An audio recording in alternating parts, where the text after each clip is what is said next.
the makers of Clippercraft clothes for men, and 924 leading retail stores from coast to coast, present the world's most famous detective, Sherlock Holmes.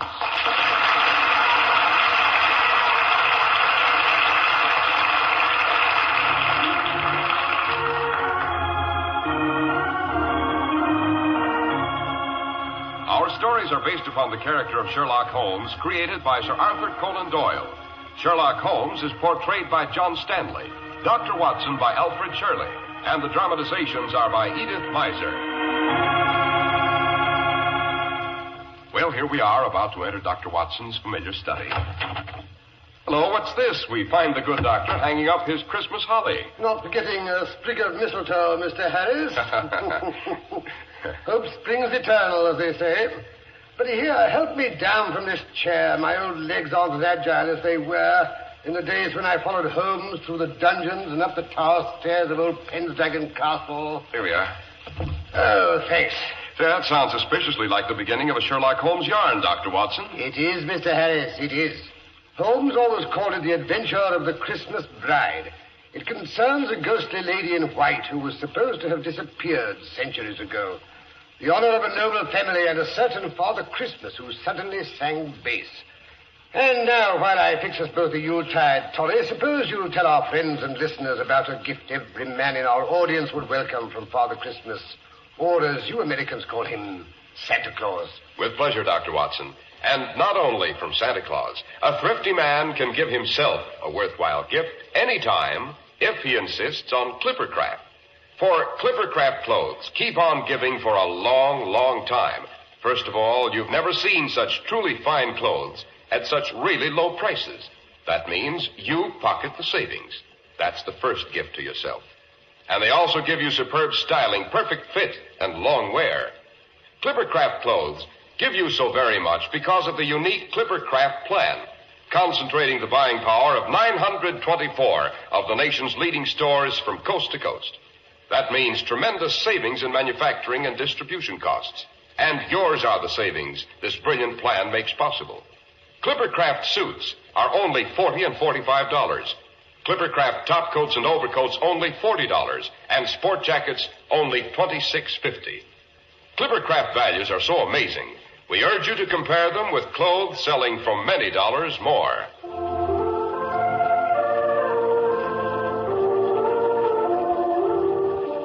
And now, how about that Christmas bride, Dr. Watson? Her name was Ginevra, and she was the heir and only child of Lord Robert Neville, 10th Earl and 54th Baron Pendragon of Pendragon Castle.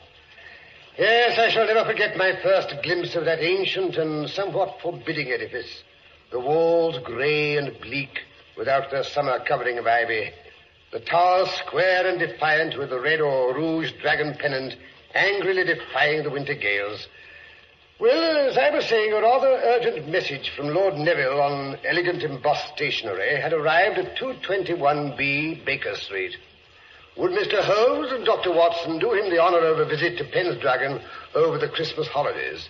The visit to include the wedding of his daughter, Lady Ginevra, to the immensely wealthy but slightly middle-aged Wentworth Trimmingham, which was due to occur on the second day of the new year. Now, don't tell me the eminent Mr. Sherlock Holmes was called in to guard the wedding presents, Dr. Watson. Hardly, Mr. Harris. At any rate, the day before Christmas found us alighting from our train at a small station in the Cumberland Hills, which, as you know, are situated in the north of England. There had been a slight fall of snow. An ancient carriage with red wheels and the Neville arms on the door was drawn up to the station platform, while the anxious face of the lord of the manor himself, in top hat and earmuffs, peered through one of the steamy windows. Mr. Holmes and Dr. Watson. That's right. This way, gentlemen. His lordship's expecting you in carriage. Quite a fall of snow you've had here. Aye, sir. More are coming. By rights, we should have brought the sleigh.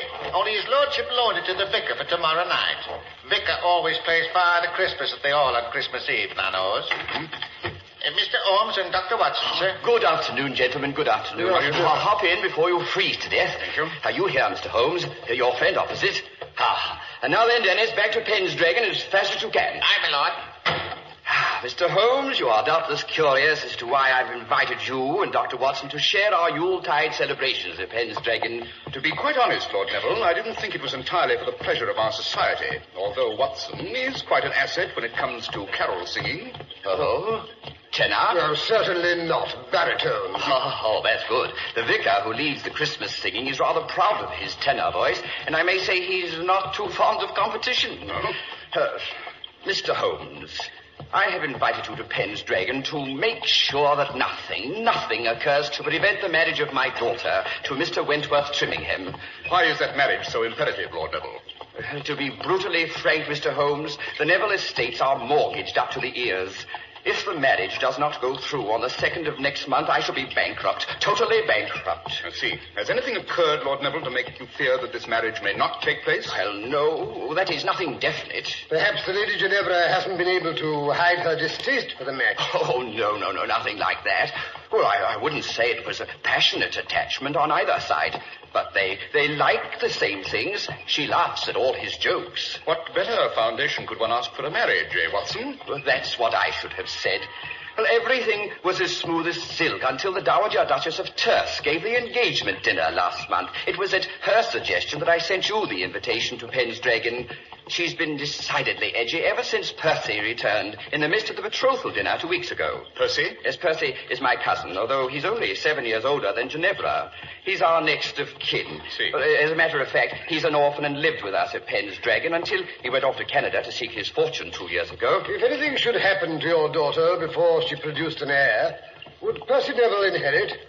Yes, Dr. Watson. Both the title and the estates. Percy Neville's return was unexpected, I gather. It was. Unexpected and melodramatic, to say the least. The betrothal dinner was being held in the great hall of Penn's Dragon Castle. My daughter had just risen to return the bridegroom's toast. As she lifted her glass, a casement window was thrown violently open, and Percy walked in out of the night.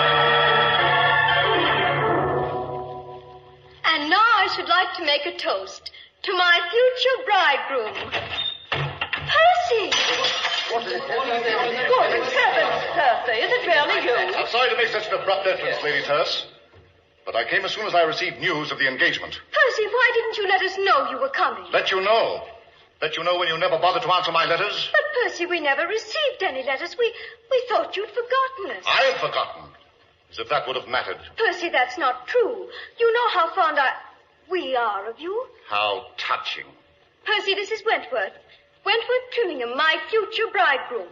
So, this is the little man they've sold you to. Stop that. Stop it at once. I'm very fond of Wentworth. Are you, my dear Ginevra? Percy, why do you look at me like that? To think you should so soon forget our family motto. Ne vile velis. The name Neville means that, you know. Ne vile velis.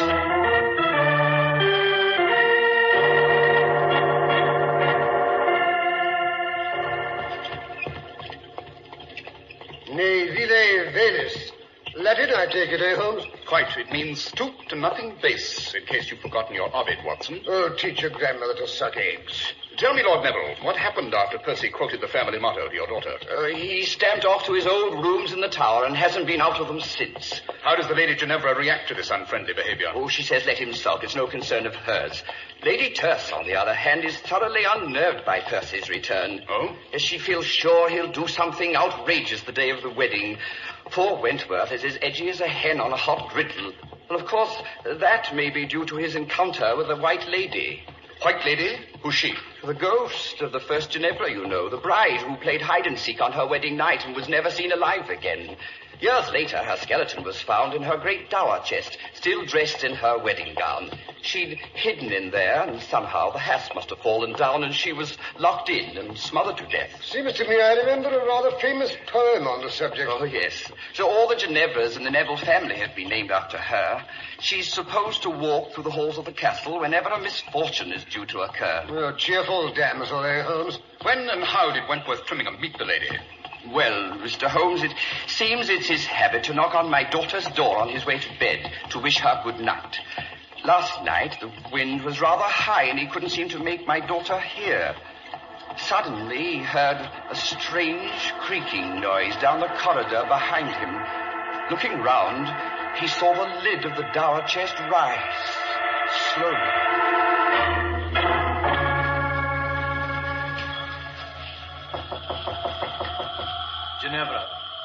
Ginevra, my dear, it's I, Wentworth. I've come to bid you good night.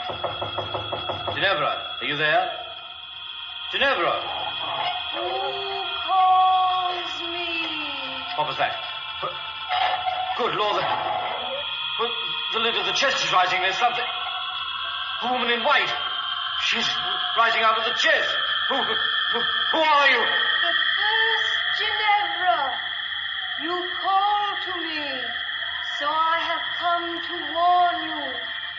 Go away. Go away before it is too late.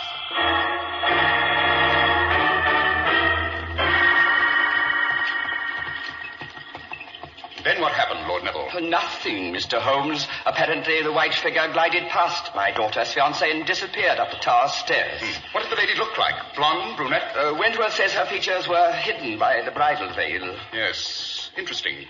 I suppose anyone in the house would have access to that tower chest. On the contrary, Mr. Holmes, too many people are possessed of insatiable curiosity. I keep the silly thing safely padlocked, I promise you. How many keys are there to that padlock? One, which I keep by me, here, on my keyring. A very wise precaution.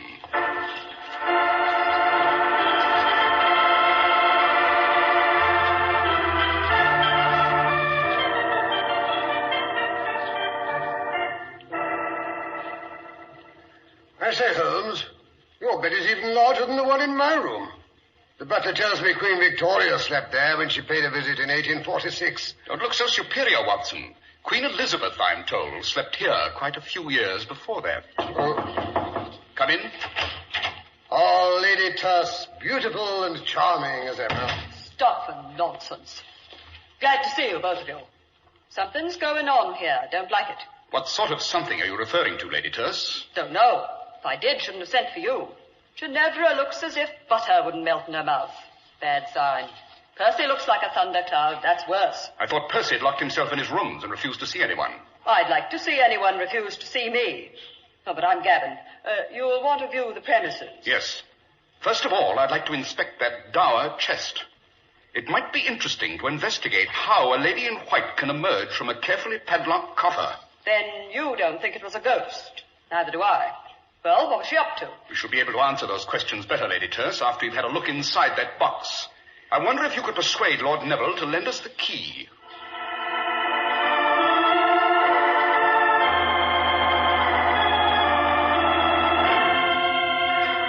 Here's the key, Mr. Holmes. Lord Neville insists I bring it back the moment you've finished with it. Suspicious old boy, eh, Holmes? Not suspicious, Dr. Watson. Fussy. Well, Mr. Holmes, why the delay? Open the silly chest. Let's see what's inside. So fast, Lady Tuss, not so fast. First, let's have a look at the lock. Heavy old bit of machinery. Yes, almost impossible to pick it without showing signs. There are no signs. Then whoever opened it used that key. Not necessarily, Watson. But there's only one key. Lord Neville told us so. And if Robert says a thing, it's gospel. Yes. Interesting carving around the lock. The wood's very old. Naturally. Open it up. I'm dying of curiosity. Very well. Lock needs oiling. Hasn't been unlocked for some time. I'll remove the padlock. Here, Watson, hold it. Now, Lady Tuss, if you'll help me raise the lid. Right. Good Lord, what's that? Oh, it's Thor, Ginevra's spaniel. Goes everywhere with her. Regular shadow. Oh, yes, here she comes. Hello there. I'm Ginevra. Why, you must be Sherlock Holmes and Dr. Watson. Delighted. Don't let me stop you, Mr. Holmes. You won't. Father told me what you're up to. I'm dying to see what's in the chest, too. Go ahead, open it up. Down, sword, down, boy. You see, it's a biggish box, isn't it? Yes, a woman could easily hide in there. Something white and satin lying on the bottom. Wonderful. It must be her wedding dress. I've always heard it was still in there. Remarkable to find it in such good condition after all these years. The remarkable thing about it, Lady Ginevra, is this dust and dirt on the hem. Watson, give me an envelope. I shall want to take a sample. But that's fascinating. I've heard simply fabulous things about you, Mr. Holmes, and now I believe them. Every one. Do you? Yes, I think we've seen everything there is to be seen here. Watson, you may close the lid and lock it. Right. So this is Mr. Sherlock Holmes and his famous deductions. They told me you were coming. They? Who's they? I understood you'd let no one in here, not even the maid. You've overlooked Lady Terce. Try to keep her out of anything. I didn't mention Mr. Holmes, Percy. Or did I? Don't look so suspicious, Lady Terce. I've decided to be a good boy. I've even decided to come downstairs tonight and join in the Christmas Eve festivities.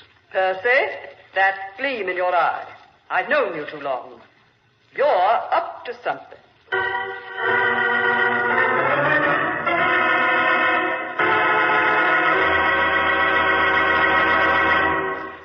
If you want to know what satisfying people really means, ask any man who wears Clippercraft clothes. He'll sing their praises, with good reason, too. For values like Clippercraft amaze even clothing experts. Until you see Clippercraft clothes and try them on, you won't believe such really superb suits are possible at only $40 and $45.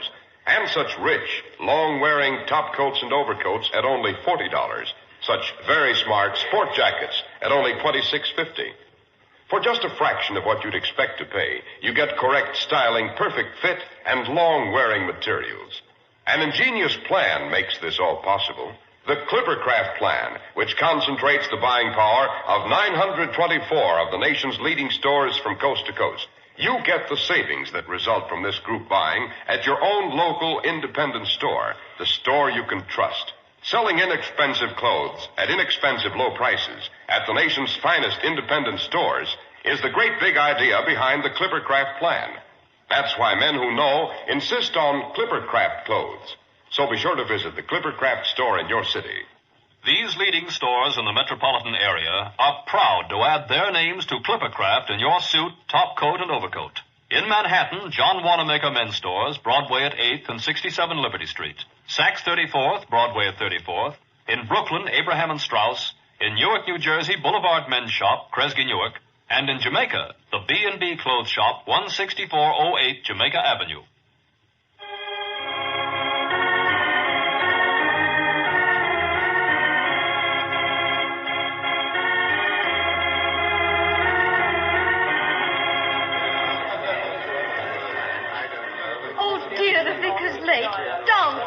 Calm yourself, Ginevra. He'll be here. But, Percy, the snow's so deep. What if he can't get through? Now, don't worry. The sleigh is light, and he has Vixen, the best horse in the county. Nothing can pass her, you know. Oh, dear, I hope so. No, fall down. What ails the dog? He may prove to be a bit of a problem, don't you think? Goodness, I hope not.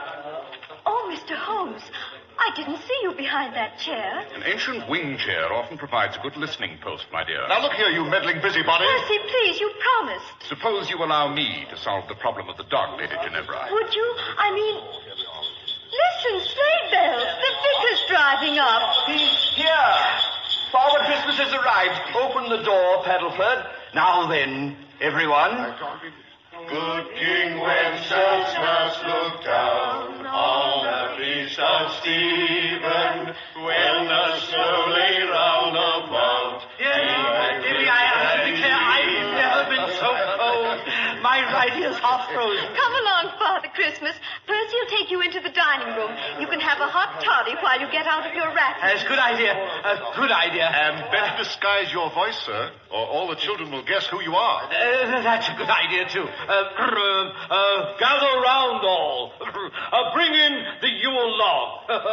Father Christmas will be with you in a moment to give out the presents to all the good boys and girls. How is that? Vicar, you're wonderful. Now go along. Take good care of him, Percy. Never fear, my dear. Mr. Holmes, they're bringing in the Yule log. Come and help me set fire to it. Oh, look, Dr. Watson has caught Lady Terce under the mistletoe. I declare I've never had such a Christmas. Come along, Ginevra. They're ready for you to light the fire. Dear, where did I put the matches? Allow me, Lady Ginevra. Oh, thank you, Dr. Watson. Oh, look at that. I say, Holmes, how she burns, eh? Oh, lovely. I do like to toast my feet in front of a Yule log. I beg your pardon, Lady Ginevra.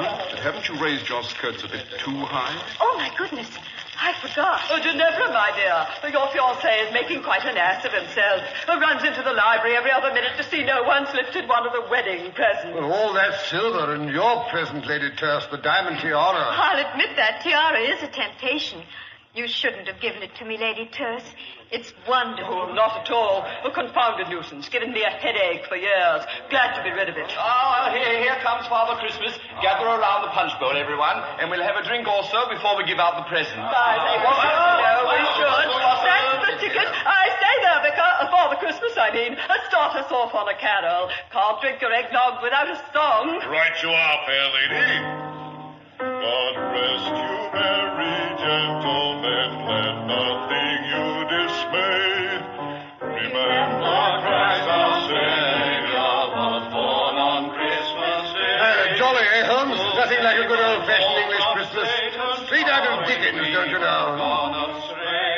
Oh, tidings of comfort and joy, comfort and joy.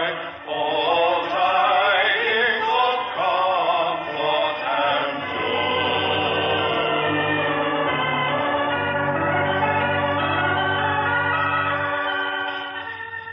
Hello there, Father Christmas. Not leaving us so soon. Well, that is a long ride home. Must get going. Don't tell the others. Wouldn't want to disturb the party. Quite. How about a hot toddy before you leave? Stirrup cup, you know. No, haven't time. I thought you might say that, so I prepared this jug full of grog. Keep it well wrapped. It'll keep you warm. It's a long, cold drive to Gretna Green. But, what, Mr. Holmes? No time to waste. On your way, Father Christmas. Think of me when you drink the grog. We will. Wassail! Wassail, Merry Christmas. And a Happy New Year. Hello, what's this? Vicar off so soon? Yes, Lord Neville. He seemed in a hurry to get home. Oh, can't blame him. It's a cold night. Let us get inside before we freeze to death. Good idea. Oh, I say, they're ready to start the dancing. Wentworth's trying to find Ginevra so they can lead the lancers. Help! Help! Who's that calling? Oh, good heavens, what's that? Get me out! I'm locked. Why, someone's got himself locked in the dungeon. This way. The entrance is through the dining room. I was hoping for more of a head start. What's that? Nothing at all. Ah, this is the door to the dungeon. Let me out! Let me out, I say! Dear, the door is bolted. Just a moment. Get me out of here! Good Lord. It's the vicar down there in his underwear and trussed up like a New Year's goose. This is an outrage! Get me out of here! But if the vicar is here, who drove off in the sleigh? Presumably an imposter who stole the vicar's clothes. I thought it might be, you know, when I heard Father Christmas sing bass. Say, Holmes, where are you? Lady Ginevra, her fiancé can't find her anywhere. She's disappeared, vanished into thin air. Great Scott, someone get the vicar out of the dungeon. I've got to find my daughter. Oh, Mr. Holmes, come quickly. Ginevra's disappeared. Her dog is crouched in front of the dower chest, howling. Oh, hurry, gentlemen. The same scoundrel that locked the vicar in the dungeon has undoubtedly put Ginevra in the dower chest. I only hope we're not too late, eh, Holmes? Wentworth's tried to break the chest open, but the dog won't let him near. There, you see? Easy, thoughtful boy. Yes, I know what you're trying to say. We'll get her out. Oh, confound it, the key. Lady Terce, what did you do with the key? But I gave it back to you. No, you didn't. Oh, yes, you did, too. Quite all right, you know. No key needed. The wood's so old and the staple's so loose, it's quite possible to lift the lock right out, like this. That's it. I'll raise the lid. Great Scott, there's nothing in there but a roast of beef. Yes. Thor's made off with it, I'm afraid. That explains his interest in the chest. But if Ginevra isn't here, where is she? With Father Christmas, I imagine. They're heading for the Scottish border in the sleigh. You'll never catch them, I'm afraid. Oh, of course. She's eloped with Percy. So she did talk him round. Good for her. So that's why she trailed off up the tower steps in that old bridal gown. I suspected as much when I discovered some of Percy's ashes on its hem. But this is dreadful. I should be ruined. We'll have to return all the wedding presents. Fiddle-de-dee. Personally, I'll make mine a much handsomer contribution. Ginevra shall have the tiara and my emeralds as well. They're worth a king's ransom. Lady Terce, you are an astounding female. All women are. Oh, but we're keeping the dancers waiting. You shall lead the lancers with me, Robert. Come along. Say, Holmes, you old fraud. I believe you knew what was going on all the time. I suspected, Watson. I suspected. But when I saw the Lady Ginevra raise her ball gown and display a pair of traveling boots, I was sure.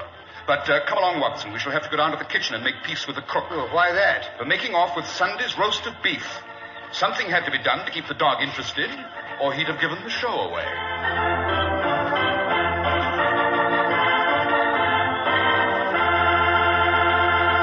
Well, that certainly was a Christmas story with all the trimmings, Dr. Watson. Glad you liked it, Mr. Harris.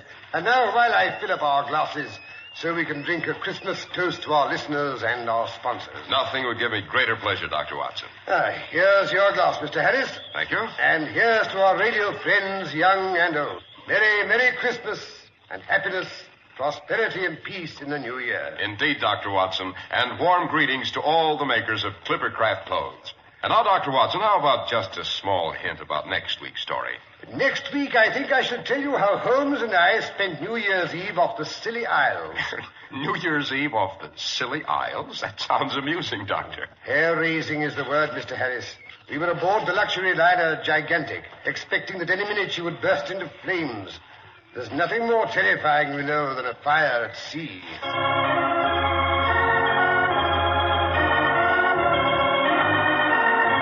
The makers of Clippercraft clothes and 924 leading stores from coast to coast have brought you another in the new series of broadcasts featuring the world's most famous detective, Sherlock Holmes. Sherlock Holmes is produced and directed by Basil Lochran with special music by Albert Berman. If you don't know your Clippercraft dealer, write Clippercraft, 200 Fifth Avenue, New York City.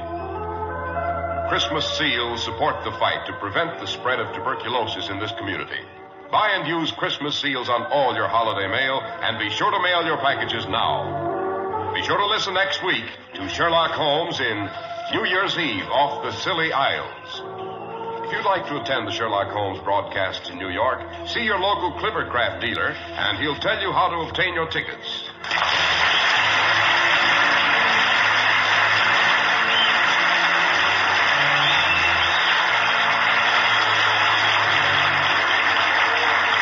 Cy Harris speaking for Clippercraft Clothes. This is the world's largest network, serving more than 450 radio stations with mutual broadcasting system.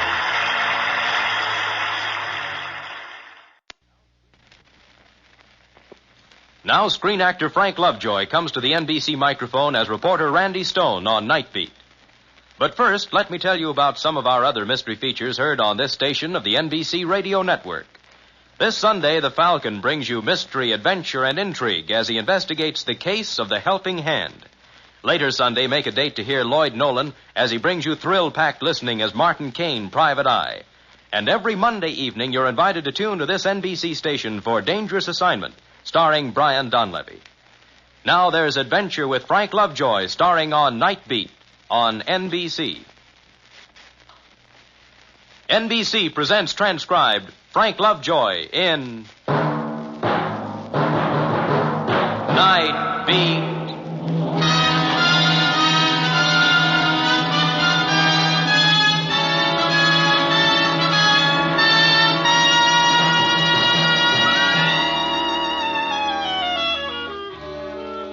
Hi, this is Randy Stone. I cover the Night Beat for the Chicago Star. Christmas Eve. Jingle bells, silent night, boughs of holly. Yeah, they say there's a warmth about Christmas that spreads out like a fan and touches everyone.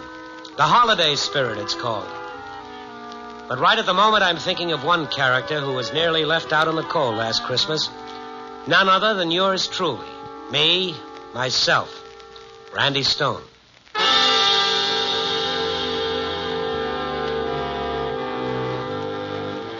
It started out like any other Christmas Eve. An exchange of gifts, a few drinks, some off-key caroling. Everybody killing time until the going-home nod from the boss. Everybody, that is, but me. No, I wasn't going home, because as far back as I can remember, Christmas has been another work day for Stone. I waited around for the noisy holiday gang to leave so I could settle down to work. And then Sam Bullock, the big boss, sent for me, and I walked across to his office. Oh, come in, Randy, come in. How are you, boss? Sit down, Randy. Oh, such politeness can mean only one thing. I'm fired. No, this is even more embarrassing, Randy. I'm I'm going to give you a little something in the way of a present. Ah, I'll come back when you're sober. When's the last time you had Christmas off, my boy? I can't remember why. Well, you're having this one off. 5 days of it to spend with your family. Well, what family? Boss, you know better than that.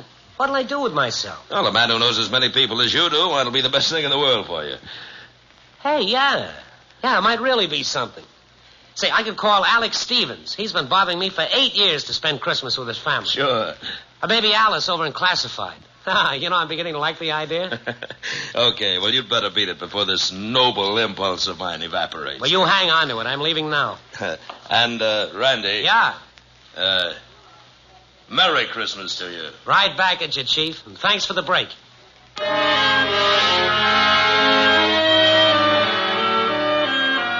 revelers had gone now, and the office was empty except for one man. Old Ed Collins sat watching the teletype machines. He looked up when he saw me. Thought you'd gone, Randy. No. What are you looking so smug about? Our boss gave me 5 days off. Swell. What are you going to do, go home? Home is a bachelor apartment on 7th Avenue. No, Collins, I'm going to call my old pal Alex Stevens in Decatur and tell him to meet the morning train. Good idea.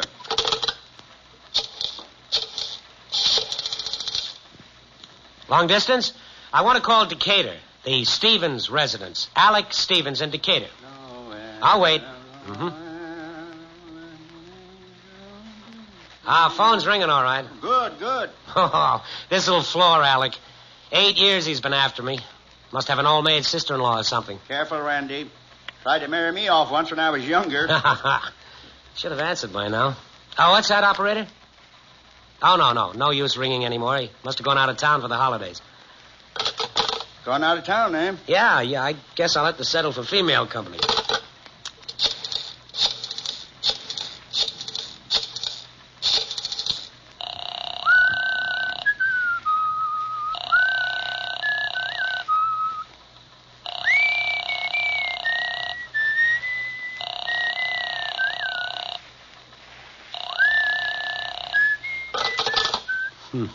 Not home either?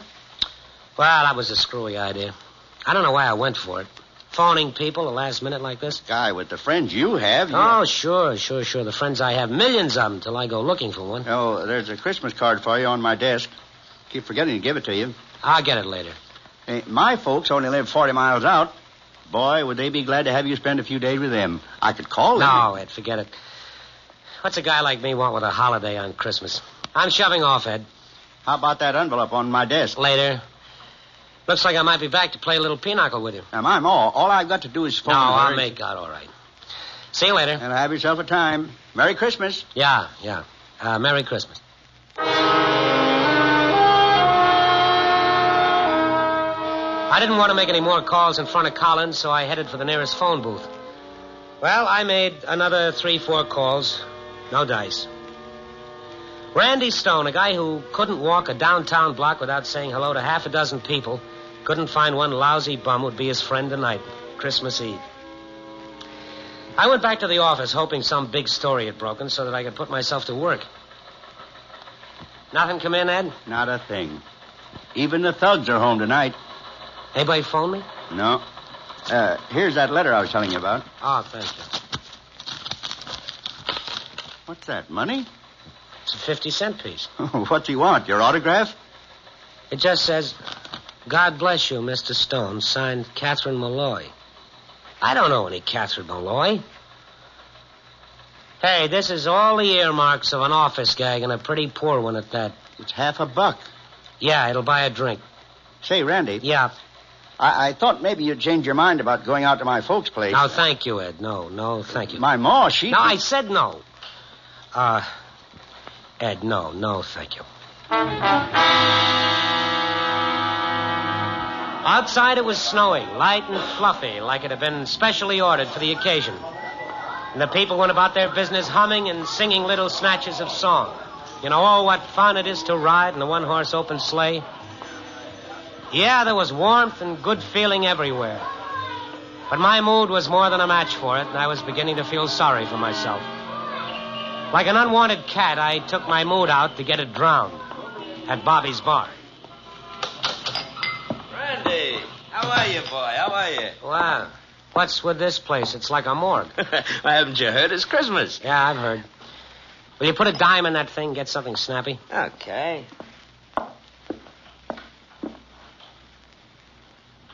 There we are. Hey. You lonely, Randy? Give me a whiskey sour. Yeah.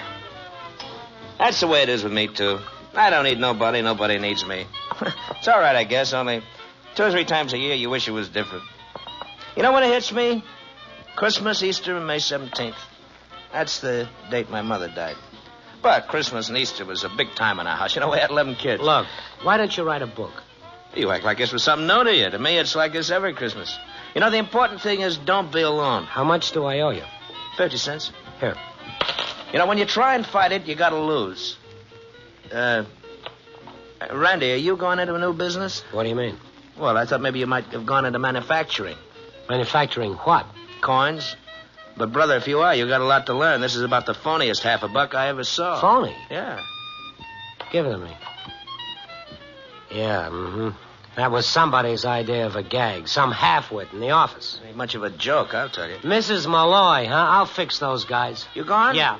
Hey, well, what's your hurry? You ain't gonna leave me here alone, are you? Wait till somebody else comes in. So long, Bob. Well, you ought to stick around so we can talk, Randy. You're wasting it on me. Okay, Randy, but remember what I said. Don't be by yourself. Whatever you do, don't get to be alone.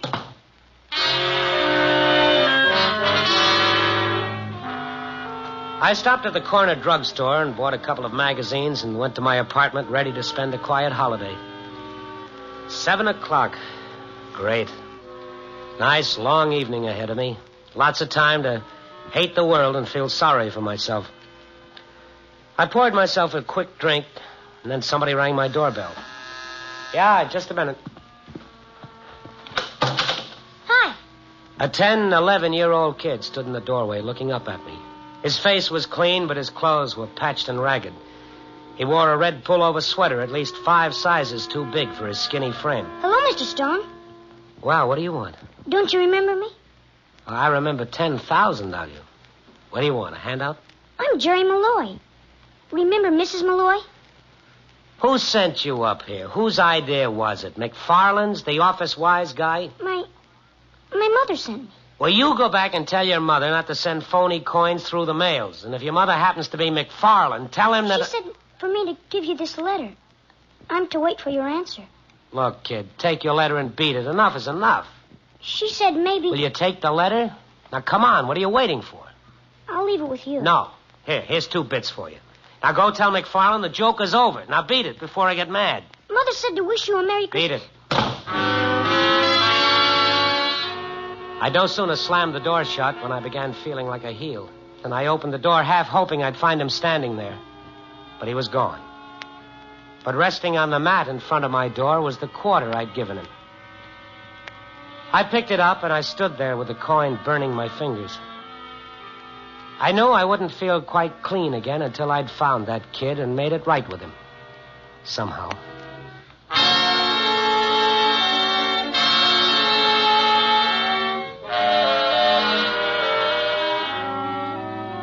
I had to get to the kid, but how? The logical starting point seemed to be the newspaper office. I put my coat on. I was about to leave when a sharp knock sounded on my door. I opened the door and a policeman came in. Mr. Stone? Oh, yeah, come in. Thanks. I'm Lieutenant Saunders. Know anything about this? Well, this envelope's addressed to me. Where did you get it? Do you recognize it? A kid came in here about 15 minutes ago and wanted to give it to me. You sure this is the same letter? Well, the writing's the same as another letter I got at the office. Why? What happened? The boy who brought you this letter. What's his name? I don't know. He said it was Malloy, but I don't think it is. Give me a description. Oh, he's, 10, 11 years old. 95 pounds, light brown hair, wearing a faded red sweater, patched trousers. What's this all about? Hit by a car. Driver picked him up and took him away. Hit? How bad? Nobody knows. Woman who saw it from a window thinks the kid was dead. The car got away? Yeah. She didn't see the license number. When we got there, we found this letter on the street. And the kid may be dead? Yeah, it looks like it. Said his name was Malloy, huh? Yeah, that's what he said. Can I see that letter? Maybe there's something in it. Sure. What's it say? It's kind of hard to read. Looks like some kid wrote it. Dear Mr. Stone, we're hoping that you'll come out to have Christmas dinner with us. I told Jerry not to leave till he brings back your answer saying yes. It's signed Mrs. Catherine Malloy. I don't know a Catherine Malloy. Well, maybe they mistook you for somebody else. I thought it was part of an office gag, and I still think so. Let me go back there and check. I'll call you later. Where do you work, Mr. Stone? Chicago Star. Oh, you're that Randy Stone. Well, look, if you get any information, phone it into the precinct.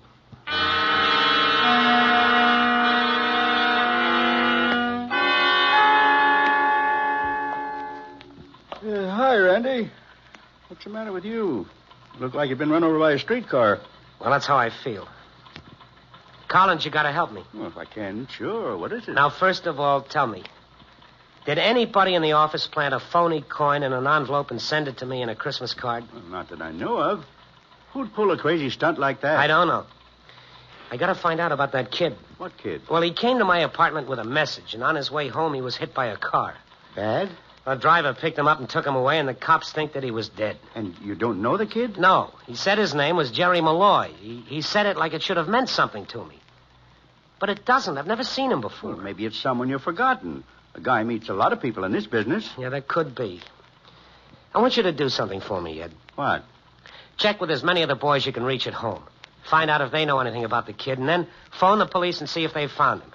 If you want me, I'll be in the library. What are you going to do there? Well, something that makes me shudder, but I'm going to do it anyway. What's that? I'm going to dig back through all my stories for the past year and see if I can find a Mrs. Malloy. Maybe you didn't use her name. Well, I'll see what I can find. You get busy on that phone.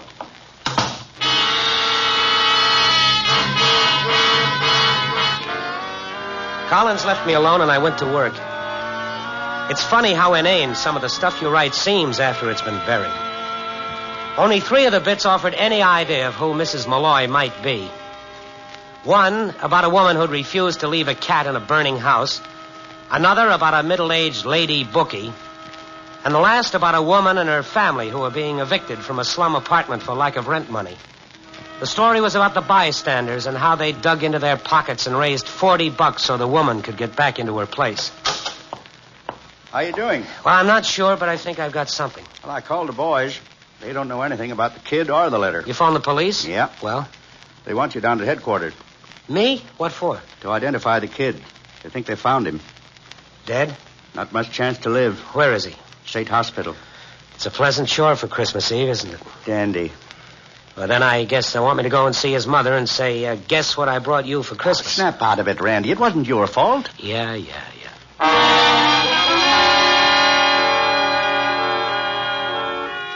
I phoned headquarters, and they sent a radio car to get me. From there, we went to State Hospital. Lieutenant Saunders was there waiting for me. A nurse led us down a long hallway. Severe concussions and possible internal injuries, the doc said. Doesn't think he'll live. In here. This is the boy. Go on, Stone. Take a look. All right. Well, is that him? No, that isn't Jerry Malloy.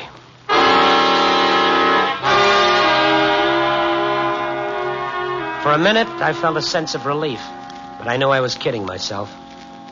Sooner or later, Jerry's body would be found. And until then and after then, I'd feel the guilt to be mine. You see, by now I knew the kid was on the level. He'd been sent to me with a message offering me a home for Christmas, and in my blind stupidity, I sent him away. Nice guy, this Randy Stone. The cops dropped me off at the paper and told me they'd keep in touch. Well? No, it's not him. What are you going to do? I'm going to find Mrs. Malloy. That 50-cent coin, that's what makes it interesting. Why money in a Christmas card and a phony coin at that? Well, maybe she didn't know it was phony. All right, then. She didn't know it was phony, but why was she sending you money? You lending the stuff out at 15%? What? Hey, wait a minute. You got something there. Maybe she did owe me some money. That woman that was tossed out on the street, $40 we raised for her, she took my name and said she'd send me my $5 back. Well, can you remember where she lived? It was on the south side. I remember the building. Yeah, I can find her. Collins, I can find that kid's poor mother. Well, isn't that what you wanted? I don't know. You know what I really want? I'd like to start this whole evening over again. Think you could arrange it for me?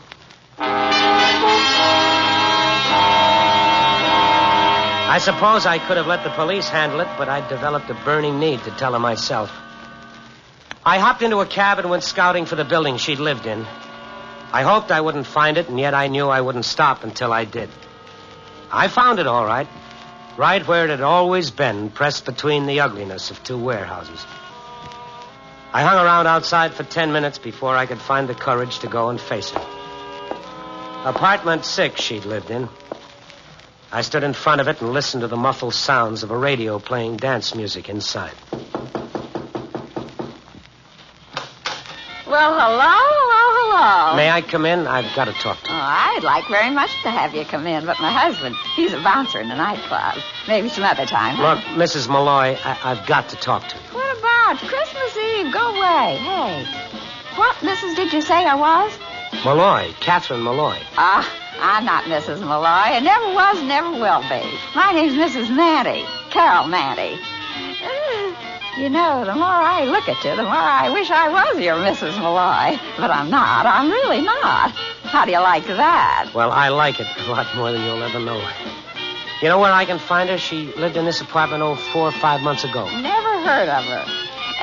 Maybe if you ask the caretaker, he'll know. Thank you. Thank you. I'll do that.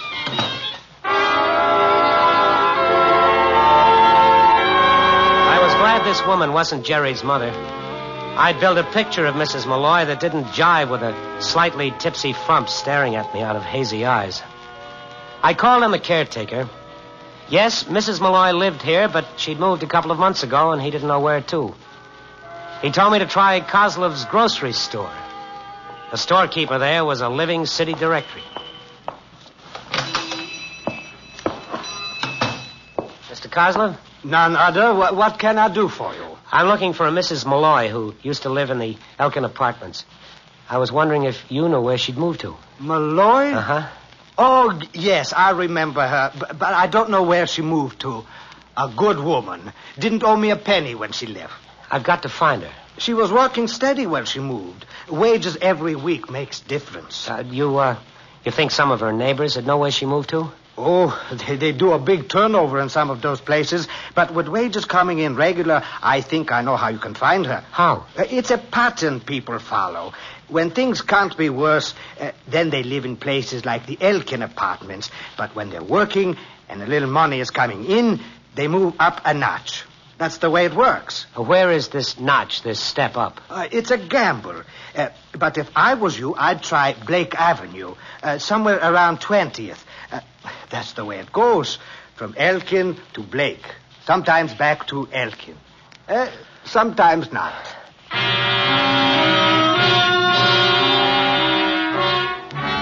Sometimes 3 hours can be an eternity. It was 10 o'clock now.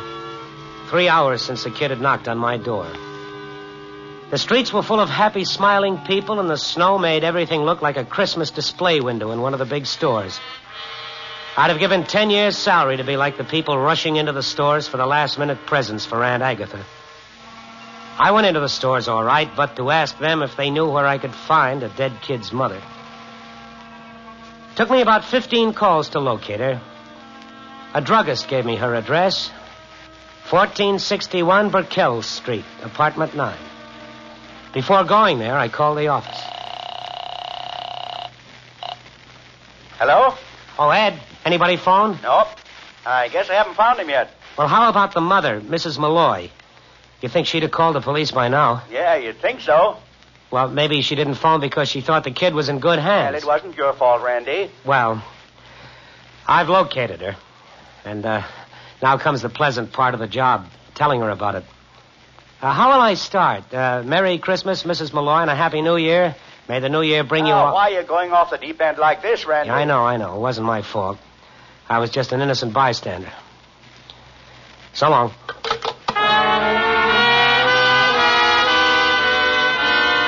I made another call, police headquarters. They had nothing new on it. The kid would turn up, they said. He'd be pretty dead, but he'd turn up. I told him I was going to see the kid's mother, that I'd located her.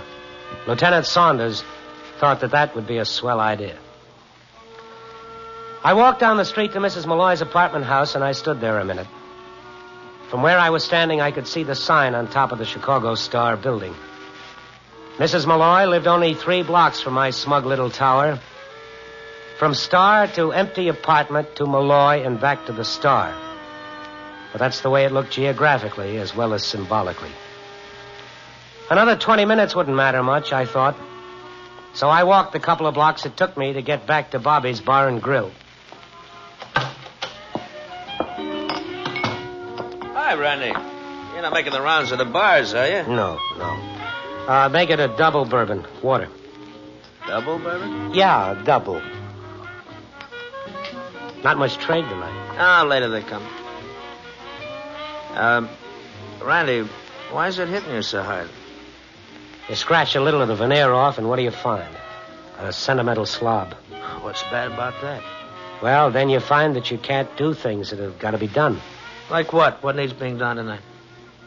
Like telling a woman that her young son is dead and that I had a lot to do with it. You're kidding. I'm not. How do you go about a job like that? Well, how did it happen? Does it matter? No. You think whiskey will help? Close the place up, Bob, and come with me. You don't have to say anything. Just stand there with me. No. It's a one-man job, huh? As far as I'm concerned. Well, maybe you're right. I'll see you later. Yeah, I'll see you later.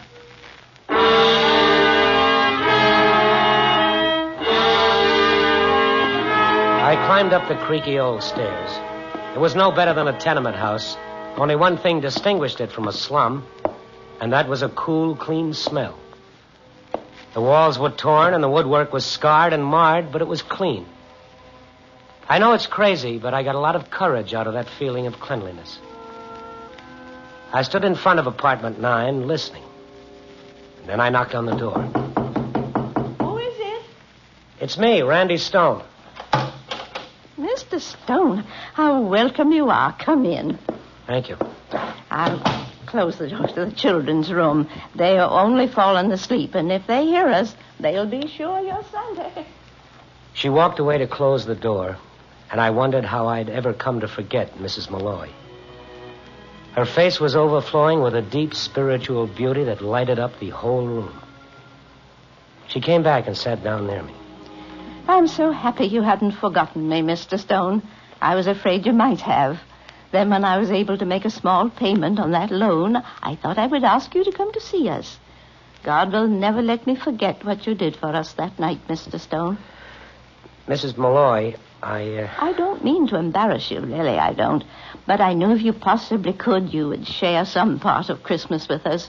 I knew that the old and shabby furniture would make no difference to you. This humble home... Well, Christmas began in a humble home. Yes, that's what I told Jerry. Mrs. Malloy, about Jerry, I don't know how to say it. Say what? What is it, Mr. Stone? Well, about Jerry not being home. I don't understand. The bedroom door opened and a boy walked out. I caught my breath and held it. It was Jerry. Jerry! Hello, Mr. Stone. Jerry Malloy, go back to bed this minute. Oh, no, please, let him stay. Jerry, I heard that you were hurt. Oh, that. I was just shook up a little. The man drove me home. Jerry, you didn't tell me about that. It was nothing. Jerry, when you knocked on my door... I told Ma all about it. About the way you made me come into your room and have some fruit and candy. And how glad you were when you read that letter. That's right. And he told me how you said you would get down to our house tomorrow night if it was the last thing you ever did. That's what you said, wasn't it, Mr. Stone? I tell you, Mr. Stone, this boy of mine is uncanny. Do you know what he told me? He said he shouldn't be surprised if you came down to visit us tonight. Did you say that, son? Didn't you, son? Yes. Tell him your exact words, Jerry. Go on. Mr. Stone is no stranger. Say it, Jerry. I said I wouldn't be surprised if he even comes to see us tonight. He needs us that bad for Christmas.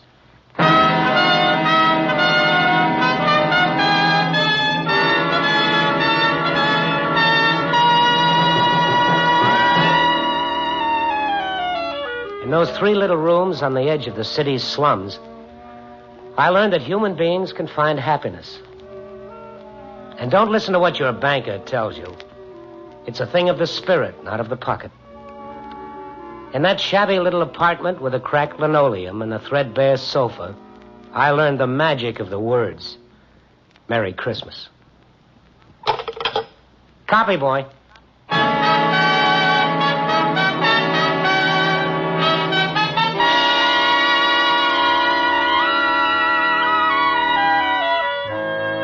Night Beat, starring Frank Lovejoy, is produced and directed by Warren Lewis, edited by Larry Marcus.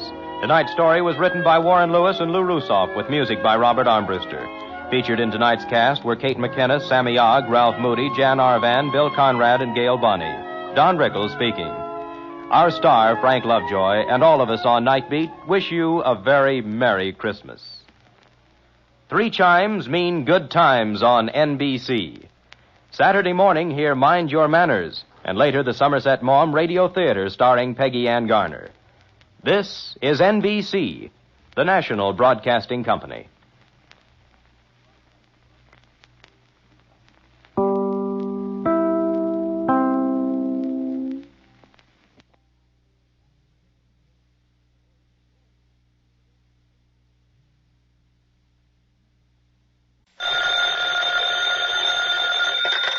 Hello? Yes, this is the Falcon speaking. Oh, Nancy. I'm glad you called. You busy tonight? Oh, you are? All right, Angel. You know what that means. Anything that happens to me this evening will be a dead loss.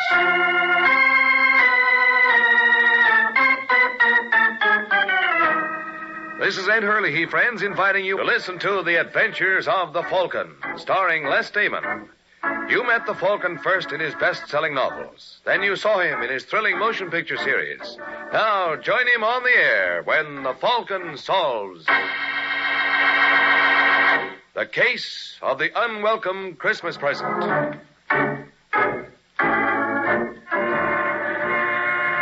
It is Saturday afternoon in New York, 2 days before Christmas.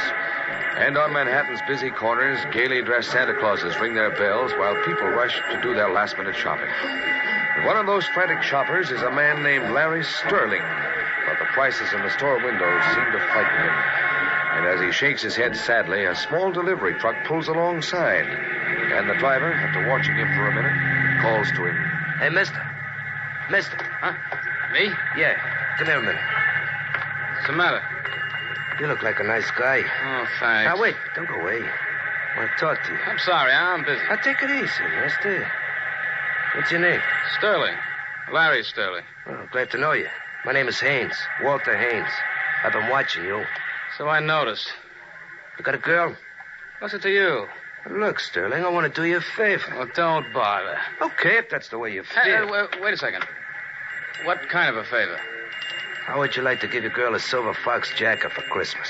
You crazy. Then you know what those things cost. Yeah, and I haven't got that kind of dough. Well, would you be willing to spend $75 for one? What? Get in the car. Well, make up your mind, Sterling. Either you want to look at this jacket or you don't. Well, why can't I see it out here? Because there's a cop watching us. Hey, careful. Don't sit on the box. Is it in here? Yeah. Take a look. Pretty, huh? Is this stolen merchandise, Haynes? Look, Sterling, ask me no questions, I'll tell you no lies. All I know is that any gal who gets a jacket like this is going to think her boyfriend is plenty all right. That's $75, you said? That's right. And I'll throw in that gift box. Did you notice the label? DuPont Brothers. Yeah. Hey, that's one of the biggest furriers in town. Oh, sure. When your girlfriend gets a load of that, what do you think she'll say? She'll wonder where I got the money. Okay, if you don't want the coat. No. I'll take it, Haynes. You got yourself a buy there, Sterling. Take it from me, pal. You don't know what you walked into.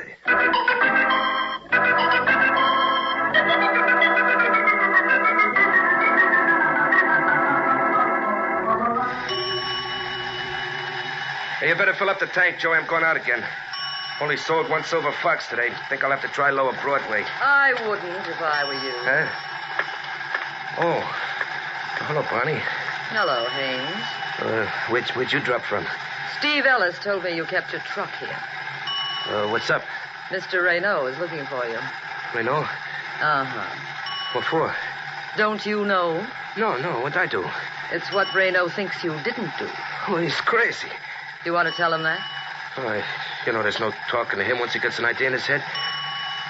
Hey, Bonnie, what'll I do, huh? How would you like to hide out in my place? You mean you'd let me? Why not? Oh, but if Reno ever found out about this... Why should he? Well, somebody might rat. I'm not worried. Oh, I want you to know, Bonnie, I'll never forget you for this as long as I live. I know you mean well, darling. But if Mr. Reno ever discovers this little deceit, that's not saying very much, is it?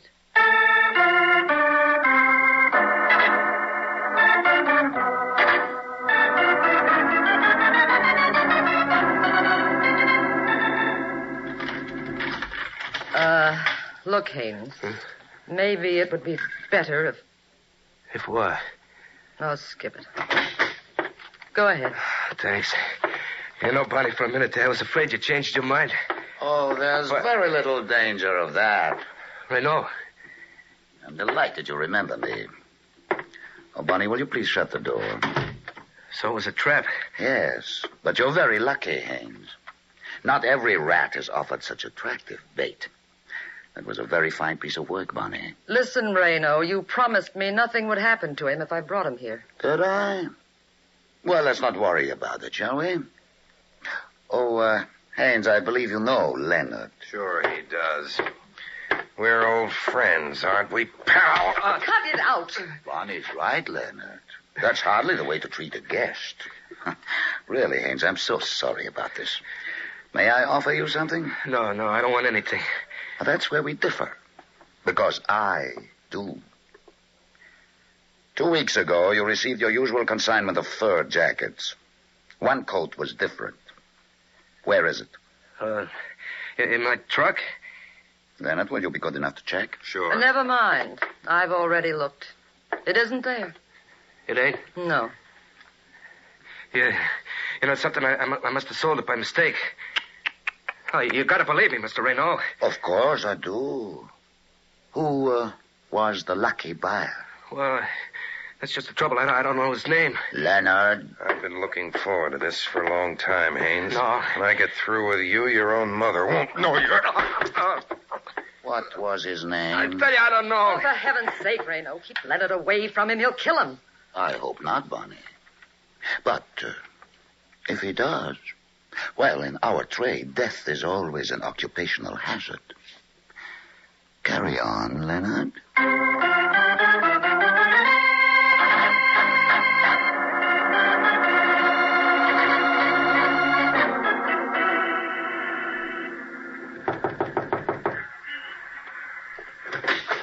Yeah? You the superintendent of this building? That's right. You got a Larry Sterling living here? Who? Come on, Pop. Get with it. Larry Sterling. Do you know him? Sure. What apartment does he live in? 3A. Thanks. But he ain't home now. He's not? Nope. Went out about 20 minutes ago. When does he due back? Didn't say. Well, how's about letting me wait for him? Help yourself. No, I mean in his apartment. In his apartment? Yeah. You got a pass key, haven't you? Oh, sure. Well, suppose you let me borrow it. Oh, I couldn't do that. Why not? I'll make it worth your while. Could you use $10? Yeah. Well, all you got to do is let me borrow your key. I know. Told you can't. Now, you don't understand, Pop. My name's Leonard. You see, I'm an old friend of Larry's. I want to surprise him. Yep, sorry. All right. Then I'll tell you what I'll do. You still want to make that 10? And not if it's going No, to... forget the key. All I want to know is when Larry came home tonight, did he have a big package with him? Big package, eh? A package about this size. Why do you want to know? Now, listen, you jerk. I'm asking the questions. Well, I don't have to answer And them. I say you do. Oh, you keep your hands to yourself. Good mind. Shut up! Just keep your trap shut. Oh, you think you're smart. Oh, you got me wrong, Pop. I don't want to hurt you. Now, why don't we forget this ever happened? You just get out of here. Okay, but if I was you, I wouldn't mention to Larry that anybody dropped around to see him. I want it to be a surprise. Yeah? Yeah. I'm going to be awful angry if you spoil it. Now, take care of yourself, Pop. I'd hate to drop around again to do it for you.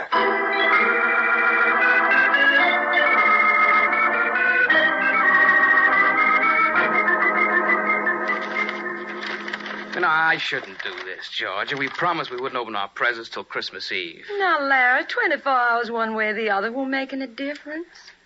Is it a robe? Nope. Lounging pajamas? You'll never guess. Then let me see. Oh, Larry. Didn't expect a fur coat, huh? No, I didn't. Well, what do you say? I think it's lovely, Larry. Go on, try it on. Oh, sure. You're certainly not enthusiastic about it. I'm sorry, honey. I guess I'm behaving badly, but you see... Oh, excuse me. Hello? Is that you, Miss Corwin? Yes. This is Parker, the superintendent where Mr. Sterling lives. Do you expect to see him tonight? As a matter of fact, he's here now. Oh, could I talk to him, please? Sure. It's for you, Larry. Who is it? The superintendent of your building. It's funny. Hello. Hiya, Mr. Sterling. Well, what's the trouble, Pop? I just thought you ought to know something. A fellow was around here tonight asking questions about you. Who? He wouldn't give his name, but he wanted me to let him in your apartment. Huh? He was awful interested in that big box you brought home tonight. When I wouldn't tell him anything about it, he almost hit me. Oh, listen, Papa. Are you sure he was after me? Positive. If I was you, Mr. Sterling, I'd be careful. Oh. Yeah, thanks a lot, Papa. I'll be seeing you. What's the trouble, Larry? Somebody's awfully curious about that fur coat. Now, why would anybody in his right mind be interested in that coat? Well, that's a nice way for you to talk. I don't want to hurt your feelings, darling, but if you paid more than $20 for this, you were stuck. So you think I was a sucker? I do. You know, you could be wrong, too. How are you going to prove it? Maybe I can't, but if you give me the classified directory, I'll find me someone who can.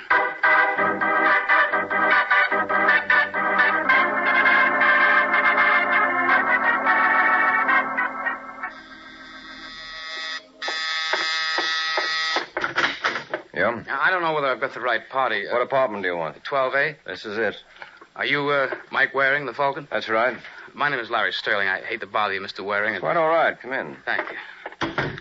What's on your mind? Well, if you're not too busy, I'd like to talk to you. About what? This. Go on, open the box.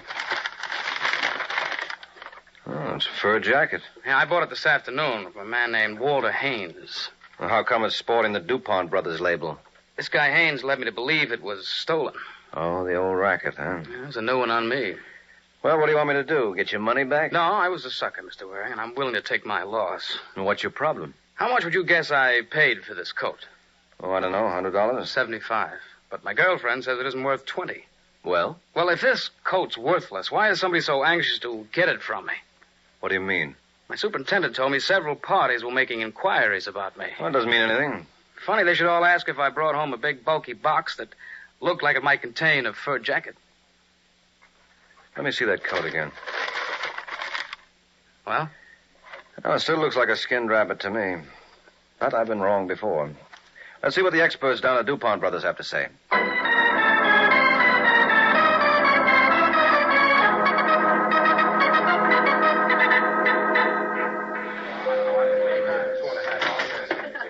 Yes, sir? Is there something I can do for you? There is. I've got one of your fur jackets in this box. Oh, I'm awfully sorry, sir, but the exchange department is closed till after Christmas. Well, I don't want to exchange it. I just wanted it appraised. Oh, I'm afraid that's out of the question now, Mr. Waring. Well, as you can see, we're practically rushed to death. Uh-huh. Well, how long would it take you to look at it? My dear fellow, you just won't understand. Mr. DuPont himself would have to look at it, and I wouldn't dare disturb him now. Oh, I see. Well, then suppose I leave the jacket here. Well, I can't make any promises, Mr. Waring. Oh, that's all right. I'm willing to take my chances. I'll be back in an hour.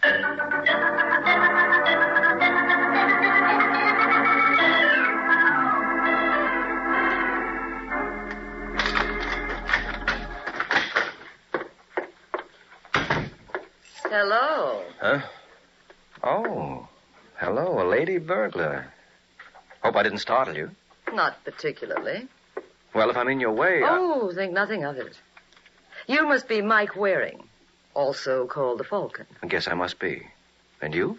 You can call me Bonnie. Well, I'd like nothing better. A young man named Larry Sterling dropped in to see you about an hour ago. Oh, did he? Well, that's what I've been led to believe. How did you get in here? I could say the door was unlocked. Yes, you could, but I wouldn't necessarily have to believe you. In that case, you may as well know the truth. I used these. Oh, that's not nice, Bonnie. It's a penal offense. Oh, thinking of calling someone? Just the police? Now, let's not be hasty, shall we? Who are you? Oh, I'm terribly sorry. Mr. Waring, Mr. Raynaud. You'll forgive me for not shaking hands. As I understand, that gun makes it rather awkward, doesn't it? Very. What do you want, Renaud? Didn't Bonnie explain? I didn't get very far.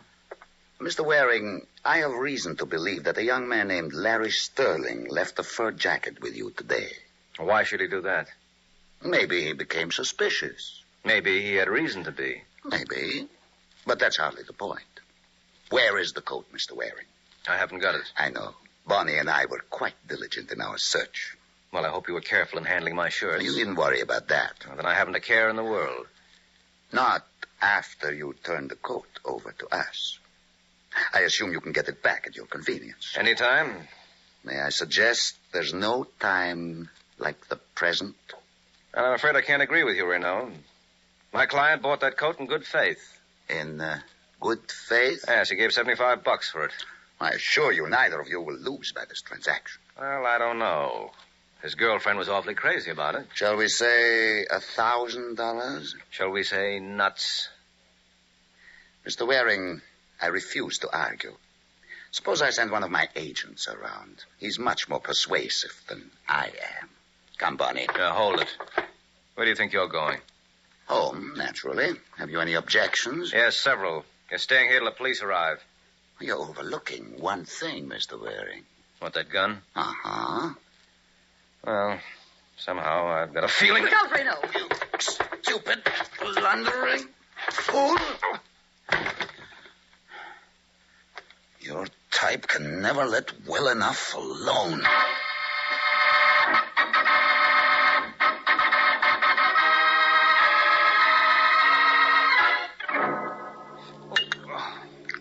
Yeah, you better take a slug of this, Mike.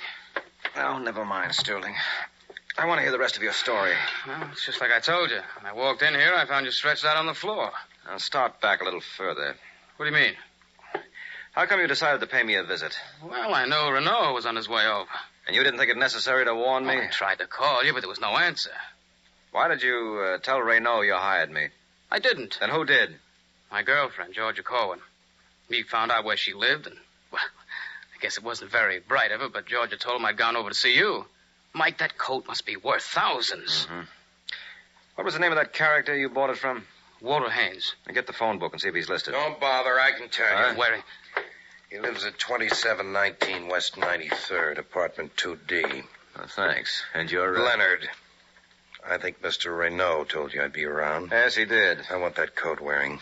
You know, Leonard, Renaud made a bad bet. You're no more persuasive than he is, and you're not nearly as pretty as Bonnie. Well, you haven't seen me in action. I can hardly wait. I'm glad you're taking that attitude, Waring. It gives me an opportunity to check up on some gossip. They tell me you're a pretty tough cookie. You don't want to believe everything you hear. Well, there's one way to find out. Get out of the way, Mike. Hey, what? Nice going, Larry. I hope you don't mind me ruining that decanter. Oh, no. I'll find it a lot easier to get a new bottle than this boy will a new head. Come on, let's go, fella.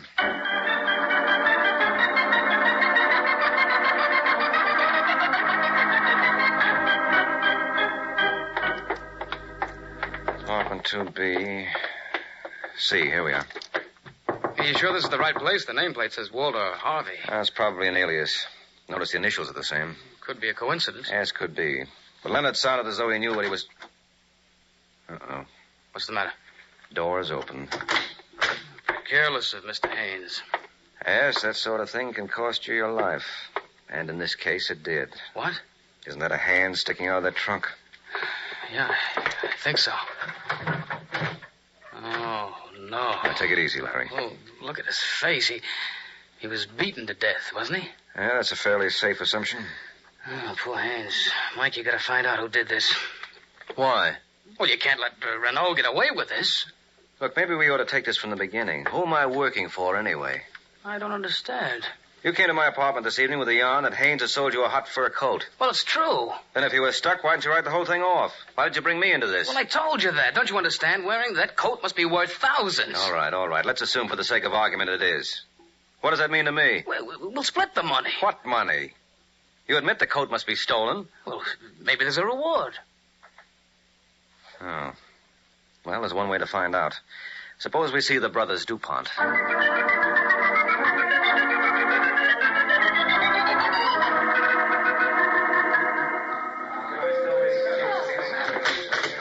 Yes, sir. Can I help you? I hope so. My name is Waring. I was in here a little earlier today. I left a coat to be appraised. Oh, yes, of course. I had Mr. DuPont look at it. Would you be good enough to identify your merchandise? That the same one, Larry? Yeah, I could never forget that fur. Well, what's the coat worth? Would you care to venture a guess? Well, judging by the trouble it's caused, I'd say 10,000. Oh, you're way off, sir. What did I tell you? 20? If I might be so bold, what'd you pay for this coat? Well, you can't judge by that. My friend got it at bargain rates. And he gave? Believe it or not, $75. Really? Uh-huh. Well, strictly entre nous, Mr. Waring. This is a very rare example of genus felidae. Ooh. English translation, please. Skinned alley cat. And as such, it isn't worth a dime.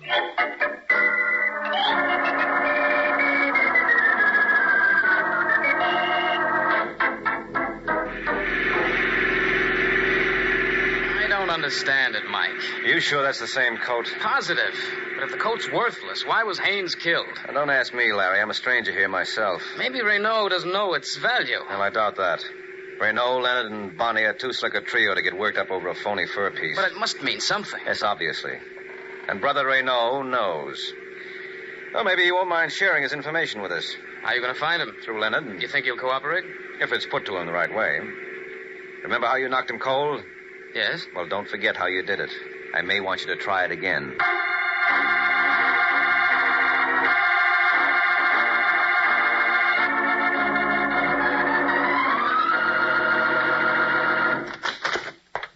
Still here, Mike. Right where you left him. Uh-huh. Come on, Leonard, get up. Come on, pals, or you'll miss Santa Claus. Yes, but I won't miss you. Mike. Don't move, chum, or I'll let you have it from here. Well, that wasn't nice of you to fool us that way, Leonard.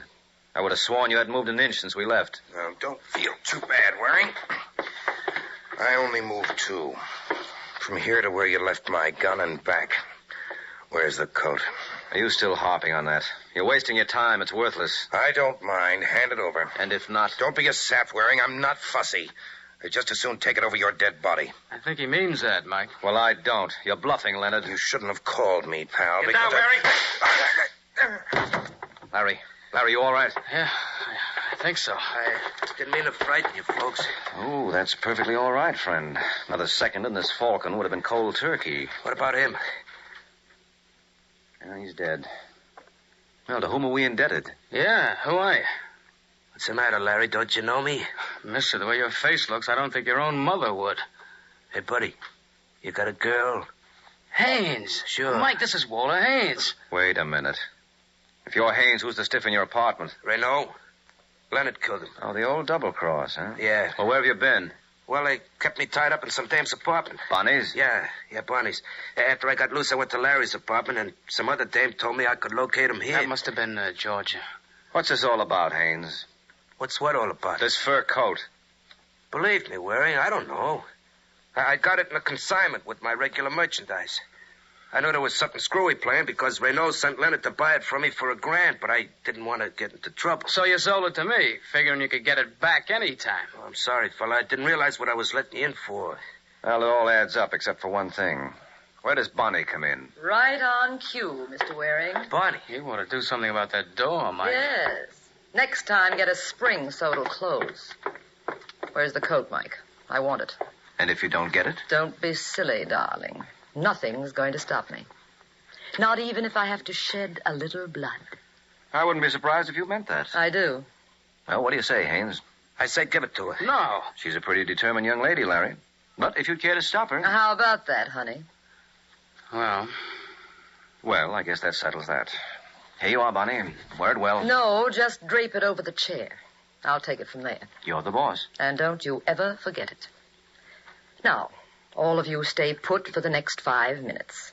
The first one who gets careless enough to show his face out of the doorway will get it blown off. Good night, folks. Thanks a million. Get the phone, Sterling. Maybe we can head her off. Yeah, hurry it up, Larry. Call downstairs. I'll take care of it. I thought you were going to rush her, Waring. If you're worried about that coat, Haynes, forget it. She won't get away. Oh, she can keep the coat for all I care. It might fill of this business. I don't blame you. Oh, incidentally, what happened to the box that came in? Oh, I threw it away. You're kidding. Why, it wasn't worth anything, was it? Now, look, I want that box wearing, and I'm not clouding. Well, why make an issue of a little thing like that, Haynes? Unless it isn't a little thing. Suppose we see. Get away from that door. You want the box, don't you? I'm darned if I can see why. Looks like any other cardboard box to me. Maybe if I were to rip the cardboard apart... Hey, cut that out. Oh, well, what do you know? Pretty cute, huh? Who'd ever think of looking for a letter pasted between two sheets of cardboard? You did. Yeah, well, you gave me the lead. Now, this is a pretty important piece of stationery, Haynes. Look at the name on top, Moscow Federation. I want that letter wearing. Yes, I'm beginning to understand why. Well, do I get it, mister? You certainly do. Oh, did you have to do that, Larry? Did I have to do that? You realize he was going to kill you? Sure, but I might as well be dead. You realize that was my last bottle of Christmas cheer? Now what am I going to do?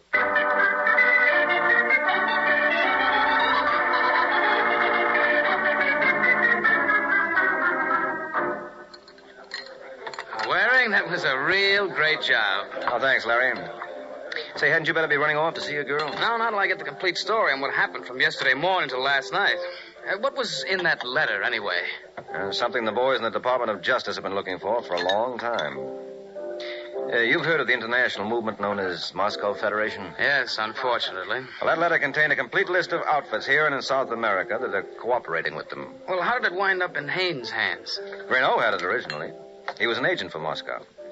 He was told to contact these organizations and keep them in line. Oh, then Haynes was working for Renault. Yeah, sure. Peddling hot fur was a blind for the mob.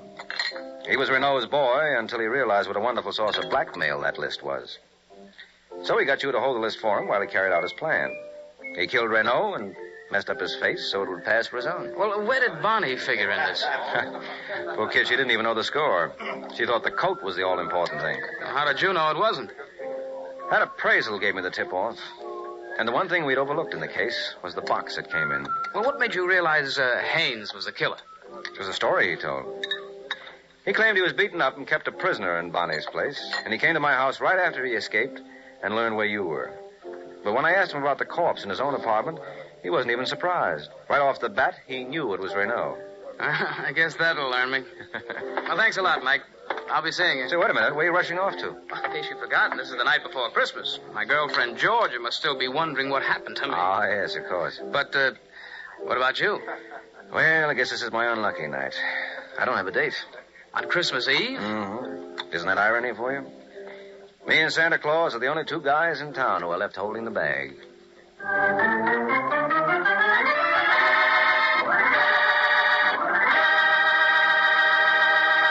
And now, stay tuned for the program that is rated tops in popularity for a longer period of time than any other West Coast program in radio history. The Signal Oil program, The Whistler, transcribed for Christmas by the Signal Oil Company to enable the cast and the entire production staff of The Whistler to enjoy Christmas Day at home with their families.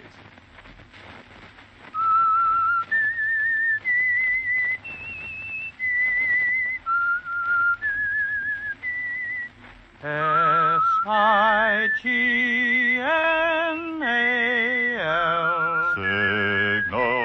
Signal gasoline. Signal, the famous Go Farther gasoline, invites you to sit back and enjoy another strange story by The Whistler.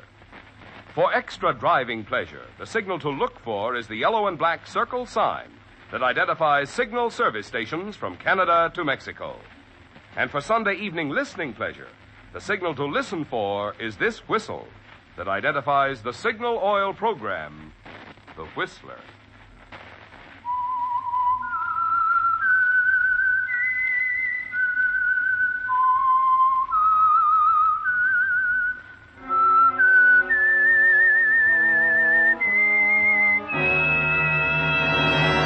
I am the Whistler, and I know many things, for I walk by night. I know many strange tales hidden in the hearts of men and women who have stepped into the shadows. Yes, I know the nameless terrors of which they dare not speak. And now, for the Signal Oil Company, the Whistler's strange story. Letter from Cynthia.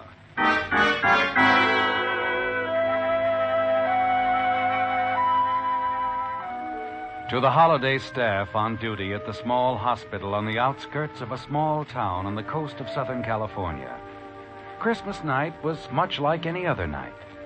Not quite, of course, for the spirit of the season was in the air.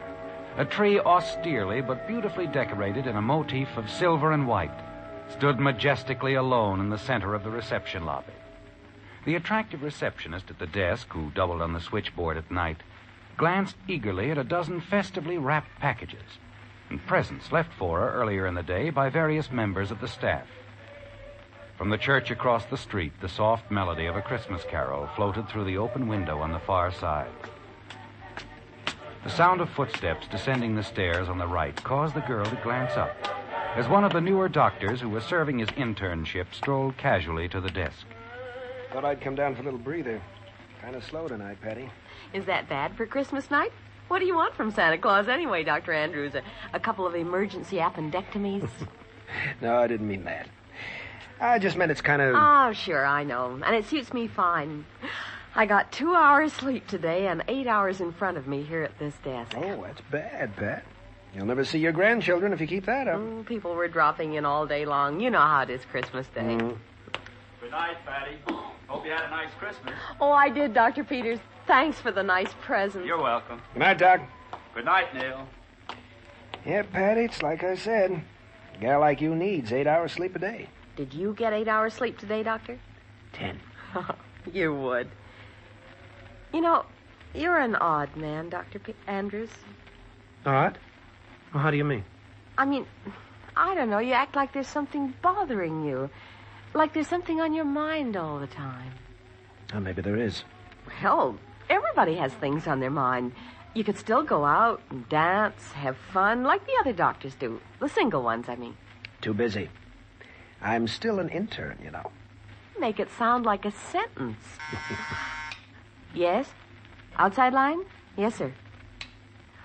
Oh, here, Doctor, I almost forgot. Maybe this pretty pink envelope will change your viewpoint. A letter. When did this come? I don't know. I just came on duty 10 minutes ago. Why don't you open it? What? Dr. Andrews, your hands are trembling. I believe your viewpoint's changed already.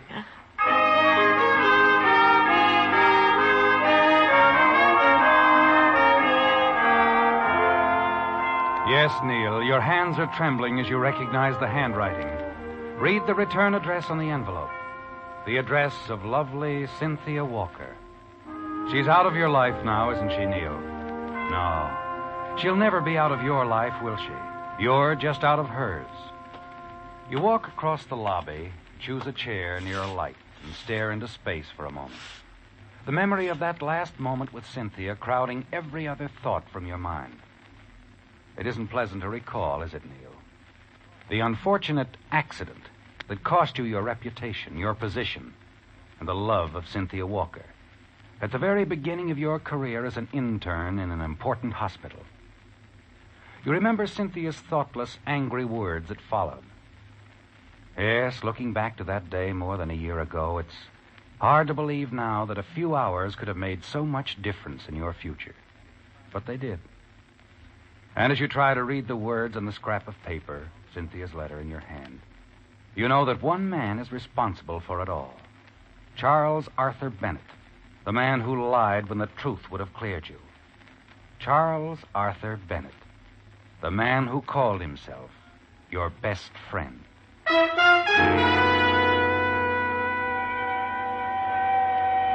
The sound of an ambulance wheeling into the receiving room below shatters your train of thought. Across the room, a yellow light flashes on the switchboard. You turn quickly back to the letter. But your thoughts are blurred, and you know you won't have time to finish your letter before you get the call you're sure is coming. Yes, Doctor. Yes, Doctor. Yes. I'll make out the registration card right away. Dr. Andrews. Yes? Yes, Pat? Admitting room? No, Miss Stevens is busy. 412 has had a relapse. Oh. They're taking the emergency to the 3rd floor. Dr. Graham wants you to go to the 3rd floor drug room. What kind of accident? Car crash, traumatic and hemotractic shock. Patient very weak. Dr. Graham wants you to prepare injections of sereptamine and saccharin. Take them to the operating room, 3rd floor. Right. I was afraid we might have one of these before the day was over. You get any details? No, only it was an automobile accident.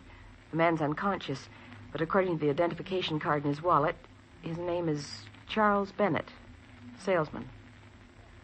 Who did you say? Bennett. Charles Arthur Bennett, Los Angeles.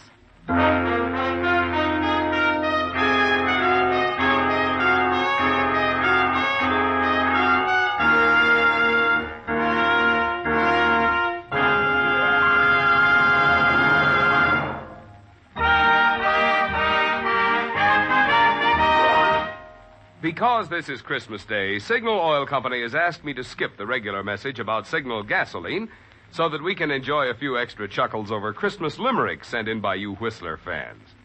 Tonight's first $20 Signal gasoline book goes to Mrs. E. Morrow of La Jolla, California, for this limerick. Said Santa when boarding his sled, "This year I'm using my head. It's signal for me, I'll go farther, you'll see," and over the rooftops he sped. Signal, signal, signal gasoline. Your car will go far with Go Farther gasoline. Tonight's second $20 Signal gasoline book goes to Victor Ehrman of Long Beach, California, for this limerick. A child asked his father one day how St. Nick went so far on his sleigh. The wise father replied, he can take that long ride 'cause his reindeer drink signal, they say. Signal, signal, signal gasoline. Your car will go far with Go Farther gasoline. Our only regret is that Signal could not have added a $20 coupon book to every Whistler fan's Christmas stocking. But we do hope that yours was filled with all the good things you wanted and more.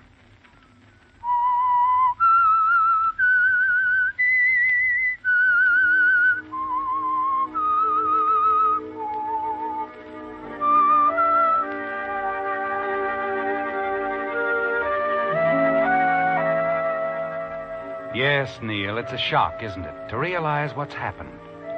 For more than a year, your resentment of Charlie Bennett has smoldered. And now the girl at the switchboard tells you that he's here in the hospital where you're now interning, the victim of an automobile accident. That you have to prepare the drugs that might save his life. Might save his life. As you hurry up the stairs along the hallway to the laboratory, your thoughts go back to that night more than a year ago. The circumstances were quite different then, weren't they, Neil? Because although you didn't then realize it, that night you were at the mercy of Charlie Bennett. The night which began at a birthday party for Charlie Bennett more than a year ago at the home of a mutual friend. But as far as you were concerned, there were just the three of you. Cynthia, Charlie, your best friend, and you. Yes, Neil, things were much different then. Oh, it's a wonderful party. I wish I didn't have to leave right in the middle of it. Well, if you must, you must. I'll drive you home. No, darling, I've already phoned for a taxi. Now, this is the first time you've been off duty from the hospital in a long time. I want you to stay here and relax and have fun. Okay, but I might get into trouble, you know. I trust you. You're a big boy now. Or I wouldn't have told you I'd marry you. Have you told Charlie? No, not yet. I'll tell him tomorrow. I don't want to seem conceited, but, well, telling him tonight that I'm going to marry you, it just might spoil his birthday party. Yes, it would. By the way, where is Charlie? Oh, he's around. Over in the corner, I think. That island completely surrounded by the ocean of blondes. Well, I wouldn't think of invading that territory. Just to tell him good night. You tell him for me, will you, Neil? Sure. You really have to go. Oh, I'm afraid so. Jane's only in town for the night, and I don't get to see my sister very often. My taxi ought to be here by now. Now, it's your night off, dear. You have fun. You interns don't get out of that hospital often enough. And besides, the champagne is wonderful. Anything you say, darling.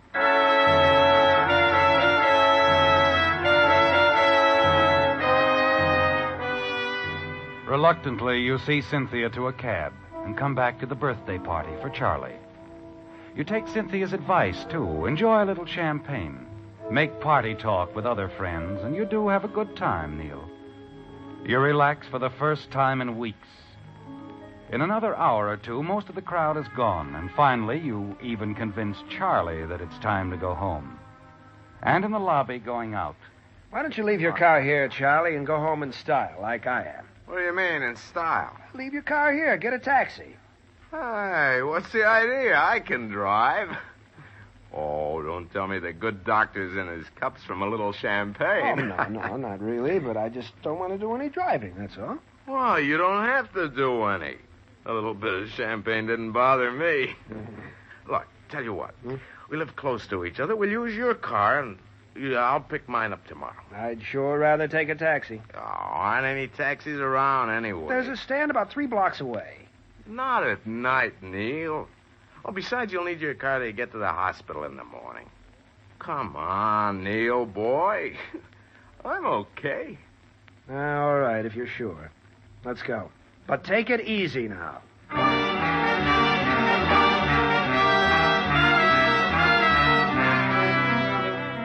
Once in the car, you make one more effort to talk Charlie out of driving, but to no avail. You're getting a little weary of the slight argument, so you let him drive your car. And after the first few blocks, you decide you have nothing to worry about. Charlie seems to be driving satisfactorily.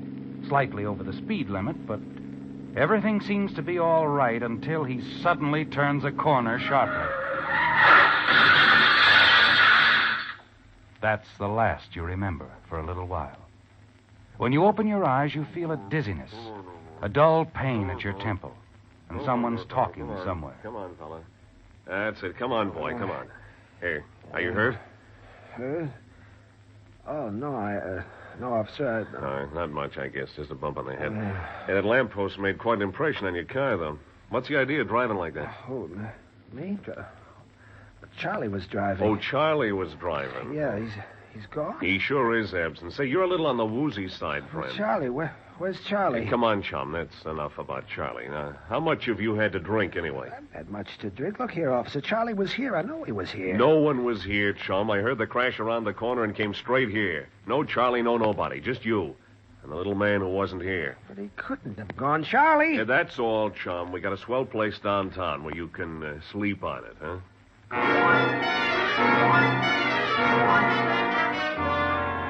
It's like a nightmare, isn't it, Neil? You're bewildered and confused by what's happened. It's all a mistake, isn't it? A horrible mistake. And Charlie will show up soon and explain everything. Then you're booked at police headquarters and spend the rest of the night pacing back and forth in jail. Finally, in the early morning, someone is there to put up your bail. Hello, Cynthia. Hello, Neil. I came as quickly as I could. Thanks. Thanks for, springing me. Come along, Neil. I'll drive you home. How did you find out I was here? The whole story is in the morning papers. And it mentions your connection with the hospital, too. I suppose so. Dr. Rogers called me about it. He was quite concerned. Well, he needn't have been. We'll get this whole thing cleared up in no time. No time at all. Oh, I hope so, Neil. Sure. As soon as I see Charlie Bennett. Charlie? Yeah, you'll tell him what really happened. He was driving the car. It was all his fault. I was just... What's the matter, Cynthia? Why are you looking at me like that? Well, I've already talked with Charlie. Well, he told you then how it really happened. Charlie said he wasn't with you last night when it happened. He took a cab. He went home alone. It leaves you stunned, doesn't it, Neil? You're certain there must be some mistake. But once Charlie understands how much it means to you, he'll realize what's happened and tell the truth. It's too late to prevent the unfavorable publicity for the hospital, but at least you could be cleared in Dr. Rogers' eyes and in Cynthia's. You see Cynthia safely home and then take a taxi directly to Charlie's apartment. He isn't there, but the desk clerk lets you in and you settle down to wait and to think.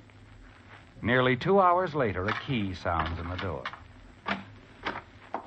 Neil. Hiya, pal. Why didn't you tell me you were coming? I would have waited. I didn't plan on it. The desk clerk let me in. You talked to Cynthia on the phone this morning, didn't you, Charlie? Cynthia? Yeah, crack of dawn, naturally. She was worried about you. Naturally. And what did you tell her? Oh, that's what's worrying you, huh? Well, I didn't really mean to do it, Neil, but I had to. Want a drink? No. Mind if I have one? Look, Charlie, I'm trying to give you a chance to explain. Okay. No reason to get sore. You lied to Cynthia. Why? Well, I told you I had to. You know, as a salesman, I have to drive a car to make a living, What's Neil. that got to do with it? Only everything, that's all. Look, Neil, I didn't bother to mention it to anyone, but I was in a scrape 3 weeks ago. I got hauled up for driving under the weather. I got off with a fine and a warning that time. Wait a minute. You mean you deliberately let me take the rap for your accident last night? Well, I tell you, I couldn't help it. Do you know what a spot this has put me in? The hospital has a reputation they're pretty jealous of, you know. Sure, and I've got a job. And so have I. I think you'd better put down that drink and get your coat on, Charlie. Why? Because you're coming with me to explain to Dr. Rogers. Then we're going together to see Cynthia. Oh, what good would that do? It's all over now, Neil. You mean you're refusing? I mean I went home in a taxi last night alone. Told my story once, and I don't see anything to gain by changing it now.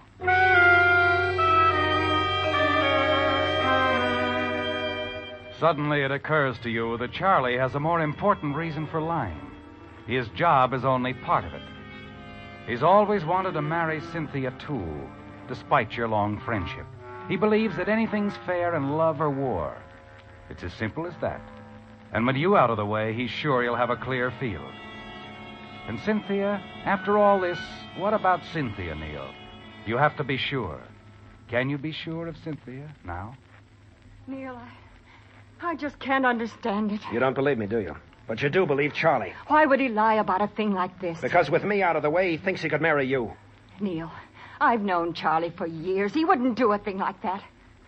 Besides, he's your best friend. Oh, yeah. He's proved that, hasn't he? Neil, aren't you forgetting that Charlie wasn't found in the wreck? That you were? You all alone? Your story is... well, it's too fantastic. The police don't believe it. And Charlie says it couldn't have been that way. And you, Cynthia? What do you say? Oh, Neil, what can I say? Do you think I want to believe this? And Dr. Rogers, the hospital, what do they say? Naturally, I resigned. I couldn't do anything else. I don't blame them for what they think, any of them. But I know I'm right, and... Never mind, Cynthia. Guess there's no use in going over all that again. Neil, you're not going. Well, why not? I don't seem to be getting anywhere. What's going to happen, Neil? Well, do you think you'll be able to get an internship somewhere else? I think so. I'm just as qualified as I ever was. My previous record was good, and I've learned a lot. Sorry this has been too much for you, Cynthia. I haven't You said wouldn't that... consider marrying a man you didn't believe, would you? I want to believe you, Neil. More than I ever wanted to believe anything. Well, maybe you will someday. Maybe you'll learn the truth. When you do, let me know. You'll be able to find me.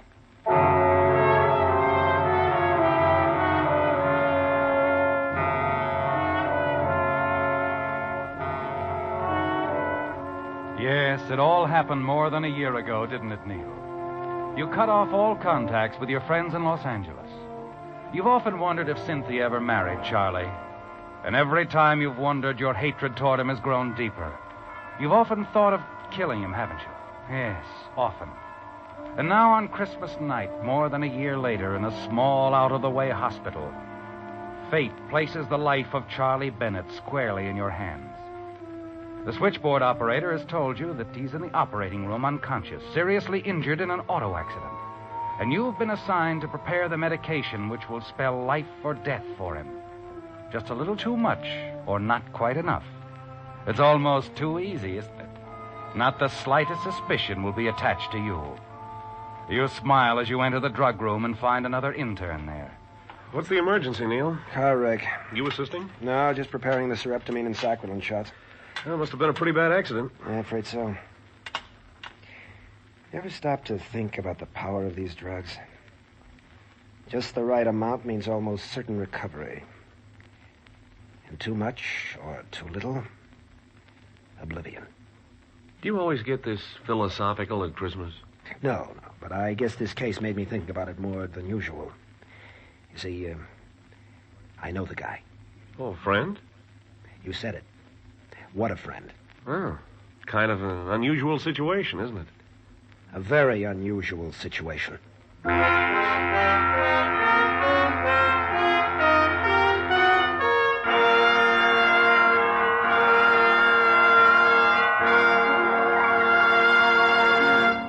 You know, friends, we of Signal Oil Organization feel mighty proud and pleased that you have invited the Whistler into your home so regularly throughout the year, and especially on Christmas Day.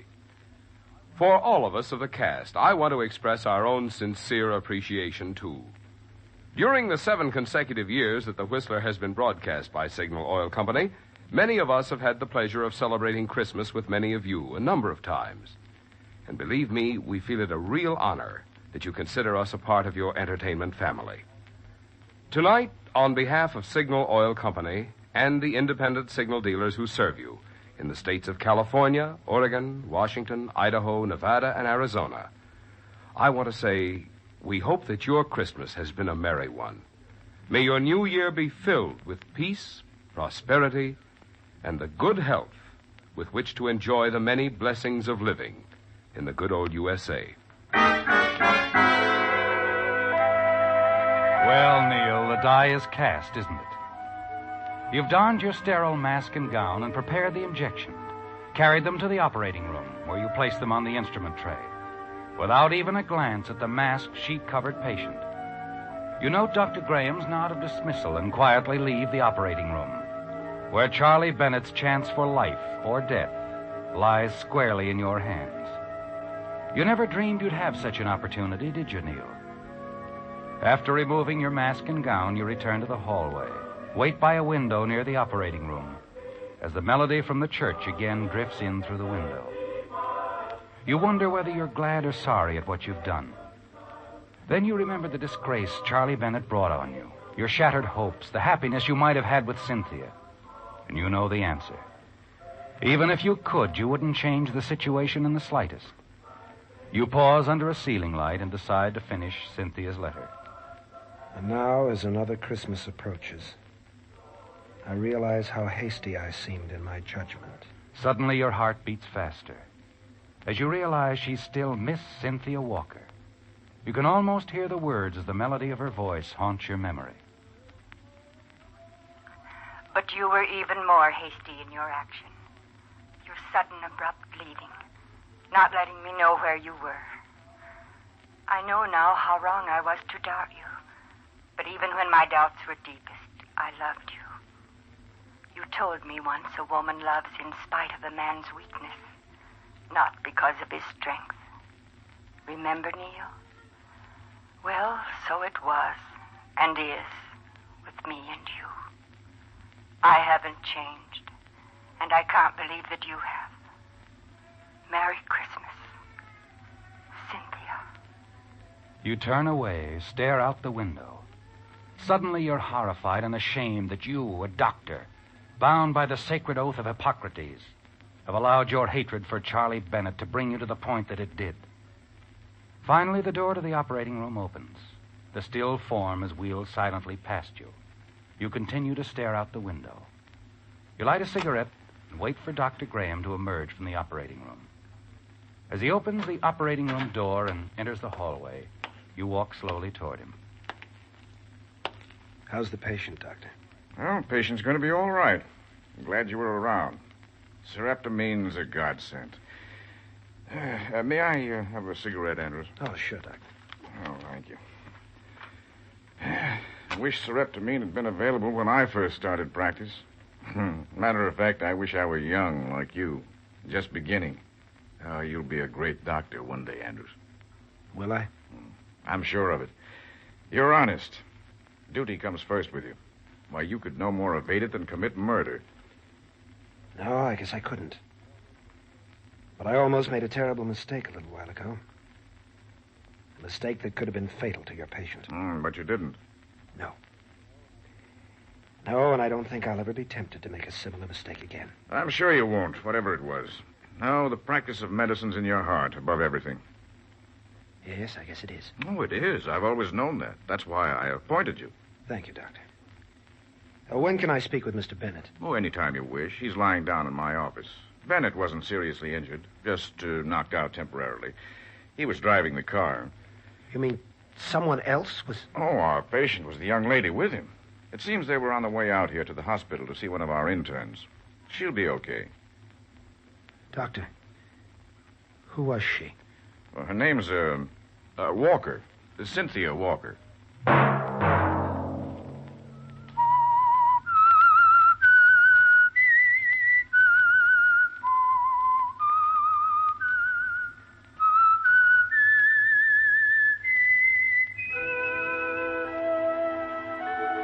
Let that whistle be your signal for the Signal Oil program, The Whistler, each Sunday night at this same time. Brought to you by Signal Oil Company, marketers of Signal gasoline and motor oil and fine automotive accessories. Remember, if you would like the fun of having your friends hear a limerick of yours on The Whistler, the address to which to send it is the Signal Oil Company, Los Angeles 55, California. All limericks become the property of the Signal Oil Company. Those selected for use on The Whistler will be chosen by our advertising representatives on the basis of humor, suitability, and originality. So, of course, they must be your own composition.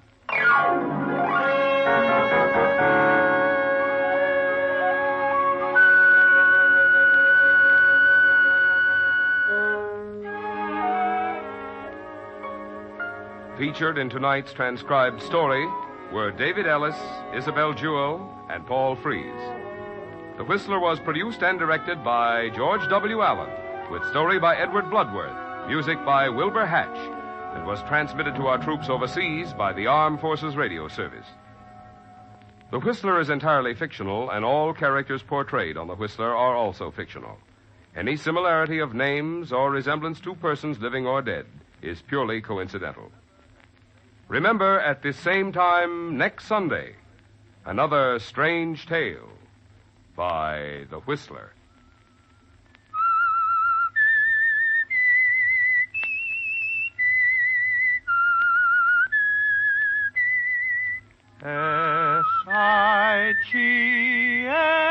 SIGNAL. Signal, signal gasoline. Marvin Miller speaking for the Signal Oil Company. This is CBS, the Columbia Broadcasting System. From Hollywood, it's time now for... Johnny Dollar. Hi, Johnny. Who dat? George Reed. Well, Merry Christmas, George. Is it? Oh, what's the matter? You ever hear of Jediah Gillis? Eccentric? Owns about half of Rhode Island? That's the boy.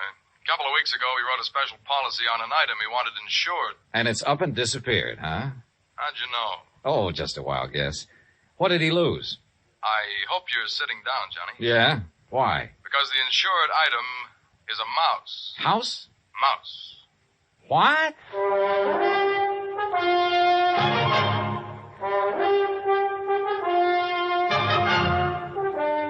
Bob Bailey in the exciting adventures of the man with the action-packed expense account. America's fabulous freelance insurance investigator. Yours truly, Johnny Dollar.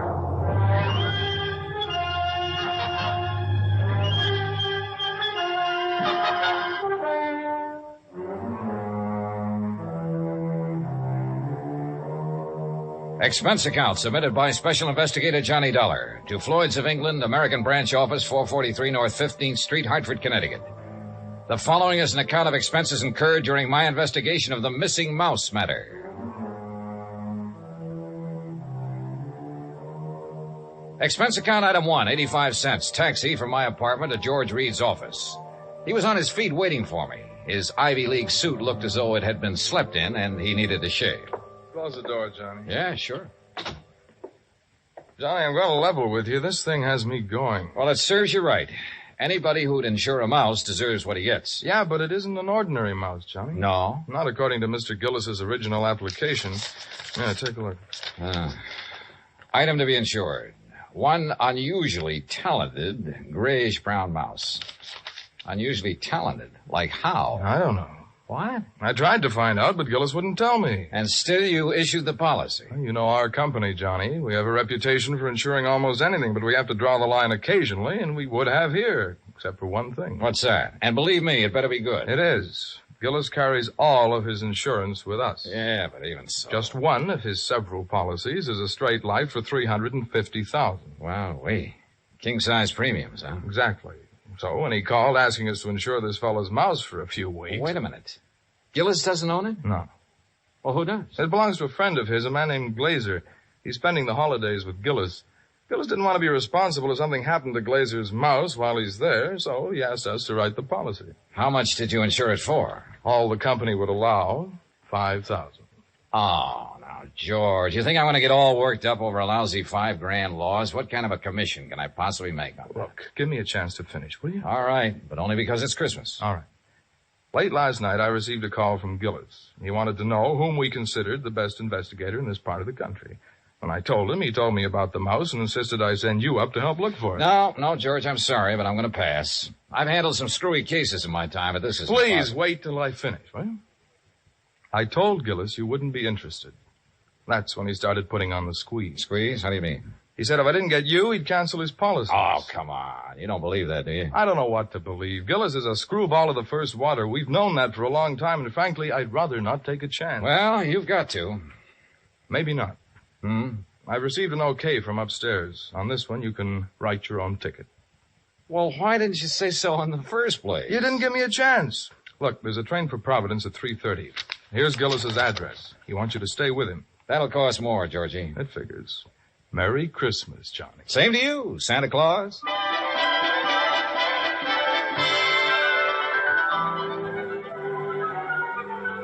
Expense account item 285 cents, cab fare, back to my apartment. I was intrigued by what George had told me and by what his company was going to add to my bank account, so I didn't really mind changing my plans for the holidays. Expense account item $318.90, transportation, including a round-trip ticket, Hartford to Providence, and cab fare out to the Gillis residence. Palace would be a better word for it. It stood in the middle of a large wooded park. Must have been half a dozen acres, all of it surrounded by an old-fashioned iron fence. I dismissed the cab and had started toward the front door when it opened. And standing against the light, watching me, was a tall, beautiful girl. Careful of the steps. Why? The steps, they're icy. Oh, thanks. We've been expecting you, Mr. Dollar. Hi. Well, hi. Mr. Glazer and Father are in the library. Would you like to meet them now or wait till after you're settled? Oh, I'm afraid I'd better see them right away, Miss Gillis. Marion, Johnny. Well, come along. You know, for the first time, I'm glad I came home for the holidays. Home from where? New York. Here we are. You'll have to come visit me, Johnny. Maybe I'll do something drastic, like losing a mouse to guarantee it. Marion, I told you to keep that door closed. Oh, Mr. Dollar's here, Father. Oh, well, have him come in. Yes, by all means, have him come in. See you later, Johnny. Well, Dollar, glad you finally got here, yes, indeed. Thank you, sir. This is my friend and associate, Bert Glazer. Hi, Mr. Glazer. Bertie and his pals, Mr. Dollar. Beg pardon? My dog act. You investigators are supposed to have good memories. I hoped you might have caught us at some time or other. No, afraid not. Oh, would you like to have a drink, Mr. Dollar? No, thanks. Now, suppose I got anything you want to drink. I got an eggnog, hot buttered rum. Well, maybe later. Right now, I'd like to hear the details of your loss. You mean that insurance agent didn't give you all the information? He didn't know it all, Mr. Gillis. All he did know was that a so-called talented mouse has disappeared. So-called. And he hasn't disappeared either, not at all. He's been kidnapped, that's what. Kidnapped, yes, sir, and we know who did it, too. And why. We know why, too. And it's your job to get him back, Dollar. Oh, now, wait a minute. And I'm not going to pay 1 red cent for ransom. Not 1 cent. Not 1 cent. Okay. But what makes you so sure the mouse was kidnapped? Well, I'm afraid I can't tell you that without Bert's permission. Well, Mr. Glazer? Well, if we tell you, we must have your solemn promise you won't repeat it to anybody until Christmas Day. Well, I'm not sure I can do that. If you can't, we don't open our mouths. Right. Well, Okay. Till Christmas Day. Good, good. Dollar, suppose I told you Gulliver was worth at least $50,000. Gulliver? The missing mouse. Oh. You'd be surprised if I said he was worth that much? Depends. You claim he's talented. Does that have something to do with this valuation you put on him? Something. Oh, it has everything to do with it. Yes, sir. Well, what does Gulliver do that other mice can't? Nothing. But it's how he does it that counts. How he does what? Sings. What? Can't you hear the man, Mr. Diller? Can't you hear him? Gulliver sings. He carries a tune. You know. With the clarity of a clarion, the fervor of a female opera star, and the tone of a tenor. That's how we plan to bill him. I see. But he doesn't believe us. Oh, no, wait. I didn't say that. There's no need to. We can tell by your face. Can't we, Bert? But a mouse. Mr. Dollar, it is a scientific fact that mice sing. Mice sing? Well-known magazines have published articles proving it. Unfortunately, most of them sing in a scale too high for human hearing. But not Gulliver. Well, not Gulliver. Yeah, that's right. He's a basso. A basso? By mousy standards, that is. Oh, no.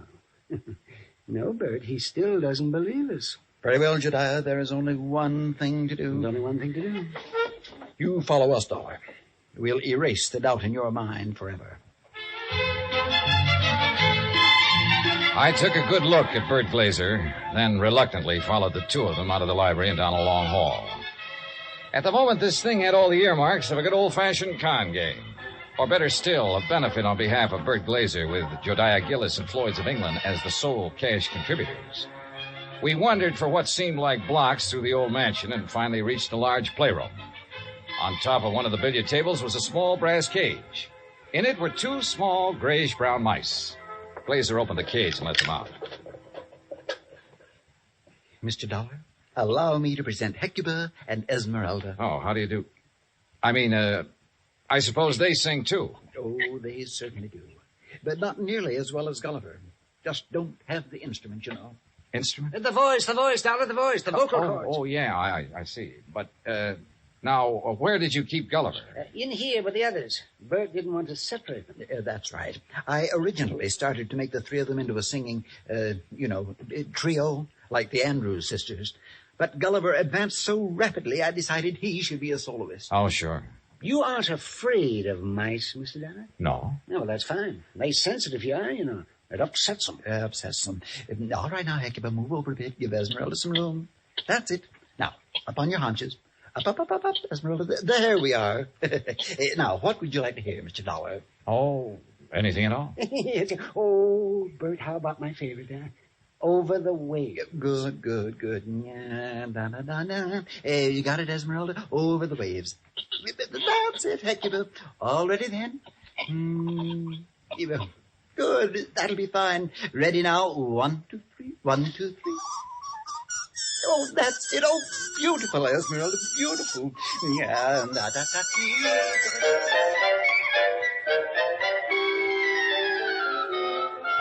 Well, I won't say I was convinced, but I won't say I wasn't. But I will say those mice were singing something, or giving a mighty good imitation of it. We returned to the library, and this time I sampled the eggnog liberally. Is that all right, Dollar? Oh, fine, thanks.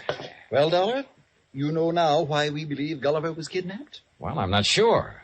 To exploit him. What else? Exactly. You have any idea who did it? Harry McQueen, that's who. McQueen. Who's McQueen? Used to be my agent. Theatrical agent? Uh-huh. He's been snooping around here lately, Johnny. We figure he's gotten wind of our mice. Well, what do you mean by snooping around, Mr. Gillis? Oh, you know, he's been out here twice this week wanting to see me. Had to kick him out of here yesterday morning. How'd he get in? Well, my daughter answered the door. Yes. She didn't know McQueen from Adam. So when he asked for me, she figured he belonged in here, rehearsing the show with the rest of us. Rehearsing what show, Mr. Gillis? What show? What, the show for the Children's Hospital. Jodiah puts one on for the sick kids every Christmas Eve. Of course. You know, Dollar, variety act, a Santa Claus. This year, though, we got a radio hookup.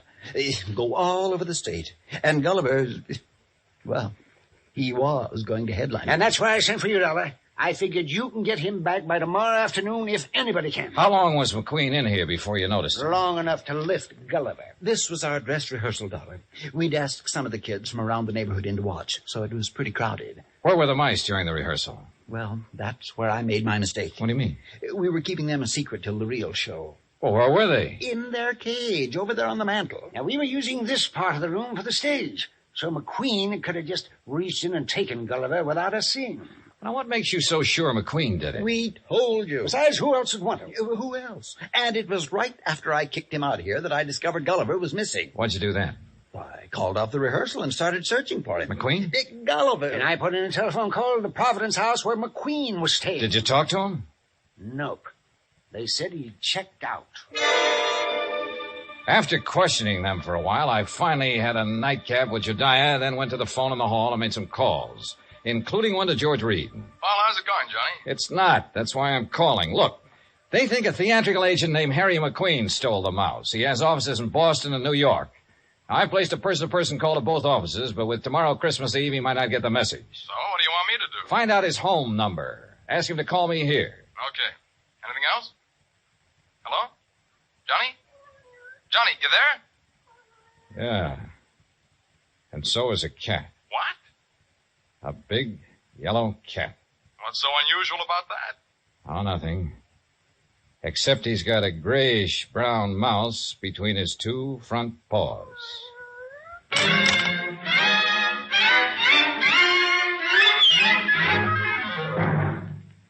Act 2 of yours truly, Johnny Dollar, in just a moment. You can't buy happiness by the pound or the yard, but you can have it by the hour with no strings attached every Monday through Friday evening and each Saturday in the daytime when the Robert Q. Lewis Show is on the air.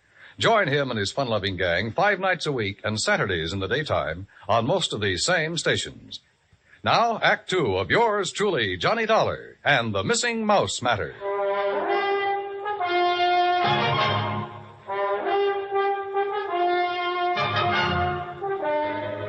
I was standing in the hall of Jediah Gillis's home looking at a big yellow cat that had a mouse between its two front paws. As far as I was concerned, a mouse is a mouse, and this one could be Gulliver. I cut short my phone conversation with George Reed, then started toward the cat. Here, kitty. Here, kitty, kitty. Nice, kitty. Kitty, kitty. Here, kitty. Mama, where are you? Here, kitty, kitty. That's a good kitty. Now, kitty, let me have the little mouse. Mama, you naughty cat. Where? Oh, This cannibal belong to you, Marion? yes, I promised Father I'd... What do you mean, cannibal? Take a look. Oh, no. Oh, yes. And he's very, very dead. Oh, you don't think it's Gulliver, do you? Well, Mr. Glazer will have to identify him. And if he is, well, that's that. Oh, no, Johnny. What do you mean? Oh, Johnny, please, you don't have to tell him, do you? Well, sure. If it's Gulliver, this thing's cleared up. If it's not, your Rama gets a reward for being a good mouser. Oh, Johnny, please. Dad almost had a fit when I arrived here with Rama. He made me promise to keep him in my room. This the only time he's been out? Well, no. Oh. He was out for a little while yesterday while they were rehearsing. I didn't notice he was gone till after lunch. Then the corpse could be Gulliver's. Oh, Johnny, if it is, there's nothing we can do about it now. And if you tell my father, besides making him angry, it'll break his heart. All right.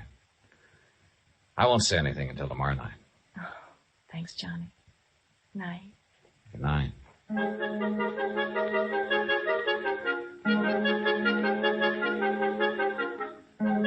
Christmas Eve morning came cold, crisp, and clear. The Gillis grounds were covered with new fallen snow, and the trees were heavy with icicles, giving the whole place the look of a winter wonderland. I dressed and went down to join Gillis and Bert Glazer at breakfast. I was on my third strawberry when the phone started to ring. Yeah, you expecting a call, Dollar? Yeah, matter of fact, I am. Yeah, then you'd better answer it. If it's somebody at the broadcast station for me, tell them I'll be at the Children's Hospital at noon. They can call me there. Right. Hello? Johnny Dollar? Speaking. Look, I don't know what's going on down there or why you're going to pester me about it. Who is this? Harry McQueen. Who did you think? Well, I wasn't sure. Well, your friend Reed got me out of bed this morning, Dollar. He told me you wanted to ask me some questions about a mouse that's missing from Jediah Gillis's place. Hey, that's right. What do you know about it? Well, I've done a lot of pilfering in my time. I've taken towels from hotels from Maine to Miami and Seattle to Bridgeport. but I never had to stoop so low as to steal a mouse from any hotel, garbage dump, trap, or field. Do I make myself clear? Perfectly. Except for one thing. Yeah? This particular mouse was a performer. Was a what? He was trained, did tricks. Still doesn't interest me. Well, then why were you trying to see Mr. Gillis? To get some of my people on his Christmas show. Anything wrong with that? No. There'll be a lot of publicity about it. Would have done him a lot of good. And you're sure you weren't interested in the mouse? Look, Dollar, when I went into this business 18 years ago, I swore then I'd never handled kids, belly dances, or animal acts. But you handled Bert Glazer's dog act. His what? Dog act, Bertie and his Oh, pals. somebody's feeding you a line, Dollar. That act was billed Bertie and his pal, and the pal is a dummy. Glazer's a top-notch ventriloquist. He's a master. You hear me, Dollar? Yeah, Harry. I hear you fine. I had to do some thinking, so I put on my coat and went outside for a walk around that wooded park. What I had just learned about Glazer confirmed what my instinct, my common sense, had been telling me all along. Except for one thing. The performance given by Hecuba and Esmeralda the night before. If Glazer had been doing the singing for those two mice, he was a master ventriloquist. Which was exactly what Harry McQueen said he was. I'd started back toward the house, wondering if I should get Jediah aside now and tell him or wait until after the show, when something soft and cold hit me on the back of the head. Hey! Sorry, Johnny, I couldn't resist such a serious target. Anything new? Well, if you mean have I found Gulliver, the singing mouse, no. Dad told me to tell you if Gulliver does turn up before 1:15, rush him over to the hospital. Yeah, sure. But I think that's extremely unlikely. You think Rama got him, don't you? If he did, he got a very ordinary mouse. He didn't get one that sings. I'm afraid I lost you. Doesn't matter. Oh, now I wonder what he wants. Who? That boy on the porch. Oh, well, if this was Hartford, I'd say he was the paper boy coming around to collect. Well, it's not Hartford, and he's not a paper boy because Dad doesn't subscribe to anything but Fortune. Oh, well, then he's selling something. Well, if he is, he's not going to give us a chance to buy any. Johnny, looks like we scared him off. That's fine. Hey! Hey, come back! He sure tore out of here when he saw us. Wonder what he wanted. Do you suppose he was one of the kids they invited in to see the dress rehearsal? Well, if he was, what would he be doing back here today? I don't know. Let's take a look around.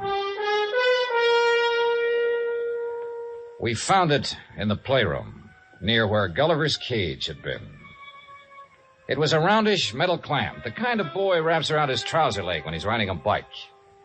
I was about to call the hospital and ask Jediah for a list of all the kids they'd invited to the rehearsal when the front doorbell rang. Johnny, it's that boy again. Better let me get in.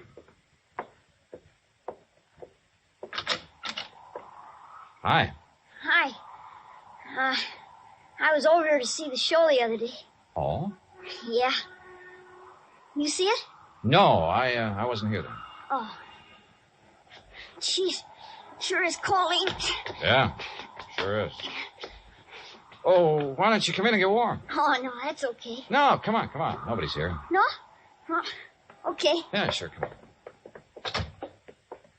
I don't want to bother nobody, you know. I was just riding by and I thought I'd stop and tell old man Gillis what a swell show they put on. You really liked it, huh? Yeah. All except for that Santa Claus. Oh? What was wrong with him? Nothing. Just that, well, who believes in all that smushy kid stuff? Kids, I guess. How old are you, Bobby Neves. How old are you, Bobby? Almost 11. Well, being that old, I can understand why you weren't impressed with the Santa Claus. All that other stuff, too. You know, like giving presents and singing those hymns and junk like that. You gotta cut it out when you start growing up. You sure do, boy. Yeah. You know, you and my mom, you get along just fine. Oh? Yeah. She feels about Christmas. She feels about Christmas just like you and me do. All right. Yeah. Boy, this log of fire sure makes your eyes smart, don't it? Yeah, it sure does. Where do you live, Bobby? Crosstown, Scully Avenue. Well, how'd you happen to be over here the other day? Well, I was riding my bike when I saw this dog. Oh, gee, he was... Anyhow, when I tried to catch him, he ran from me. I followed the silly mutt clear over here. Uh-huh. Did you ever catch him? No. I was about to when this man hollered and asked me if I wanted to see a free show. So I came in. I see. Well, you must like dogs a lot, huh? Sure. You got one? Used to have one when my pop was with us, but we can't have no pets where we're living now.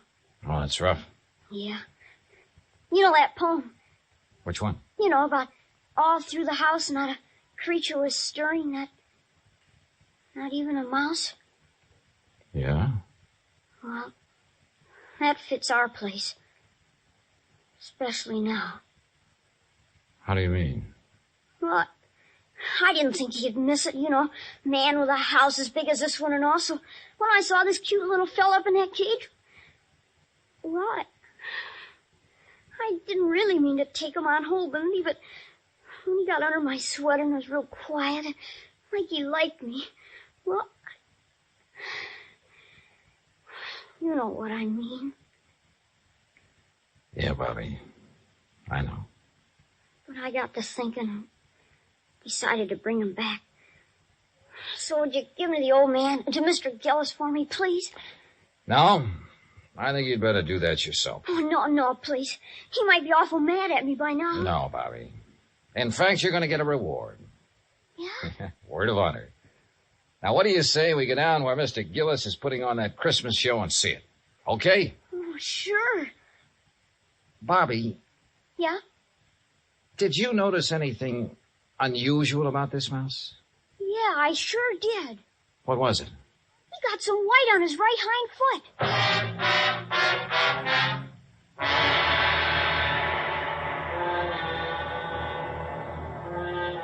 Expense account item 4, $1.60. Cab fare from the Gillis residence to the Children's Hospital for Marion, Bobby, and myself.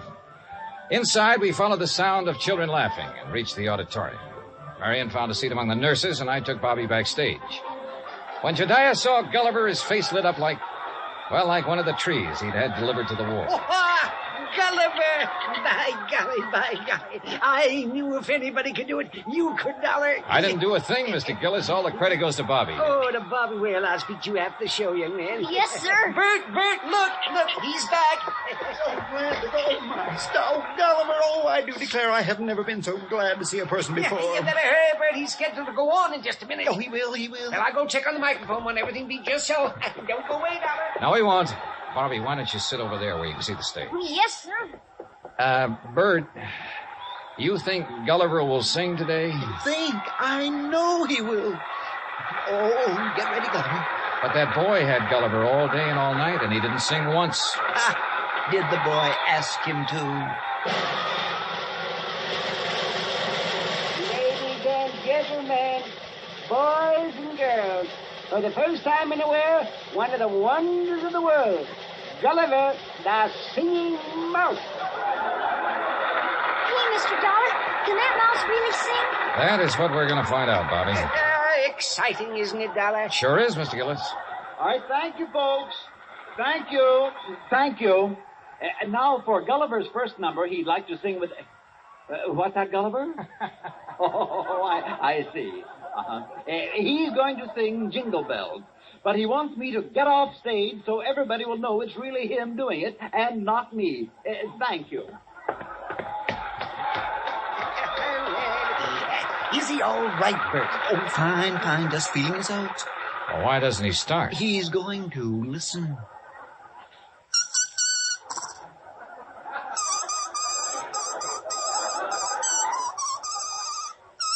Well, Dollar? Now I have seen everything. Me too. Gee.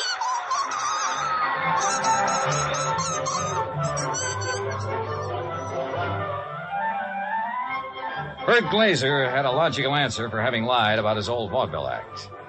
He knew I wouldn't believe the mice could really sing if I'd known he was a ventriloquist.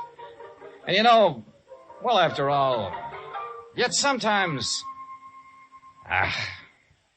Expense account total, including cab fare, Hartford Station to my apartment, $38.20. As for my separate and additional fee, as agreed upon before I took this matter, well, there's a boy named Bobby Neves who lives on Scully Avenue over in Providence. See that he gets it, huh? Yours truly, Johnny Dollar.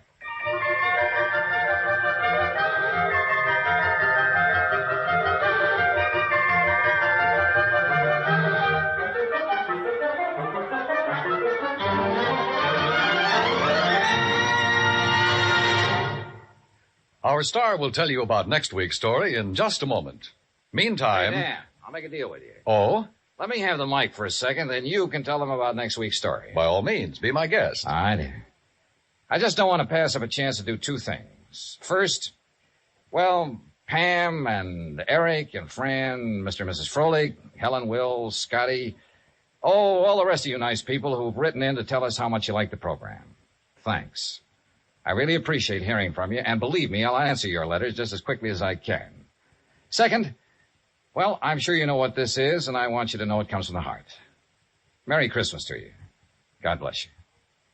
Now, next week. Next week, the case of a prize fighter who could win only by losing, because his life depended on it. Right. Join us, won't you? Yours truly, Johnny Dollar. Yours truly, Johnny Dollar, starring Bob Bailey, originates in Hollywood. It is written by Charles B. Smith and produced and directed by Jack Johnstone. Heard in our cast were Mary Jane Croft, Howard McNear, Parley Bear, G. Stanley Jones, Bill James, Lawrence Dobkin, and Richard Beals. Musical supervision is by Amerigo Marino. Be sure to join us next week, same time and station, for another exciting story of yours truly, Johnny Dollar. Dan Cubberly speaking.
Johnny Dollar. At McCracken, Johnny, Universal Adjustment Bureau. Well, dear Santa Claus. Huh? All I want for Christmas is $1 million, a new convertible, a bevy of beautiful blondes, 2 redheads. Glad you're talking to Santa Claus instead of me. What's your problem, Pat? Plain old-fashioned greed. Greed? Plus a no-good Samaritan. You want to go to work on it? What's the fee look like on this one? I can always use a few extra bucks this time of year. As who can't. But you know something? What's that? When you find out what this is all about, Johnny, well, believe it or not, even you may suddenly decide to make like one of Santa's helpers. Oh, now, wait a minute. If that means no fee. Come on over. Let's talk about it, huh? Yeah, I think I'd better.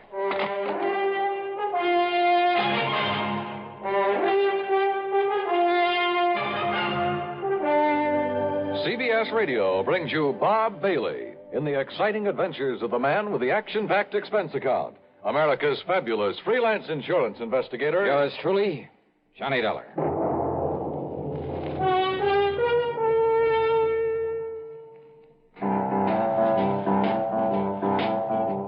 Talk about best-selling records. Here's a familiar tune about America's best-selling filter cigarette, Winston.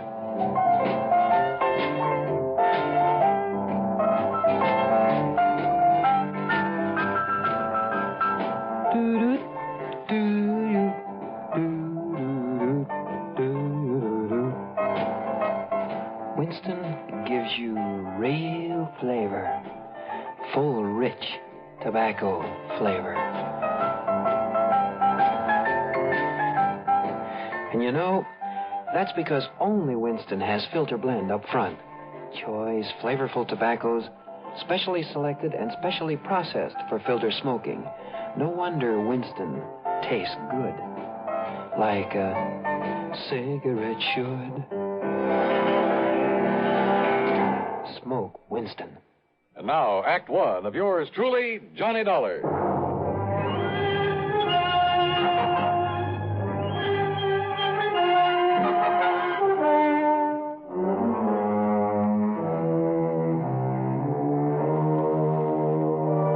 Expense account submitted by Special Investigator Johnny Dollar to the Universal Adjustment Bureau, Home Office, Hartford, Connecticut. Following is an account of expenses incurred during my investigation of the sudden wealth matter. Pat McCracken trying to chisel me out of a fee? Well, there was one way to find out. Expense account item one, $1 even for a cab to his office. On second thought, just in case, let's call it $1.50. When I got there, Pat got straight to the point. Johnny, as you know, we adjust insurance claims, do a lot of other services for a lot of small companies. So? Well, a good many of them cater to the farming communities. Not only home and property insurance, but they push endowment, the retirement type of policies. Companies like, Amalgamated Life, Trinity Mutual, New Britain Mutual, and so on. I think I've worked for all of them. Well, then you know the sort of clientele they cater to. So what's happened? 2 years ago, out in South Dakota, in a big agricultural area. Just a few days before Christmas? Wow. Now listen, Pat, huh? We suddenly got notice that a lot of people in a town near Sioux Falls were cashing in their insurance. Well, then a little over a year ago, the same thing happened in a farming section near Fayetteville, Tennessee. And about 6 months ago at a small town near Macon, Georgia. And these people are not only cashing in their policies, but they were borrowing on their land, hawking their furniture, raising cash any way they possibly could. For what purpose? To invest in the stock market.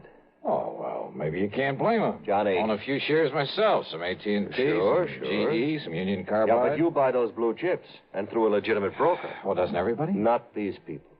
They were handing their dough over to some guy who moved into town and promised to double any money they gave him inside of 3 weeks. Oh, no. That old racket? That old racket. They'd give him $100 to invest for them, and 3 weeks later he'd return them $200? Yes. And when the word got around, everybody in town would start handing him his life savings? Yes. And out of the money coming in, he'd pay off the early suckers. Pay them 2 for 1. So they and all the rest of the pigeons would keep handing him more and more. And then, of course... Oh, sure. As soon as he got a really big bundle in his hands, he'd disappear. Exactly. Oh, brother. One of the oldest, dirtiest, meanest rackets in the world. And the poor, greedy people are still falling for it and getting burned. And the authorities haven't been able to catch up with this guy? By the time they have, he's been gone. And now the latest series of policy cancellations started coming in only a few weeks ago from a town called Enterprise, New Jersey. Well, then, Pat, there may be time to nab it. I hope so. But why aren't the local authorities doing something about it? The man is still paying off, Johnny. You know, the early investors. You can't nab him for that. Oh, well, what he's really doing, though, is setting up the later suckers for a big killing. Of course.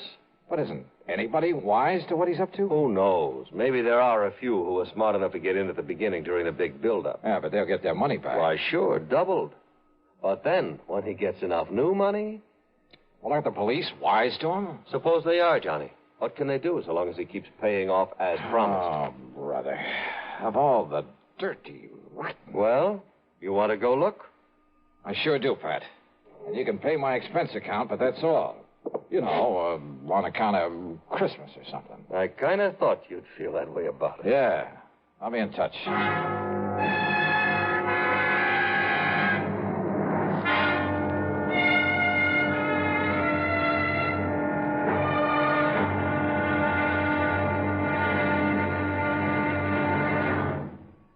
Take your teenagers, give them a Stereo One portable by Columbia, and there's a new sound of pleasure in your home and a brand new kind of fun. Only Columbia gives you a big 6-speaker stereo portable phonograph with all the rich tone and range of big console models, and it's only $139.95. Columbia has a wide selection of portable phonographs, and they're all flawlessly engineered by CBS Electronics. They all play any and all records. 45s, 78s, and the new LP and stereo records, and play them better with true big sound. You just can't buy a better portable than a Stereo One portable phonograph by Columbia. You can't find a better buy either. Portable prices start as low as $39.95. Christmas is the time to give your youngsters a gift they'll get fun and pleasure from all through the year. Time to give them a Stereo One portable phonograph by Columbia, #1 in the wonderful world of sound. And now, Act 2 of yours truly, Johnny Dollar and the Sudden Wealth Matter. Expense account item 2, $62.50. Then it includes a plane to Philadelphia, and there, in the city of brotherly love, a $50 deposit on a rental car. I drove south on 47 into the farm country, through Vineland, then Millville, and finally to the little town of Enterprise. It had a main street a few blocks long that looked a bit run down at the seams. There was a food, clothing, and a variety store, a drugstore, a movie, and a couple of gas stations. There was a railroad station for shipping out the farm produce, but the lot around it was overgrown with weeds. A block east of the station was it was an old, somewhat nondescript sort of building, but over the front door was a weathered wooden sign that told the world it was the city hall. Inside, at the end of a corridor, I found a door that bore the legend Police Headquarters. Police Headquarters? That's right, son. I'm the chief of police, Chief Walters. What'd you say your name is? Well, I didn't, but it's Johnny Dollar. Well, pull up a chair and sit, Mr. Dollar. Okay, thanks.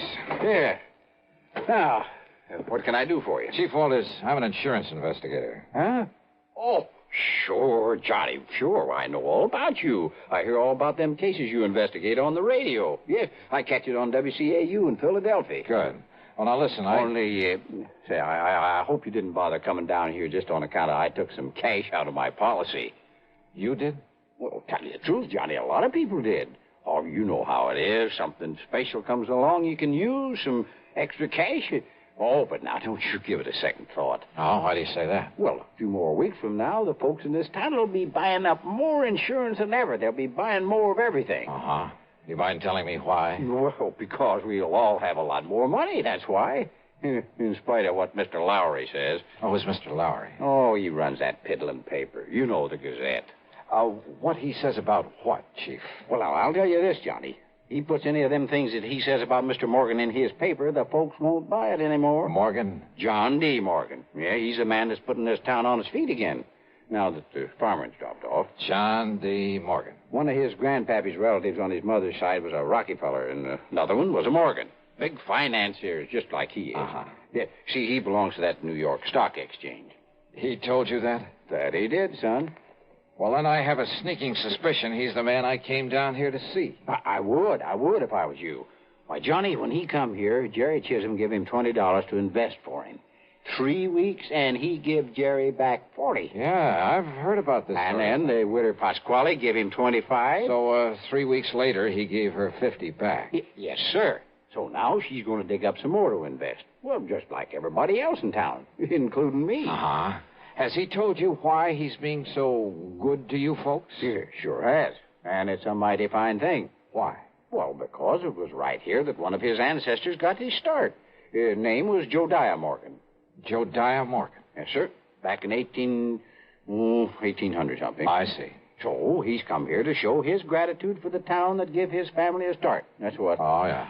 So, Johnny, you just invest everything you can with him, and you'll be glad you did. Where'll I find this John D. Morgan? Over at the Parker house. Well, Johnny, he made old man Parker turn the whole third floor into a suite for him and keep the hotel safe up there to keep our money in. Yeah, and you know what he spends for that suite of rooms? No. $100 every week. Wow. Okay, Chief, thanks very much. Oh, of course, you being from out of town, though. Well, are you on pretty good terms with him? Oh, sure am. Well, I probably sent him more folks with their money than anybody. Oh, well, then maybe you can do me a favor, then. Well, sure, Johnny, sure. Anything you say. Well, look, Chief, call him up. Tell him you'll send me over. Tell him I'm, one of the hometown boys who made good in selling on the road, and that I've come back here for the holidays. Yes. All right. Now, I'm sure he'll let you in. Yeah, just like he tells us, Johnny, the more money he can get a hold of, the more he can make for all of us. Oh, sure. Only, why is it you don't want him to know what you really do? Well, personal reasons, and he might think I don't need the extra money. Okay, Johnny, anything you say. Yeah, good. Meantime, I'll call on Mr. Lowry at the Gazette. Yes, well, now, don't you believe him, Johnny. That suspicious old crackpot don't know what he's talking about. All he is trying to do is to make up a lot of scandal for that lousy paper of his. Yeah? Yes, sir. We'll see.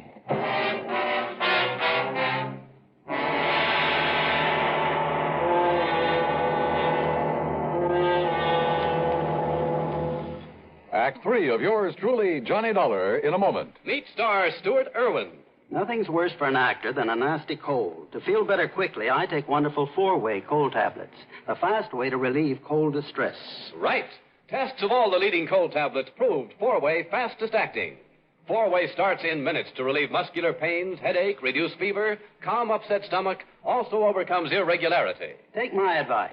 For your next cold, take 4-way cold tablets, the fast way to relieve those cold miseries.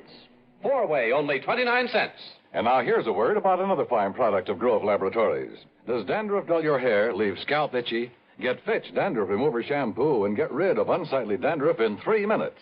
3 minutes with Fitch regularly is guaranteed to keep embarrassing dandruff away forever.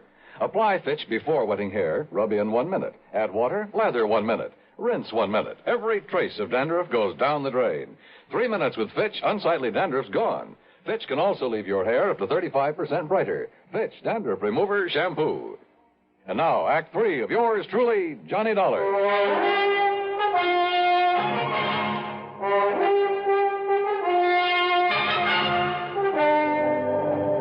Believe me, I've tried to pound some sense into their heads, Mr. Dollar, but they won't listen to me. If I print something about that shyster in my paper, they won't buy it. It's unbelievable. All they do is keep handing over more of their hard-earned money to us. Oh, sure, but they're getting it back, aren't they, Mr. Lowry, plus a handsome profit? Sure they are, those who gave him money over 3 weeks ago. So what do they do then? They go out and beg and borrow some more and give that to him. You just can't raise it. So he keeps taking in more than he's paying out. 10 times as much, every day. But as soon as he's got hold of every cent these people can cough up for him, well, you know. Oh, yeah. Oh, if only I could get some action around here. Get him locked up in jail. Yeah, but how can you as long as he's paying out on the original investments? You have no case against him. I know. Why, he'd sue for false arrest and have you over a barrel. Of course. Oh, the suckers would rally to his side and you couldn't prove a thing on him. I know. You simply can't touch him, Mr. Lowry, until he makes a break for it. Yes, but who knows when he'll try it. If he's clever enough to do what he's doing, and with the stupid one-man police force in this town... Wait a minute. Yes? There's one way of knowing when he'll try to duck out of here. How? By giving him the necessary encouragement. The only encouragement you could give to a man like him would be in the form of money. That's right. Now, look, I got a plan, Mr. Lowry. It'll take your complete cooperation. Yeah. And it may take the use of some of your money. My money? It's a chance, but the one chance we have. Now, that's carrying things a little too far. Hey, look. Back. Are you on my side or his? Well, you know the answer to that. Okay, then our job right now is to convince him that we're on his side. What? Yeah, sure. The only thing that'll make this John D. Morgan pack up and leave is more money. Well, of course. When he gets all he can out of the people. So listen to me, please. I want you to do 2 things. Now, I hear the press running back there. Yes, I started the run of today's paper just before you came. Stop the press. What? Yeah, set up a new front page. An apology for your previous attitude toward him. Apology? You know, now that you've seen with your own eyes what a good Samaritan he really is, what he's done for these people, what he'll continue to do for them. Mr. Dollar, I And don't... look, call in every kid in town if you have to, but get that paper in circulation. Then you call on Morgan. Call on? Yeah, with every penny you can scrape up. Give it to him to invest for you. Hey, is the local bank still open? It will be in for a couple of hours, but now look here, Mr. Dollar. Then I'll try to get hold of some money myself to give to that crook. You? Well, Dollar, don't you see Do you think he'll hang around once he's got his hands on a real bundle? Hey, don't you understand, Mr. Lowry? Well? Why, yes, of course. Sure. It's the only way to make him try to leave town with it. Yes, it's a chance, though, Mr. Dollar. Have you got a better idea?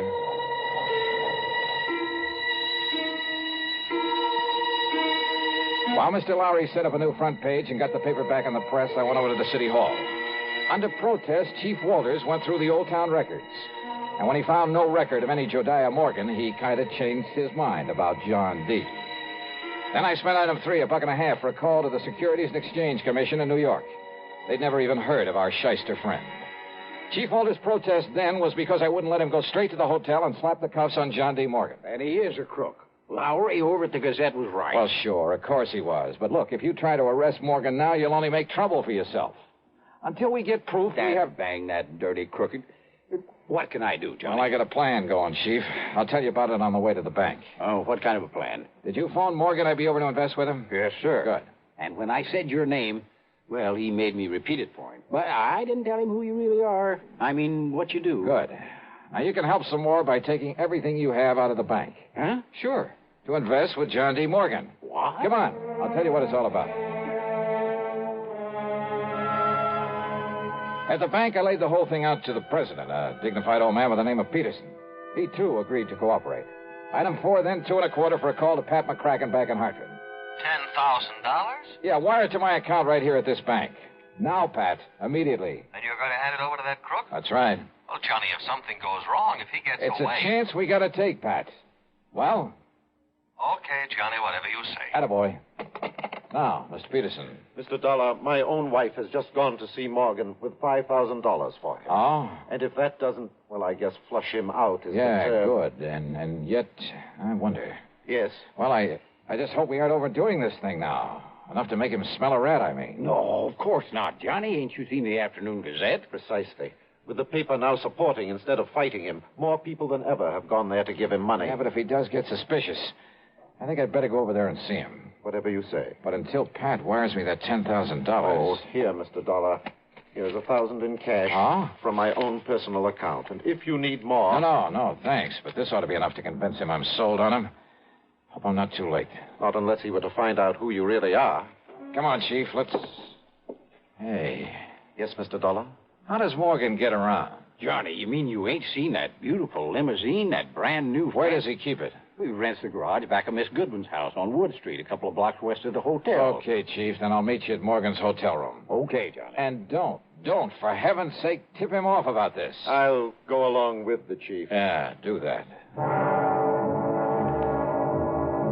I found the Goodwin house on Wood Street. I found the garage and back. There were no keys in the limousine inside of it. And rather than lose time breaking open the trunk, possibly to find nothing, well, I remembered an old trick I'd used once before. Then over to the hotel and up to the 3rd floor. But instead of John D. Morgan, I found half the population of Enterprise milling around in it. I had to force my way through to where Chief Walters and the banker, Mr. Peterson, were standing in front of an old-fashioned open safe. Too late, Mr. Dollar. We got here too late. What? Don't you see, Johnny? He skipped. He's already skipped out on us. Must have got wise to you. I had the chief order Mr. Parker to open the safe and look. Look at what everybody who came in here thought were bundles of money. Their money in it. Wads of paper with bills on the outside to make them look Dollar, listen to me. Yeah, Mr. Lowry. These people feel that you were responsible for this. Me?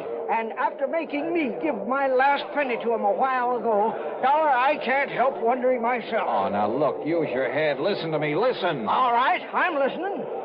Well, doesn't anybody know where he went? He must have went out the window in the back room when he seen me and Mr. Peterson coming. The back window, huh? Okay.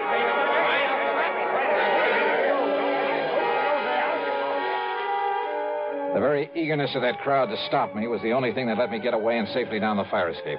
For they jammed so tightly into that back room, into the window itself, that it was a long, precious second before the slow, clumsy old police chief could start down after me. I tore on over to the garage again.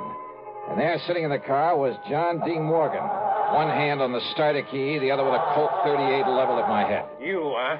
I might have known you'd done something to my car when I saw you leaving this garage for the hotel a few minutes ago, Dollar. That's right, Morgan. I took the rotor off the distributor. Then put it back quickly, or so help me, Dollar. Sorry, old man. It stays right here in my pocket. And you give me no choice.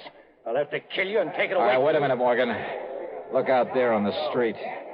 Oh, those people. Yeah, that's right. And I don't think they like you anymore. You see their faces? Not very pleasant looking, are they? Oh, no, let me... Oh, help me. They'll kill me. Maybe.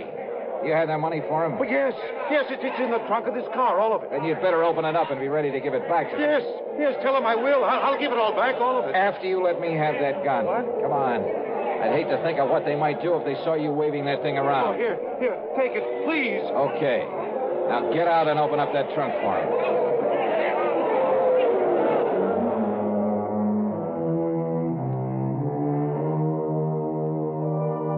That mob, slowly, menacingly moving in on us, was something I won't forget for a long, long time. Matter of fact, it was Morgan tossing out the money, shrieking out a confession, promising to pay them all back that saved me from them. And now, of course, he'll be taken care of by the courts. Yeah, plenty. Expense account total less the $50 deposit on my rental car, $38.25. Yours truly, Johnny Dollar.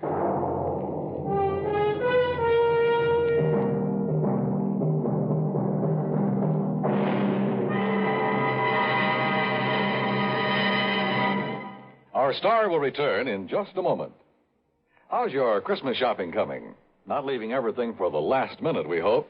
Remember, as a practical gift-hunting matter, the best selections usually go to the earliest shoppers. Another thing, last-minute men compete with the biggest crowds in the stores and streets and face greater accident danger. CBS Radio suggests shop early and safely for a healthy, happy holiday season. And here's a suggestion for Christmas buying that's really giving the best. Almost Christmas, no time to lose. Lots and lots of gifts to choose. Give him, give her a gift set by Yardley. For her, an array of all new Yardley gifts, $1.50 to $13.50. A Yardley Red Roses spray mist and soap set, $3.50. All prices plus tax. Yardley. Give him, give her a gift set by Yardley. Now, here is our star to tell you about next week's story. Next week, the strangest disappearance I've ever been called on to investigate. Join us, won't you? Yours truly, Johnny Dollar. Yours truly, Johnny Dollar, starring Bob Bailey, originates in Hollywood and is written, produced, and directed by Jack Johnstone. Heard in our cast were Lawrence Dobkin, Forrest Lewis, Junius Matthews, Edgar Barrier, and Russell Thorson. Be sure to join us next week, same time and station, for another exciting story of yours truly, Johnny Dollar. This is Dan Coverly speaking. Time once again for another tale of suspense as this popular weekly drama follows on the CBS Radio Network.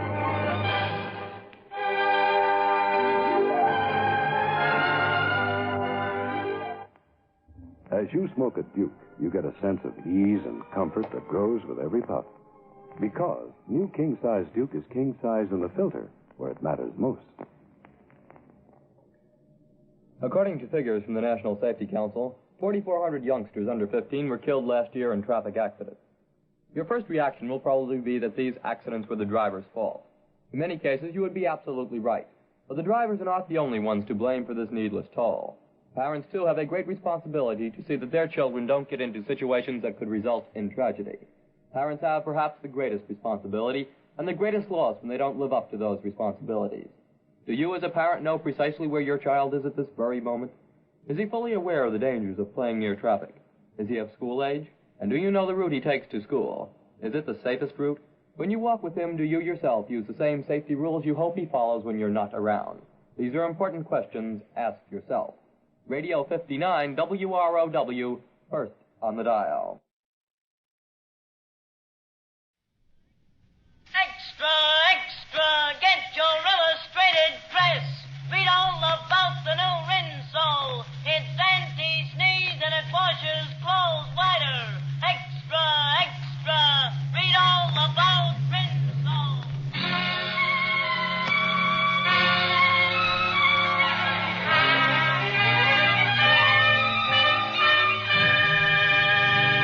The new anti-sneeze Rinso presents Big Town, starring Edward G. Robinson with Ona Munson.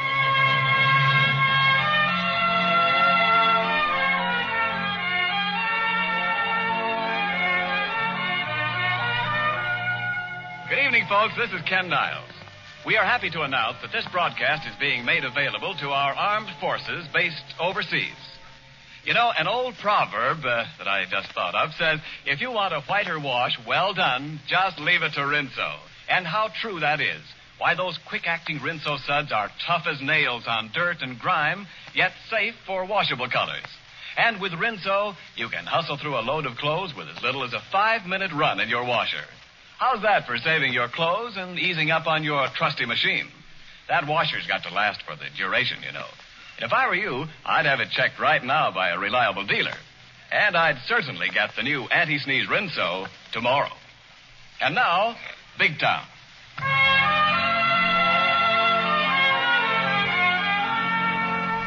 The makers of Rinso bring you the star of Big Town, Edward G. Robinson, as Steve Wilson, managing editor of the Illustrated Press, with Ona Munson as Lorelei Kilborn, girl reporter. Until recently, Steve and Lorelei have always been on the receiving end of the news in Big Town. Now we find them where news is being made, in war-torn Europe, grabbing headlines hot from the fire in Lisbon, Portugal. But before we join Steve and Lorelei, Let's stop for a minute in Big Town, America, and find out what's going on there. Get your illustrated press here. VC agrees to dismantle warships in Martinique. Read Steve Wilson's sensational dispatches from Lisbon.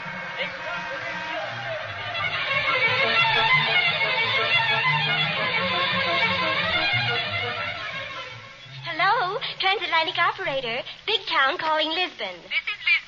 The Illustrated Press calling Mr. Steve Wilson. Lisbon is ready. All right, Lisbon, just a second. I have Mr. Wilson for you, Mr. Fletcher. Oh, that's swell, McNulty. Boy, it'll be good to hear the boss's voice again. Can I listen in, Fletcher? Sure, Hoagie. Grab that other phone. Oh, swell.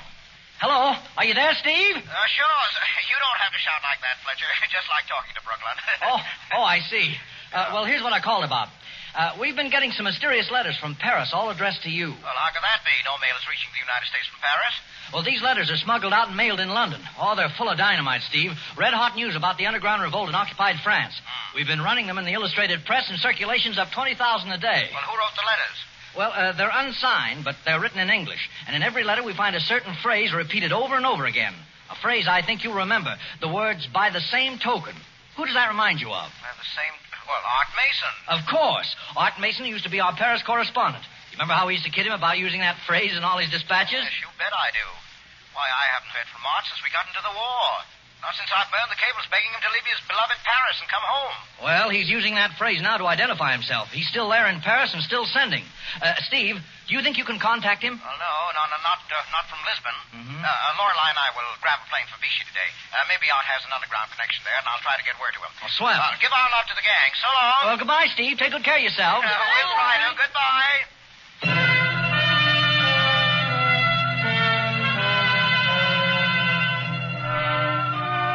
And now, to Lisbon, to the headquarters of the Nazi secret police.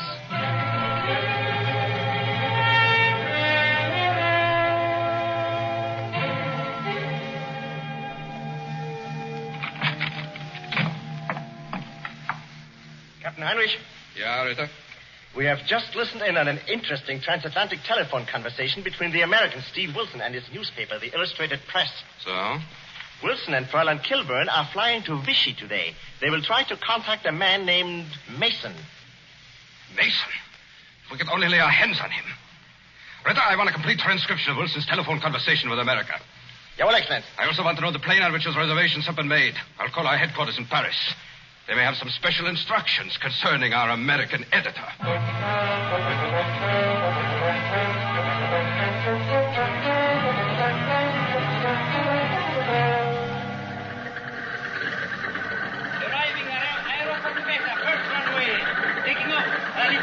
Second runway. Steve, have you ever seen so many planes from so many countries? So many people going so many places. Well, Lisbon is the one focal terminal left for what commercial air travel they still have in Europe. Taking off. British Air Terminal, first runway. Arriving. Deutsche Lufthansa, second runway. British, German, and Italian planes side by side on the same field. Yes, and elsewhere they're shooting each other out of the skies. Things happening here are implausible, illogical, and unbelievable, yet they happen. Are you Monsieur Wilson? Yes? You are leaving for Vichy? That's right. There is a message for you in this envelope, monsieur. Read it when you get aboard the plane, then destroy it. Wait a minute. Who gave you this? You will know when you read it. Bon voyage, monsieur. Airway Français, third runway. Destination Vichy. All passengers aboard. Now, here we go, Lorelei. Oh, Stuart, is this the gate for the Vichy plane? Oui, monsieur. We have so many passengers for this trip to Vichy that 2 planes are leaving. Your tickets? Here you are. Merci, monsieur. You have a last-minute reservation. You and Madame are on the second plane. Come, I take you aboard. Oh, my God. There are a lot of passengers for Vichy. Most of them seems to be German. Yes, I noticed that. With the vultures all flying in one direction, there must be a fresh carcass to pick. Here, careful of these steps. Go right in, monsieur, madame. Your seats are numbers 1 and 3. Thank you, Stuart. Our seats are up here in front, Lorelei. Oh, there weren't many extra passengers at that. Except for those 3 men on the rear seats, we have this plane to ourselves. I'm dying to know what's in that envelope. So am I. Get this. If you're interested in art, advise you stop at Hotel Celestin in Vichy.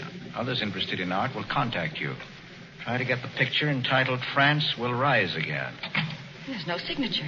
If you're interested in art. I wonder if that means Art Mason. Of course it does. Try to get the picture. You say in American slang that would mean try to understand. Well, then, France will rise again. Must be a code. You've hit it, Lorelei. Art Mason must have found out that we were in Lisbon, that we're leaving for Vichy, and he'll try to contact us there. I think we've made the right move.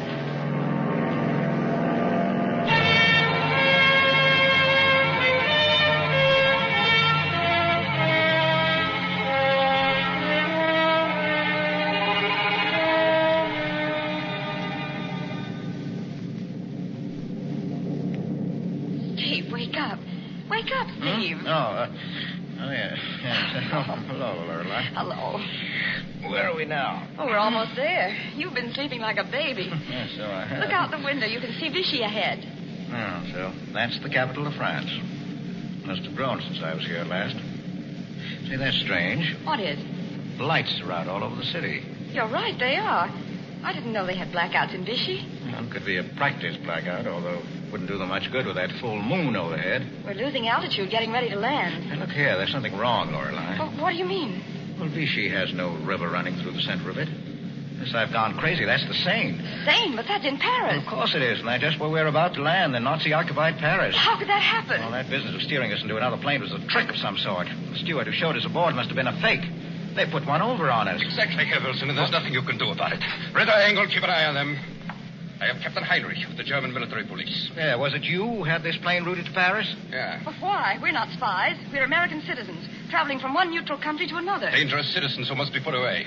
While you were in Lisbon, you worked hand in hand with British intelligence. Also, we don't like the stories you send your American newspaper. Oh, you mean you don't like the truth? This plane is flying under the insignia of Vichy, France. If you land us in Paris, you'll be violating the laws of neutrality. One violation, more or less, will not matter. You're under arrest for attempting illegal entry into a German military zone. Well, you deliberately reroute our plane and then accuse us of an illegal attempt to get across the border. Well, that's typical Hitler logic. The plane is landing, Herr Wilson. You'd better sit down. My orders were to deliver you alive.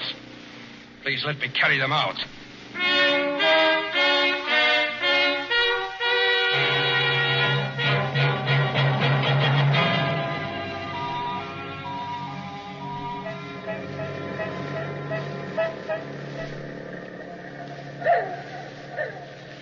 Where are you taking us in this car, Captain Henry? First to our headquarters for questioning. You'll enjoy that. Oh, I'm sure we will. What section of Paris are we passing through now? The industrial district. In the factories on both sides of this street, Frenchmen used to make a famous French car. Now they manufacture bombing planes for the Third Reich. But the factories are dark. Don't your slaves work at night? No, the Nazis work them 14 hours a day, Lorelei. They have to let the poor devils get some sleep or they wouldn't be able to go on. You've talked enough, you two. Keep your mouths shut or we'll shut them for you. Donnerwetter. Engel, pull to the curb. Stop the car. What's that whistle, Steve? Sounds like an air raid alarm. That's just what it is. The planes are overhead now. The British are raiding us again. What, you mean those are British planes in the sky? Yeah. Some of your American planes, too, you Schweinhund. Well, your air raid alarm is a little late. In my country, we sound an alert before the final alarm is heard. We have that, too, but we also have French saboteurs who cut the wires. They welcome those British dogs.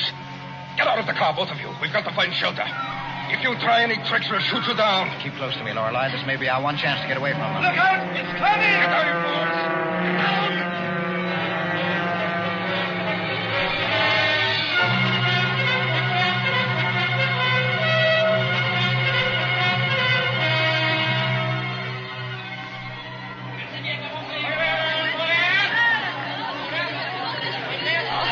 How about it, Steve? Are we alive or dead? Alive, I think. Oh, it sounded as if the whole world were crashing around my ears. Oh, it deafened me. I can hardly hear a thing. What happened to our friends, the Nazis? The driver of the car and the guard got their tickets all right. They're lying out there on the street. And here's Captain Heinrich, laid out as neatly as you please. Is he dead? No, I'm afraid not. No, unconscious, that's all.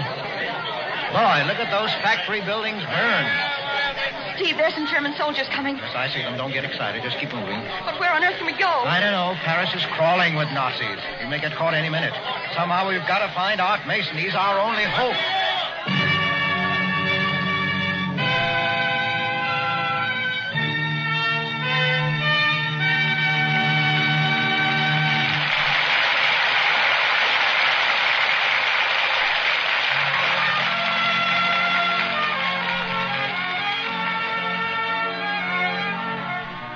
this is Ken Niles again.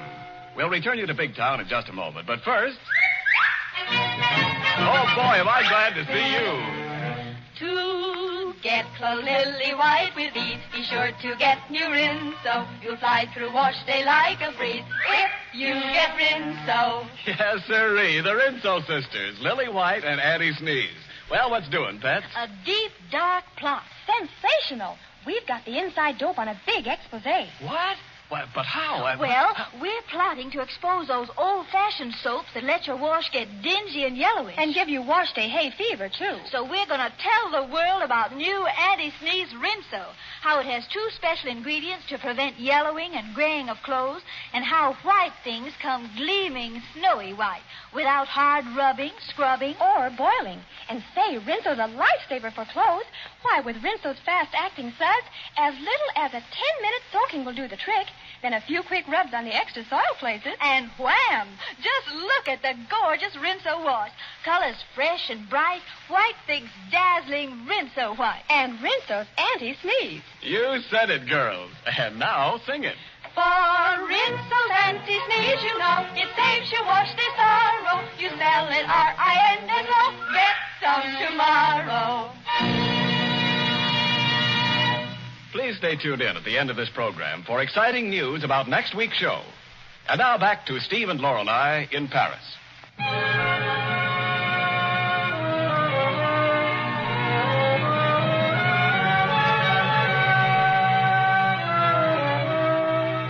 We left Steve and Lorelei as they escaped from the scene of a British air raid on military objectives in Paris.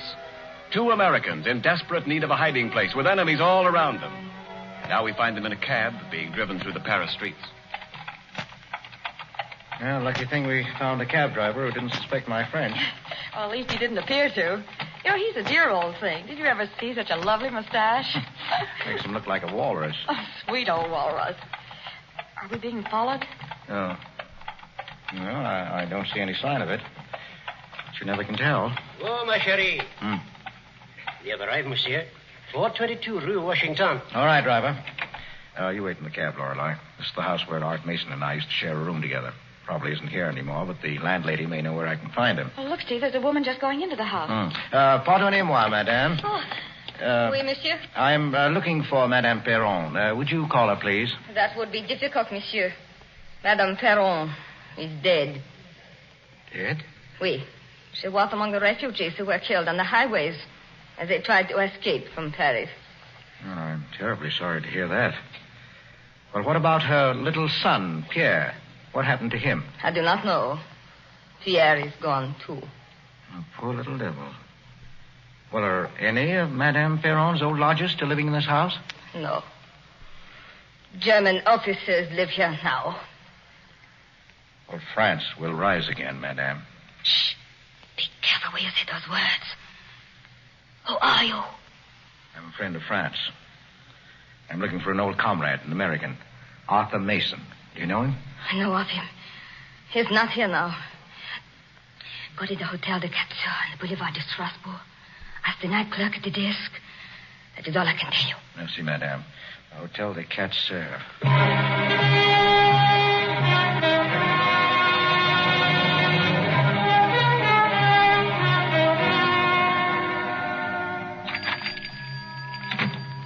It, Lorelei. The Hotel of the Four Sisters. À votre service, monsieur. Oh, are you the night clerk? Oui, monsieur. What can I do for you? Well, I'm trying to locate an old friend. I understand he stopped here at one time. Perhaps he left a forwarding address. His name, please? Mason. Mason. His first name? Arthur. Arthur Mason. Many people come here looking for Monsieur Mason. Some of them speak French with a German accent. Well, I'm American. You can see that. Look, here's my passport.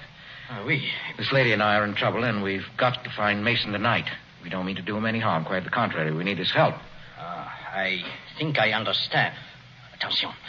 Don't look. Continue talking to me. A Gestapo car has just stopped outside this hotel. The men inside it are watching you through the window. Oh, I knew they'd find us. Don't lose your nerve, Lorelei. Don't lose yours. What are we going to do? Attendez, monsieur. I placed the hotel register before you saw. You sign your name as if you were going to become a guest here. You understand? Yes, I get you. We've got to make them think they had us in a trap. Oui. What happens next? Now, I pretend to show you to the corridor which leads to your rooms. Follow me, please. We're right with you. If we only had some luggage, it might look real. But instead, I show you to this door, which opens to the back alley. I will get word to Mason. Good. You tell him Steve Wilson is here. Tell him to meet us at Mimi's. At Mimi's, oui. Bonsoir, monsieur et madame. Bonsoir. Bonsoir. God bless you. Come on, Lorelei.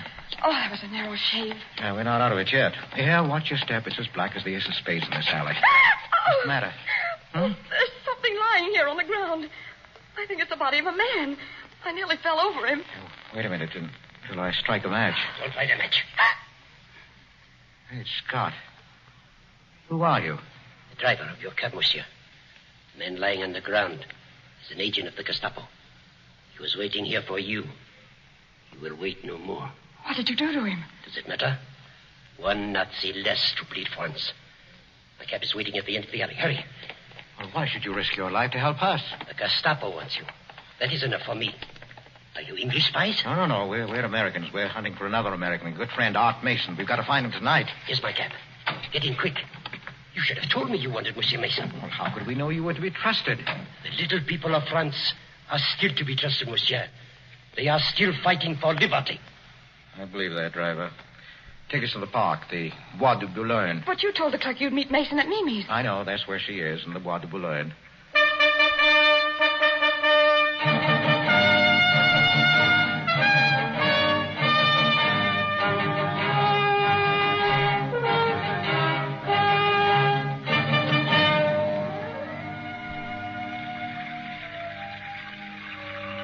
The Bois de Boulogne isn't like a park at all. It's more like a forest. Yes, you could get lost in here if you didn't know your way around. But you said you were going to meet Art Mason at Mimi's. Mm-hmm. Now, don't tell me Mimi lives here among the trees. There's Mimi. Where? That broken statue of Psyche standing there in the middle of the pool. What? Well, she certainly looks devilish, doesn't she? Well, that's why Art and I called her Mimi. Oh. We used to meet here in the old days. We've hiked through these woods 100 times. What? And the clerk got word to him. I'm banking that he'll show up. Well, I hope you're right. I've already got the jitters. I never did care for the woods at night.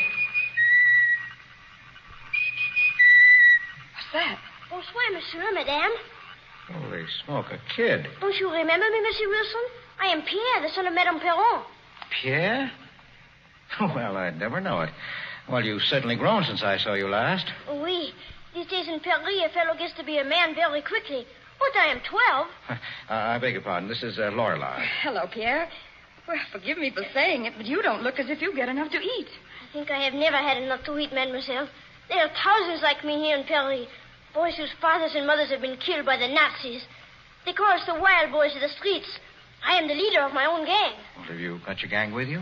They are never very far away from me. Monsieur Mason got word you were here.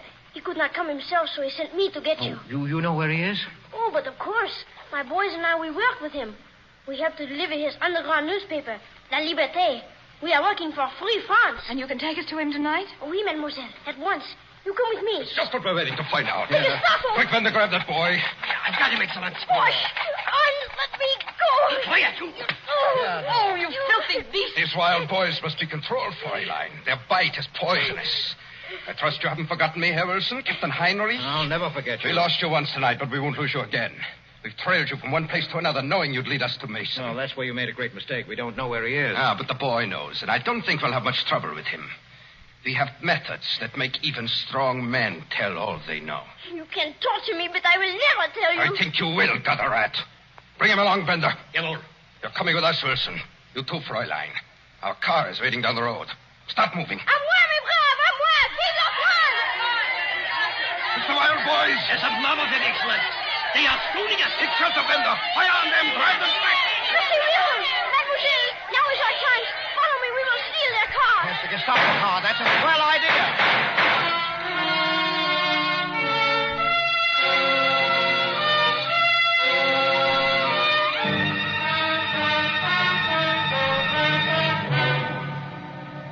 Well, you old scoundrel, Art Mason. Well, it's certainly good to see you again. Same here, Steve. I never thought our next meeting would be under these conditions. Well, it's quite an elaborate hideout you have down here, Art. Yes, the catacombs under this old cathedral must have been built over 500 years ago. They've hidden many a revolutionary in the past. This isn't the first time France has fought for her freedom, you know. You know, Art, those newsletters you sent to the press created a sensation in Big Town. We've got to have more of them. You'll get them, Steve. One of our workers will contact you regularly. Here's the code you'll use. Thanks, Art. You sure you don't lose it? No, I won't. First, I've got to get you two out of Paris. Well, I don't see how it can be done. Well, it has been done. It's being done. You know, this is one of the stations on the underground route for smuggling refugees into the unoccupied zone. Well, it's about time you got here, Major. Ik bedauere, Herr Meesman. Störe ich? Aber nein, kommen Sie rein. Besten Dank. I want you to meet two friends of mine, Steve Wilson and Lorelei Kilburn. Freut mich sehr. Say, what is this, Art? A German officer in uniform? What the devil is he doing here? Tell him, Major. Well, as a matter of fact, Mr. Wilson, I'm as much of an American as you are. You see, Germany has no monopoly on secret agents. Our men of the United States intelligence get around, too. I can't tell you the Major's real name, but he's just finished an assignment in Berlin and Paris. My job is to help him get out of here, into unoccupied territory. All we needed was a Gestapo card. We've got one now, thanks to you and Pierre. We're leaving at once, Mr. Wilson. We? Yes, we have a German uniform for you. You'll be my military chauffeur. All you have to do is keep quiet. Well, that shouldn't be difficult. You'll have to be across the border before daybreak. Do you think you can stand another trip tonight, Lorelei? I'm game. Well, it won't be fun, exactly, and I can't promise that we'll succeed. You ready to change, Wilson? Yes, I'm ready. Say, look here, Art. Why can't you come with us? No, Steve, my work is here. I can't leave my wild boys. They need me. I'll get word to you from time to time. Bye, old man. So long, Lorelei. Send my regards to all the boys in Big Town.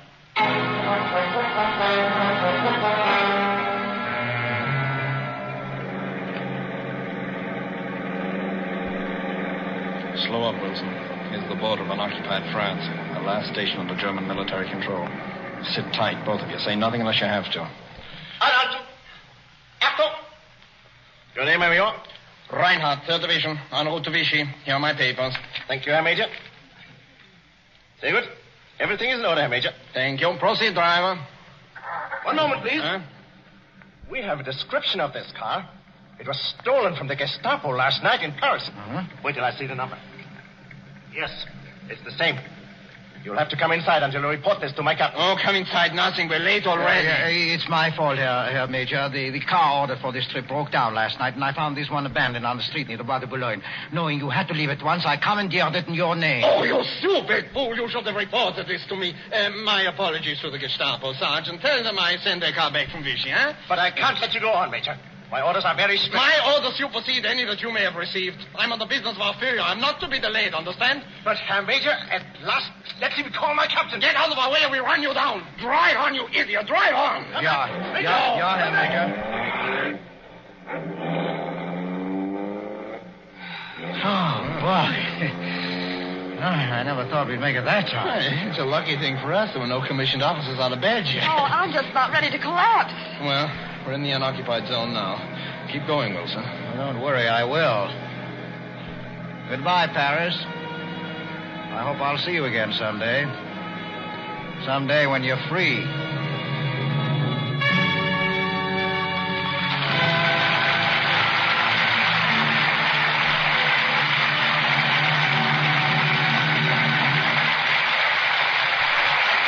Stay tuned in, please. In 30 seconds, we're going to give you a hair-raising highlight from next week's show.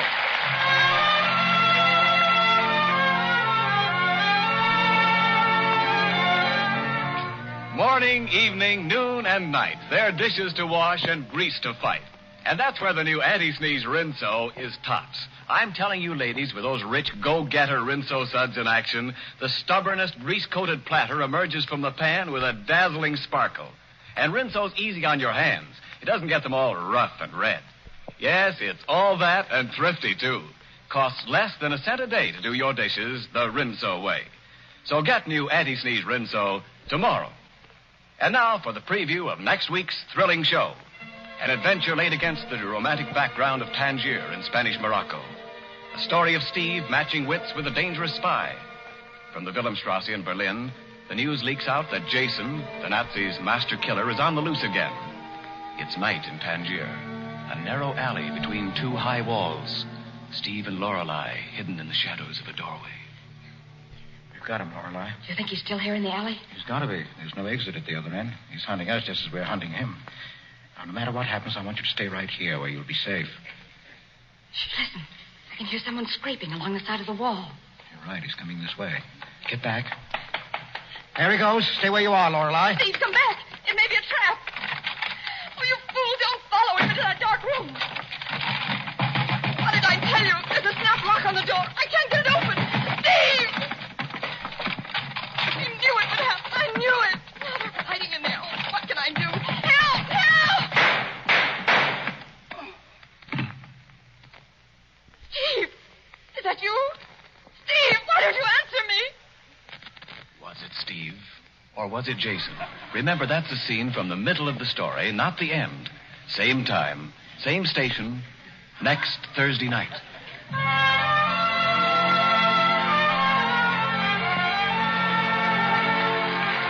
The music for tonight's program was arranged and conducted by Leith Stevens. This broadcast was produced under the direction of Crane Wilbur.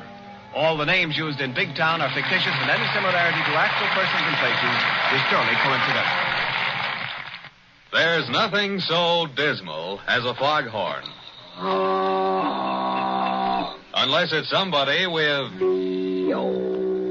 Stop B.O. Take a daily bath with the new 1942 Lifebuoy. New added ingredient, new vanishing scent, same protective lather. From head to toe, it stops B.O. Lifebuoy. Extra, extra, get your illustrated press. Read why the no richer Rinso gives whiter, brighter washes. Extra, try Winso.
Faraday, just because we're going out to have Christmas dinner together, don't forget you're driving an automobile, not a sleigh. Now, Blackie, don't tell me you object to Inspector Faraday's being full of Christmas spirit on Christmas Eve.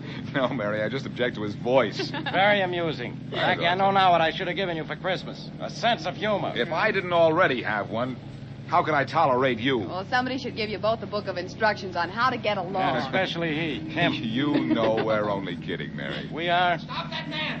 Stop that man! What? Hey. Did you hear that, Blackie? Stop him. Oh, I not only trouble hear it, on I see it. Christmas Eve. Shopkeeper chasing a man up the street. Step on it, Faraday. We can catch him. Don't tell me what to do. Pull up to the curb now, Inspector, and I can grab him. Now, take it easy. Take it easy. Okay, we just passed him. Wait, don't jump till I've slowed down a little. Well, hurry up, or he'll pass us. Now, Blackie, be careful. You mean Blackie, be quick. Well, now look out. Here goes. All right, you. You hold it right here now. Let go, me, man. Let go, me. Sure, as soon as the shopkeeper you just robbed gets here. And here he comes. Hold on to him. He took 4 diamond rings out of my store. Now, give me those rings. Give them to me. I don't have no rings of yours, Mac. Oh, yes, you do. Right in your pocket here. I've watched you since you ran out of the store. You couldn't have given them to anybody. I'll hold them while you search. Let go. Okay. Why, they're not here. No, because I didn't take nothing, see? Well, where are my rings? I want those rings. So go find them. Only I got news for you. You ain't gonna find them on me.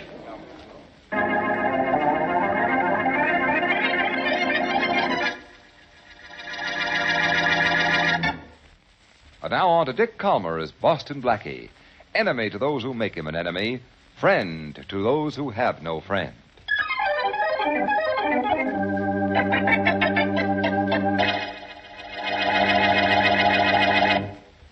He took the rings out of the tray on the counter here, Inspector Faraday. You said that. Yes, but he did. He took the rings and ran out that door. Sorry, Mr. Stacy. Unless I find the stolen rings on this guy here, what can I do about it? Nothing, Faraday. Absolutely nothing. Quiet, you. Look, Blackie, you and this copper pal of yours searched me twice. Out on the street and here in the store. The rings ain't on me. But they are. You took them. I saw you. If I took them, Mac, where are they now? I have a pretty good idea. I hope it's better than pretty good, Blackie, because this guy's made 4 rings to a pretty good disappearing act. And I know how, too. Yeah. He threw them away when he saw he was being chased. That's a lie. Yes, he could have done that. He could have. I'd like to bet he didn't. So go ahead, bet. Only let me alone. It's Christmas Eve. I got someplace to go. I'll say you have. To headquarters, where I'm going to hold you until I find out who you are. And if you want it for anything else. The only thing I want it for is Christmas Eve dinner. Hey, Blackie. Yeah? You're supposed to be such a genius. What happened? Friend, before I'm through with you, for your Christmas dinner, I'm going to make you eat those words.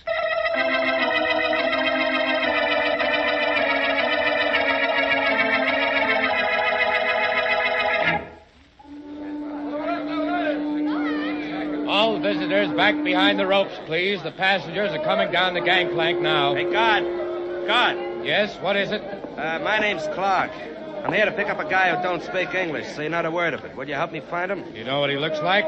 Yeah, he's a big guy, about 6'6", maybe 250 pounds. His name's Abby. Well, there's a big guy coming down the gangplank now with a sign on him. Maybe that's the guy. Oh, yeah, he looks like the guy I want. Hey, Abby! Abby! Yeah, he's coming over, so I guess he understands his name, even if he doesn't understand English. Yeah, I guess so. Thanks. No trouble at all. All visitors behind the ropes, please.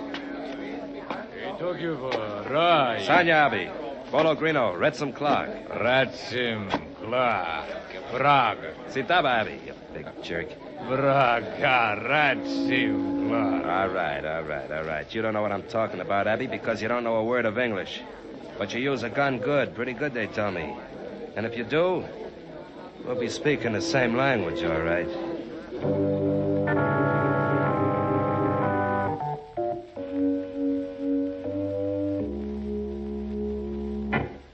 Where are those rings, Martin? Where are they? Listen, Clark, I told you I don't have them. You're lying.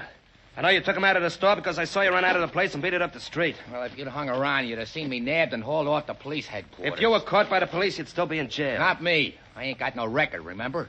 Blackie and that cop Faraday took me down there, checked on me, and let me go. All right, you ran into trouble, but you got out of it. Now, where are those rings? I ain't got them. You took them out of the store, so why haven't you got them? Calm down and give me a chance to tell you. I'll give you just 10 seconds to hand over those rings. I spotted a jewelry store and cased it for you. Now, don't try to cross me. Hey, now, look, don't get tough, or maybe I'll just leave the rings lay right where they are. Oh, you will. Yeah, I will. Hey, let go of me. Sure. After I've taught you a little lesson. Huh? Hey, Abby, Atonum. Hey, who's that monster? He's a character wanted for murder in Europe. A friend of mine sent him to me for Christmas. Friend, huh? He don't understand no English, but he's tough. I'm going to prove that to you. Yeah? Abby. There's Bruno. Abby Lederlock. Sena. Hey. Sena. Hey, call this guy off. Call him off, I'll tell you. Call him off. Sena. Almost broke my jaw, Clark. Abby, Stroof Gondolak. Yes, Dragan.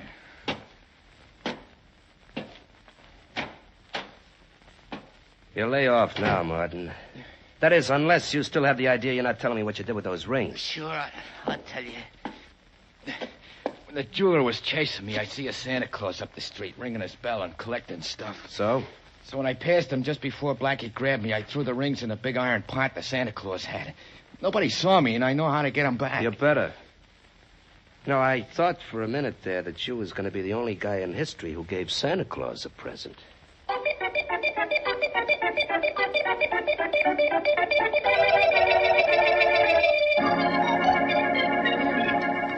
Blackie, what's the matter with you and Inspector Faraday?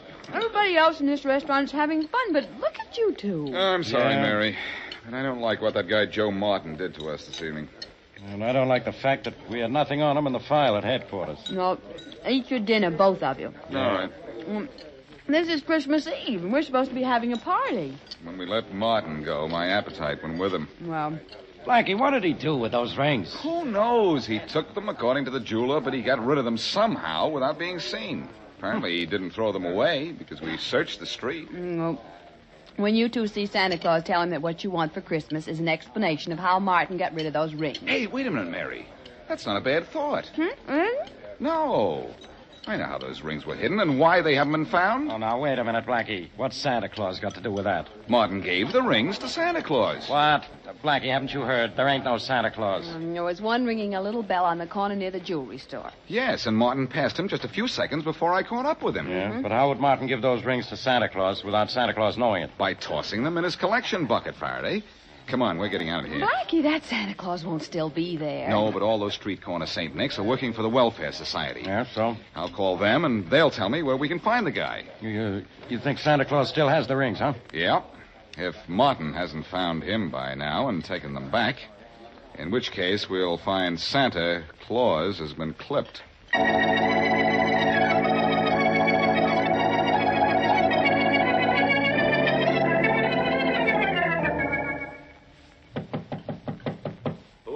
Joe Martin, Clark. Come in. It's me. Never mind the introduction. Where are the rings? Well, keep Two-Ton Tony from the bed away from me. I got the rings right here. Well, where I want them is right here in my hand. Sure. Here you are. Thanks. Have any trouble with Santa Claus? Yeah, no, the plan worked great. Good. You'll never even be able to tell anybody I was there.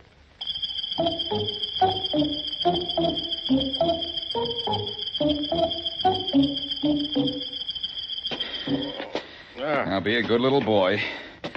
And I take you in to see Santa Claus, Faraday, and maybe he'll bring you a nice little promotion. Yeah. Look, he's an off-duty Santa Claus right now. I know. According to the Welfare Society, his name is Henry James. How many more flights are there? Only this is a fine way to spend Christmas Eve. Yeah, we may spend from now till New Year's working on a murder case, Faraday, if the welfare agency was right. And another guy phoned for information about this same Santa Claus just before we did. I know. Oh, finally, here's the door. Yeah, if he's in the kind of trouble you claim he is, he won't be in any condition to answer the door. Don't remind me.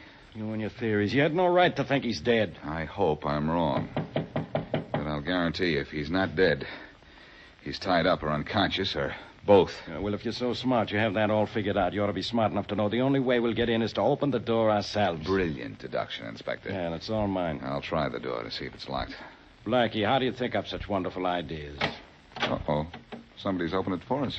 Oh, sorry to keep you gentlemen waiting so long. I was taking a nap. Are you Henry James? Yes? The Santa Claus on the corner near that jewelry store that was robbed earlier this evening? Yes, I am. Well, I'm Boston Blackie, and this is Inspector Faraday of the police. Oh, how do you do? How are you? I saw you catch the thief, Blackie. You did? Won't you come in? Thank you. James. Yeah? Did you have a visitor a little while ago? A visitor? Yeah. Oh, I had no visitor. No one came here and held you up to get back the 4 stolen rings he tossed in your collection? Why, no, Inspector Faraday. No one's been here. And my collection bucket's right here on the table. It's untouched. This collection bucket of yours hasn't been touched, James? Certainly not. Blackie, according to you, Joe Martin tossed the rings in the Santa Claus collection bucket. This is it. I know. According to you, Martin called the Welfare Society and found out where this particular Santa Claus lived. Well, somebody asked about Mr. James before I called. You don't say. But Mr. James says nobody's been here. Well, he ought to know. And you ought to know how ridiculous you are. I've looked through this collection bucket and there are no rings here. Nothing but coins. Santa Claus wasn't held up here. No rings were ever dropped in his bucket out on the street. Blackie, how wrong can a guy get?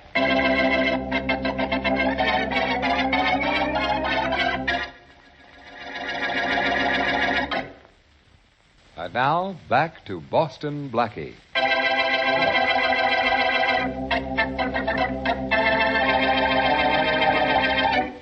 Joe Martin steals 4 rings from a jewelry store. Just before he is caught by Boston Blackie, he runs down the street and tosses the rings into the collection box of a street corner Santa Claus. Later, at Santa's room, he apparently recovers the jewelry. But when Blackie and Inspector Faraday come to see Santa, whose real name is Henry James, insists that his collection box has not been touched. As we return to our story, Blackie continues his questioning of Santa Claus. Look, Mr. James. Yeah, Blackie. Faraday is going back to headquarters because he thinks I'm wrong. Well, maybe he's right. But I still say that Martin tossed those rings into your collection bucket. Believe me, Blackie, the collection is right here. It's untouched. Yeah, I was about to take it to the Welfare Society, and as I said before, no one's been here to see me. No one. But you and the inspector. You're sure you're not playing Santa Claus to Joe Martin? Working with a thief? I should say not. I don't know why you should think so. Because when I called the Welfare Society to get your name and address, I was told there'd been another call inquiring about you just a half an hour before. Is that so? I think that was Joe Martin calling to find out where he could find you. Well, no Joe Martin came here, Blackie. In fact, nobody did. And you've been right here in your room ever since you came back to get out of your Santa Claus suit? Yeah, Blackie. Every minute, No, wait. I was out for just a minute on the telephone at the end of the hall. Who was on the phone, and when was this? Oh, about 20 minutes ago. It was a man at the Welfare Society asked me if I'd collected a lot of money tonight. Did the man say who he was? No, just that he was an officer of the society. I wouldn't have known him if he had given his name. I work for the society only at Christmas time. That's it, then. While you were on the phone talking to Martin or some friend of his, either Martin or an accomplice slipped in here and got back those stolen rings. Isn't that possible? Well, yes, it is. My back was to the hall while I was on the phone, and the door to this room was partially open. And thanks to what you've just told me, Mr. James, this case is practically closed.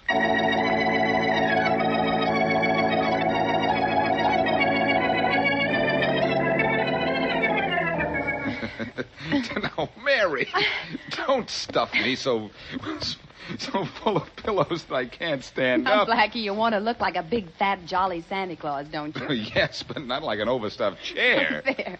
You're well padded and your coat's buttoned up. Now, try on your beard and let's see how you look. Say, if I get clipped with this thing on my face, you might say my assailant is beating around the bush. Oh, Blackie. Well, how do I look? With your cap on, I'd never know you, and that would be all right with me. Well, you think that Joe Martin will know me? Oh, I don't think so. He doesn't know you as well as I do to begin with. I wish you wouldn't try this, though, Blackie. It's the only thing I can do, since Faraday wouldn't give me any help but Martin's address. Well, in a way, he can't be blamed for not offering you any help. This isn't a murder case. That's and true. besides, you've been wrong all along. According to him, that is. Well, young lady, hand me that sack of phony presents, and I'll put this case in the bag.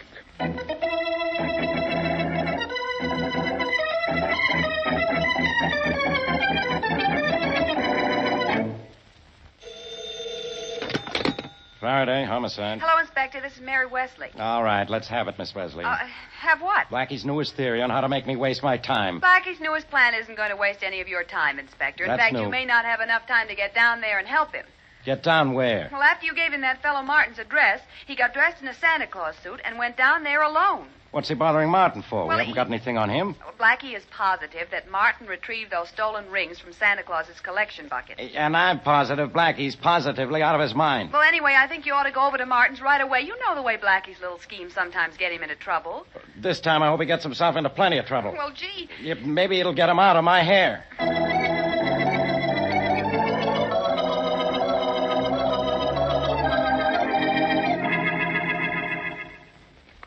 I gotta hand it to you, Clark. That was Yeah. a slick trick calling that Santa Claus at his house and keeping him on the phone while I sneaked in and got the rings out of his collection. It was just luck that it worked.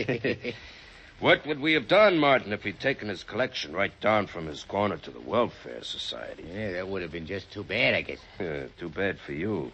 Why? Well, because my boy Abby knows how to use a gun as well as his fists. Hey, look, you got the rings back, didn't you? Yeah, sure, over there on the table. I came to your room to be sure I got him back. Ah. But Abby's going to be my chief assistant from now on, in charge of guys who make mistakes. Understand? Okay, I understand. But it's sure going to be tough working with a guy who can't speak English or understand it. I don't want him to be easy to work with. If you can't talk to him, you can't get friendly with him. Trigger men shouldn't have friends. They can... Hey, wait a minute. Who's there? Santa Claus. Get rid of him, Martin. Okay. Merry Christmas, son. Merry Christmas. Hey, fatso, beat it. The same Santa, Martin? No. Beat it, Mac. You got the wrong house. Oh, Merry Christmas, my boy. Can you spare Beat it, I said. Now, wait a minute, Martin. He's collecting for the poor. Let him come in a minute. Okay. Come on, Santa. Come on in. Thank you. And a Merry Christmas. What do you want from us, Santa? Oh, anything you care to give. Just anything to help make it a Merry Christmas for the poor. Like those 4 diamond rings on the table there. How about letting me give that beer to you as a tot? Hey, no. Hey, it's Boston Blackie. I thought it was some kind of gag. Watch out, he's going to swing that sack he's carrying. You'll have to swing it faster than that.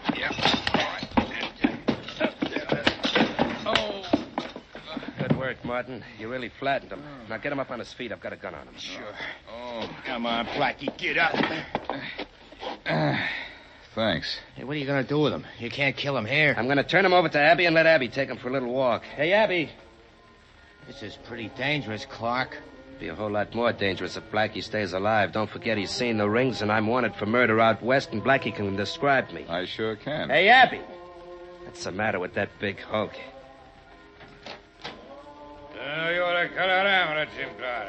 Sanya, Abby. Yeletag Jalarof Yasada, Nugula.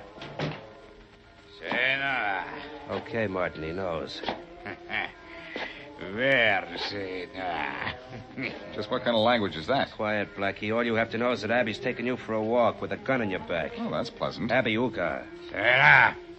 Come on, Clark. Have Abby get this guy out of here. The cops may not be far behind him. We better wait until those carol singers outside go away. Yeah. Oh, wait a minute. They won't suspect anything. I'll have Abby take them out right now. But what about those carol singers? They're just outside the house. I'll tell Abby to keep a gun on Blackie and shoot him if he opens his mouth. Hey, I got a better idea. Make Blackie sing and keep him singing. Then it'll seem like he's happy going down the street with Abby. Yeah, good idea. I'm really not in good voice this evening, gentlemen. And you won't be in good condition when Abby gets through with you. Quiet, Martin. Hey, Abby. Sura Retsum, Blackie Lingo. Finastuda. Bang, bang. Bang, bang. All right. Go on, get going. Start singing, Blackie. Go on, start singing. A command performance, huh? Oh, I didn't know you had such an appreciation for my talent. So long, Blackie. So long. So long. I said keep singing, Blackie. If you stop once more, Abby will shoot. I won't stop then. So long. So long, sucker. Merry Christmas. Merry Christmas. Jingle bells, jingle all the way. Oh, what fun it is to ride in a one-horse open sleigh. Give me help, I can't yelp, but I'm on a spot. Where we'll go, I don't know, but I know I'll be shot. Hey, hear what that guy said? When I've passed, jump him fast. Oh, listen to my squawk. Hey, listen to those I have words. to sing this silly thing, 'cause he'll kill me if I talk. Hey, I don't think that What guy's you kidding. speak to him is Greek. He doesn't know a thing. Come on, let's jump the guy. So Watch out that's for why guns. I just pass you by and let you hear me sing. All right, now get him. That's it, fellas. Here, let me at him, fellas. I can take care of him myself now. Hey, nice punch, mister. Nice going yourself, fellas. For understanding those words I was singing. Okay, but at first we thought you were nuts. Hey, here comes a police car. Hey, Blackie, you all right? Well, Faraday, you decided to give me some help after all. Yeah. When Miss Wesley phoned me and said you were going through with your crazy plan, I thought I'd better get down here and keep you out of trouble. Who's the big guy on the sidewalk? The guy working for Martin and his buddy who was going to give me a one-way ride into the country. Oh, great. He's safe here. Let's go into the house and get Martin and his friend who wanted to go out west. Yeah, come on. Oh, look. There they go making a break for it. Yeah. Well, let's break up that break. Stop, you. Stop in the name of the law. Watch out, Faraday. They're trying to shoot their way out. This'll stop him. Yeah, that made him stop. Come on, let's grab him. Watch out, Blackie. That guy's got a gun. You bet I have. You're not going to get a chance to use it, though, boy. I've got this one. Take care of the other one, Faraday. Don't tell me what to do. Okay. Lay off, copper. No more, Blackie, no more. Okay, Martin, no more. If you give me those rings. Clark's got him. Come on, you, Clark. Let's have him. Yeah. Okay, here they are. Here. 1, 2, 3, 4. They're all there, Faraday. Good. And Martin, Clark, and their pal Abby are all yours. Wow. You take these guys back to my squad car, will you, Blackie? After this chase, I'm tired. Oh, great, old man. Yeah. I go all out to catch these guys, and you're the one who's all in.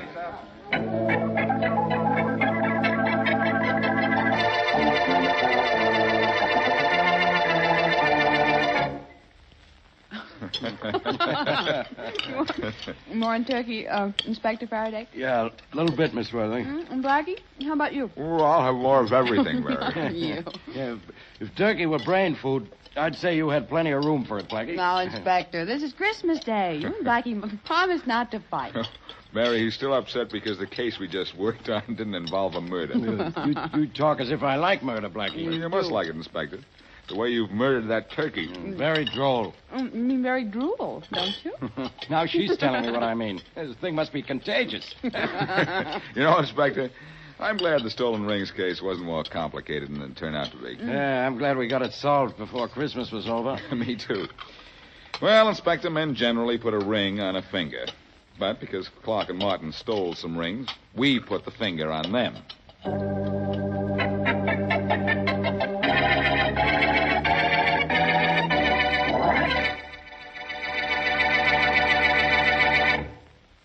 Hello, everybody. This is Dick Calmer.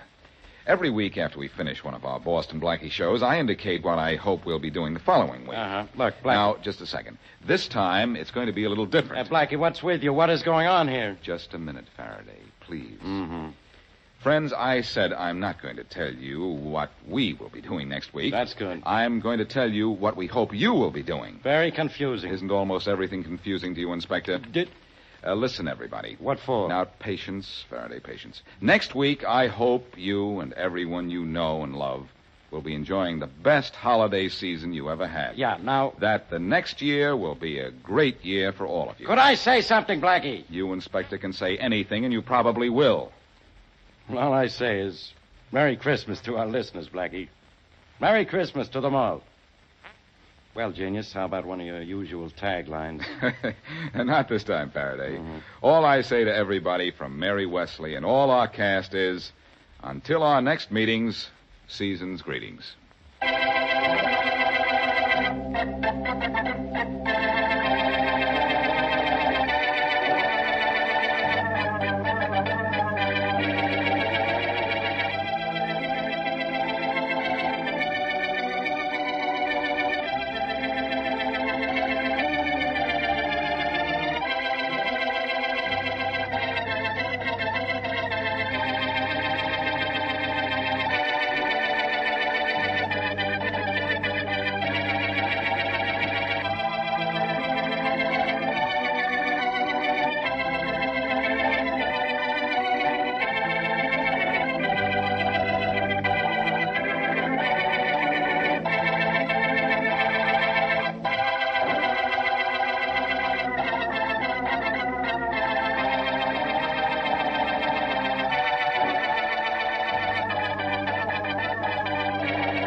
Broadway's my beat. From Times Square to Columbus Circle. The gaudiest, the most violent, the lonesomest mile in the world.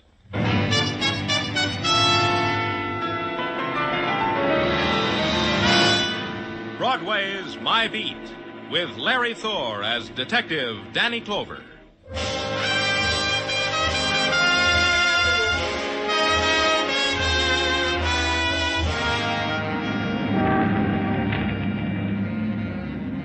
Broadway. On Christmas Eve, Broadway's natives dance their Christmas dance to the music of carols flowing out of tinseled loudspeakers. The kids mash their noses against plate glass, lick it, and watch the mechanical clown, the mechanized tour army, the tin man dancing a jig on a tin box. Their eyes are dark with desire and hunger. They make a wish on a neon star. That's how it is on Christmas Eve on Broadway. My beat.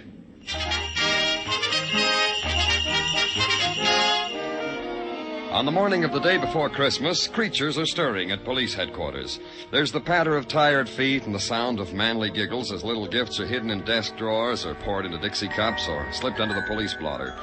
And in my office, there's a kid I knew, name of Marty Wednick. Danny, I don't like to disturb you at this unmentionable hour. 10 o'clock in the morning, unmentionable? You kidding? Sleep has not yet fled from my starry eyes. What makes me bounce from my pillow at an hour which is for the squares is a problem. What's your problem, Marty? Am I or am I not the child president of your branch of the Police Athletic League? You are? So I promised my constituency of fellow former delinquents a Santa Claus for Christmas. That's the problem. When are you going to give with a Santa Claus? Don't laugh, Danny. A former delinquent shouldn't be disillusioned. Could make him a neurotic. So I repeat, on behalf of my constituents, where is Santa Claus? Oh, he'll be here in a minute, Marty. Sergeant Tartaglia... Oh, here he is. Come on in, Sergeant. Jingle bells, jingle all the way. Oh, what This fun. guy's a sergeant? Huh? Hey, Tartaglia, this is Marty Wednick. He wants Santa Claus. Oh, he's coming, Danny, he's coming. Come on in, Sandy. Everybody, make way, everybody, for Santa Claus. And what's your alias, name, little boy? Ho, ho, ha. Hey. This guy's a Santa Claus. Who's the kid? The punk, Danny. Who is he? Marty Wednick, that's who I am. So you're Santa Claus, huh? Audition me something. What? Why, you crummy Take little... your hands off me, Santa Claus. Is this the Christmas spirit? I'll give it to you in the mouth, fresh kid. You and how many Wait a minute, you two. Marty, this is Nick Norman. Nick Norman, the ex-con? How do you like this monster? For 15 years, I've been playing Santa Claus at Sing Sing with no complaints, mind you. The first day I am a free civilian playing me old part, the squirt gives me the hook.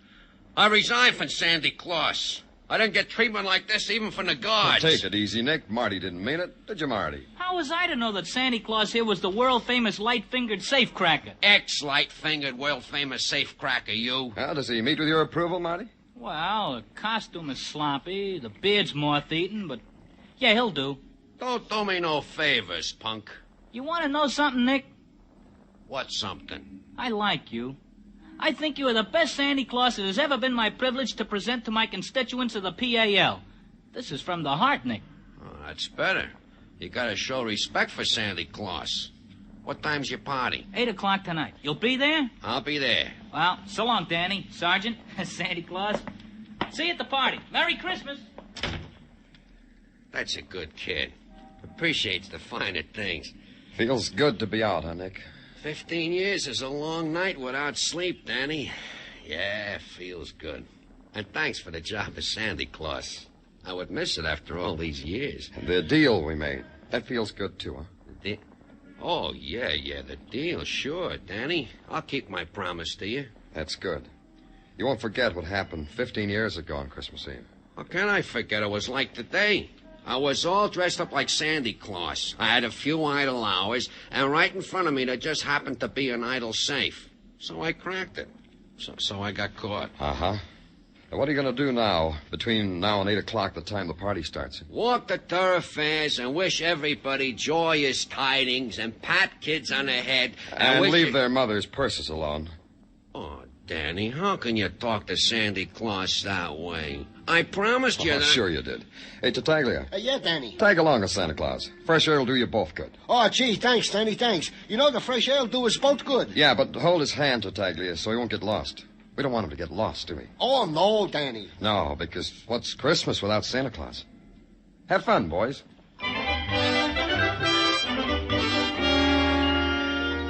So everybody was happy, and that was good, because it was the season for it. Sergeant Tartaglia was happy because I had not only given him permission to leave the room, I'd told him to go out and take a walk with Santa Claus. And everyone knows that Santa Claus is always happy, even if once upon a time he had to spread his glad tidings around Sing Sing. I considered it a while, and then I decided to inhale the bloom of Christmas as it filtered through police headquarters. And it made me feel happy, too. It lasted for 2 inhales. The sign on the door says Lieutenant Danny Clover. I don't believe in signs. What's your name? What's yours? I came prepared for a question like that. Here's my card. Thanks. Simon Larrabee, real estate and rentals. You renting something, Mr. Larrabee? That would give you the upper hand. 2 questions to my 1. And you haven't answered it yet. Danny Clover, like the sign says. That's my name. You're quite right. I am renting something. Go ahead. Rent away. I like to watch. I'm doing it now. Just looking at you. I'm renting that property known as the warehouse at 2290 East Grand Street. Well, if it makes you happy... Wait a minute. That's our clubhouse. That's where the kids are having our Christmas party. Are you? What's the... What else can it be? Where's the rent? Rent for what? Rent for that property known as the warehouse at 2290 East Grand Street. You mean it hasn't been paid? How much is it? It's $62.50 a month. Oh, that includes utilities. I'll pay it. The club's treasurer will reimburse me. You don't understand, Mr. Clever. When I rent something, I get a year's rent in advance. That comes to $750. And I want it before there's any party there. Are you kidding? Why are those kids going to get money like that? Oh, well, I'll give you until 8 o'clock to get the money, and I'll just sit right here until then. All right. Grab yourself a police gazette. Never touch the stuff. Suit yourself. Oh, excuse me, Simon. Danny Clover speaking. Danny, this is Patrolman Curcio. Yeah, what is it? I can hardly hear you, Curcio. Yeah, well, no wonder. Listen what I gotta talk through. Listen, Danny. Hey, you see what I mean? Why the sirens? What's the trouble? Sergeant Tartaglia is up a tree. What? Sergeant Tartaglia is in a tree on the Avenue 8 playground, Danny. He flipped his lid. He's telling anyone that'll listen that there ain't no Santa Claus. Hey, you better come on down, Danny.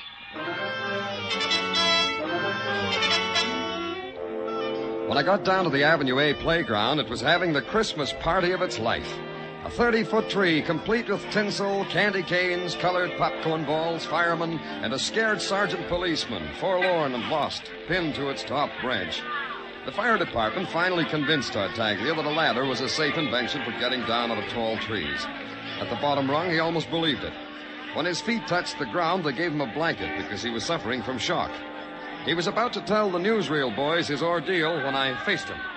Oh, Danny, I was about to tell the newsreel boys my ordeal. Oh, just tell me first, Tartaglia, because I hardly ever get to the movies. I'll be with you in just a minute, sir. Oh, Danny, it was awful. It was something awful. I only ask this because there's so much about you I don't know, Tartaglia. Why do you climb trees? Oh, I don't, Danny. The height scares me. When I was a child, a tree threw me on the ground. Still, you climbed this tree. Why? Oh, because I'm a policeman. That makes sense. But how? Well, sure it does, Danny. The kids see me, I am a policeman. They need to put a star on top of their Christmas tree. They ask me because I am a policeman and can do such things. I couldn't let the department down, Danny. So you leave Nick Norman alone, all by himself, because you don't want to let the department down. Oh, I knew you would say that. But I trusted Nick, because he is Santa Claus. He told me I could trust him. Sure you can, Tartaglia. But what happened to Santa Claus? He's not around. That's right. There ain't no Santa Claus, like I've been saying. They told me you were saying that. What happened to him, Tartaglia? Well, Danny, whilst I was up in the tree pinning the star, below me I saw a big black bulletproof sedan. What kind? A big black bulletproof sedan. Now I know. Then what happened? Well, this big black bulletproof sedan stopped by Nick, our Santa Claus. 2 men got out, talked to him for a minute, then took him one by each arm, deposited him in the car, closed the door, and away they sped, careening on 2 wheels. I yelled to them to stop, Danny, but I guess they didn't hear me on account of the hustle and bustle. Our Santa Claus, Tartaglia. Where is he? Where'd he go? Well, if I was Santa Claus, I know where I'd go. Not that it matters, but where? Well, to my mother. On Christmas Eve, she deserves something like that. I'm sure she does. Well, we have you now, Sergeant Tartaglia. Oh, make good in the newsreels, Tartaglia. This may be your big chance.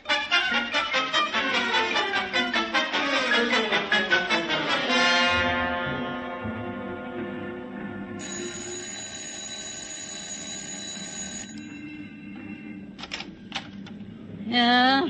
Are you Mrs. Norman? Why? I'm Danny Clover. Yeah? May I come in, Mrs. Norman? Why? I want to talk to you.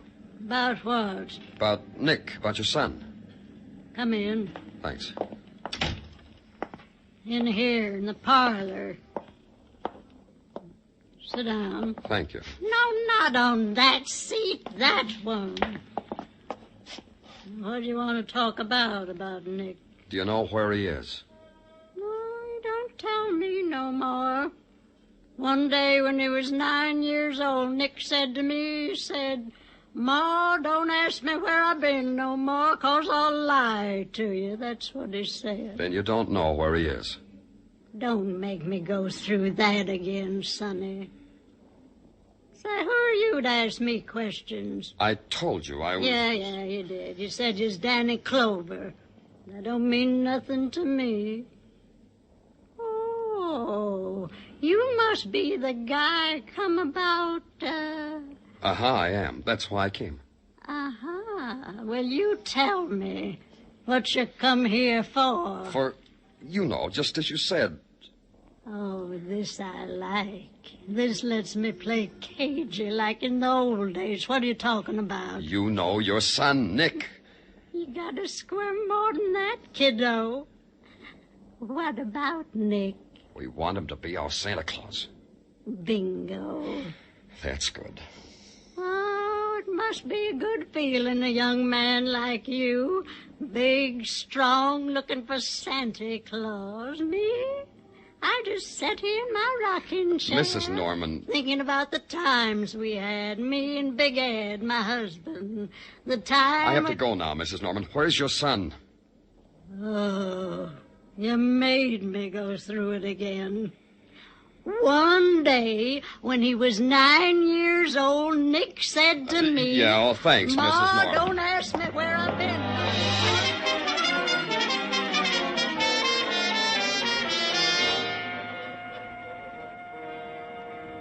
Hi, Danny.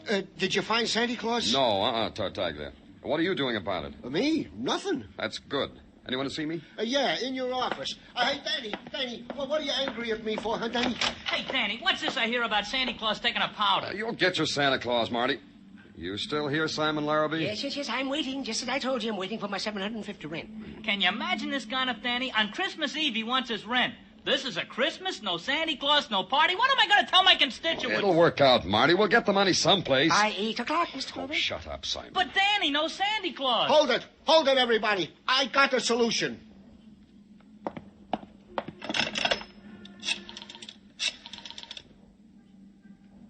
Communications, this is Sergeant Tartaglia in Danny Clover's office. An all-points bulletin.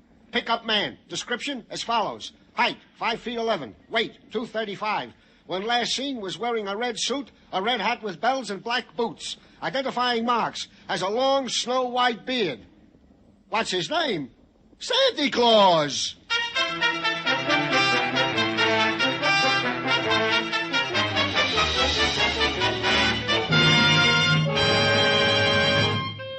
You are listening to Broadway's My Beat, starring Larry Thor as Detective Danny Clover.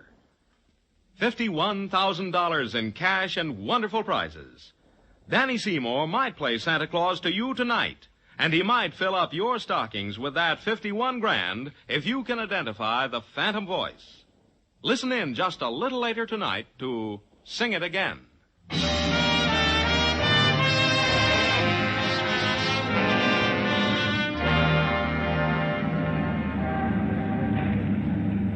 Broadway brings you Christmas in a lot of ways. You get dribbled around by the opposing teams of last-minute shoppers. You ride backwards on up escalators so you can be in a good position for the down escalators. You get mauled and shoved and picked over, and finally you get gift-wrapped and sent on your way.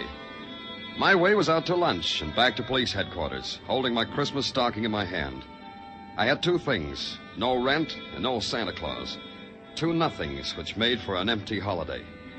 Sergeant Tartaglia wasn't enjoying himself either, and he expressed himself with sentiment. Humbug. What did you say, Tartaglia? Humbug, Danny. That's a Christmas expression I picked up to be used when you wished it was the 4th of July instead. Yeah, me too. You seen the afternoon papers, Danny? Yeah. Take a look at it. You look at it for me. What does it say? Well, first it has got a picture on the front page of a tree. In the tree is me. Mm-hmm. Then it says under it, Officer Gino Tartaglia. Yeah, hey, Danny, they spelled it right. Well, Officer Tartaglia spent the afternoon cavorting in a tree to the delight and applause of all the little...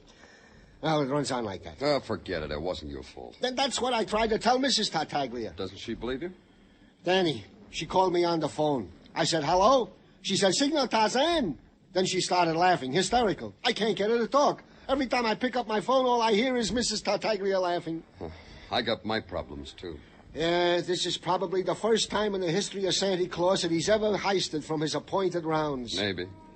Hey, did you get in touch with Nick's mother again, like I told you? Oh, Danny, she ain't nowhere to be found. The old day must have skipped. And the 200 Santa Clauses that the boys investigated, not one of these is Nick Norman under the beard. Oh, I'll get it, Danny. Thanks. Sergeant Tartaglia. Huh? Yeah, he's here. It's for you, Danny. Thank you. Danny Clover speaking. Danny, this is Maxie. You know, Maxine Riddell. Yeah, how are you, Maxie? I'm in lingerie, Danny. Come on down. What? In the lingerie department at Fletcher's department store. Working. I got news for you. News about Nick Norman. You interested, Danny? Yeah, I am. Hold on to everything, Maxie. I'll be right down.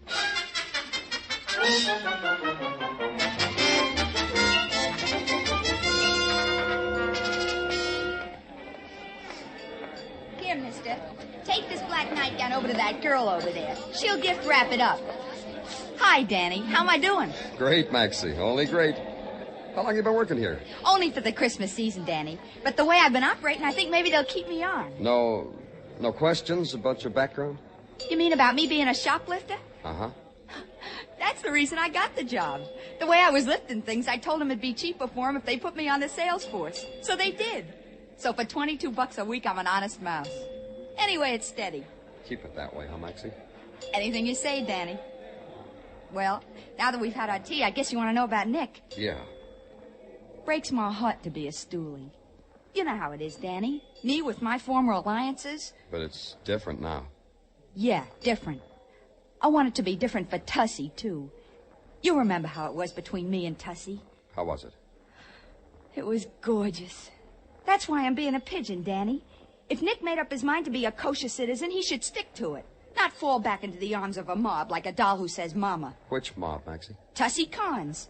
Such a name for a gorilla. Tussie. How do you figure a name like that? I don't know him. Where do I find him? Tussie just got back from Chicago. He bought the Domino Club.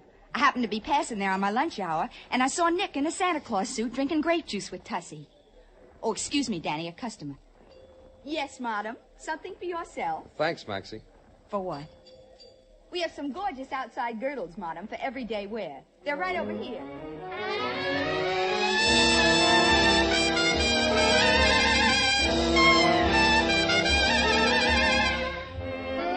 The Domino Club in the West 50s is a bright and shiny joint plastered with black glass.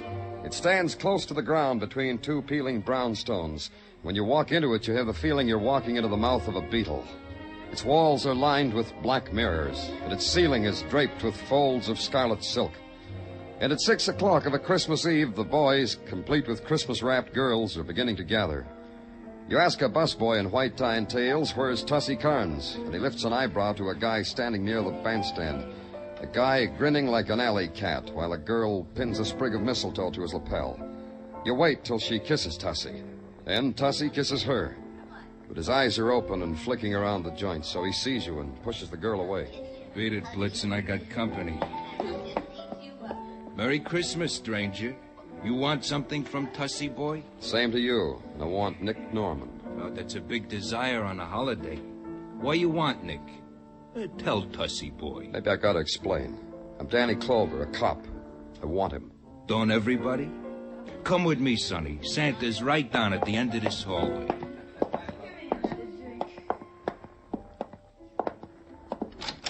Merry Christmas, Melvin. Ain't it, though, Tussie? Merry Christmas, George. Likewise, I'm sure. I brought you a present, boys. Goody. Likewise. Where's Nick Norman? This fella here, he says to Tussie boy he wants Nick Norman, our Santa Claus. Uh-oh. What big eyes you have, mister. And you know something else that's plain precious, boys? No. Do tell us, Tussie. The fella says he is a cop. Isn't that cute, huh? I could die. Yeah. So show the fella Santa Claus, huh, fellas?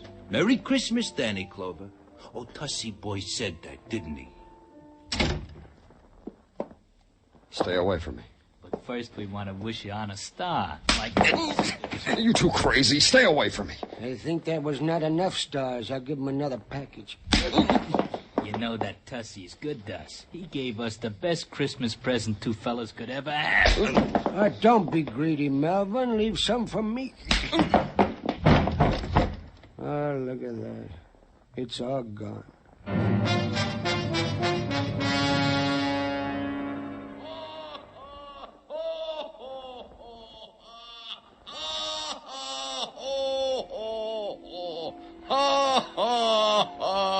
Come on, Danny, open your eyes. What? Yeah, open your eyes, Danny. It's getting late. Ain't you heard? Christmas is coming. Hey, it's you, Nick Norman. Oh, Danny, call me Sandy Claus. That's the nicest alias I got. Now, look, Nick, I'm going to... Oh, here, I'll help you up, Danny. Yeah, sit on the edge of the sofa there. Yeah. Sandy Claus, Danny. Santa Claus, huh? Sure. So help me, Nick, where I'm going to put you, you'll spend the next 94 Christmases in solitary. Take it easy, Danny. Come on, let's get out of here. I'll be late for that kid's party. Come on. You mean let's get out of here just like that? I don't have to beat my way out of here? What for? What's all this about, Nick, Santa Claus? You're adult today, Danny. What's the matter with you? But you were kidnapped. Kidnapped? Me? Who would want to do a thing like that to jolly old me? A man in a tree said two guys pushed you into a car. He only had a bird's eye view, but he said kidnapped. Oh, you mean Melvin and George? I mean Melvin and George. Two pals from Chicago, Daddy. They heard I was out and wanted I should be Santa Claus to a private party they was giving. That's all. Harmless guys, pals, buddies. We enjoy each other. Yeah, they enjoyed me, too. Before they left town for this party, they said to tell you... Oh, wait a minute. I wrote it down. It says... Dear Danny Clover, sorry we made a mistake and beat up your head. May the bells ring a joyous Noel for you. Signed, XX. That's Melvin and George. A mistake, huh? Sure. They knew some mob or other might try to get me as Santa Claus. They figured you was a mob, so they protected me from you, like you was fibbing about being a cop. After they walloped you unconscious, they went through your pockets and saw you was really a cop. So they wrote this note. The running ink you see here on the note, Danny, that's tears. You'll forgive him, won't you, Danny? Yeah. How about your mother? Well, that was your error, Danny. You didn't tell Mom you was from the police, so she thought just like Melvin and George. Gave me the double talk. Yeah, that's my mom. A grand old dame. You know what I told her once when I was 9 years old? Yeah, my sleigh's outside. I'll give you a ride back to my office.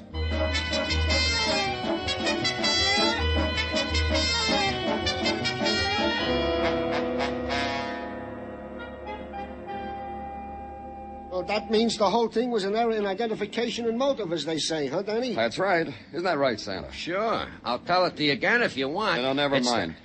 What happened to Simon Larrabee? Oh, he went out for a feast of spud nuts and coffee. Hey, you don't look very happy, Tartaglia. No, Danny. I ain't happy. Unhappy. Very. What's the matter? We've got Santa Claus? Come on, smile. It's going to be a fine Christmas. I can't, Danny. I just can't. It's Mrs. Tartaglia. Yeah, now she ain't laughing anymore. The neighbors are laughing and Mrs. Tartaglia is crying. Why? Well, the later editions in the paper said that Santa Claus was heisted and it was because I was in a tree. Yeah, the papers say I, single-handed, messed up Christmas. Bad as that, huh? Well, I'll tell you, Tartaglia. Hey, what about my Christmas party? Well, not yet, Santa. Wait till you get to the party. Say, the press was saying that you were snatched, Sandy. What gives? It said that mobsters grabbed you. No, it was just a little misunderstanding. That's right, Marty. Nick was grabbed by mobsters. Huh? Yeah, well, then how'd you get away? Sergeant Tartaglia. Yeah? Uh-huh. Sergeant Tartaglia. The kind of policeman who tracks down criminals to the lair. I am, Danny? The kind that single-handed rescued Santa Claus from the jaws of disaster. This guy did that? Yep. I'm just about to call the press boys and tell them about it. Oh, Danny. I mean it, Tartaglia. Don't be so modest. I'm going to do just that. Danny. Put Marty in a cab, Tartaglia. I'll send Santa down the squad car in a little while. Yeah, sure. Well, come on, little tyke. Marty. Okay. Merry Christmas, Danny. Whatever you tell the press guys, Danny, I'll swear to it. Sure you will. Yeah, that's a fine Christmas you're giving everybody, Danny. How about yourself? Oh, I'll have fun at the party. I always do. Where is it? Where's my money? Oh, look, Mr. Larrabee, it's Christmas. Of course it's Christmas. That's why I want my rent, so I can have a Merry Christmas. Hey, Danny, who is this guy that needs rent to have a Merry Christmas? This is Simon Larrabee. He wants a year's rent in advance for that warehouse where the kids are having their party. Or else, no party. Yes, that's who I am. Oh, like that, huh? So that's how you are, huh, Simon? Stop breathing in my face, Santa Claus. All them kids wanting to have a party, and a Simon like you wants to louse it up. I'll put him down, Nick. Yes, I ain't doing nothing, Danny. Just holding Simon up so I can breathe in his face. Please. I want you to think about something, Simon. Think about all those kids that are looking forward to their Christmas party, which ain't going to happen on account of you. Think about it. All right, I'm thinking, yes. Maybe you could think better with a pen in your hand, Simon. Yes, a pen that will write out a receipt for a year's rent in advance, huh, Simon? Of course. Oh, Christmas spirit and all that. Yes, I'll get my receipt book. Oh, yeah. Oh, my. Well, I haven't felt so good in years. Yes, here you are, Mr. Glover. A receipt for a year's rent in advance. And tell the darlings, Merry Christmas with this. Yeah, I will. Ain't he a nice fella, Danny? Come on, nice fella. I'll take you to a party. Merry Christmas, Danny. It's a Merry Christmas, Danny. Merry Christmas.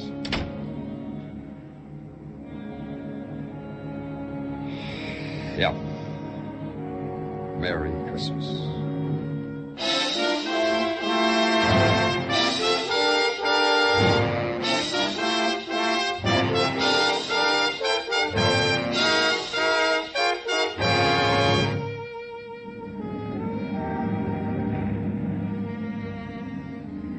On Christmas Eve, Broadway is almost like any other place in the world. The bells ring out, the horns blow, there's laughter. The Mazdas on the Translux spell out slowly, word by word, peace on earth, goodwill to men. And you read it, you believe it. Because on Christmas Eve, you believe a miracle. Then a whirl of confetti is in your eyes, and you're pushed along with the crowd, and you never see the next news bulletin. You don't try to look back. It's Broadway, the merriest, the shiniest, lonesomest mile in the world. Broadway, my beat.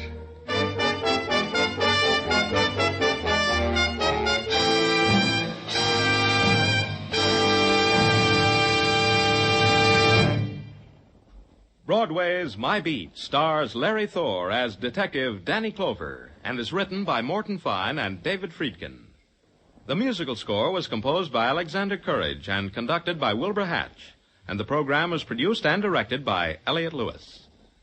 The cast tonight included Charles Calvert, Gil Stratton Jr., Howard McNear, Hal March, Bert Holland, Shep Menken, Estelle Dodge, and Peggy Weber.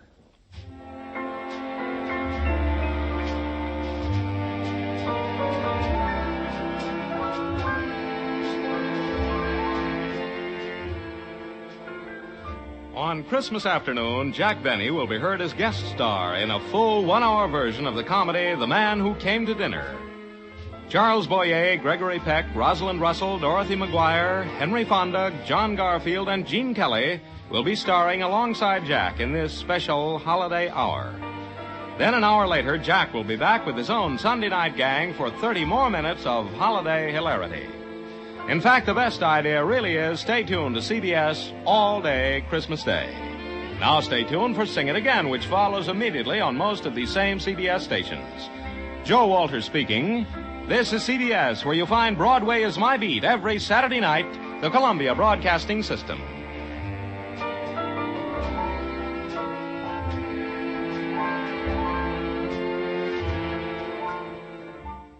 The Anchor Hocking Glass Corporation brings you Crime Photographer.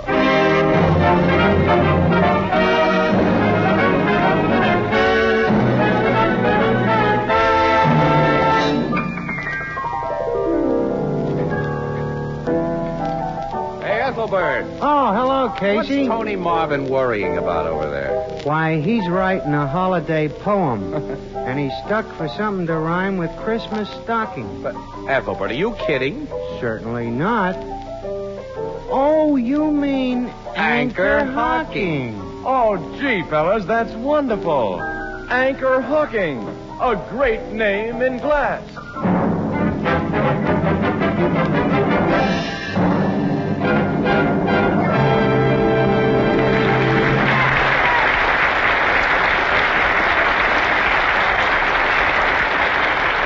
Good evening, ladies and gentlemen. This is Tony Marvin. Every week at this time, the Anchor Hocking Glass Corporation of Lancaster, Ohio, and its more than 10,000 employees bring you another adventure of Casey, crime photographer, ace cameraman who covers the crime news of a great city. Written by Alonzo Dean Cole. Our adventure for tonight, Christmas shopping.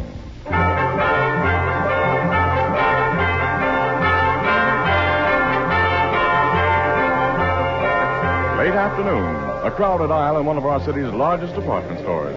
Making slow headway through the jostling shoppers are... Casey, I've never seen the store so crowded. We say that every year during the week before Christmas, Annie. Where are you taking me now, huh? Well, you haven't anything for your Aunt Harriet yet, so I thought we'd look at umbrellas there. On this side of the store somewhere. Yeah. Annie, look, you can pick up a much nicer umbrella for Aunt Harriet than I can. I trust your judgment, absolutely, Annie. So suppose I shop for all the uninteresting items while you go up to the toy department and watch the electric trains again. Well, you know I've still got to pick up a few more things for my sister's kids, Annie. And hey, Annie, wait a minute. Hang on to your pocketbook. Keep an eye on that little guy in the black overcoat just ahead of us. Who? That's Fingers Fogarty. One of the best-known dips in the city. Pickpocket? Yep. Shove through this mob a little faster, Annie. I'll keep him in sight. I think he's closing in on a prospect. You mean he's made up his mind about whose pocket he's going to pick? Sure. Smart dips like Fingers don't dive into just anybody's pocket. They hang around bars and wait for some guy to flash a roll, and they tail him. And if he gets into a crowd like this... Look, Fogarty's doing his stuff now, Annie. No. Yeah. That big fat guy he just bumped into. Fingers took a wallet from his inside pocket. Well, I didn't see him. Neither did the fat guy. Fingers is a smooth worker. Come on. He'll feel very badly when we stop his special brand of Christmas shopping, but pocket picking is considered antisocial. I've got to get Mr. Fogarty. Well, he squeezed through the crowd. I can't see him anymore. Neither can I. Look, Casey, yell out for somebody to stop him. Well, I yell, stop thief. Well, you can't let him get away. He won't get away. Every cop in this precinct knows Fingers. He'll be picked up quick after a charge is brought against him. I'll help that guy who lost his wallet bring the charge. Yes, if you appear as a witness. I will. There's the fat man. Excuse me, mister. Yeah? Something happened to you a minute ago that I don't think you know about. What do you mean? Your pocket was picked. My pocket? Yeah. A little guy bumped into you, and as he did, I saw his hand go into your inside pocket and come out with a wallet. Well, I happen to know who he is, and when you report your loss to the cops, I'll be glad... You're mistaken, mister. I didn't lose my wallet. Huh? I'm sure. I'm more sure. I tell you, I saw him. When a guy sees something that couldn't be seen, he's either goofy or drunk. On your way, fella. Well, I'll be... Good thing you didn't get your hands on Fingers Fogarty. He could have plastered you with a nice suit for false arrest. And I know he took a wallet from that fat guy's pocket. I was watching every move that Fingers made. Well, I was watching him, too, and I didn't see him take anything. And that fat man says he didn't lose a wallet, so... Okay, I'm goofy or drunk. Or maybe you only need glasses. Well, I do after this. Several glasses. Let's head for the Blue Note.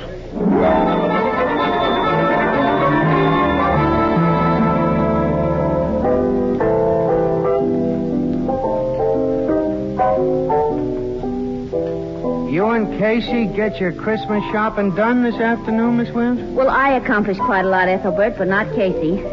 He got sore, and after that, nothing would please him. What'd you get sore about, pal? Nothing. Oh, he had a little eye trouble. Oh, gee, that's too bad.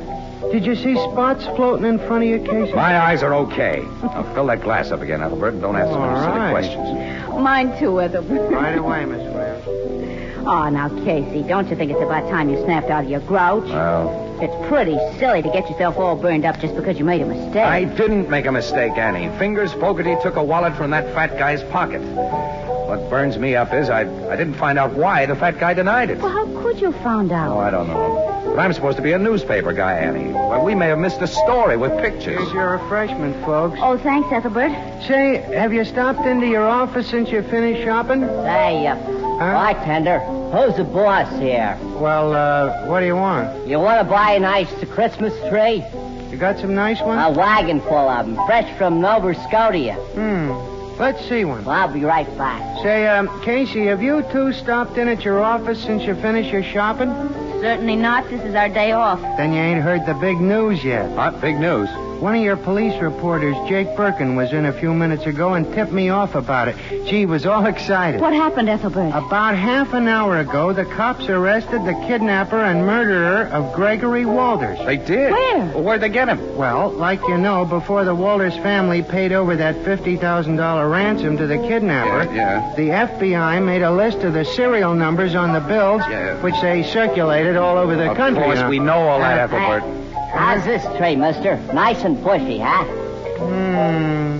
Let's see one a little taller. A little taller, okay. Ethelbert, will you tell us about that kidnapper? Oh, I'm getting to it. Well, come on. Well, a guy walks into a tavern over on 36th Street tonight, orders a drink, and hands a barkeep a $20 bill with one of them hot numbers on it. The barkeep checks the number, calls a cop, and when the cop searched the guy, he found about $500 more of the ransom dough in his pockets. Well, Ethelbert, who is the guy who had the ransom dough? The cops identified him yet? Well, they knew him as soon as they laid eyes on him. But Ethelbert, who is he? Please. Hey. Is this tree big enough, mister? Let's see. Well, let's see one a little thicker around the bottom. Thicker around the bottom. Ethelbert, will you please Casey tell and us? I know him. He's always been a small-time crook, and I was surprised to learn he was mixed up with anything so big as kidnapping and murder. Oh, say, will you tell us? I am telling you. It's that little runt, Fingers Fogarty. Fingers Fogarty? Yeah, the dip. He had Walter's ransom dough on him? About $500, just like I said. Naturally, Fingers denies having anything to do with the kidnapping. He said he lifted the dough out of the pocket of a guy who was Christmas shopping in S.J. Franken's department store. Franken's? Around 4 o'clock this afternoon. Casey Franken. And that fat guy denied he's been robbed. Do you think he was the I one? can't see Fingers as a kidnapper. He's always been just a slimy little sneak thief. Hey, what's this about a fat guy, Casey? Annie, come on. We're going to tell Logan what happened in Franken's. Well, what did happen, Well, never Casey? mind. You'll hear it later, Ethelbert. So long. So long. Hey, is this one big enough for you, mister? I tell them two a whole complete news story in 2 short words, then they run off and leave me out on a limb. What limb? Too big? Oh, you. Oh, no, we've got to have a really big tree.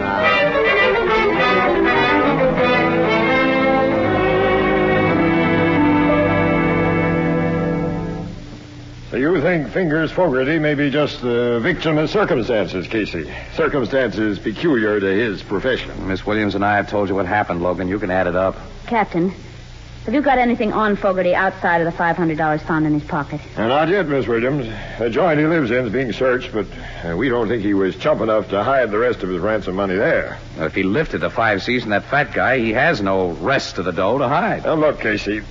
Fingers Fogarty knows you pretty well, doesn't he? Yeah, sure, he knows me, certainly. Now, hasn't it occurred to you that he may have put on an act for your benefit? I don't get you. Now, let's assume that Fingers is the real kidnapper. It's been over a year since the ransom money was paid. Fingers has been careful. He hasn't tried to pass any of the $50,000 because he knows it's red hot. But now he figures the heat has died down, so he sends up a trial balloon. How do you mean trial balloon? Well, he's got a record as a dip, Miss Williams. He figures if he gets caught passing that dough, we'll believe that he lifted the money from a guy's pocket. And to cinch it, he acts like he's lifting it from a guy's pocket while Casey is watching him. He picked you for his star witness, pal. Logan, hasn't it occurred to you that the fat guy might have been sending up that trial balloon? Huh? What do you mean? Assume the fat guy is the real kidnapper. And he wants to know how safe it is to pass those ransom bills. He knows that Fingers is a pickpocket. Well, he goes to one of the little runt's hangouts and flashes a roll in front of him.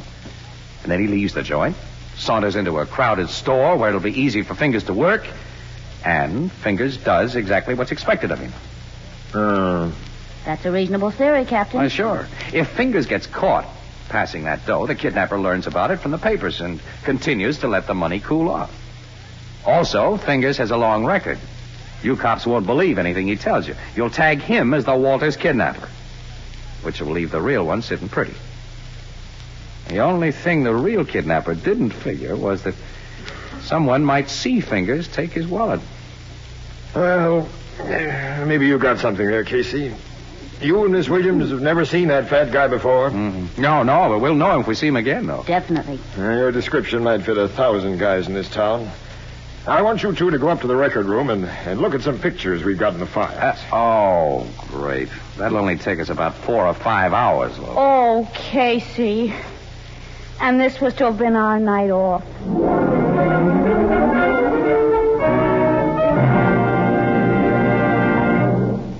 Perhaps you'll forgive this last-minute reminder, but there are now exactly 4 more shopping days until Christmas. That means a very real problem to those of us who like to put things off, as who doesn't? Is there anyone you've overlooked? Anyone to whom you want to give something beautiful, practical, and inexpensive? Well, you'll find the answer in Fire King oven glass. Whether it's a single Fire King casserole or an entire set of Fire King oven glass, prices are unbelievably low, and it'll take a minimum of shopping time at your favorite chain, variety, hardware, or department store. So remember, with housekeeping a real problem in this post-war era, Fire King oven glass is a gift that makes it easier in so many ways, because Fire King makes foods go farther and enables you to turn leftovers into delicious main courses. Fire King oven glass is a product of Anchor Hocking. A great name in glass.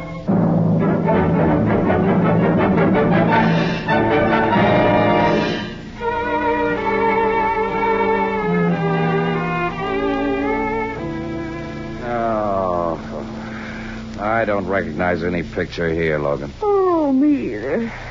Oh, golly. Captain, why don't you have some good-looking crooks in your files? I'm going to have nightmares looking at pictures of so many ugly men. Oh, you should see the women.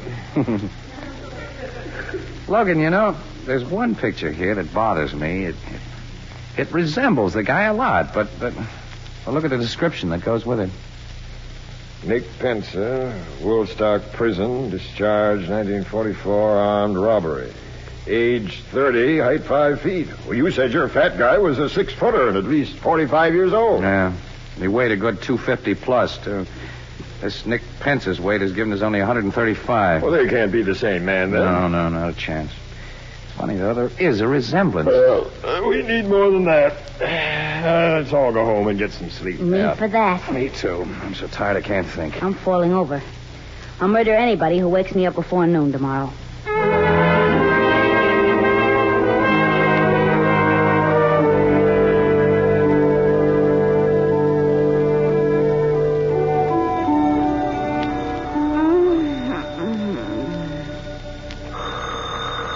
Oh, no, thank you. No, thanks. Oh. Hello. Morning, Annie. Who's this? Wake up, kid. It's Casey. Casey? Oh, Casey.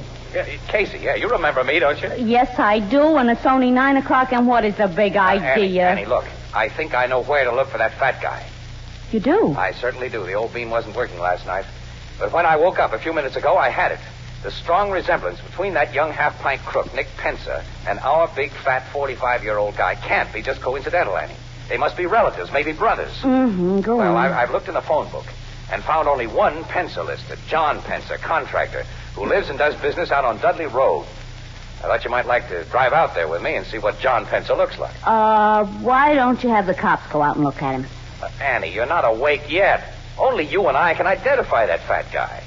Besides, if you and I find him, Annie, we get an exclusive. The cops are in on it. Every paper in town will have Well, I'm awake now, all right. Where'll I meet you? I'll be outside your door with a car in 15 minutes. Casey, I've got to dress. We'll make it a half an hour, then. We'll make it a full hour and no sooner. Well, what are you going to dress, yourself or a Christmas tree? Listen, Annie, I can bathe, shave, and get into my clothes in 10 minutes. I put on underwear. Goodbye.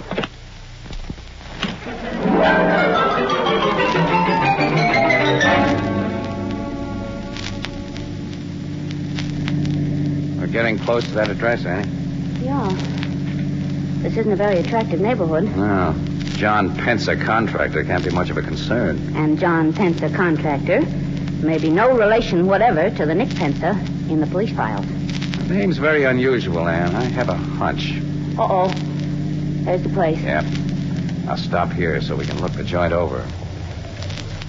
Well, there's a concrete garage attached to the house with a good-sized truck inside and room for another.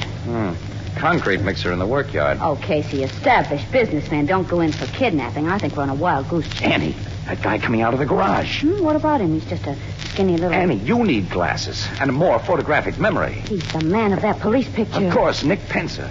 Now I know my hunch was right. He's looking over here. Well, he's never seen us before, but I'll get rolling anyway.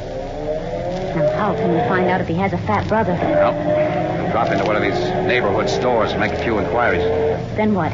Well, how can I tell until I find out what I hope to find out? Annie, you're the darndest girl for asking questions. You really are. Now, let's stop there. Well, we'll stop here.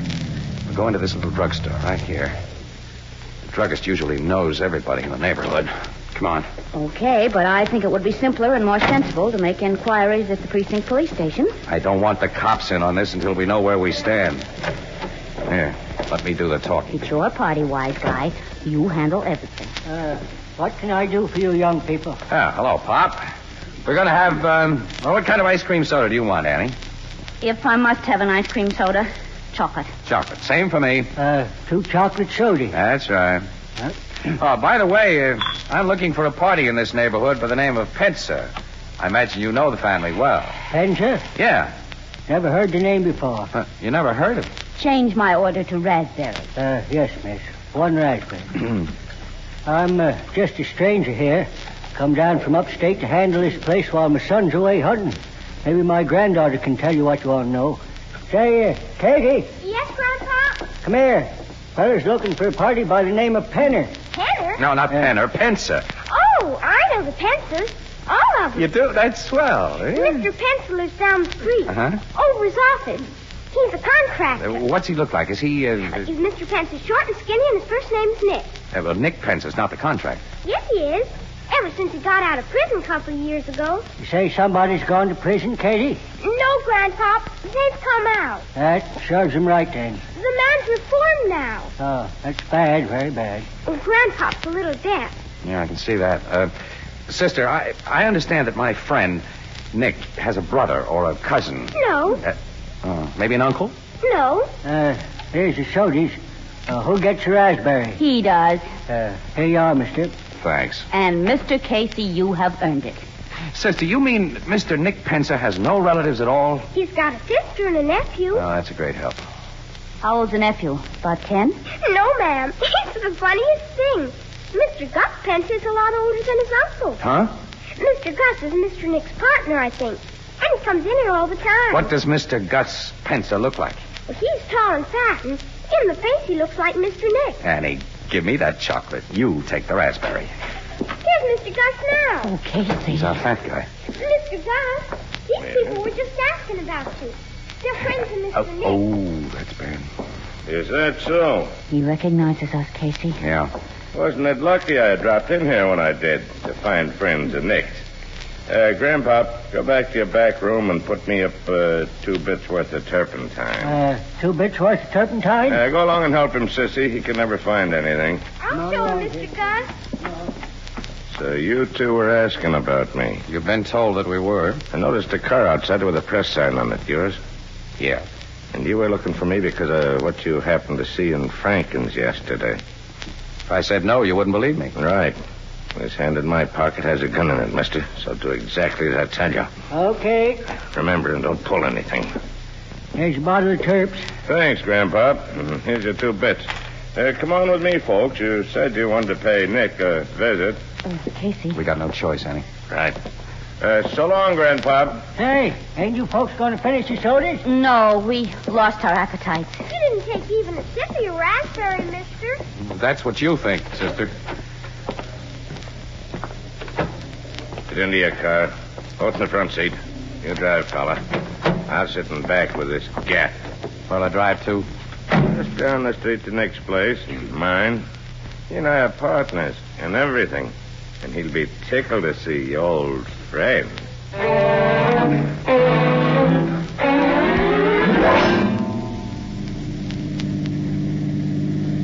Turn into the workyard and park in our garage. And next to the truck there. Okay. Yeah, that's fine. Now what do we do? You and your boyfriend don't do anything, lady. And to make sure you don't... You hit Casey with your gun. And you get the safe. That'll keep the two of you quiet for a while. Nick! Nick! Yeah? What do you want, Gus? Come into the garage, quick. Okay. Whose car you got in there? You'll see. Come inside and help me close these doors. Okay. There. What's the idea? Take a look inside this car. Who's the guy and the dame? They're the two I told you about last night. Saw that dip take the hot dough from my pocket. They got wise to the layout and located us. They police? No. These two are newspaper mugs. I figure they were making this play on their own, so we got to take care of them. We can't bump them off here. We can. We do it nice, clean, and quiet. Get those big spools of adhesive tape from the house. What are you going to do? You'll see. Get that tape.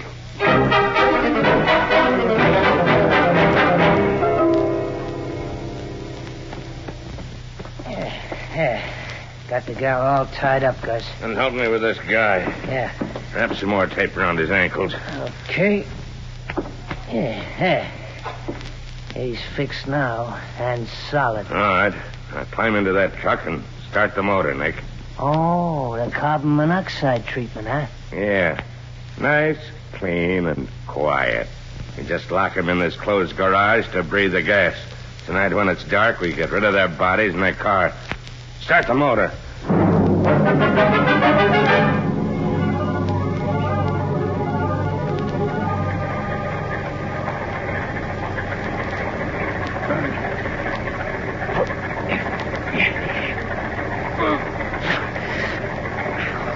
Ann, I worked the tape off my mouth against that fender. Nod your head if you're okay, kid. Good. I'm going to try to pull the adhesive tape off your wrists with my teeth. I'm getting lightheaded. Gas is beginning to work. I got the tape. Now pull and turn your wrists. Pull more, Annie. There, that did it. Your hands are free. Pull the tape off your mouth now. Okay. Casey, the gas. Keep your head down low, kid. Try to hold on. I will. Pull this tape off my hands. You better let me free my ankles first so I can get to that truck and shut off the motor. No. Free my hands. Those two guys may be just outside where they can hear. Yes, but if it keeps on running, we'll... If it doesn't keep on running, we'll have no second chance like this. Free my hands. All right. I've got the end loose. Pull now. There, does it. Now, unwind your ankles while I get this stuff off of mine. What good will it do us? We can't get out of here. We'll get out. Don't breathe, Judy. This Get out. garage is solid concrete. And I heard them lock those heavy doors when they went out. So... I got my ankles free. Hang on, kid. I'm picking you up. What are you going to do? I'm putting you in this truck. This truck? Why? It's taking us out of here. Keep your head down. Okay. I'm driving through those doors. Okay, we're through. Pure air. Wait a minute, look. Also, those two Pensa guys, they heard us. Listen, they have guns, too. Step on the gas, Casey. Drive past them. Let's get away. I can't. You can't. What's the matter? Stall the motor. Duck this shit. Oh, why are they running away? They're getting into that car. They're going to try to get away. If I can only get this motor started again. Can't get it. Now, come on. Casey, don't drive toward their car. They'll start I'm driving into their car.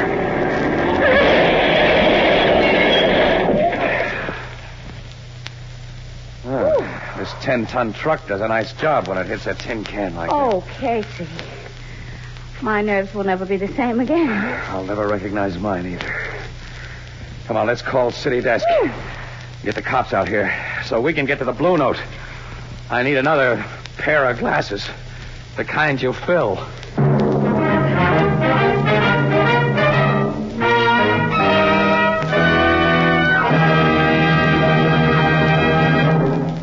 Recently, in a big eastern city, a group of trained men and women called on thousands of housewives and asked this simple question. What kind of container do you prefer for the foods you buy?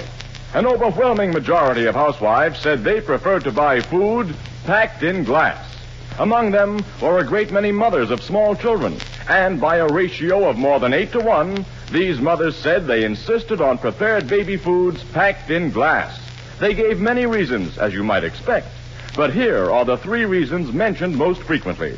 First, glass lets you see what you buy before you buy it. Second, you can heat, serve, and store leftover portions of prepared baby food in the same glass container. And third, these young mothers agreed that sterilized glass containers are cleaner and more sanitary. You can buy an increasing number of the better brands of food packed in glass, and all of the better brands of prepared baby food come to you in Anchor glass containers sealed with tamper-proof Anchor vacuum caps. Both products of Anchor Hocking. A great name in glass.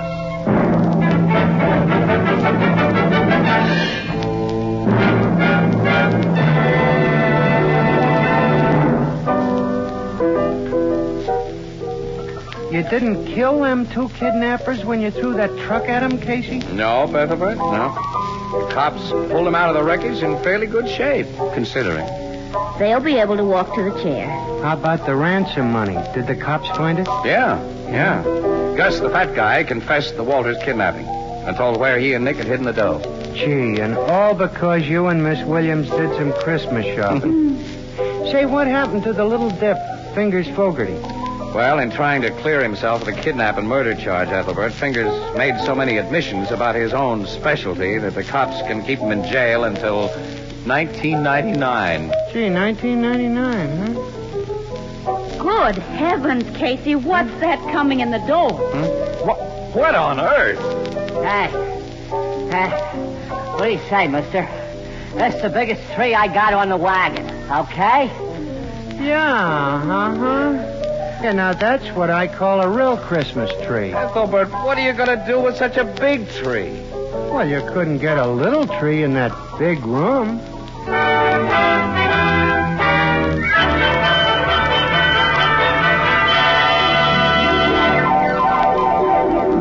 Crime Photographer, starring Stotts Cotsworth as Casey, is brought to you each Thursday at this time by the Anchor Hocking Glass Corporation, makers of Fire King Oven Glass. Anchor glass containers, Anchor caps and closures. All products of the Anchor Hocking Glass Corporation. A great name in glass.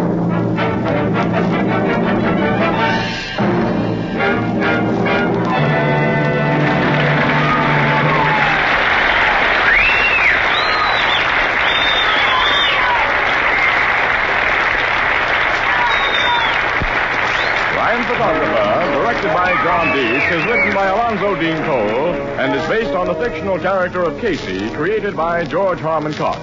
The original music is by Archie Blyer, and the program features Miss Leslie Woods as Anne and John Gibson as Ethelbert. Herman Chittison is the Blue Note pianist.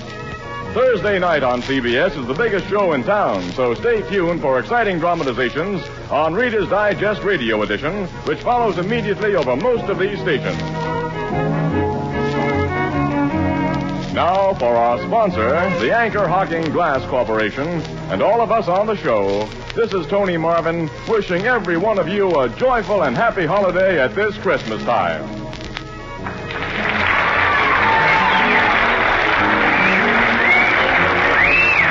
This is CBS, the Columbia Broadcasting System.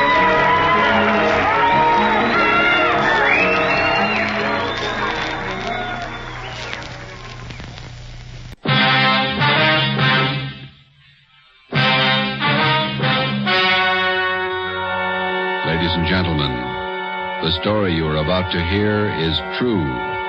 Only the names have been changed to protect the innocent. Fatima Cigarettes, best of all long cigarettes, brings you Dragnet.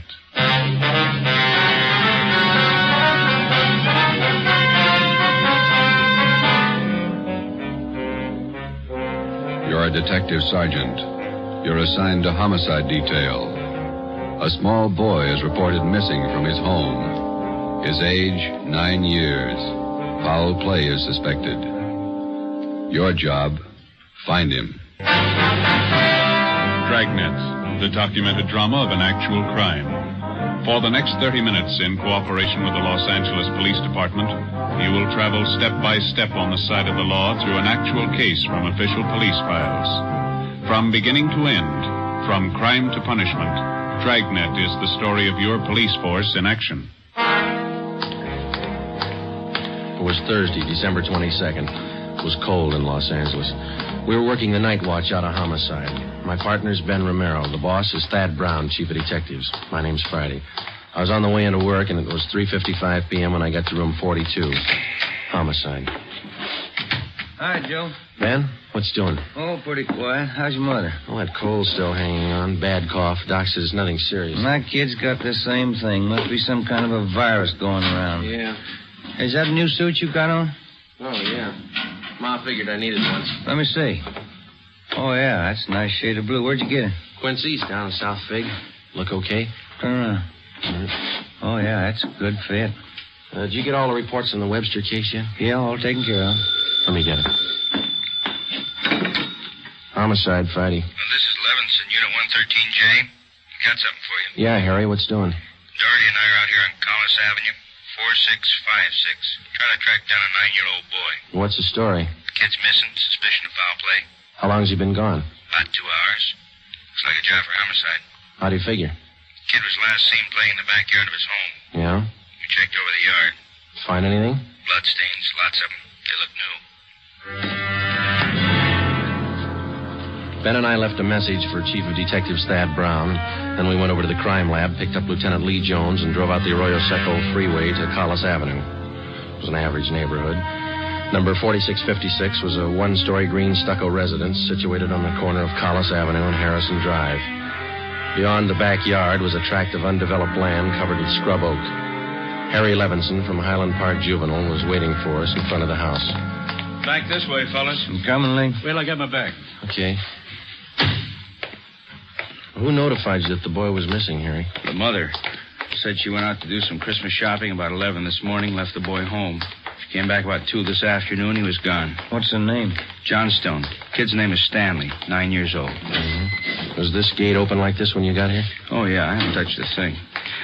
Here are the stains over here, Lieutenant Jones, along the edge of the walk, see? Yeah. Let me see. Quite a few stains, huh? Looks like it might be blood. I'll try some benzodine on these spots here. Yeah, there we are. See what happens? Where's the kid's mother now, Harry? In the house. Doherty's talking to her. Did you talk to any of the neighbors? People next door. One's on this side. They couldn't tell us anything. There it is, fellas. Yelly? These spots I covered with benzodine, they're turning blue. Bloodstains, all right. Can't say definitely whether it's human or animal blood. Mm-hmm. You have to go back to the lab to run it through? Yeah, biological precipitin test. Hand me one of those glass vials from my bag, will you? Yeah. Okay, here you are. Thanks. Scrape some of these flakes off for a test. There we are. How soon can you tap the blood for us, Lee? Precipitin test won't run more than 20 minutes. It'll take 3 or 4 hours to run a blood grouping, though. That's it. Anything else you want to check? Levinson, anything else? Oh, right here in my handkerchief. Empty shell. That marker over there by the rose bush, that's where I found it. From a .22, huh? Yeah. Might tie in, might not. Mark it and dump it in this envelope, will you? Oh, yeah. There. Shell. There you go. Did you get out a missing broadcast on the boy, Harry? Doherty did about half hour ago. Oh, here's a description here. Mm-hmm. Thank you. Mother know about the bloodstains? No, we didn't tell her. She's worried enough already. And she has no idea what might have happened to her boy? No more than we do. She checked all her friends, relatives. We're covering the neighborhood. No trace so far. Not much to go on. Bloodstains, empty cartridge. Could mean 100 things. Any ideas, Friday? Yeah, just one, and I don't like it.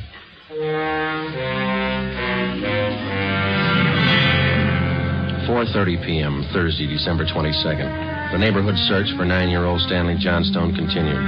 Lee Jones went back to the crime lab to start the precipitin test and the blood grouping. Levinson and his partner Doherty from Highland Juvenile stood by. We called Chief of Detectives Thad Brown, and he ordered up a special detail to aid in the search for the missing boy. Ben and I questioned the boy's mother, Mrs. Ruth Johnstone, a woman in her early 40s.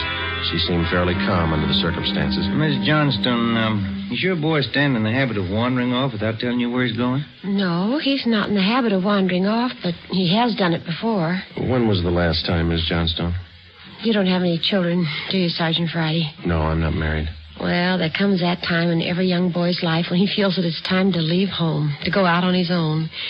Usually happens somewhere around 8 to 10. I think I know what you mean. I got a boy. Well, then you know how it is. My husband and I scolded Stanley one day after school, and he was quite put out about it. He thought George and I were unfair. Packed a few of his things and left. How long was he gone? Oh, no time at all. About 2 hours. I was worried about him, but my husband said to leave him alone. Said every boy had to go through that stage. Well, then you think he's run away from home again this time? Yes, I think so. He's been gone about 4 hours now, and I have a funny feeling about it. Did you and his father have some misunderstanding with the boy recently? Well, that's just it. We haven't. I don't mind telling you now that we're talking about it. I am getting worried. Any place around that he might like to visit?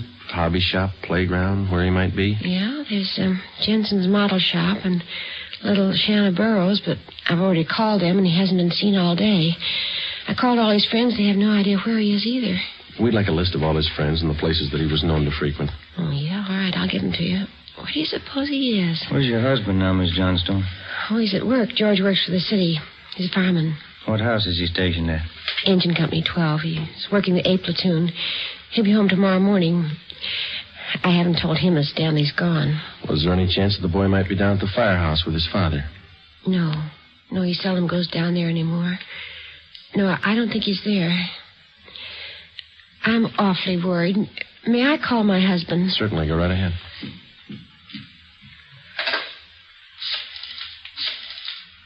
I know George will be worried. Stanley's been gone too long. Hello? May I speak with George Johnstone? This is Mrs. Johnstone. Thank you. I hate to call George at his work. Yes, ma'am. Does your husband own a gun? Yes, he does. What caliber, do you know? Well, it's a .45 automatic. He got it. George? This is Ruth. George, is Stanley down there with you by any chance? Oh. No, I can't find him anywhere. He hasn't been here when I came home from my shopping. There are 2 policemen here. No, I said there are 2 policemen here. Oh, no, dear. I'll call you if we don't find him soon. All right, dear. Yes, you too. Goodbye. Well, I didn't think he'd be with George. That .45, is that the only gun in the household? Well, yes. Why are you asking about guns? Has anything happened that you're not telling me about? No, ma'am. Just routine checking. We'll have to take a look at that .45, if you don't mind. Maybe I should tell you. We do have another gun in the house, but it's all wrapped up. George bought it for Stanley's Christmas present. May we see it, please? Well, yes. Will you have to unwrap it? Yes, I'm afraid so. Well, I think I can reach it. We had to hide it. So let me see. Oh, here's the paper it was wrapped in. Stanley must have found it. It's gone. See, here's the gift card and the box the gun came in, the rifle. Can I look at that box, ma'am? Thank you. How about it, Joe? .22 caliber. Thursday, December 22nd, 5:15 p.m. It was getting dark. The search for the missing boy continued. We checked the list of Stanley Johnstone's friends. None of them or their parents had any idea of his whereabouts. We talked with Levinson again. He had been in touch with the detail combing the neighborhood. They had found nothing. We went down to CLAUS Avenue and 10th Street, service station on the corner. 1 nickel, Joe? No, I got one. You watch for that, huh? Yeah. Okay.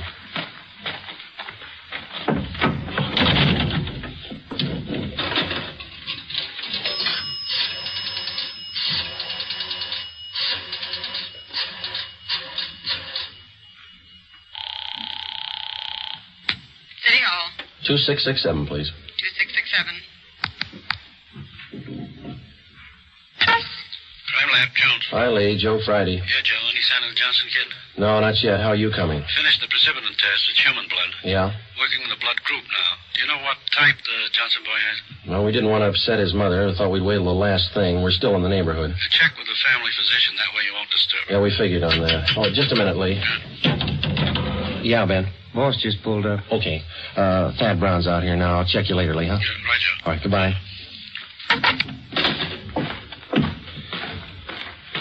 Gentlemen, how's it going? Just checked with Lee Jones. Yeah, I know. It's human blood. What do you think? We talked with the boy's mother, Miss Johnstone. Found a gun missing. Yeah. Caliber's the same as the empty casing that Levinson found. 22. You said the gun was missing. Yeah, the Johnstones were going to give it to the boy as a Christmas present. They had it hidden, but it's gone now. Any idea who took it? Well, they left the Christmas wrapping behind. I think it was the kid. 22 rifle, huh? 9-year-old boy. When are they going to learn? First, it's carbide cannons on the 4th of July. The city issued ordinance after ordinance, but a few thousand kids around the country had to lose their eyes, fingers, hands before the parents gives us their full cooperation to outlaw them. I know what you mean. Sure you do. You and every other cop in the country became the heavies trying to clamp down on them. It's always the same story. This time it's guns for Christmas. I know what you're thinking, but we're not sure yet. Listen, Friday, there's a city ordinance against giving a gun to a kid. You know that? Yes, I know that. There's a missing boy and a missing gun. There's blood on the ground and an empty shell. That's enough for me. We're going to stay with it. Something's got to break. Yeah. I hope it's not the hearts of that kid's parents. Oh, hi, Chief. I've been looking for you, Friday. What do you got, Harry? Found the gun. New .22 rifle. Strong smell of cordite. I'd say it's been recently fired. Where'd you find it, Levinson? Back up there in that scrub oak. Up behind the Johnston house. Mrs. Johnstone identified it. Buckley took it down to the crime lab. Thanks, Harry. Is Miss Johnstone okay? Pretty sick now. Kilby came up with something else. What's that? There's another one missing. An 8-year-old boy.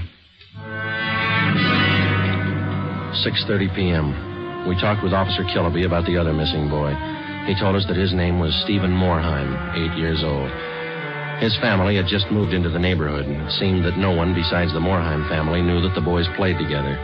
Mrs. Moorheim told us that Stephen told her that he was going out to play and that he'd be home by 6 o'clock for dinner. She told us that he was an unusually prompt boy and almost never overstayed his playtime. We got a description of the Moorheim boy and put out a missing broadcast. We called the Johnstones' family doctor.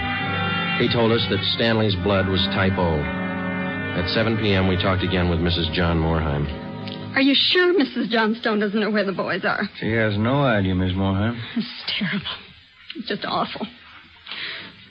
I feel there's more to this thing. Something you're not telling me. Well, there's no use to upset you until we know a few things for sure. Then you are holding back something. Now, please try not to worry, Ms. Moorheim. There are certain questions we'll have to ask, routine questions in any kind of investigation. Is there anything else you want to know? Yes, ma'am. What is your boy's blood type? That's a funny question. Do you think anything's happened to him? Have you found him and you're not telling me? No, ma'am, we haven't found him. We don't think anything's happened to him. His blood type? Yes, ma'am. I think I have it written down in Stevie's baby book. Yes, here it is. It's type O. Thank you. I wonder if I might use your phone, please? Yes, of course. It's in the hall. I'll be right back, Ben. Yeah, okay.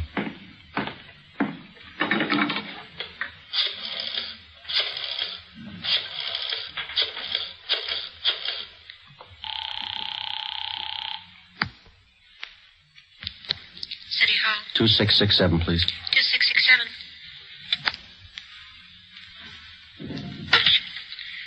Crime Lab, Pinker. Hello, Ray. This is Friday. Lee there? Just a minute, Joe. Take 2, Lee. Jones speaking. Checking back, Lee. Did you get the blood types on the 2 missing boys? Yeah, both boys type O. So were the stains, Joe. Type O.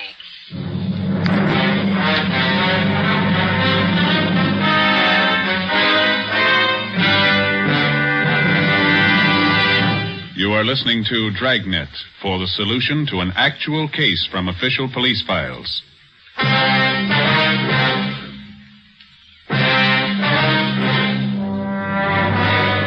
8 p.m., Thursday, December 22nd. Still no sign of either of the missing boys.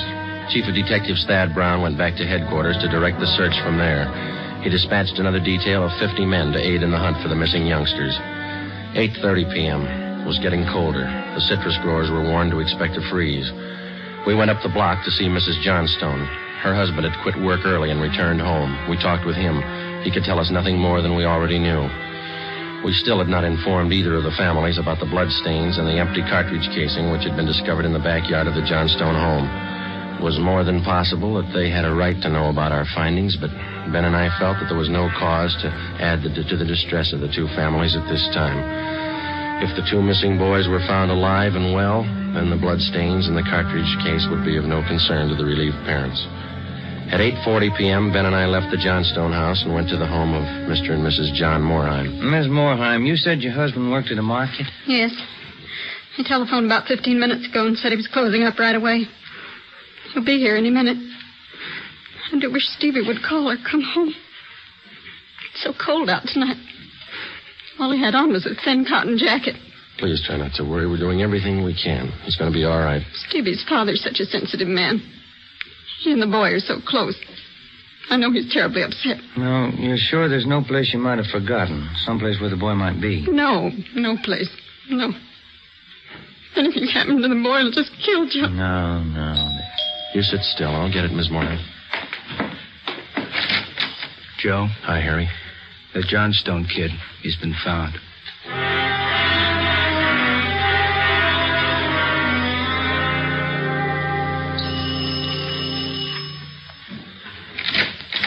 Oh, he's home, Sergeant. He's come home. Thank God he's all right. Where's he been? Did he tell you? No, he didn't. His clothes were all dirty, and he's acting strange. I've never seen him like this. How do you mean, Miss Johnson? Well, he just came in the front door and said, "Hello, Mom," and then he sat down in a chair and stared at the floor. He won't talk to his father or me. Do you mind if I talk to him? No, go ahead. I asked him about the little Moorheim boy, and he wouldn't tell me a thing. Where is he now? In the living room. Looks all right. Yes. Son, this is a police officer. He wants to talk to you. Now, don't be afraid, dear. He only wants to ask you some questions. Son. You see, Sergeant? Stanley, come on, look at me, son. Get your head up, youngster. Come on, now that's better. I had your mother pretty worried, you know that? You want to tell us where you've been? I wish you'd try to get him to eat a little something. Did you hear that, son? Want something to eat? Stanley, there's another little boy up the street who hasn't come home. Do you know where he is? His father and mother are worried about him, too, just like your folks were. You've got to help us find him, son. I killed him. I killed Steve with the .22. We were only playing. But I killed him. How do you know you killed him? Maybe he's only hurt. Now, isn't that it? No, he's dead. I know he's dead. The gun went off. We forgot we put bullets in there. Where is he, Stanley? I hid him. I was scared. I didn't want anybody to find him. Where did you hide him, son? In a cave up on the hill. I didn't mean it. It was my pal. You want to show us where, son? Yes, I'll show you. Please don't send me to jail. 9:15 p.m., Thursday, December 22nd. 9-year-old Stanley Johnstone led the way up the hill behind the backyard of his home. He showed us the wagon he moved the body in. His father came along with us. About 50 feet from the crest of the hill, the boy pointed to a thicket of scrub oak. There we found a small cave holding the body of Stephen Moorheim. There was a single bullet wound in his chest just below his heart. He was dead. We covered the body. Stanley, how did it happen? I knew my folks were going to give me the gun for Christmas. I knew where it was, and I got it. There was a box of bullets with it. Were you pointing the gun at Stephen? No, sir. No, sir, I wasn't. It was Steve's turn to play with it. I was chasing him. He tripped over the stump there in our backyard and fell. The gun hit him in the stomach, and it went off. Why do you think you killed him if you're telling us the truth? I'm telling the truth, honest. That's the truth. All right, I believe you, son, but why do you think you killed him? It was my gun. Steve would still be alive if I didn't go and get it. I should have waited till Christmas. It's all my fault. Where have you been all this time? In the cave with Steve. What were you doing in there, son? I was praying. I was praying for God to make him alive again. After a thorough investigation, Ben and I were convinced that the shooting of Stephen Moorheim was accidental. Lieutenant Lee Jones' findings substantiated the Johnstone boy's story even to the smallest detail. We put in a call to the coroner's office and acquainted him with the facts. He designated a local mortuary to handle the body pending autopsy and granted us permission to remove the body to the Moorheim home. Mrs. Moorheim collapsed. The family doctor was called. Ben and I sat in the living room to wait for John Moorheim, the dead boy's father. Edith! Edith! Mr. Moorheim? Yes. You the police? Yes, sir. Where's Edith? Where's my wife? Has my boy come home? Have you found him? Yes, sir. Oh, where is he? Steve! Stevie! Where's Steve? Oh, he's hurt, isn't he? Yes, sir. Oh, where is he? I want to see him. He's hurt bad, Mr. Moorheim. Oh, where is he? I want to see him.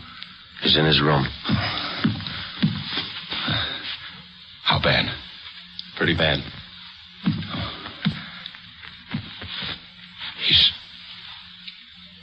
He's dead. All right, if I go in. If you want to. Will you go with me? Sure. Don't make it any harder on yourself, Mr. Moorheim. I want to see my boy. Stevie. Mr. Moorheim. Stevie.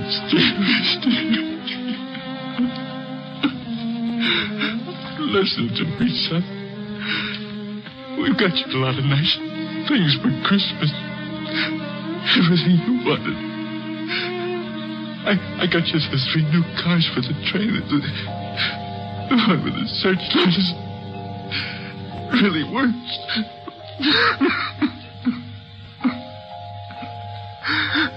Son, you got that new switch you wanted to, and a lot more track.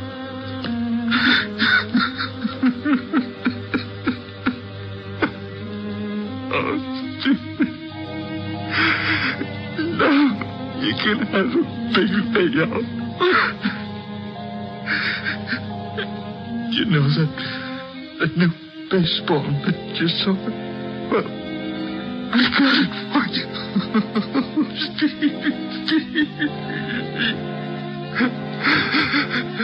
That cowboy outfit you wanted, I got that too. Mr. Moorheim. Come on, Joe.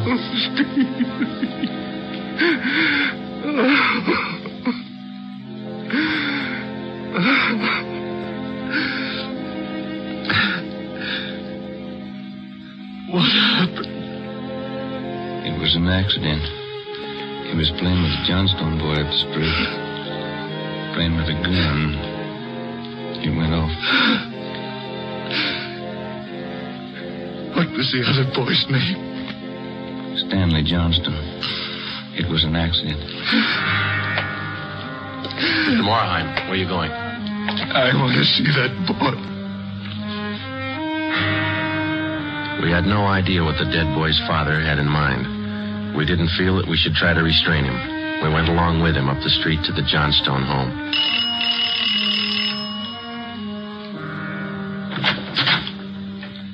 I'm Stevie's father. Where's your boy? I'm sorry. Where's your boy? He's right here. Won't you come in? It's all right, Miss Johnstone. You the boy that was with Stevie? Yes, sir. What's your name? Stanley. Stanley. I know it wasn't your fault, Stanley. I wonder if you'd do something for me. Yes, sir. I've got a lot of nice presents for Stevie. I know he'd want you to have them. I want to give them to you. Christmas Eve. Mom? I think that would be a fine idea, son. Come on, Ben.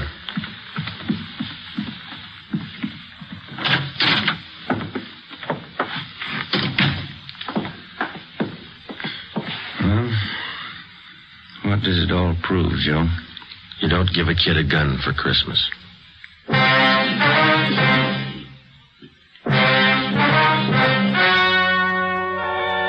The story you have just heard was true.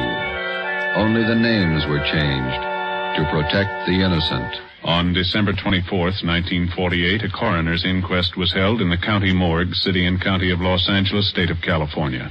In a moment, the results of that inquest.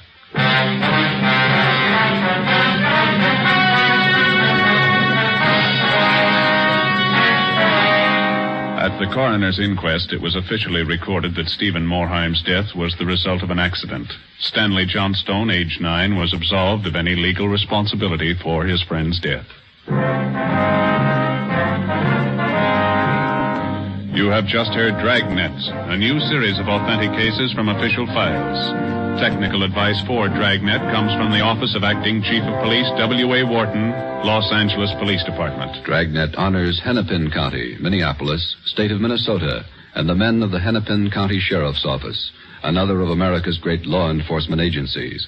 One of these men, Sheriff Ed Ryan, veteran police officer and department administrator, who dedicates his life to making yours more secure.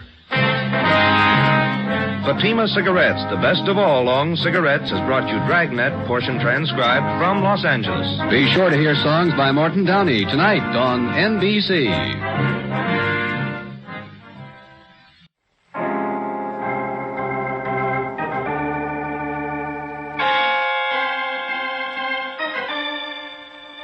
My name's Regan. I work for Anthony J. Lyon, International Detective Bureau. They call me the Lion's Eye.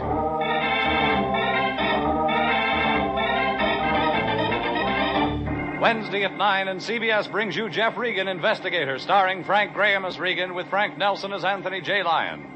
So stand by for mystery and suspense and adventure in tonight's story of The 500 Santa Clauses from Mexico.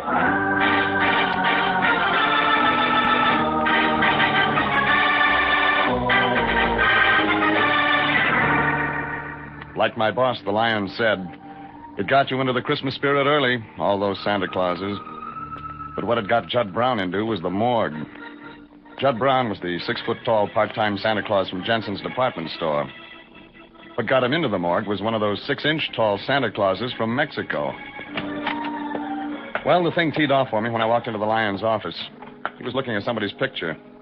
From the way he was leering, I could tell it wasn't Gorgeous George. Oh, hello, Jeffrey. You're just in time to meet our new client, Lorna Lee Lovely. Yeah? Yes, here in this picture. Lorna Lee Lovely. See what you mean. Yes. She gave me to understand that wasn't a real name. Professional name, of course. She's a dancer. I figured. So naturally, she needs a professional name. Something suitable. And I must say her name is suitable, Jeffrey. Lovely. Lovely. Liquid eyes, rosy cheeks, beautiful. And that reminds me, Jeffrey, she works at the Rose Ballroom. She's a taxi dancer. She wants you to get right over there. It's something about finding her husband. With those looks, she can't find her husband? Yes, that's what I thought, too. But you see, it happens that he's dead. He lets that stop him? Well, she thinks he's dead anyhow. It's something about collecting the insurance, proof of death, that sort of thing. I get it. An opportunity to help out a poor girl in distress, Jeffrey. Get her the insurance money before the holiday. Christmas is less than 4 weeks away, you know. Okay, Fatso. You check the insurance companies. And give me that photo. Maybe Christmas is going to come early this year. Lorna Lee Lovely was what you wanted to wake up and find under your Christmas tree, all right. Only not too close to the branches. It'd be a fire hazard. I drove across town and parked a couple of blocks away from the Rose Ballroom, walked back, and went in. I shoved through a covey of seagulls waiting around to get themselves danced with. That was when a wave of taboo came busting through. Rumba, mister? You Lorna Lee Lovely? That's right. Tickets go on my expense account. Then you're Regan. You picked it. Rumba, Regan. You hired me. You don't look like the kind, Regan. Kind? Rumba's so good, dream boy. Huh? How do they look? The kind? You know. Yeah. So with you, I get it both ways, dream boy. You dance all right. Thanks. Maybe I'll get a night off sometime. Maybe. You talk brief. I like that. You gave the lion a retainer. That wind tunnel with a cigar in the middle? That's the lion. He said he'd send you over. He did. Yeah, he did.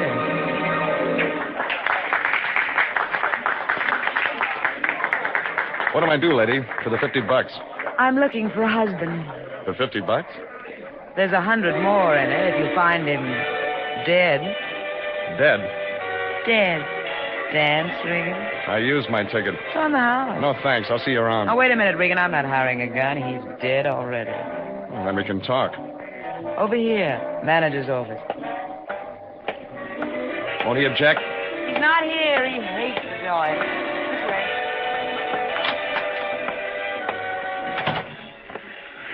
Better.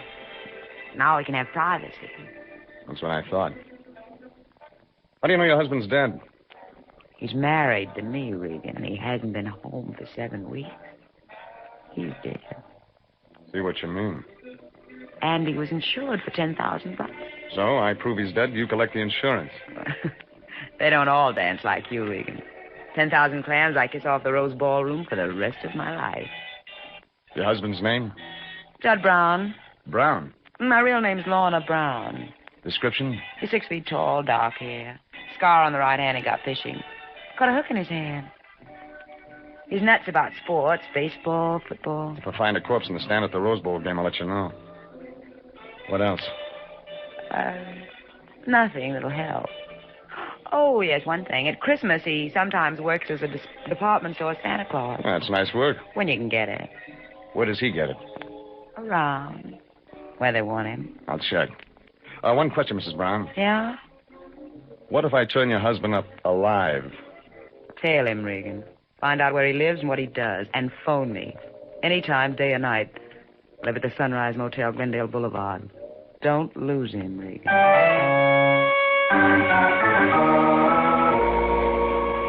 From the way the green ice lit up in her eyes when she said that, it figured her husband wasn't so dead. It also figured he wouldn't be easy to find. I turned her back over to the Dime Struggle crowd and headed for my car. There was an alley led down behind some Chinese chop suey joints. It was a shortcut. My mistake was I turned into it because a guy turned right after me. I ducked around a corner. I waited. Pretty soon his steps came up. Then his shadow. And that was when I grabbed him. Oh, what? What do you think you're tailing? Let go of me. Let go of me. I get some answers. No. Don't kill me. Let go. Who's going to kill you? Hold still. No. Well, you're just a kid. I wasn't doing anything. You were tailing me. Well, yes, I wasn't. Why? But, I... Why? Because I saw you with that girl. Girl? The taxi dancer in the Rose Ballroom. I watched you through the glass doors. I didn't dare go in. Wait a minute. Let me see your right hand. Why? Let me see it. What do you want with me? Fishhook scar. What? 6 feet tall, dark hair. You're Judd Brown. Yes, what have I done? Well, your wife says you're dead.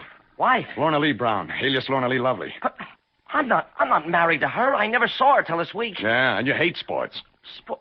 I haven't time for them. I'm studying to be a chiropodist. Sure. At Joshua Addison College of Pedal Care and Cure in Eagle Rock. I haven't time for anything but people's feet. And right now, being Santa Claus. Give me that again. Being Santa Claus. The department store Santa Claus at Jensen's downtown store. Well, that checks anyway. Checks? Oh, look, I don't understand this. You aren't one of them, are you? I'm Regan, International Detective Bureau. A detective? Oh, then maybe you can help me. I think they meant to kill me. They? Yes. You better give it to me from the top.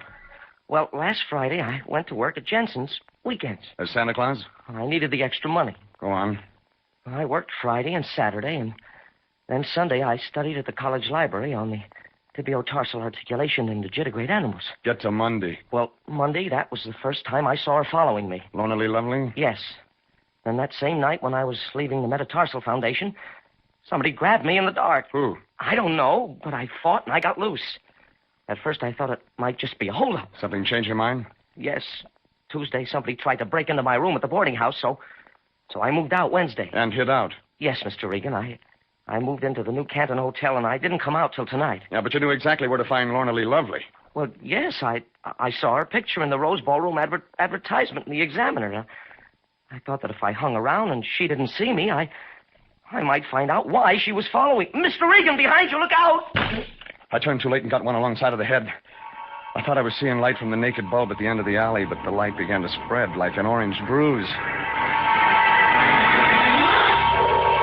Then a fist the size of a pillow drifted up. I couldn't see anything else. I rested my chin on the pillow.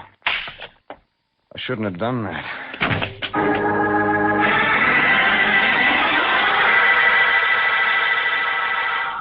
When I opened my eyes, I was looking up at some writing on a plaster wall. It was upside down. When I got to my feet, the writing still looked upside down. That was because it was Chinese. I was in the same alley behind the chop suey joint, only Judd Brown wasn't around anymore. He was the guy who sapped me. I knew what answer I'd get when I went back to Rose Ballroom. Lorna Lee Lovely wasn't around either. She'd had a sick headache half an hour ago. Sure she had. I decided to waste a nickel on a phone call to the Sunrise Motel where she said she'd lived. That was when I got surprised. She wasn't in, but she did live there. That made it worth the drive out.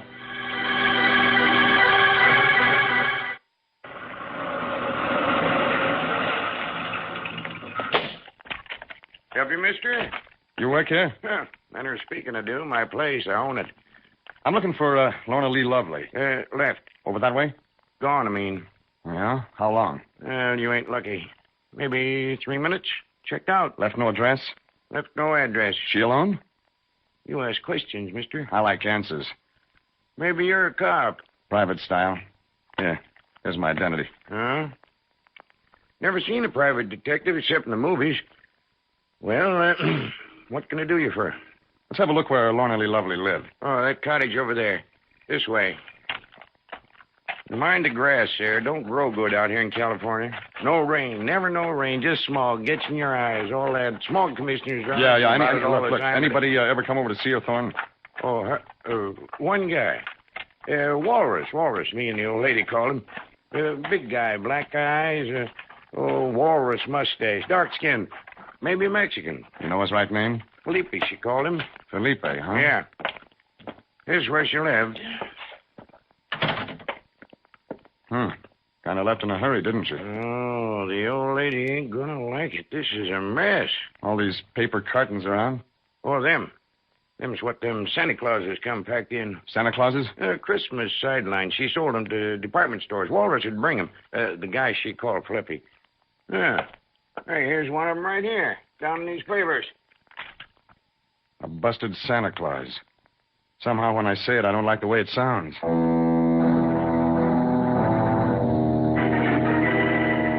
All of a sudden, I was awful anxious to visit Toyland at Jensen's department store. I did. It was Friday night, so they were open. But Judd Brown, part-time Santa Claus, hadn't showed up. But there were some other Santa Clauses there that sent me looking for a white carnation. Hey. Yes, sir? You the floor walker? Yes, sir. May I assist you, sir? What about these things? Oh, yes, the little pottery Santa Clauses. You'd like one, sir, to brighten hearth and home for the coming Yule season? Maybe. I saw one of them a little while ago. You know where they came from? Why, yes, Mexico, La Paz in Lower California. You got any broken ones? Well, now, it's a very queer thing that you should ask that. Why? Because somebody else came here and asked exactly the same question. Don't tell me. Tall, good looker, green eyes. About 30. Why, yes. How could you know that? It figures. Name? Lorna Lee Lovely. Well, I don't know about that. The Santa Clauses are imported by the La Paz Importing Company, small importers. We took 500 on consignment. She merely said she was a representative of the La Paz Company. Sure. Just a moment, sir. I don't know that I should discuss this with you. Oh. Here's my identification. What was the connection between Judd Brown and these Santa Clauses from Mexico? The broken Santa Claus. Go on. Well, last Friday, a week ago today, Brown noticed that one of these little Santa Claus sets was damaged. Naturally, Jensen's does not sell damaged goods. So you gave it to Judd Brown? As a matter of fact, I did. Going through the proper channels, of course. He said he wanted to give it to his nephew for Christmas.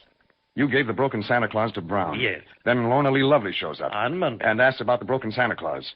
You tell her you give it to Judd Brown. Yes, that's what I did. Yeah, it's an inside bet that the next question she asked was, how do I find Judd Brown? Exactly. I didn't tell her. So she went to the personnel department after she left me and asked questions about Mr. Brown. Now, Brown has disappeared. Jensen's Toyland is without a Santa Claus. If there's anything you can do to help I'll see what I can dig up.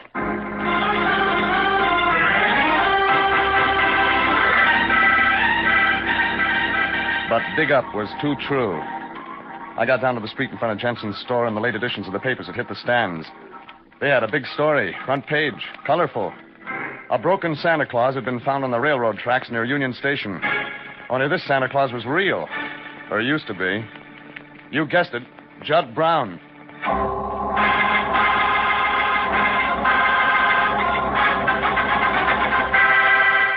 Well, I checked in at the International Detective Bureau office to fill my boss, the Lion, in on some angles. Like, for instance, a female of the blowtorch species named of Lorna Lee Lovely wants to find Judd Brown. So she makes up a phony story about him being her husband and hires me to do the trace job. But Brown finds me. Then some muscle finds us. He tags me out, and when I wake up, Brown's gone. The muscle's gone, and when I check the Rose Ballroom, Lorna Lee Lovely's gone. I took care of my $50 retainer. But the Lion doesn't like to lose a client in the middle of a case. And you say Miss Lorna Lee Lovely checked out of the Sunrise Motel just before you got there? Well, so Thorne said. He's the owner of the joint. Oh, pity, Jeffrey. Our client. Our client gave us a sour pitch. So it would seem. Now, I checked the insurance companies as you suggested, Jeffrey. No Judd Brown insured with any of them. He could use some insurance now. So I've just been reading in the paper. Dead on the railroad tracks. The poor boy got the damaged pottery Santa Claus at the department store. Then, quite obviously, Lorna Lee Lovely and that man Felipe set out to hunt him down. But why, Jeffrey? Maybe there's something in the Santa Claus. You know that? It figures. Yes, I see. Smuggling, you mean, over the Mexican border? Could be. Of course. The man Felipe, a smuggler, perhaps. Marijuana, Jeffrey, in the Santa Claus. Who knows? That's one of the things I'm going to find out. It figured that tracing the broken Santa Claus that got Judd Brown killed would give me my answers. So I decided to start at the beginning. I went to the New Canton Hotel where Brown had been hiding out. A Chinese kid with glasses the size of portholes was sitting behind the hotel desk. You want something? Judd Brown live here? Why you want him? Want to see him. He not here. Who are you? Your name, please. Never mind reaching in the drawer. Oh, what? You won't be needing that gun. Why you want Judd Brown? He murdered. Check. What do you know about it? Sure, like I figured myself. Anything else? I know nothing. He come. He go. He dead. Maybe I could take a look at his room. Oh, no. Police say no. They've been here already? Oh, his room all sealed up by police. They take everything, police station. Everything? Oh, yes. Clean up whole room. Thanks. But that didn't turn out to be any good either. The Santa Claus wasn't in the stuff the cops picked up in Judd Brown's room. I phoned the Chinese desk clerk at the New Canton Hotel, descriptions of Lorna Lee Lovely and Felipe. Figured they might have beat the cops to the hotel and grabbed the Santa. But he'd been on duty since 6 p.m., and you had to pass him to get upstairs. And he'd never seen or heard of either one of them. That made the score at the end of the quarter 0-0. But when I dropped by the office, half an hour later, the Lion's blood pressure had hit the gong and won the Cupid doll. And it looked like one side or the other was lining up to score a touchdown. Jeffrey, here you are. I've been trying to locate you everywhere. You lonesome? Jeffrey, don't joke. Be serious. Something has happened. Like what? She's telephoned, Jeffrey. She's telephoned here. You mean Lovely phone? 10 minutes ago. Well, what did she say? Where was she? She wants to see you, Jeffrey. Jeffrey, I didn't know what to do. Ought I to notify the police? Or since she's our client, Okay, so what did you do? Well, I did... Jeffrey, I did nothing. It figures. It was only 10 minutes ago. Sure. Oh, where was she? Lorna Lee Lovely? Where was she? Oh, yes. Echo Park, Jeffrey, on Glendale Boulevard, the little lake where the boats are. She said she'd be on the boat platform. She said if I could find you... Jeffrey, where are you going? Echo Park Lake.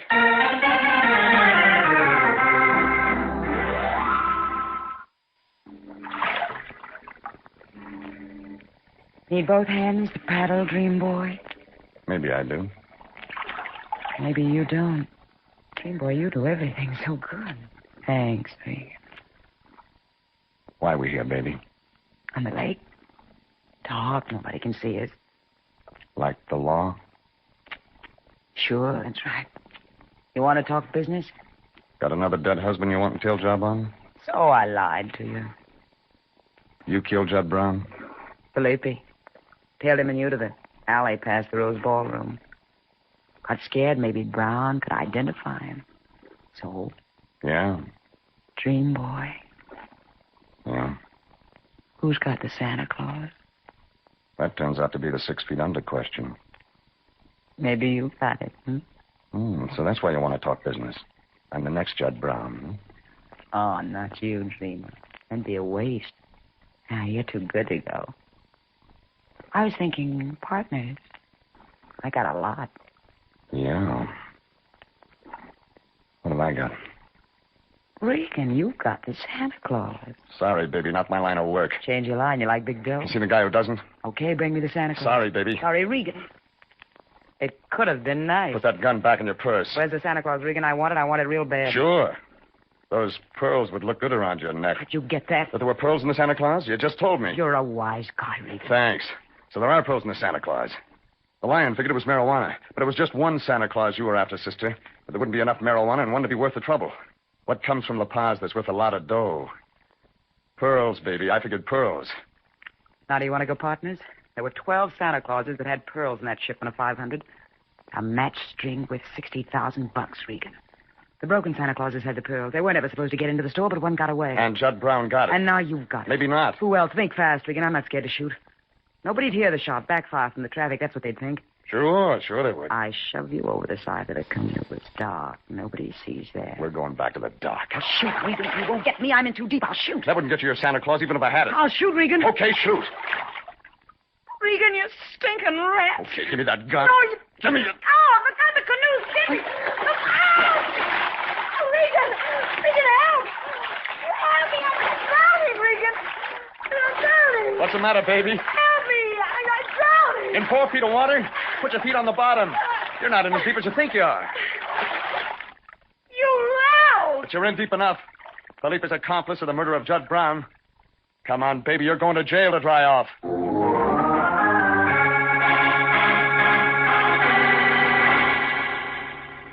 So I dropped Lorna Lee Lovely off at the nearest precinct station and went to my place and changed my clothes.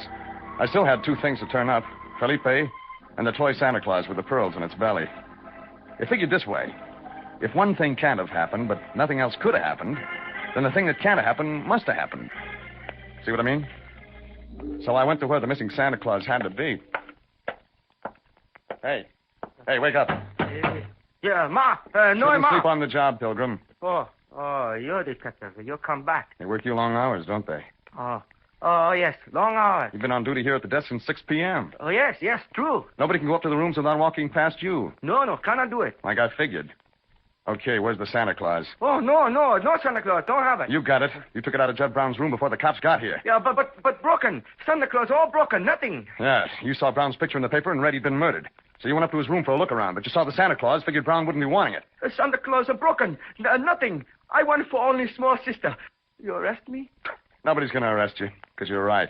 It is broken. When you say it's nothing, nope, that doesn't figure.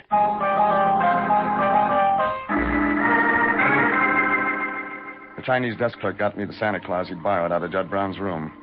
The pearls were in it. They were nice. Sleek, fat, pure pearl white. Well, Lorna Lee Lovely was in the lockup, so that left just Felipe. I didn't know where Felipe was, but that didn't worry me. I told the Chinese desk clerk that if anybody came around asking questions, it was okay to say I had the Santa Claus. Then I bought a book and some sandwiches and beer and spent a nice, quiet weekend at home. I hadn't been out of my apartment when the lion showed up Monday night. Regan! I know you're in there, Regan. Open this door. Okay. Jeffrey, this is insufferable. Why haven't you come to the office? What have you been doing? Why haven't you answered your telephone? Run along, Fatso. I want to be alone. Jeffrey, our agency is working on a murder case. Felipe, callous, cold-hearted killer of that boy, Judd Brown. And you, Jeffrey, what are you doing? Staying home and catching up on my reading. Then it's true. You've quit. Abandoned ship, betrayed the flag. And eaten 11 liverwurst sandwiches in 3 days. Oh. Now, beat it, will you? I'm expecting company. Company? Jeffrey, what happened to the lights? They've gone out. There's a fuse box down the hall. Looks like the company I've been expecting's come. Jeffrey, it's not that Felipe. Could be, Lion. Then you found him. Didn't have to. Figured if I had the Santa Claus, he'd find me. So that's why you stayed home. Clever, very clever. Hold it, Lion.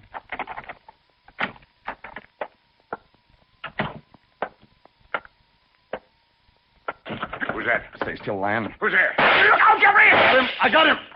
There was a blacker shape in the blackness of the room. He shot twice at where he thought I was, but he was wild in the dark, and I closed on him. The gun went off again when I got his arm. Again. And then I had him around the shoulders, and we went down. This is for that staff you gave me in the alley, Buster. And this was one's on the house. Jeffrey, that's enough. Yeah. Hey, Lion, there's a flashlight on the table in front of the window. Get it, will you? Certainly, Jeffrey. And you. Don't hit me again. Don't it be again, Regan? Now, let's take a look at this Felipe, Jeffrey. Aha! Not Felipe, Lion. Thorne of the Sunrise Motel.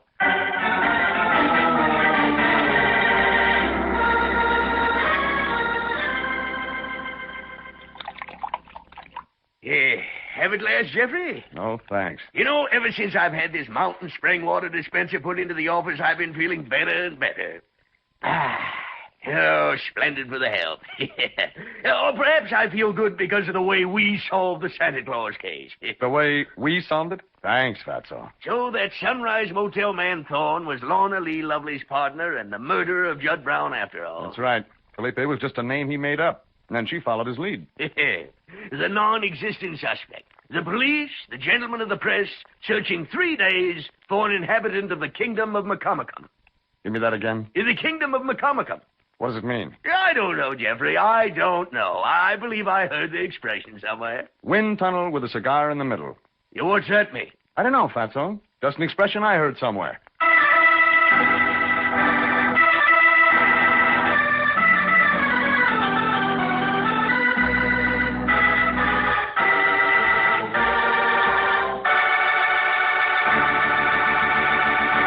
Jeff Regan, Investigator, stars Frank Graham as Regan with Frank Nelson as Anthony J. Lyon. Original music is by Dick Arant. Jeff Regan, Investigator, is heard each week at the same time over CBS. Bob Stevenson speaking and inviting you to be with us again next week at this same time for Jeff Regan, Investigator. This is CBS, the Columbia Broadcasting System.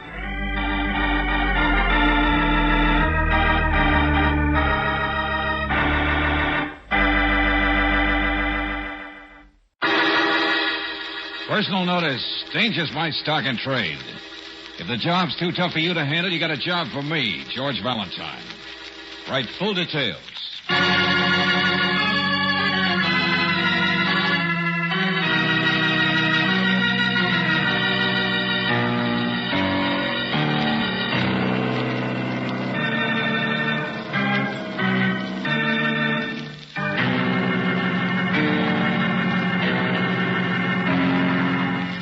Standard Oil Company of California, on behalf of independent Chevron gas stations and standard stations throughout the West, invites you to Let George Do It.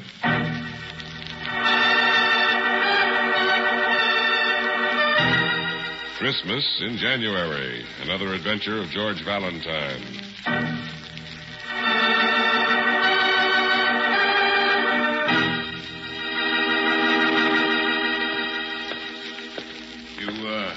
Looking for a picture, lady? Oh, hello, buddy. Hey, how much is that one? This one? Yeah. The oil painting in the building? It's a street in Paris. Looks more like Oswego. No, somewhere on the left bank, I presume. You see, the painter lived never in mind the travel notes, Jack. Just how much, huh? Well, I'm afraid it's probably a good deal more than you could afford, sister.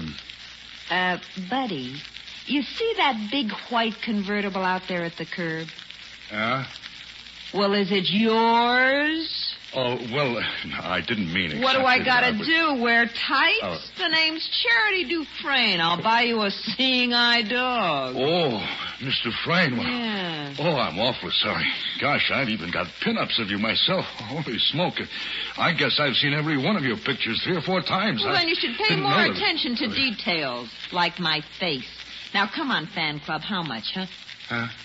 Oh, the picture. Yeah. Well, look, if it's for your own house, I mean, you would... Who sent you to this place? Don't flatter yourself. It's a junk shop. And don't worry, I won't tell anybody. I want to buy a gift, that's all. Oh, I see. Well, if you're giving it to someone you like, I know what kind of a picture it is. I'm giving it to somebody who should use it as a winding sheet, I hope. Oh, yeah, I get it. Yeah, it's very appropriate. It's $250. Here, Jessie Jane. If you'll wait just a second, I'll wrap it up for you so nobody will notice. I'll wrap it myself, thank you. I brought my own stuff.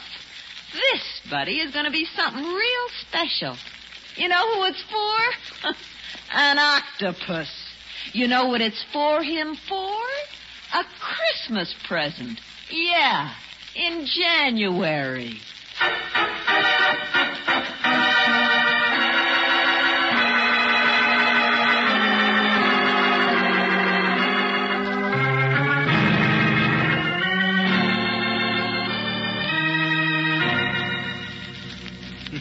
Yes, that's my dear Charity. As wholesome and appetizing as a tube of ant paste. Oh, but she adores me. Worship is the proper word, perhaps. She's like a yo-yo to which I hold the string. Yeah, sure. But, look, she got out of the car, Mr. Wick, and walked into the shop. My dear Mr. Valentine, you will keep your eye on the doings of Miss Charity Dufresne. How about that, Miss Brooks? Did he just watch the doings, or did he let his eye wander to what's already been done by her beneficent creator? Well, I was right there with him. She's very attractive, but I'm trying to tell you what she did, Mr. Wick, if you'll just let me. Would you like a drambuie, either one of you? The only drink worth drinking. Because, like a woman, a drink should be stimulating to the senses, but easy to see through. Jukes, where's that bottle of drambuie you brought to town from the hovel?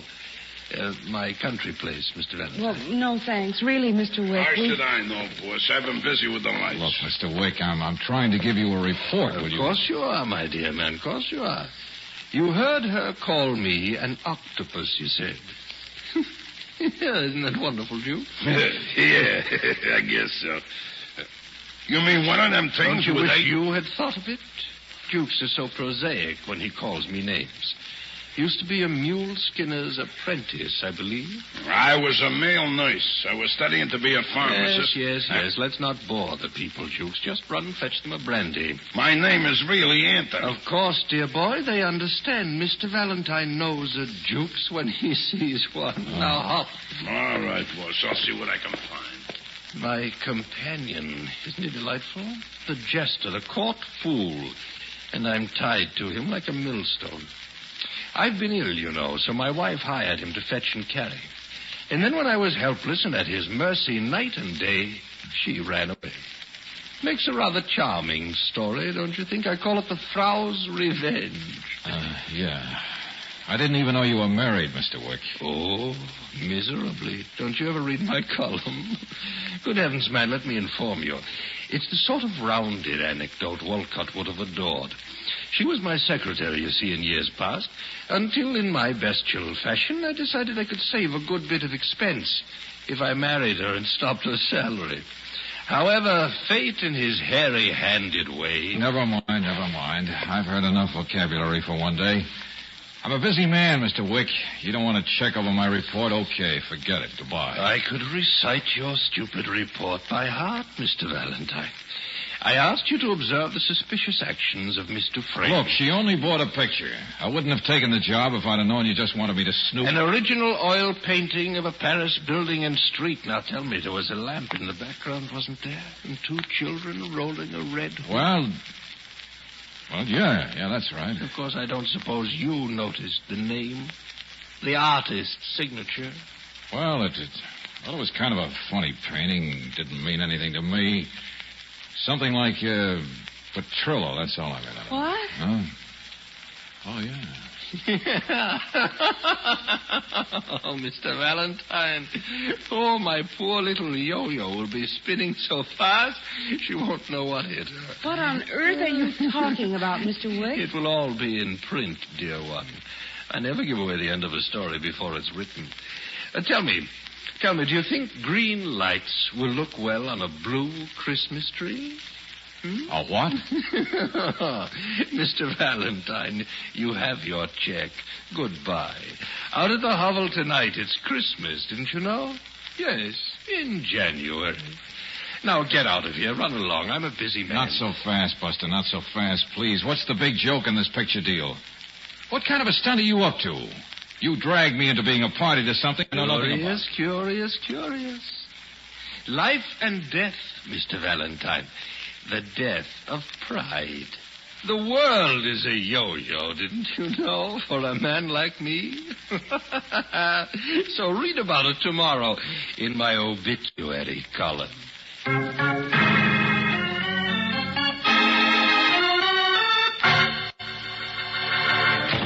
Christmas in January, yo-yos, paintings. What kind of a loony character? Trio, George, that's it. And he painted Paris streets and buildings. Huh? And you said she bought it for $250. Yeah, that's right. An original painting by Utrillo. Huh?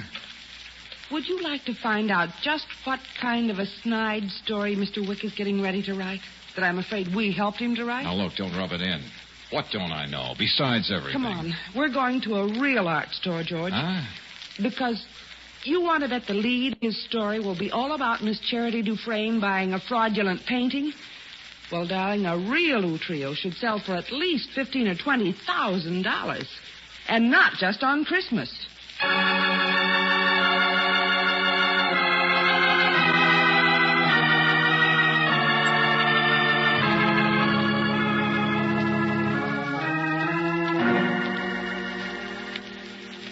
17,250. Yeah, well, look, friend, we already know that. We found it in a catalog at one of the other places we went. But There's lots of new interest in your trio right now, you know. But that shop we told you about, it must sell fake paintings, isn't that right? It must. It does. Copy and imitations. But it doesn't always bother to mark them as such, like the one you saw. All right, but Brooksy, look. So the dame bought him a fake painting for a gift on a fake Christmas. She doesn't like him anyway. On a fake what? Oh, well, never mind. Enough people are confused already. But look, Angel, I don't understand why that should make the old goat so happy. How my telling him about it would give him any hold over her. Mr. Valentine, I, too, am an ardent reader of Francis Xavier Wick, his column, his books. Yeah? He has a passion for what he calls the rounded anecdote, I believe. Huh? Well, I haven't the slightest idea what you're talking about, but mine is the gallery which owned the original of that Utrillo painting, you know, the real one. Of course. That's why we came here out of curiosity to confirm that price of $17,000. Yes, and you leave in greater curiosity, too, young lady. And I'll be worse off than you are, because I sold that real Utrillo for just that price and sent it out not 2 minutes before you walked in to a man who phoned. The old goat himself, to Francis Xavier Wick. What? Yes, he said he wanted it wrapped as a Christmas gift. He was going to present it to a woman named, Charity Dufresne.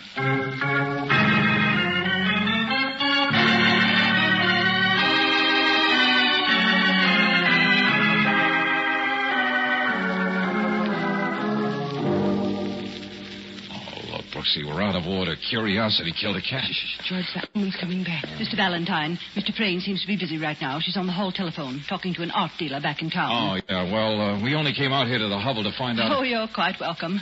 There've been guests coming and going all evening. It's Christmas here, didn't you know? How could we forget? Mr. Wick was ill at the real Christmas time, but of course he can't celebrate it unless he can get out of bed, unless he can dress up as Santa Claus. Oh, well, that explains part of why... Unless he can give presents and receive them in person. Wouldn't be Christmas without people, would it? Wouldn't be anything without people, would it? Around him all the time. His court, his fools, his... Oh, well, come in. Join the party. The great man has just served liqueurs. Perhaps you'd like some. Join me in a creme de menthe. Maybe you'd rather have hemlock. Oh, wait a minute. Look here. We know we're prying. We only want to find... You came out to warn Mr. Frayne that Mr. Wick... What he was up to, of course. Well, I'm sorry. She's already found out. She's crying with embarrassment, and she's at the telephone trying to buy the most expensive painting in the gallery for Mr. Wick. Oh, it makes less and less sense. You see all the paintings around here? Mr. Frayne has bought many of them. Real ones. Thousands and thousands of dollars of gifts to him in years past. So this year, she got caught trying to give him a phony, that's all. I'm not sorry for her. I get it. She hates him. But why does she give him things at all? Hey, what's he do? Blackmail people? Oh, blackmail. Mr. Valentine, he tortures people. I say, have you seen him anywhere? He served the drinks and then went out for a minute, and I've got to be running back to... Oh. Mr. Keller, of course I haven't seen him. I've been here for an hour myself. He hasn't even spoken to me. I'm sorry, Mrs. Wick. I didn't know. Hold it, please. You're Mrs. Wick? Well, who did you think I was? A dear, dear friend like Mr. Keller here? Like Charity Dufresne? Mr. Valentine, do you know what this man gave my husband tonight? A Cadillac. If you don't mind, Mrs. Wick. Oh, yes, it embarrasses him. It embarrasses all of them. Well, come in here under the Christmas tree. If you can stand the hideous green light, I'll show you the biggest pile of loot Mrs. Wick, forget it, will you please? Christmas in January. Christmas for Santa Claus. Diamond cigarette lighters, statues, paintings, money. And all from torture, Mr. Valentine.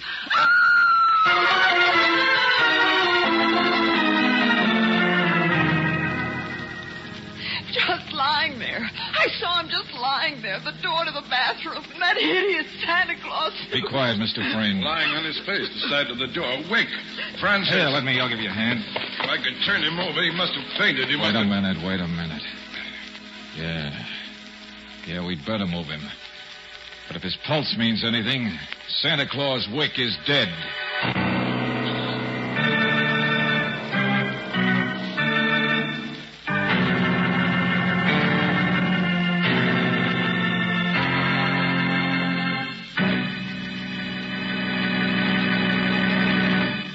We'll return to tonight's adventure of George Valentine in just a moment. Did you know that 60% of all auto repairs can be avoided? Yes, 60%. When motorists follow one simple rule. Bring in your car for chassis lubrication every 1,000 miles. When you get a chassis lubrication for your car at your standard station or independent Chevron gas station at regular intervals, you're money ahead. These men service more than 50 different wear spots that can cause trouble when neglected, and they take the time to do it right. It's a car saver service that assures longer car life and a smoother, cushioned ride free of squeaks and rattles. And note this, if your car has an automatic transmission, you'll get the correct factory-approved fluid for lubricating this precision-made unit. So avoid repair bills. Keep your car young. Every 1,000 miles, get chassis lubrication service at an independent Chevron gas station or a standard station, where they say and mean, we take better care of your car.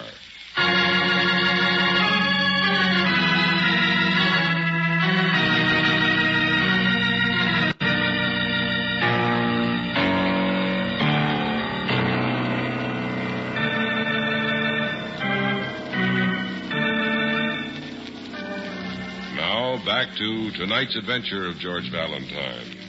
Francis Xavier Wick, the columnist, the gossip, the collector of rounded anecdotes. The man who this year was celebrating Christmas in January. And why? Apparently because he likes to collect presents, too.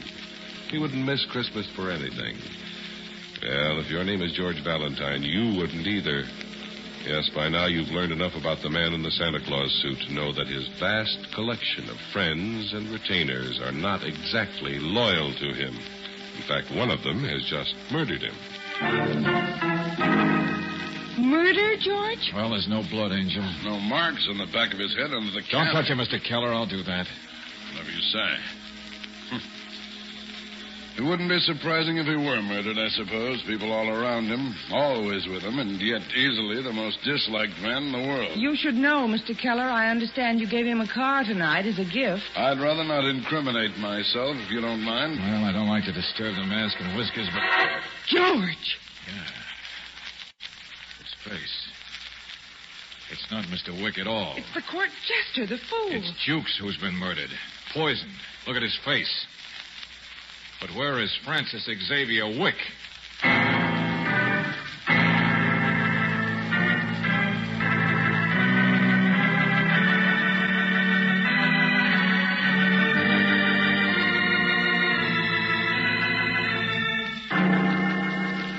But I saw Wick, I tell you, before he put on that ridiculous costume.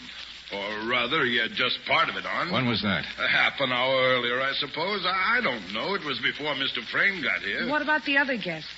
The people who brought all those other presents? They'd gone. They'd already left. Just who are you, Mr. Keller? What are you doing here? What? Good heavens, man. I'm a banker, but that doesn't have anything to do with it. For some reason, you give huge gifts every Christmas to Mr. Wick. Just like Mr. Frame, like the others. Well, stop harping on it. It's a fact, that's all. I'm certainly not going to explain it. Why should I? I didn't try to kill the man. Well, somebody who was left in the house must have... All right. But it's Jukes who's dead, not Wick. And you can't even tell me when they changed parts, when Jukes started playing Santa Claus? No. What of it?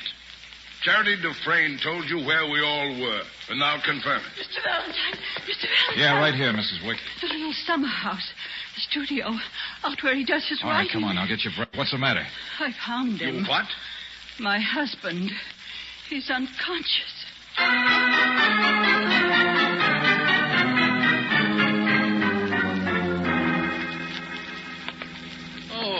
Oh, leave me alone. I'm fine, I tell you. I'm darling. fine. I'm fit as a grave digger's shovel. You twisted my ankle when I fell, that's Here, all. sit down. Now stop pawing at me, Janet. You're my wife, not my secretary. All right, stop talking, you two. The side door out there's open, and there's blood on the floor where you were. Blood is from my head. Very high quality. I fell because I was struck, and I was struck because the worm turned. That's why. The worm? Miss Brooks, all my life I've pampered myself by having a retainer. Someone night and day, like Janet here. Francis, please. I've never been a well man, and besides it amuses me to watch lackeys work. Buster, why don't you... It was Jukes who hit me, you cretin. Who else would it be? Oh, yeah, Jukes. Go on. I was wearing a Santa Claus suit, as I recall. Where is it? On him, you say. He called me out here to the studio. He knocked me out. A child could deduce that he took my suit. Now you wake me up saying he's dead. Well. So be it. Oh.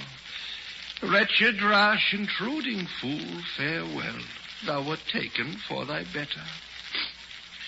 Well, don't stare at me. I'm disappointed in him, that's all. But we shouldn't judge the worm just because he turned. The temptation was just too great, I suppose. There's over $100,000 worth of gifts in there under that Christmas tree, and a brand new car outside to make a getaway in. Can you blame him for wanting to step into my shoes? Okay, Mr. Wick. 2 and 2 is 4. He knocked you out intending to take your place so he could collect the last couple of gifts and get by the servants on his way out. Only who poured those drinks, George? I didn't, I assure you. Jukes did. It must have been he. That's when I came into the house, and I was so upset because he wouldn't even speak to me. I thought it was you, Francis. He passed around drinks and wouldn't even speak to me. And I suppose you wept copious tears into your usual creme de menthe. Well, it's logical he would have served drinks to cover not talking. And they were left standing. I remember that, too. He left them for quite a time to open a present. Anyone could have touched them. Well, what's the matter with you? I was thinking what a beautiful story it will all make, particularly the ending. Well, laugh out of the other side of your face, Buster. Somebody wanted to kill you and didn't succeed. Exactly what I mean. That's the most fascinating part. Read my column tomorrow, young man. Oh, I'll give you something to read. You too, Mrs. Wick. There were only 3 people who could have tampered with a drink. You, Mr. Keller, and Charity Dufresne. They both hate Francis. I'm sure either And one Keller of them... and Charity both agree they were together all that time. Oh, George. Yeah, that's right. You heard me. They gave each other alibis. Listen, that must be the police car coming. I'd better get over to the main house to... Janet! George, Janet. grab her. Why? Police will be here in a second. She won't go far. Oh, what on Besides, earth? I want to straighten this guy before they come. Oh, you mean you're going to carry me back to the house? Good. I don't want to miss any fun, and my ankle won't stand. $100,000 worth of gifts from people who hate you. But it isn't blackmail because you give them gifts, too. And you make them play a farce like this Christmas in January. Mr. Valentine, I'm so pleased that you figured me out. People are contemptible. I despise them. Oh, yeah, famous people, rich people. You like to watch them suffer. I know where their bodies are buried. Keller, Charity, all of them. Blackmail? No. I've never threatened anything. We just exchange gifts. And the most contemptible and amusing thing about people is their willingness to believe that I ever would write what I know about them. They're afraid. They never know. And so they really are blackmailing themselves. I think you must be the most horrible man who ever lived. Skip it, Brooksy. Come on. He's cleared it up. Let's go. Oh, Mr. Valentine. So long, Wick. No, Valentine, wait. You're not going to leave me. Why not? Oh.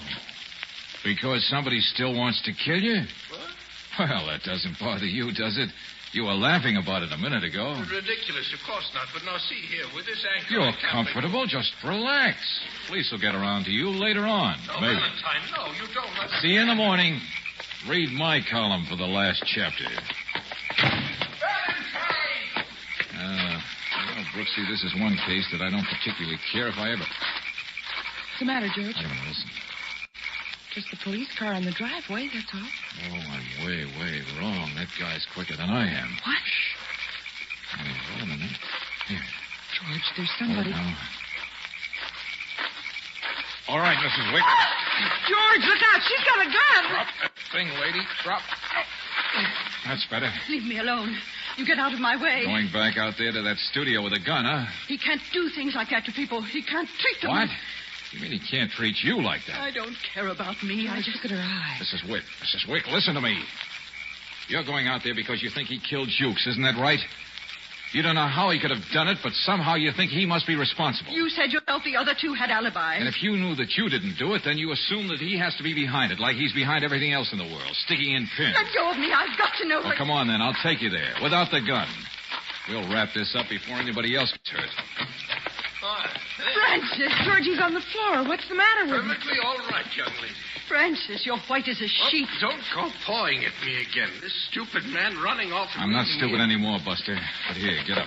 Come on now. Yeah, you're all right. All right, one thing at a time. Jukes killed himself. What? Oh, the police will be there. There'll be all kinds of evidence, fingerprints on the glass. You figured that out, too, didn't you, Wick? Isn't that the story you were going to write?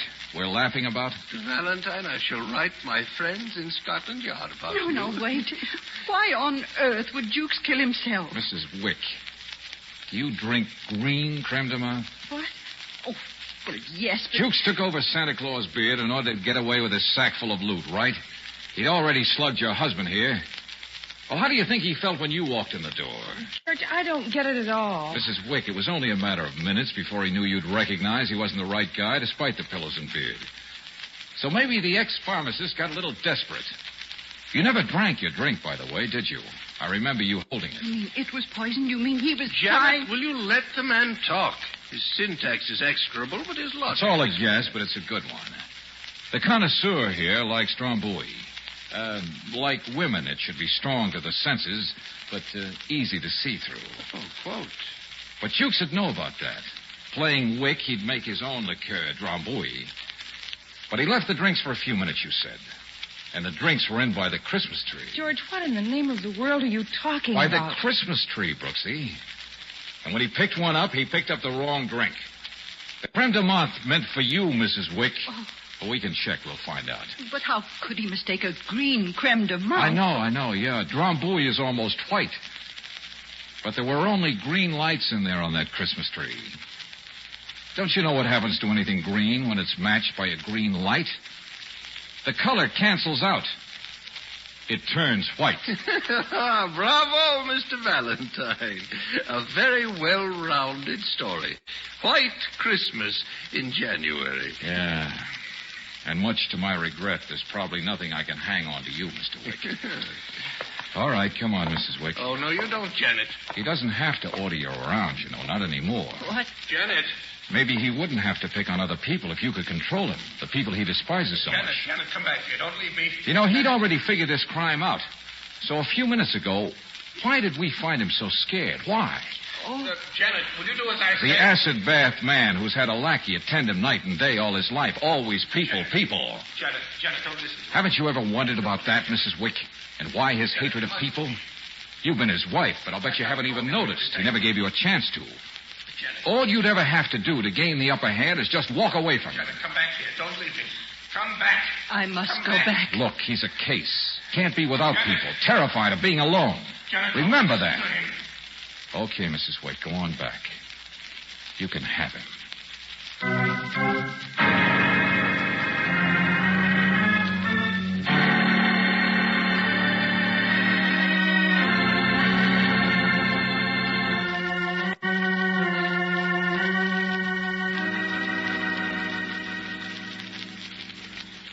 Oh, George, I don't envy her the job. Yeah. Well, he's rounded out his own story, hasn't he? Letting us see such a queer pair of clay feet. Well, he won't give Christmas parties anymore, I bet. George, that color business. I mean, well, it proved to be true and everything, but you're so unobservant generally. How did I get it? You really want to know? Well, Brooksy, in there by the Christmas tree earlier, I happened to notice something, that's all. Something about you. Me? Mm-hmm, yeah. Then later on it clicked. The color of your eyes. What that light did to the blue in them. Oh, George, really? Wow. I never see you noticing. Well, I did. I like to look at you. Oh. Do it quite often, as a matter of fact. Is that all right? Oh, darling. You know something? I'm not even going to tell you that my eyes are really hazel.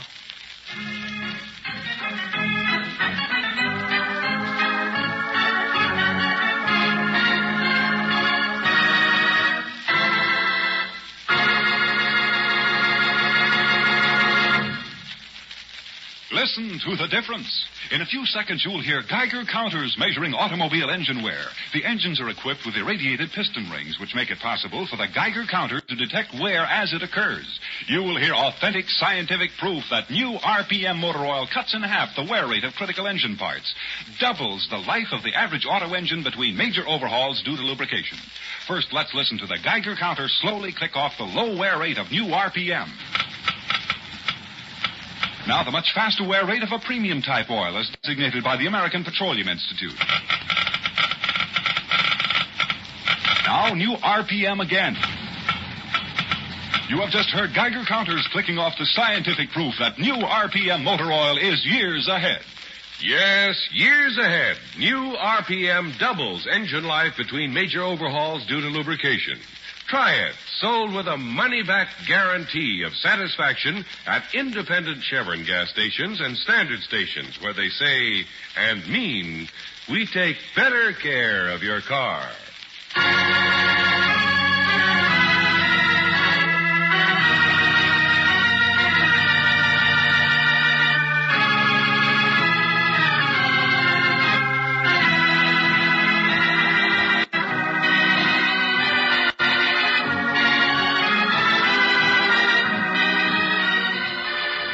Tonight's adventure of George Valentine is brought to you by Standard Oil Company of California on behalf of independent Chevron gas stations and standard stations throughout the West.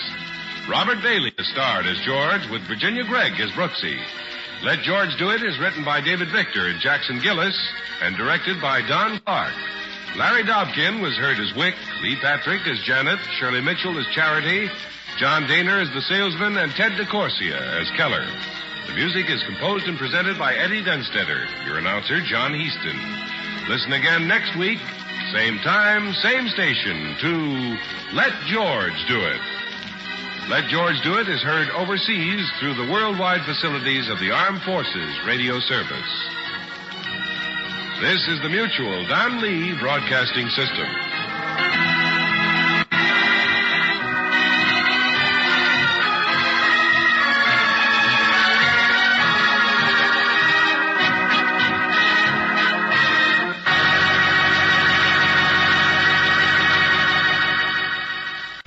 Lights out, everybody.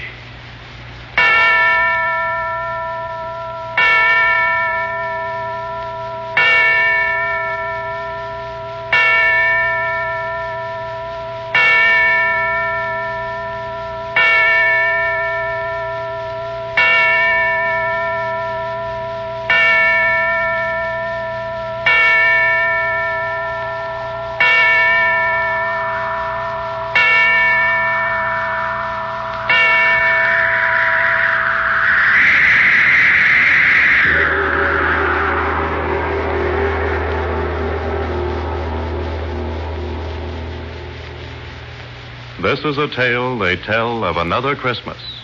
A Christmas 19 years ago. The Great War was over. War-weary soldiers and officers were at last being allowed to rest, to enjoy such recreation as soldiers might find. Leave areas were established in various parts of France, and at intervals, individuals were sent from the stations of their organizations to these areas, there to rest and refresh themselves for a brief period. This story properly begins on Christmas night, 1918. 19 years ago, a leave train was just coming to a halt in the station at Villefranche.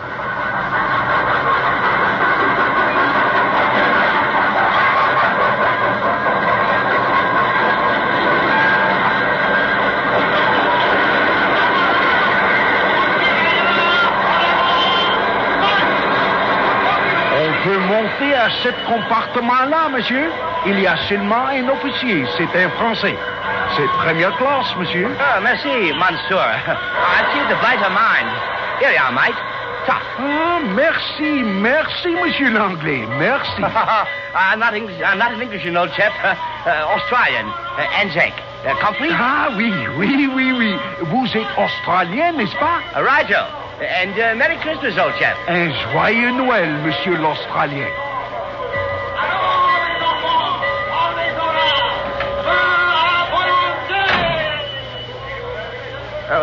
Excusez-moi, monsieur, but s'il vous plaît, I would like to venir ici. Oh, blast it, I can't talk the ruddy language. It is not necessary to speak the blasted language, monsieur, since I speak yours after a fashion. Oh, beg pardon, old chap. The station master told me you wouldn't mind if I stowed myself in here with you. I hope. I should be very glad indeed of your company. I am Captain Esme Rochefort de Gascoigne, of the 212th Regiment Artillery, GPF. I'm Lieutenant Horace Ballantyne, of the Australian Light Horse, sir. You are welcome, monsieur. May I help you with your baggage? I'll have it stowed in half top. Thank you. There. Oh, going on leave, Captain? Oui, I am not sure where yet, but c'est la guerre. One never knows where it goes in this war. Too right, Bigger. It was jolly good of you to share your compartment, old chap. I am only too glad. It has been rather a lonely journey so far. I am delighted of someone to talk to. First-class compartments are not too easy to copper, either. A bit cushy, this, isn't it? Not too bad, indeed. You'll pardon me, I know, but I am a bit curious to know how an Australian officer should find his way to Villafranche. I don't quite know myself, Captain Gascoigne, is it? Yes. And your name is Ballantyne? Right. I must remember. Well, I was at Gallipoli in the infantry with the Execook. The 3rd Officer Division, you know. Got a bit of a crack in the head, and the first thing I knew, I found myself transferred as town major of a village a few miles east of here. Nothing but Americans in it. Ah, the Americans. They are good soldiers, eh? Fair dinkum. And now you find yourself bound for leave on Christmas night. Righto, and jolly glad of it. Where are you going, do you know? Report to the RTO at Isle of Bane. That's all I know. You have the same difficulties in your army, I see. One never knows where one goes. You are a long way from home, my friend. Righto, a bloody long way. Halfway around the world, you know. And you have come to fight for France. I salute you, monsieur. It's been fun. Oui. And now it is over. And our young men lie dead under the stars out there. We lost a few, too. Our young men, monsieur. French, British, Australian, American. Not to mention a few German chappies. Quite.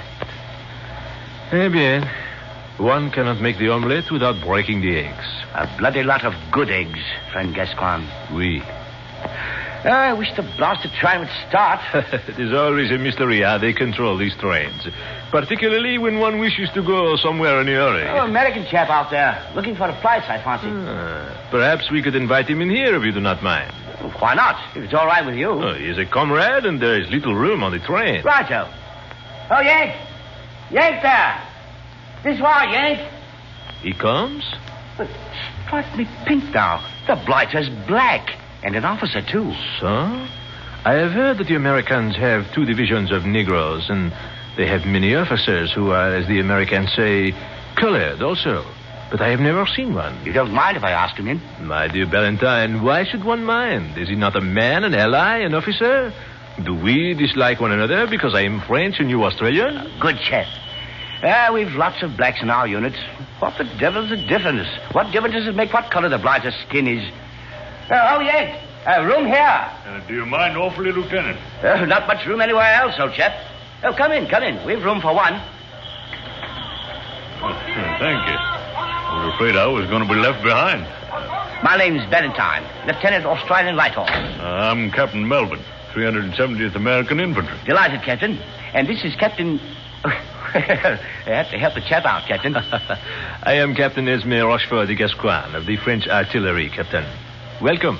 Gentlemen, thank you. Oh, here. Give me your musette. I shove it up in the rack. Oh, thank you, Lieutenant.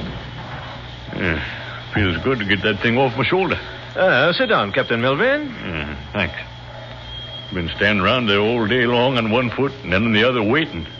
Finally, when the train did pull in, I but I was still going to stand there. Good of you to take me in. We are delighted. Right, sir. You're an Australian, eh, Lieutenant? Right, sir. From Adelaide. I just think of that. Where are you from, Captain Melvin? Oh, I'm from Chicago. And you, Captain Gascoigne? My home is in Bayonne, as one might infer from my name. Your name, Captain? Gascoigne. Bayonne is in Gascony, you see. I see. Oui. It's odd, ain't it? Here we are, three of us in one railway coach, bound for somewhere, and we've come from all over the world to meet on Christmas night in France. We don't even know where we're going, do you? Well, I haven't the slightest idea. Leave her, that's all I know. Well, may as well have a spot of Christmas cheer, eh? A bottle of rather good wine in my musette. And so have I. Not to be outdone in this matter, mes amis, I also have a bottle of Lacrymae Christi. Tears of Christ. A very precious wine in these days, mes amis. I do not remember how I came by it, but suffice it to say, I have it.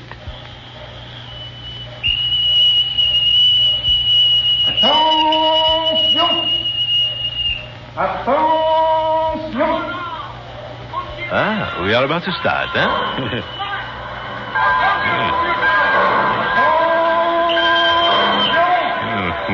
We are starting.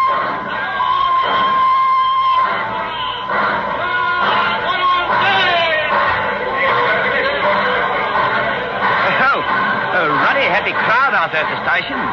Christmas. We still Christmas, despite the fact that most of them all want to get out of the town and go somewhere. Last Christmas, I was down in Texas, in Logan. I was in the hospital at Marseille. And I, mes amis, had dinner with a German general. A German general? Captured on Christmas Eve. Oh, yes. Gentlemen, will you drink with me? With pleasure, oui. If you will drink with me. And with me. Well, then, to Christmas, eh? Yeah. To Christmas. To Christmas. You know, my musette's so bloody full of junk of all sorts. I was afraid I might have lost the bottle. Souvenirs, huh? Oh, yes. Silly toys and things that I picked up. Give them to some kid somewhere. Lord knows they have few enough. I have gifts, too, in my musette. There is no one left of my people to give them to, but it is a sentiment for Christmas. Suppose we all do that. Mine's packed with odds and ends. I didn't know if I'd ever get back to that outfit after this leave, so I got some souvenirs together. Another drink, mes amis? Oh, not now, thanks, Captain. I'll wait a while. I think I shall, too. Quiet. It is a beautiful night, eh? Clear. You know, if the war was still on, I'd expect to hear someone shout, lights out, jury's up. Have a lot of bombs land in our laps. I hope we are done with that, monsieur.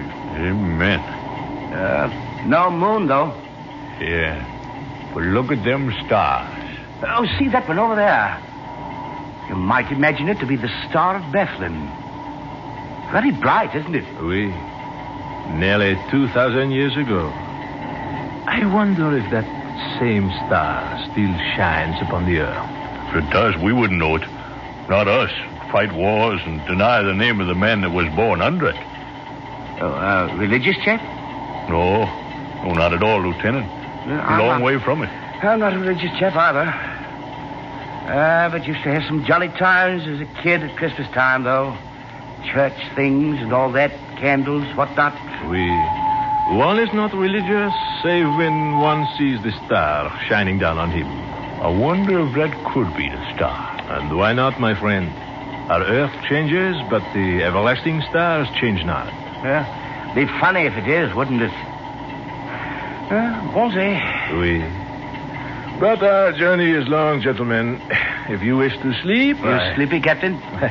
That little drink of wine has affected me, I fear. I cannot keep my eyes open. Yeah, I'm a little tired myself. Standing around all day in that station, there was no place to sit down. I can always sleep myself. I propose, then, that we do sleep for a little while, my friends. Talking to sleep, it made me sleepy. I'm all for it. Shall I turn down the lights? If you will, monsieur. Pleasant dreams. Merry Christmas. And Merry Christmas to you both, gentlemen. And to you, Lieutenant Valentine. Captain Gascoigne. Yonder star shall watch over us, n'est-ce pas? The star that shone on Bethlehem. Good night.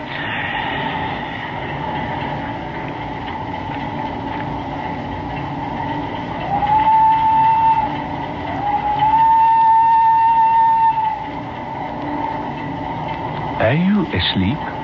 I'm not. Nor I. Almost, though, I must say. I was thinking. It seems that I have met you both before. Somewhere. That's really odd. Why, my friend? I was thinking the same thing. I was too. But it couldn't be. One from France, one from Australia, one from America. Oui, it is so. Good night, my friends. Good night. Good night.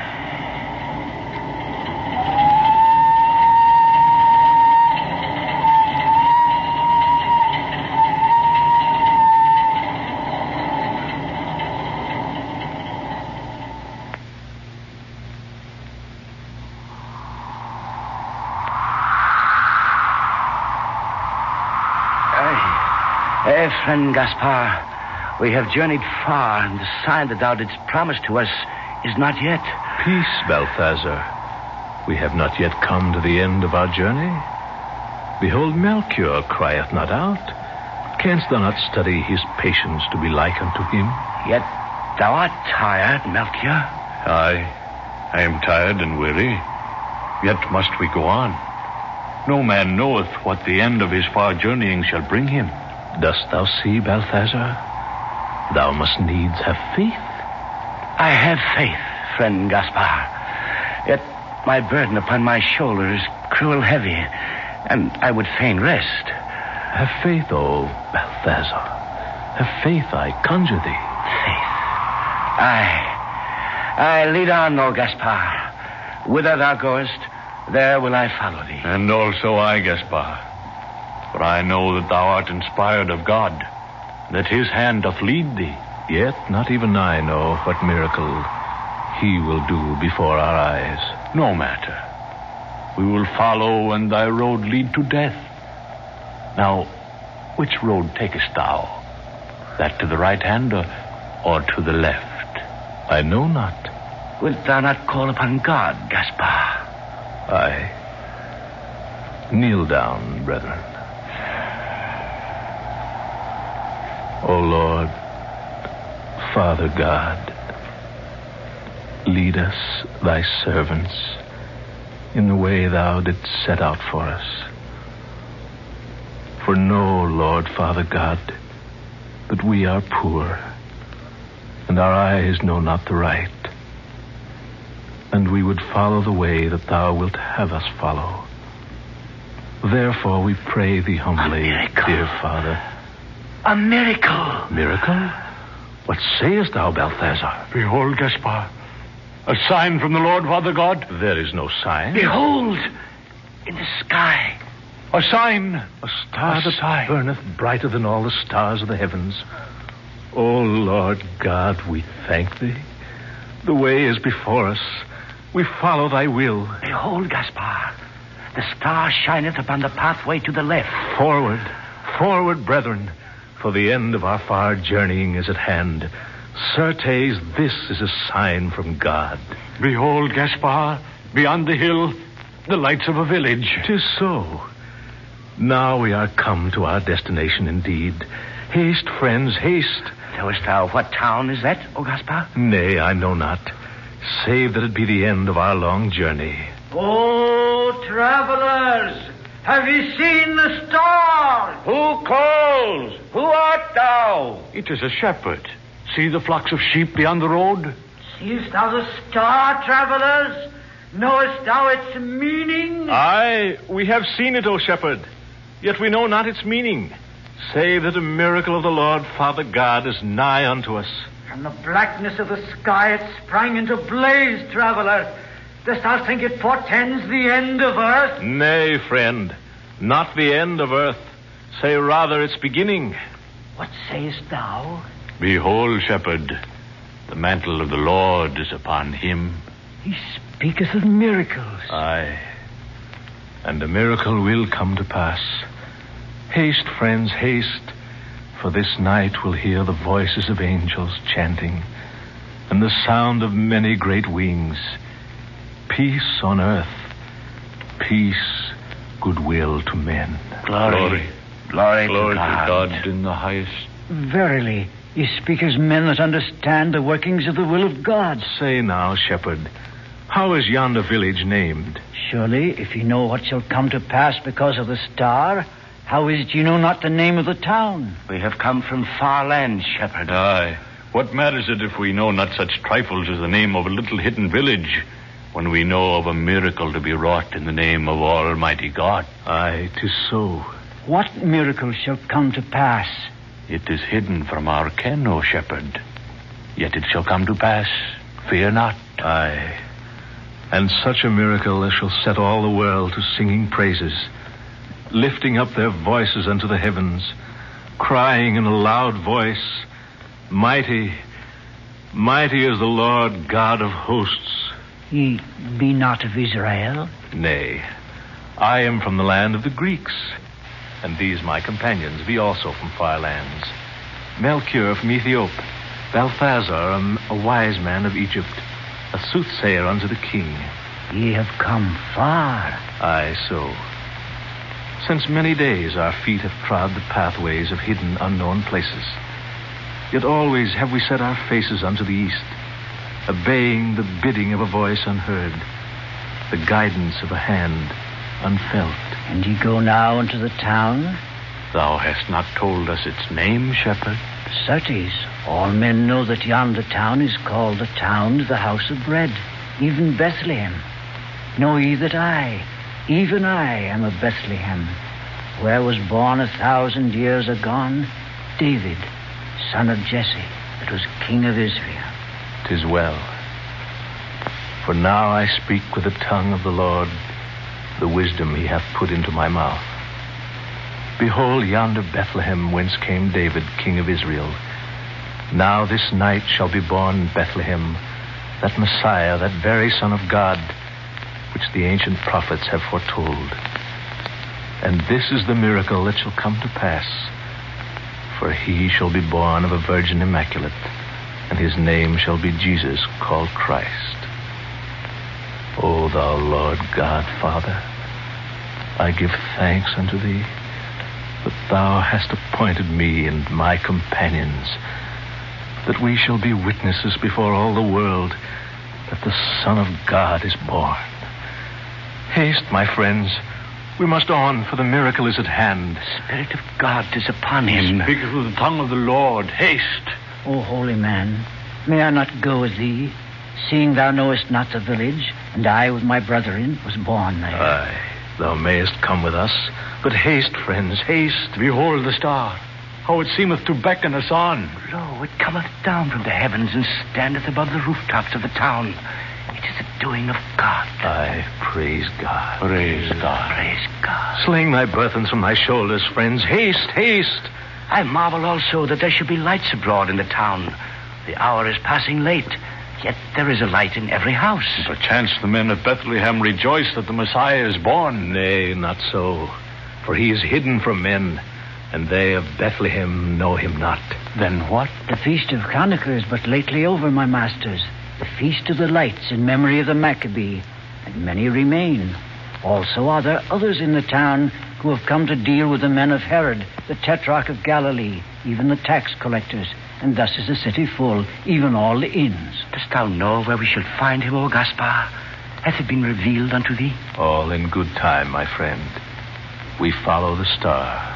Perchance he shall be born in a family of high repute. Aye, 'tis not fitting that the Son of God shall come from an humble home. The will of God shall be done.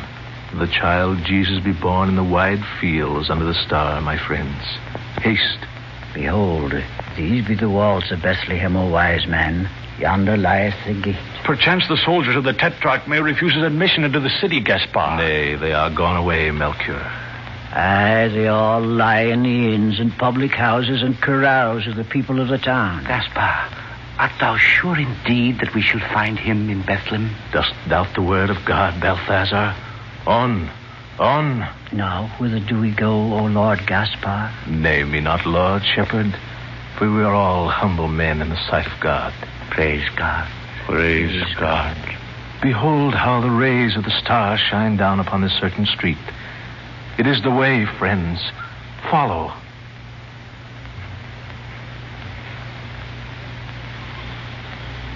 Lo, one comes, Gaspar. In haste. Aye, but so... Perchance he knoweth. Hold thou, men. Whither goest thou? Who art thou? Stand aside that I may pass. Who art thou? Know that I am citizen, even as thou art. If indeed thou art a citizen and not a strolling player or hawker of false jewels. Oh, speakest thou thus to me, who am the great physician? Know, man, that I am Balthus, the leech, the learned, the clever, skilled in cupping and the arts of the chirurgeon, the saver of lives, the bringer of babes into the world. Peace! Thy tongue clacketh like the wheels of... thou art chirurgeon, O man of Bethlehem? Aye, I am that. I am Balthus, wrestler with the angel of death, sometime physician under great Antipater himself. I am... Hold, I pray thee. Hast thou attended woman this night that was brought of child? And how didst thou know that, stranger? Wilt thou say aye or nay? Aye, I have done so. And look ye now. This night have I come upon a miracle, a very marvel, a prodigy of nature. Never before in all my time have I... Cease thy clacking and speak, leech. And who art thou thus to... Speak of the marvel that thou hast witnessed, man. Behold, not 2 hours have passed since one came post-haste, crying before my door, O Balthus, O most noble surgeon, O saver of lives, come down and haste. And I, setting down the goblet of sack posset wherefrom I did drink, flung open the window and looked down. To thy story, leech, to thy story. Behold, crieth the man in the street, behold, Balthus, a woman hath need of thee in the stable, nigh unto the inn of the 2 oxen. In the stable? Aye, the stable. Now I am a man of charity, and always ready to answer the call when sickness stalketh abroad. In the plague that came upon Bethlehem 9 years agone... Aye, thou art always ready when thou dost smell the smell of gold, leech. Say on, and quickly. If thou wilt but be still and let me. I spoke of a marvel. Say on, say on. I flung my cloak about me, and I came in haste, as ill becometh a man of my age and girth, and yet I am charitable, I say, and... Behold, in yonder stable was a woman couched in the straw of a manger, brought to bed of a child. Surely women have been brought to bed of a child in stables before, chirurgeon. Aye, so. But mark me well now. This woman was a virgin. Nay. I swear it by the holy phylactery. By my father's beard I swear it. Verily was a child born unto her, and she a virgin. Thou hast drunk too much of thy sack posset, neighbor. Thou a physician. I swear Hold. Thou said enough, leech. Verily hast thou stood before a miracle this night. A miracle? In sooth, a very prodigy. Where lieth the woman thou didst attend? In yonder stable. The man did say that they'd come from Nazareth in Galilee to give his testimony unto the tax collectors. And though they beseeched the innkeepers, yet would none of them give them room, saving only this one, who, having pity upon a woman with child, did say unto them that they might find bed amongst the kine in his stable, and did charge them naught. May all the blessings of God be on this innkeeper, that he hath offered shelter this night unto the Son of God. Eh? What sayest? And on thee, physician, for that thou didst lend thy hand unto her, who is the very mother of him who shall be the Savior of the world. Verily, I know not who thou art, old man, yet I perceive that thou hast the gift of prophecy. If I have served, then I am glad, for I took naught from them, and the babe did look upon me with a look that I shall ne'er forget, though I live to be the last on the earth. Now I crave thy blessing. If thou dost speak sooth, I am most blessed among men. Verily shalt thou stand at the right hand of him who hath come to the earth, physician. Thine was the hand that first touched him. Verily art thou blessed. I thank thee for thy grace, friend. Go now inside the stable. I go to the temple to render thanks unto God. For verily, I believe thee. Now, my friends, 'tis the end of our long journey before us. Come with me, I pray, each of you. Come and fall down and worship the infant Jesus, Son of God, which shall be called the Christ. Praise unto him. Praise unto the Son of God. I will not go in. I am not worthy. Nay, shepherd. There be none of us worthy to touch his hand. Yet there be none too humble to do him reverence. Come. Aye, come, shepherd.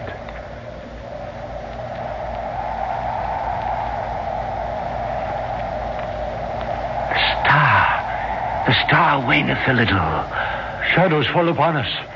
The star paleth before his glory. Nay, Gaspar. Behold in the sky a sign. A sign? Oh, Father, Lord God. A sign. The shape of a man crucified upon a cross.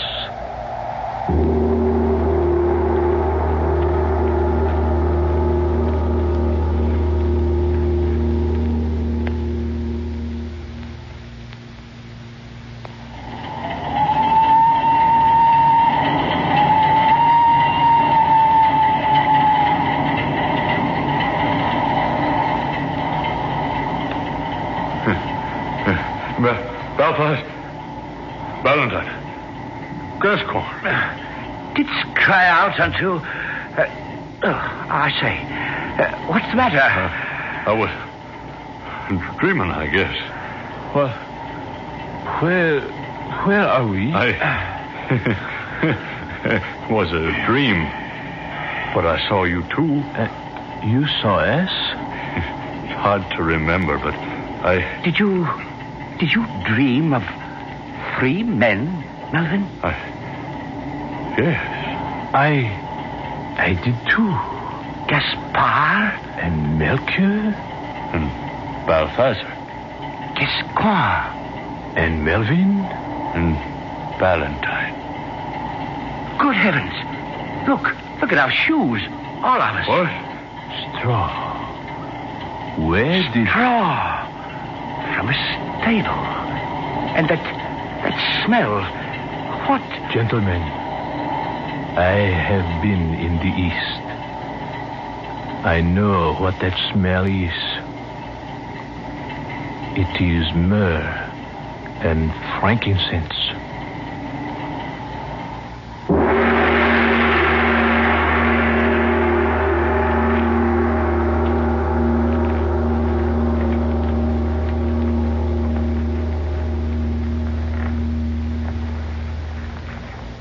Lights Out, especially written for radio, comes to you each Wednesday at the same time from our Chicago studios.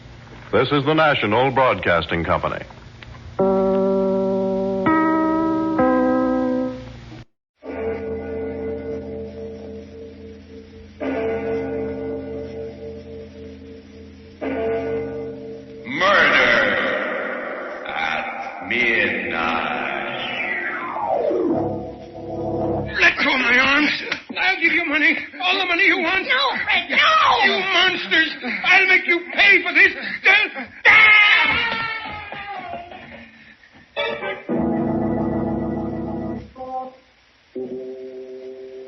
Midnight, the witching hour when the night is darkest, our fears the strongest, and our strength at its lowest ebb.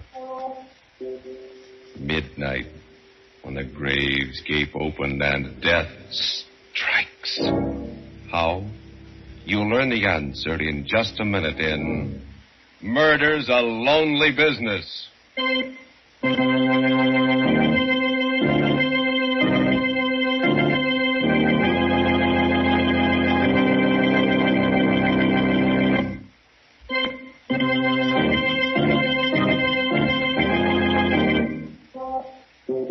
And now, Murder at Midnight. Unusual stories of terror and mystery by radio's masters of the macabre.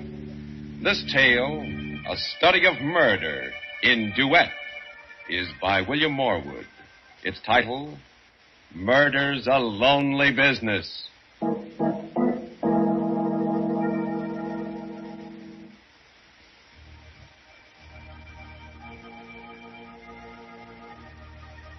At a cemetery, A burial is taking place. For as much as it hath pleased Almighty God of his great mercy to take unto himself the soul of our brother, The two chief mourners, Fred and Grace Tilson, stand beside the open grave. earth to earth, And as he looks at his ashes wife, to ashes, bitter thoughts dust course to through dust. Fred's mind. and sure and certain Look hope at her. of the resurrection Look at her standing there, through our dabbing her Lord eyes with a Jesus handkerchief. Christ, who shall take Tears. our vile body, Real tears after what she did. like unto his glory After what she made me do. according to the working whereby She doesn't know what sincerity is, or love, or pity either. She's hard. Hard all the way through. Almighty God, And I never knew. that thy Son, Never even suspected till. hath destroyed death, Till we killed him. by his grace in the tomb, And now, sanctified the grave, after the way she acted, I'll never forget it. and by Never. his glorious A resurrection, nightmare always. brought life and immortality to light. How can I go on living with her? How can I ever trust her again? What am I to do? Oh, Lord, I'd give anything for a drink. To think I ever married that sniveling creature. I believe he's really crying. Really sorry. As if he cared a hoop about his Uncle Edward outside of the money he could get out of him. He was ready enough to help put the old man out of the way the other night.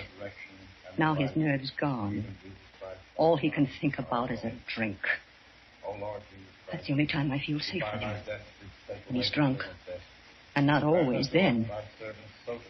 The way he's been carrying on lately, Lord knows what he'll say or do next. I'll have to watch him every minute of the time. He's a fool. Through thy mercy, I O our despise Lord, who livest and reignest with the Father and the Holy Ghost, ever one God, world without end. Amen. Amen. Goodbye, Uncle Edward. They're throwing dirt on your coffin now. But you won't mind. You're cold and silent now. Very different from the way you were 3 nights ago. 3 nights ago. Was that all it was? Another lifetime, but... Yes, that's right. Driving up to his house in the dark. Letting ourselves in. Uncle Edward! He must be up in his study. I guess so. Servant's night out. Uncle Edward? The door above opened, and Uncle Edward started down the marble staircase.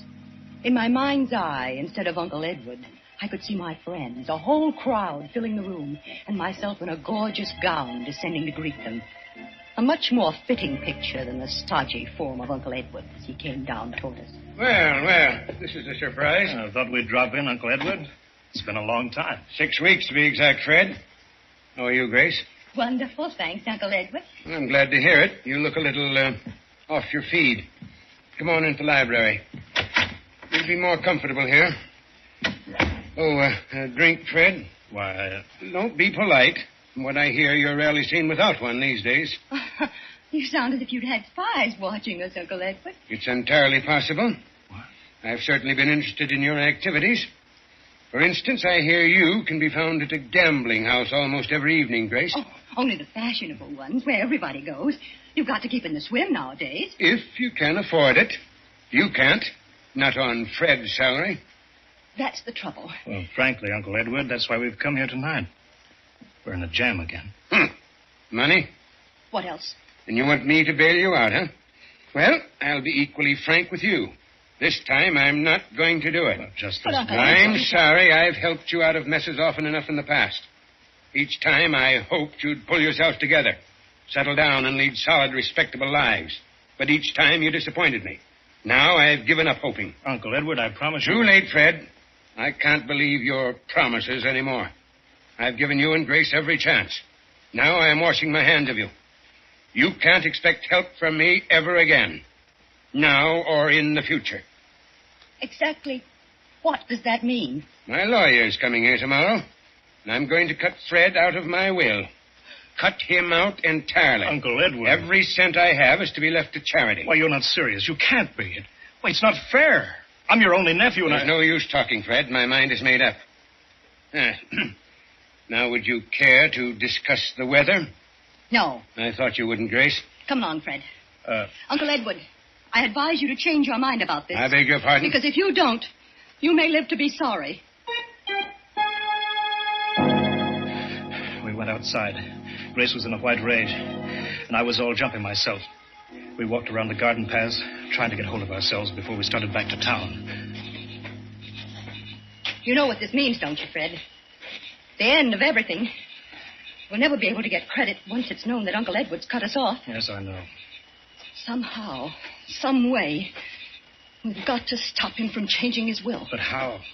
You know there's no use arguing with him. He's as stubborn as a mule. Besides, there's no time left. He's going to do it tomorrow. I know. Unless, of course, something happens to him before that. Such as? He could die. What? Suddenly.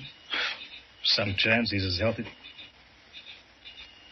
Grace, what are you thinking of? You know. You're mad. If you want to spend the rest of your life struggling with debts, not able to do anything, I don't. But everything's perfect for it. The old man's alone in the house. No one knows we called this evening. No one will. Stop it. I won't listen to you. Be a man for once in your life. Everything you want. Money, luxury. For 5 minutes' work. Yes, but how? The gun. The gun he keeps in the desk in his study. You've seen it. Yes. We'll take the money, valuables, to make it look like a robbery. Well, what are you afraid of? The sight of a little blood? Grace, I don't know you when you talk like this. I know what I'm after for both of us. It's our only chance of a future. Together. Are you coming? Yes. All right. Then let's go in. The servants will be coming back. We haven't any time to waste. We went back into the house, climbed the long staircase to Uncle Edward's study. My mouth was dry, my knees were shaking. We reached the landing. Knock on the door. Grace, suppose... It's too late to suppose anything. Knock. Yes? Come in. I was expecting you back. You were? Certainly. I didn't think you let the money go that easily. Not after Grace's threat. What do you mean? You should have been a man, Grace. You've a completely ruthless streak in you. You'll stop at nothing to get what you're after. No wonder you've led poor Fred around by the nose so long. Now, look here, Uncle Edward. Sorry to hurt your feelings, Fred, but you must admit it's true. Now, if you two will explain why you came back... We hope to make you change your mind. You should know me better than that. I've said my last word. Not your last, Uncle Edward. Not yet. What Grace means You is... don't have to explain, Fred. Her interest in my desk explains itself. The right-hand drawer, Grace. Were you by any chance looking for this? The gun? Yes, I took the precaution of removing it. As I said, I was expecting you back. I don't know what you're talking about, Uncle Edward. I was only looking for your checkbook. I thought the least that you could do was to help us out of our present difficulties. It's a good story, Grace, but not quite good enough. Now, as it's almost 12, perhaps you'd both be good enough to leave my house permanently. You win, Uncle Edward. I suppose we were foolish to think that we could find a soft spot in that stone heart of yours. You were foolish, all right. This way.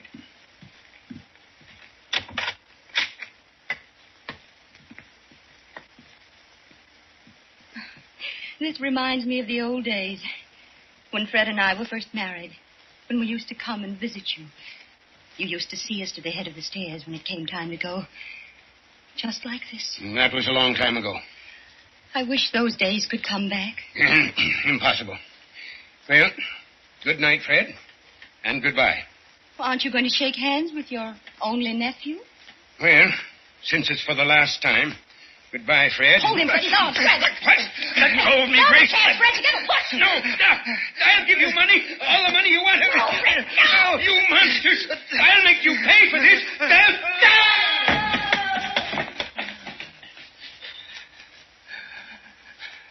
Grace, what did we do? What did you make me... Get down there, quick.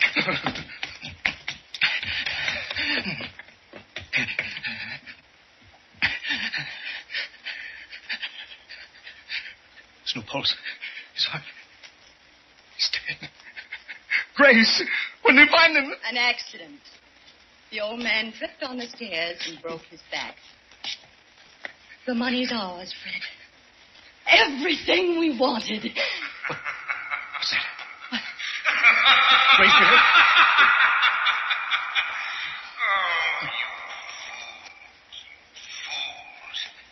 So you think it's yours, do you? Nothing is yours but death. Because you're going to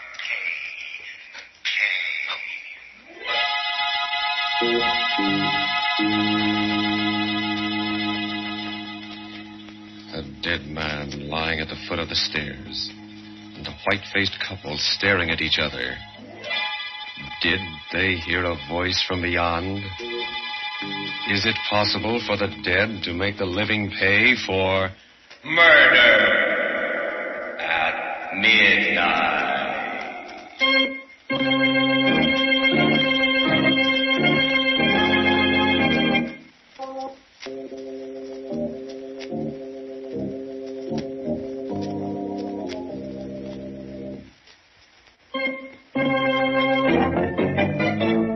And now, here is Grace Tilton to continue our story. It went according to plan. The inquest raised no ugly questions or suspicions. And then after Uncle Edward's funeral, we settled down in the great old mansion. I could have been happy, so happy, except for Fred. He'd taken to drinking again. Haven't you had enough, Fred? Another little drink won't do me. Excuse me. You're such an idiot. The way you've been acting ever since... We did in poor Uncle Edward? Don't be afraid to say it, Grace. We're alone now. Why did you give up your job so suddenly? I'm a rich man now. No need to work. But it looks so suspicious. And the way you've let yourself slip. That dirty shirt. You haven't shaved in 2 days. Don't tell me you're ashamed of me. I can't ask anyone to the house. And I had such plans for us. Entertaining, parties, making a name for ourselves. Sorry, that's not my idea of a career. In heaven's name, what is? Drinks. More drinks. Then another one. I won't let you turn into a drunken bum. I won't be disgraced like that. I'll do exactly what I like, and you won't stop me. Don't forget, my love. We share a little secret together. I'm not forgetting. No matter what happens, you're tied to me for the rest of your life.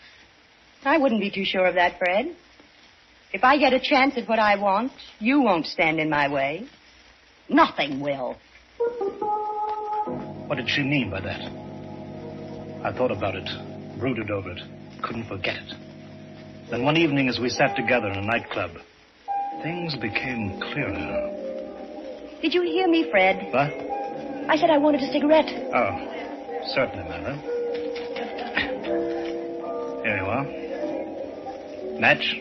If you can hold it steady enough. Why do you have to get soused every time we go out? A tribute to your intoxicating charms. Oh, don't be so... Oh, why, there's Ronnie. Good old Ronnie. Dowager's delight. Now, if you'll only look over this way. With that dress you're wearing? You will. Ronnie! Oh, Ronnie! The change that came over her. Smile. Sparkling eyes as he came over to our table. Well, hello there.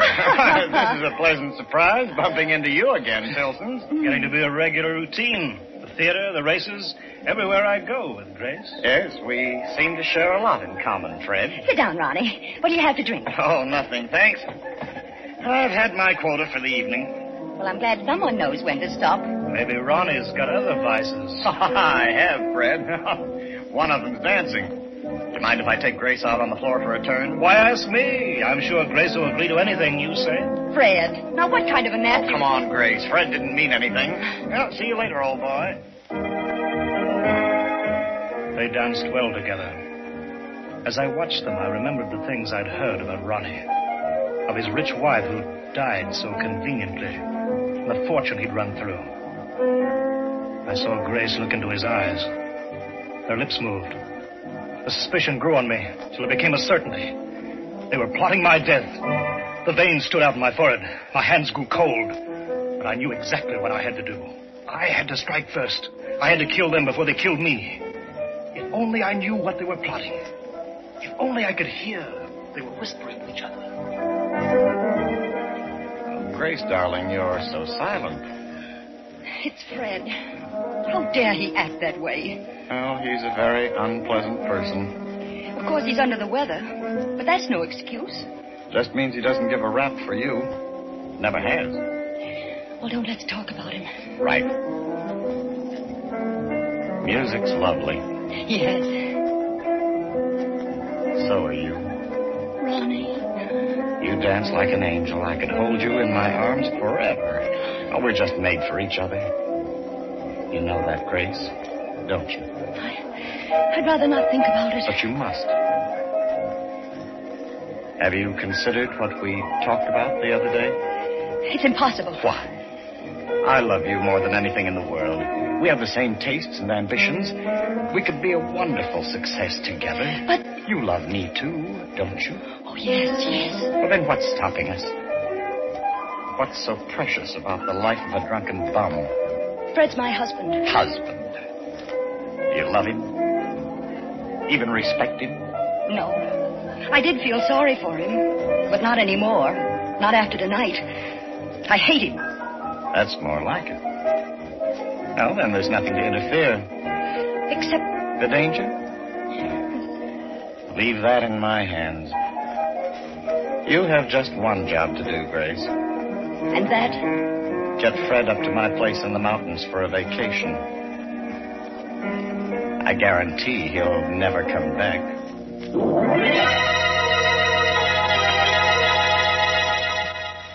I don't know if I should have been suspicious. Fred agreed to go up to Ronnie's place with surprising ease. It was almost as if he'd been expecting the invitation. The night we planned to do it, we sat in the living room, just the three of us. Ronnie was playing the piano. I'm afraid I'm awfully rusty. I haven't practiced in weeks. It sounds grand to me, Ronnie. Why don't you join him, Grace? I know you're just dying to play with Ronnie. Duet, I mean. Well, that's all we have time for anyway. I promised the Pearsons we wouldn't be late. Oh, that beach picnic. Tell you the truth, I don't feel much like it. But you promised to go, Fred. Do you a world of good, old boy. Wonderful night for a swim. You both seem very anxious to get me down to that lake. Why, not at all. If you want Grace and me to go alone. All right, I'll come. But I've got to go upstairs for my bathing suit. Wait for me here. Well, hurry it up, old boy. All set, Grace? You know exactly what to do? Well, I think so. You make a great fuss about Fred drinking. That'll be remembered afterwards. I'll take care of him at the racket. Push his head underwater If and... he'll struggle, he'll call out. Not in the condition he's in. He's as weak as a baby. Be all over in a few minutes. I'll swim back Ronnie. and... Yes? Isn't there some other way? We love each other so much. Can't we just... Run off together? Let's be realistic, darling. We need the money. His money. Love in a cottage isn't our style. I suppose not. Where is he? What's keeping him so long? I'm just as glad. Come on, Grace. I want to make sure there's an extra bottle of whiskey for him in the car. This way, darling. Through here, into the garage. Give me your hand, Ronnie. Now, darling, everything's going to be all right. Just being with you. Ronnie. Yes? I saw something moving. Where? Over there. Behind the car. Fred. Hello. Thought I'd hurry things up by coming straight out to the garage. Well, you gave us quite a start. Why, Grace? Something on your conscience? Well, the Pearsons will be on our necks if we don't get started soon. Now, in you go. We're off to the races. But just try to pick the winner. We drove out to the road, the winding road that led down to the valley. I knew just the spot where I had to leave them. From there on, their only companion would be the man with a sickle. Slow down, Ronnie. Huh? I'm not going to the picnic after all. My head's splitting. But it's too late to drive you back, Fred. You won't have to. I'll walk. Just let me on. Very well. But, Ronnie... It's all right, Grace. We don't want Fred to have a miserable time at the picnic when we can settle things so much better this way. Oh, thanks.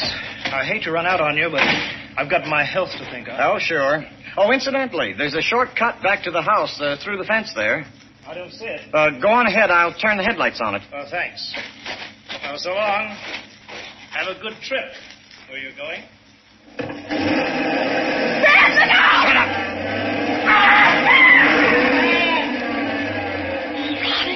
Ronnie, you ran him down. You killed him. That's what we wanted, isn't it? But not here. Not out here on the road. It'll look like a hit-and-run accident. We'll double back at the bottom of the hill and pretend we came from another direction. Oh, we won't get away with it, Ronnie. It's no use. They'll catch us this time. Snap out of it, Grace. Sorry, but you've got to get hold of yourself. Yes, I must. I can't go all to pieces. hands are trembling. Where are you going? Take the wheel. You're going to drive. No, I can't. Now move over. Go on. No. Now drive. Your life depends on it. Both our lives.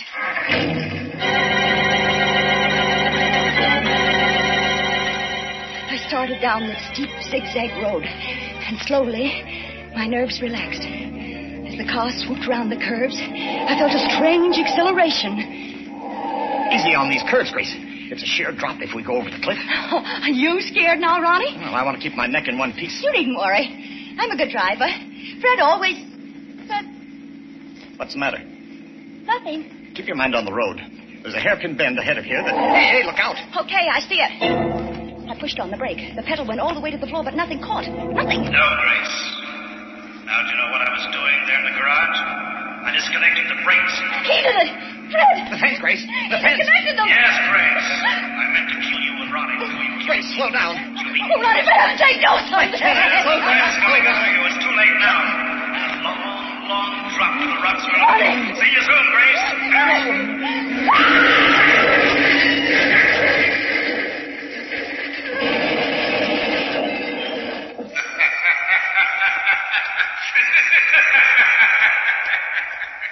You see how it works out, Fred. And you, Grace, you made one little mistake the night you killed me. You thought that company in crime made it easier. But it doesn't. Murder is a lonely business. A very lonely business.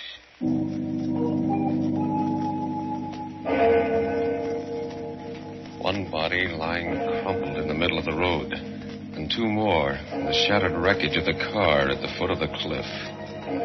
3 people, lonely no longer, as the clock strikes 12 for Murder at midnight.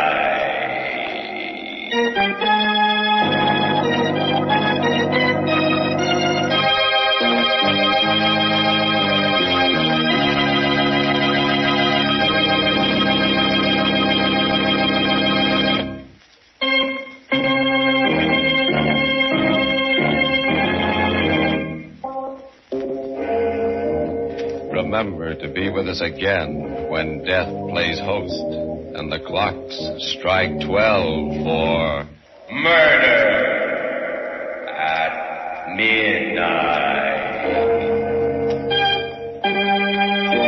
The part of Grace was played by Helen Shields. Wendell Holmes was her husband. Carl Emery, her lover. With music by Charles Paul, Murder at Midnight was directed by Anton M. Leader.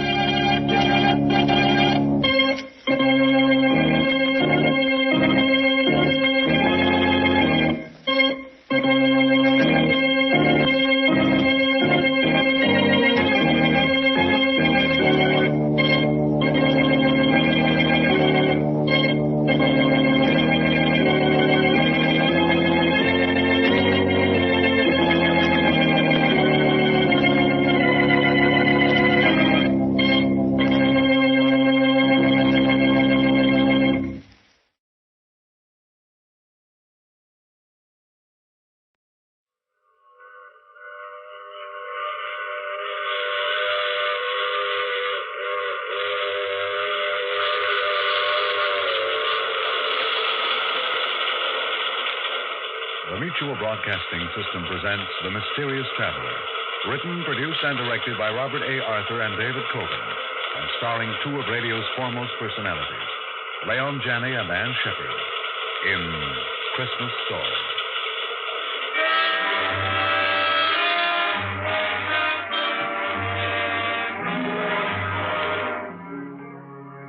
This is the Mysterious Traveler inviting you to join me on another journey into the realm of the strange and the terrifying.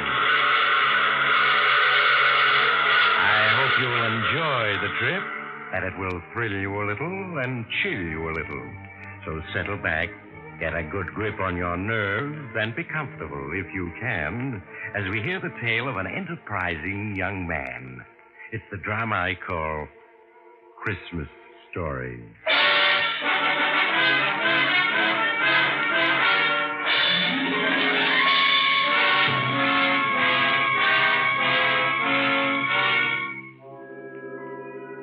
The name is Steve Farrell, and I've just gotten through playing Santa Claus. Yeah, you're looking at a guy who really played it to the hilt. It all started last month in Seattle. I was out of a job and down to my last few bucks. I was looking through the morning paper when I noticed this small ad in the personal column. Driving to New York, November 15th. Man wanted to assist in driving. Free transportation. Paul Harris, Hotel Royal. Well, I'd always wanted to see New York, and this was as good as any way of getting there, so I went up to this Hotel Royal to see this guy, Harris. Mr. Harris? Yes? My name's Farrell, Steve Farrell. I read your ad in the morning paper. Oh, yes. Won't you come in? Thank you.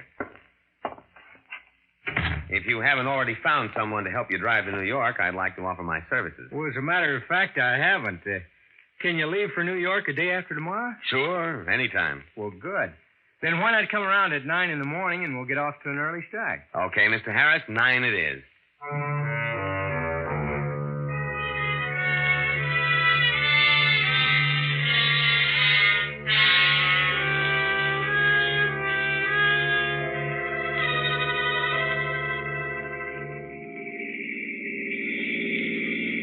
Let me know when you're tired driving, Mr. Harris, and I'll take over. Thanks, I will. Why not call me Paul, huh? Okay. Steve is my first name. Lewiston, 30 miles. Lewiston, that's Idaho, isn't it? Yeah, we're just crossing the state line into Idaho. Oh, this is all new to me. I was born and raised in Alaska. This is my first trip to the States. Well, you're going to see a lot of scenery between here and New York. Yes, I'm looking forward to it. Life must have been pretty rugged in Alaska. Oh, it was. My parents were homesteaders. I never saw a city until a week ago when I arrived in Seattle. How come you're going to New York? Well, my parents died last year, and my grandfather, whom I've never seen, wrote asking me to come visit him. You never seen him, huh? No. No, there was some sort of squabble between my parents and my grandfather before I was born, and they went to Alaska. And in all the years since then, my grandfather never wrote to them. Sounds like a stubborn guy. Yeah, he sure does. What are you going to New York for? Oh, mainly to look for a job. And I've always wanted to see the big city. So have I. Do you mind taking over now, Steve? My eyes are getting tired. Be glad to. Just pull over to the side of the road. It's a long way from Seattle to New York. And there wasn't a radio in the car, so we just talked. And mostly we talked about Paul, his life in Alaska, his parents, his grandfather. By the time we hit Columbus, Ohio, there wasn't a thing I didn't know about the guy. And from what he told me, his grandfather was loaded. And even more, he was the old man's only relative. It was obvious the kid was walking into a fortune. Yeah, some guys had all the luck. So these are the Allegheny Mountains. Yeah. Better take it easy, Paul. The road's a little slippery. Okay. How much further to New York? 250 miles. It's getting dark. You better stop for the night at the next tourist court. All right. Oh, we should be able to make New York by tomorrow afternoon. Yeah, easy. What are you going to do when we get there, Steve? I'll start hunting for a job. Look, Steve, why don't you come to my grandfather's house with me? I'm sure he won't mind putting you up for a few nights. Oh, thanks, kid, but don't worry about me. I'll be all right. Steve, I don't want to lose track of you. I thought we were friends. Sure we are. As soon as I get located, I'll let you know where I am. You know, I thought this being your first visit to New York and mine, we might see the town together. You know, the Statue of Liberty, the Statue Empire. of Liberty? Yeah, sure. Yeah, while we're the same age, I'm afraid I haven't been around very much. I guess it's like you said, I'm strictly from the woods. Just 1 year in New York and you'll be hep to everything. Your eyes bothering you? Yeah, a little. You better let me take over when you get to the bottom of this mountain. Okay. You know, you ought to see an eye doctor. Your eyes seem to get tired awful quick. Well, the truth of the matter Hey, is... look out, kid. We're starting to skid. No, don't jam on the brakes. That only makes it worse. Now, reverse your wheel. I have. Steve, we're skidding off the road toward the mountain. Give me that wheel and do as I say. We're out of control. We're going over.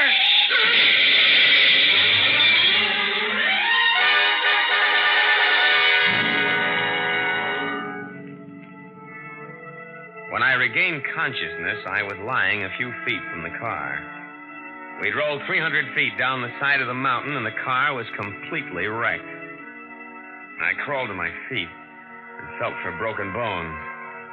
Other than a bad gash on my head and a mass of bruises, I was okay.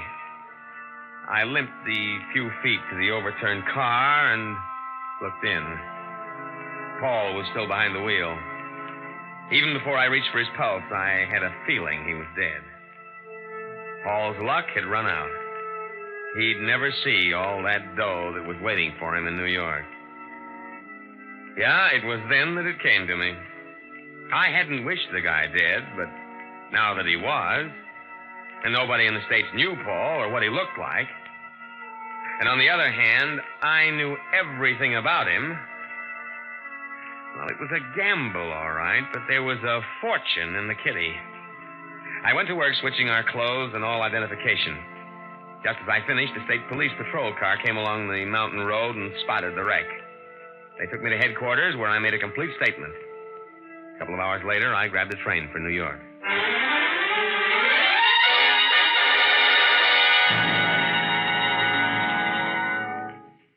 Paul, I'm George Marlowe, your grandfather's attorney. How do you do, Mr. Marlowe?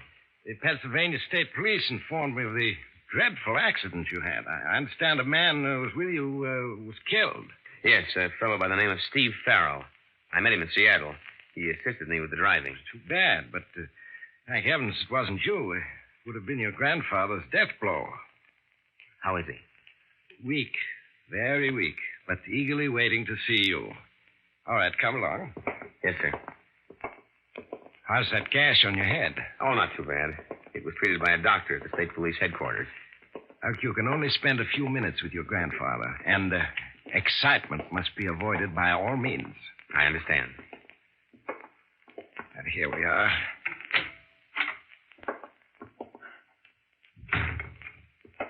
How is he, Joan? He's much better this afternoon. Good. Joan, this is Paul Harris. Paul Joan Dietrich, your grandfather's nurse. How do you do? Hello. Paul. Is that you, Paul? Yes, sir. Come over here where I can see you. Yes, grandfather. So, you're Paul, my grandson. Yes, sir. Sit down by my bed and let me look at you. All right, grandfather. You don't look like your mother. Must take after your father's side of the family. Yes, I do. That bandage. What happened, Paul? Well, I was in an accident, but it's nothing, just a scratch. You're sure? Yes, of course. I suppose you're wondering why I sent for you after all these years. Cutting off your mother, father. Does it matter now? The main thing is, I'm here. Lying here for months, I've had a great deal of time to think things over. I was wrong, Paul. Your mother, she had a perfect right to marry anyone she wished. It was only my stubbornness that prevented the reconciliation. We all make mistakes. Yes, but 30 years of not seeing my own flesh and blood. It's been lonely, Paul. So lonely. And all my fault. But you're not alone anymore. I'm here. Yes, Paul, yes. What little time I have left, we must spend together. I think that's enough for now, Mr. Marshall. Paul can come and see you later, after your nap. Just a few more minutes, John. After your nap. Oh, she's a wonderful girl, Paul. But a tyrant. Come see me as soon as I'm awake. All right, grandfather. Now let me fix your pillows for you. Just your being here seems to have helped him, Paul. What do the doctors say, Mr. Marlowe? Week, month, several months at the outside. That bad, huh? Yes. Well, you must be tired after your trip. I had your suitcase taken to your room. Do you have any other luggage on the way? There's a small trunk coming, but it won't be here for weeks. If you need any money, just let me know. Your grandfather's placed a considerable sum at your disposal. Thanks. But I still have $2,000 left of the $5,000 he sent me. Very well, Paul. Remember, if there's anything at all you want, just let me know. Yeah, I was in. There was no question that I'd passed as Paul Harris. And why not? I had all the answers, and I was playing it careful. I walked through room after room of that Fifth Avenue mansion, knowing that within a matter of months it would be mine. In the weeks that followed, not a day passed that I didn't spend a few hours with the old man. He liked me, I could see that. And the funny thing is, I liked him, too. During our little chats, there were times I felt I was his grandson. And sitting in at these little sessions, not saying much, just watching with those gray eyes of hers was Joan Dietrich. She was one lovely dish. And I could feel things building between us. Whenever she got an evening off, we went out together. Having a good time? Wonderful. I love dancing. Why, Mr. Harris, what are we doing out here on the terrace? The music's in the air. Too many people in there. You know, if you don't make a pass at me soon, I'm going to get discouraged. Ours is a short acquaintance. 3 weeks. What's the time got to do with it? The day I walked into my grandfather's room, first saw you, you knew this moment would come. Oh, darling. I feel the same way, baby. As though I were flying. Love me? You know I do. And why the tears? Oh, I do love you. And I want to believe in you, but I'm so confused. So confused. About what? Go on. I want to hear. Are you really Paul Harris? What makes you ask that? In your talks with Mr. Marshall, several things you said seemed strange. Such as? Well, your grandfather spoke of a restaurant in San Francisco, and you said you knew it. Yet if you are Paul Harris, how could you not? Paul Harris has never been to San Francisco. I might have taken in San Francisco on the way to New York, you know. What else bothers you? You mentioned the television show you'd seen 6 months ago. There is no television in Alaska. If you're Paul Harris, how could you have seen it? People up in Alaska see kinescopes of television shows, baby. They show them like movies. Darling, just tell me I'm wrong. That's all I want to hear. I wish I could tell you I'm Paul Harris. But I'm not. You're not? No. The name is Farrell. Steve Farrell. Steve Farrell? Wasn't that the fellow that was killed in that... It was Paul Harris who was killed. You changed identity. Yes. Oh, how could you? How could you? I was tired of being broke, of going from one lousy job to another. I saw a chance to grab a fortune and took it. What are you going to do? I should go to the police. I can't. Mr. Marshall thinks you're his grandson. He's extremely fond of you. If the truth were to come out, it would kill him. Is that the only reason you can't go to the police? Oh, Steve, what are we going to do? Nothing. Nothing. That's right. I'm going on being Paul Harris until the old man dies. Then I'm taking the estate. You can't, Steve. You can't. Why not? While the old man's alive, I'm making him happy. If I get his estate when he dies, who loses by it? It isn't as though he has other relatives. Why shouldn't I get it? No, it's wrong, Steve. It's wrong. It's wrong only if you're caught, baby. Only if you're caught.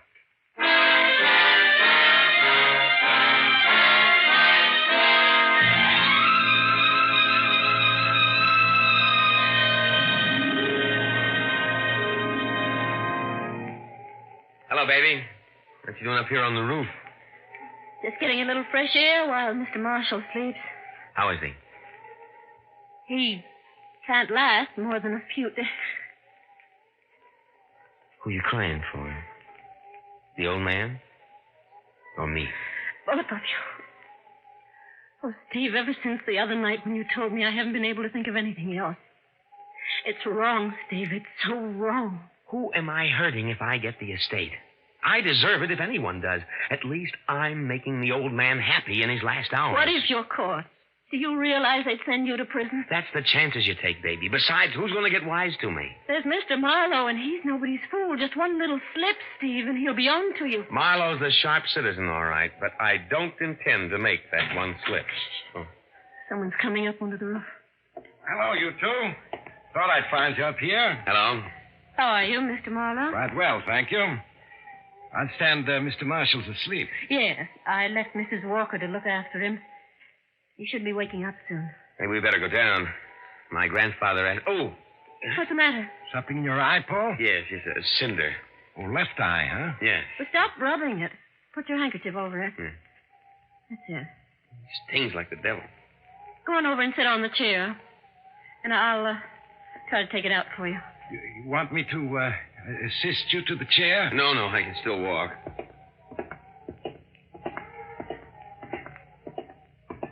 Now sit down and tilt your head back. Hmm. That's it. Take the handkerchief away. Oh, I see it. Hold still. There. I got it. Thanks, John. I think we'd better go down now. Yeah, okay. You coming, Mr. Marlowe? What? Oh, yes. I'm coming.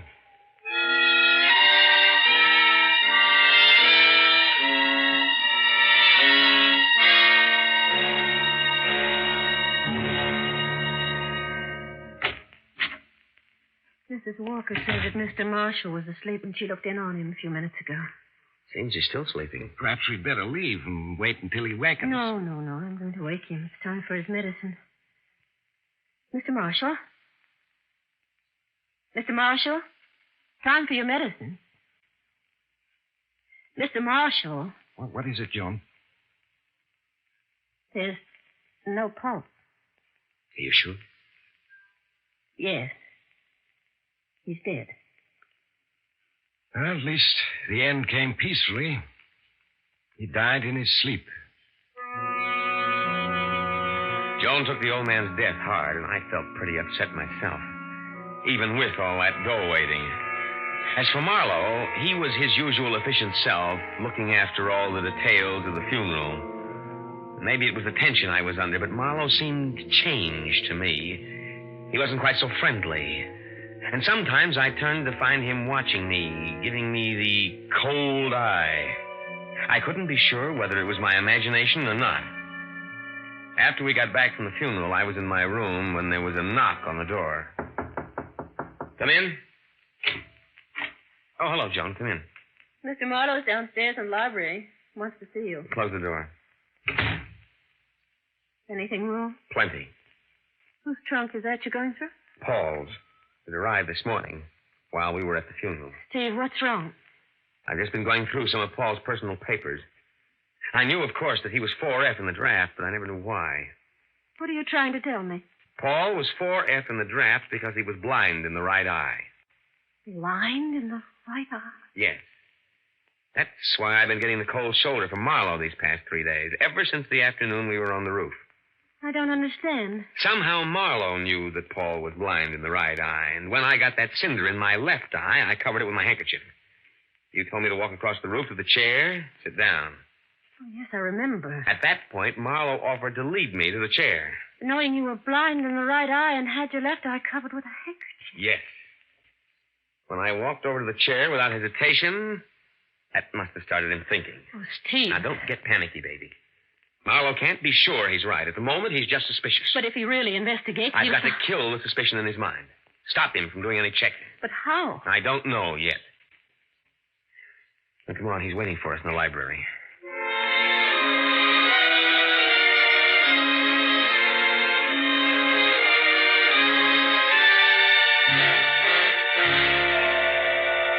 Sorry to I've kept you waiting, Mr. Marlowe. That's quite all right. If you'll excuse me, I'll go. Joan, don't go.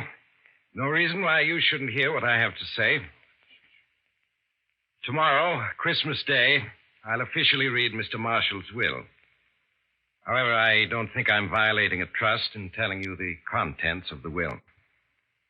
2 weeks ago, Mr. Marshall had me draw up a new will, leaving his entire estate to you, Paul. I see. He was quite taken by you. Felt that you were a credit to his name. Why are you crying, Joan? Nothing. As administrator of Mr. Marshall's will, it is my duty to see to it that the heirs, or heir, receive their just inheritances.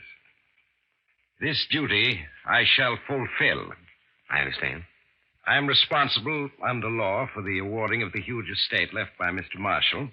I shall have to... Is your eye troubling you? You've been doing nothing but rubbing it since you came into this room. Sorry, Mr. Marlowe. As you know, I'm blind in my right eye, and now and then my left eye feels quite strained, particularly at a time like this. My grandfather's death, the funeral. You understand? Why, yes. Yes, of course. You were saying? What? Oh, well, it's not important at the moment. I'll be here tomorrow at 3 for the reading of the will. See to it that all the servants are here. Very well. Good night, Joan. Paul? Good night, Mr. Marlowe. Good night. Steve, he's confused. That business of the eye, he doesn't know what to think now. Yeah, it stopped him for the moment. But only for a moment. Hard to tell. But I've got to do something once and for all to convince him I'm Paul Harris. No, I didn't get to sleep that night.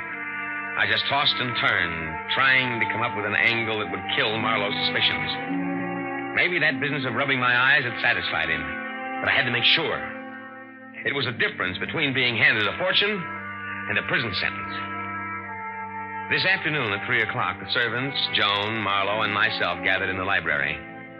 The whole thing was over in an hour. The servants all congratulated me and left the library, leaving only the 3 of us there. I should like to offer a toast to Mr. Marshall's memory, if you'll permit me. Of course. This was his favorite sherry. Joan? Thank you. Paul? Thanks. Here's to Peter Marshall, a man who lived honorably, died honorably. May his heir be worthy of him. As the 3 of us raised our glasses to our lips and drank, I could see Marlowe watching me over the brim of his glass with those cold blue eyes of his.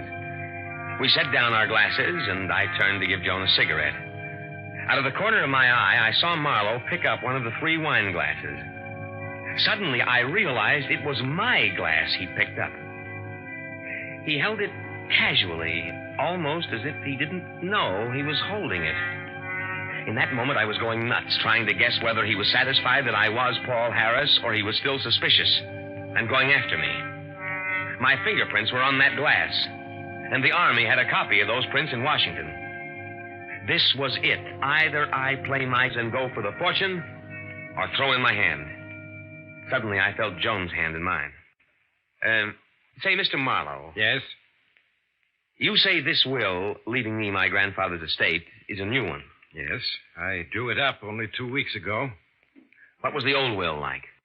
Well, under the old will, your grandfather's estate went to charity. I thought as much. Mr. Marlowe, Joan and I have been talking things over. I don't want the estate. I want it all to go to charity, as originally intended. Gee, me, I seem to have dropped my glass.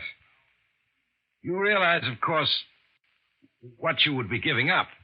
I never really had it, Mr. Marlowe, so I hardly think I'll miss it. Joan and I'll get along, won't we, baby? Oh, yes. Well, Paul, is that your considered decision? It is. It's a gesture worthy of Peter Marshall's grandson. Yes, and that little gesture did it. Any guy who gives up a $2 million estate can hardly be called an imposter, can he? No, sir. It's Christmas, and I've just played Santa Claus to the tune of $2 million. The thing I keep wondering about is what would have happened if I hadn't given up the estate. Would Marlowe have gone after me? Or was he satisfied that I was Paul Harris? Yes, sir. That little puzzle is going to give me plenty of thought for a long time to come.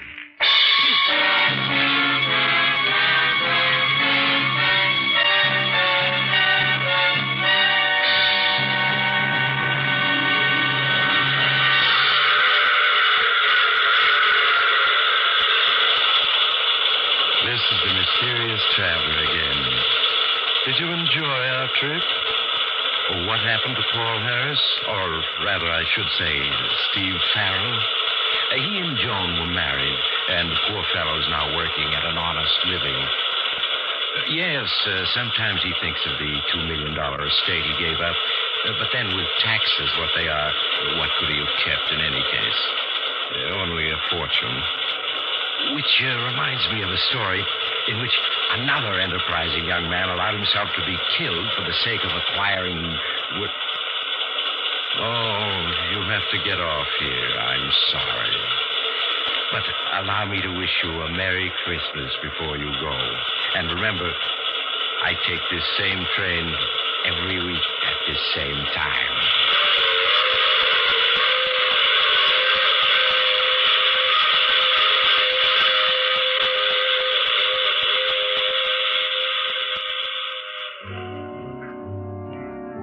You have just heard The Mysterious Traveler. Now you can enjoy other tense and exciting tales of The Mysterious Traveler in the current issue of The Mysterious Traveler magazine, now available. In our cast were Leon Janney, Ann Shepard, and Lawson Zerbe, with Maurice Tarplin starred in the title role. Music under the direction of Emerson Buckley, composed by Richard DuPage. The Mysterious Traveler is written, produced, and directed by Robert A. Arthur and David Cogan. On this Christmas night, 1951, we send special greetings to Mutual's affiliate in San Antonio, Texas, radio station KMAC. Today, KMAC celebrates its 25th anniversary. Best wishes, KMAC, and congratulations. Phil Tonkin speaking. This program came to you from New York.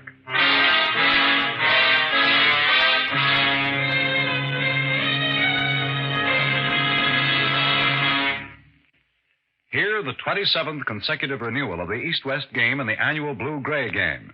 It's another Mutual listening must. Not just one, but two of the season's biggest intersectional gridiron clashes will be aired for the sports-minded American listening public on the afternoon of Saturday, December 29th.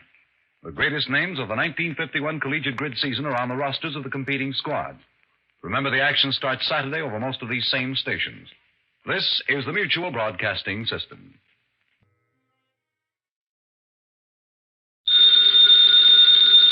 Ladies and gentlemen, the ringing of that phone bell means mystery, adventure. Nero Wolfe's office, Archie Goodwin speaking. Yes? Yes, I know that in 48 hours it's going to be Christmas, but who is this? Who? Look, I'm a big boy now, so... Okay. Tonight at 8. Goodbye. What the devil was that? This may come as a shock to you, Mr. Wolfe, but that was Santa Claus. You been drinking? Uh-huh, the usual, milk. He's coming to see you at 8. He's got a problem. Indeed.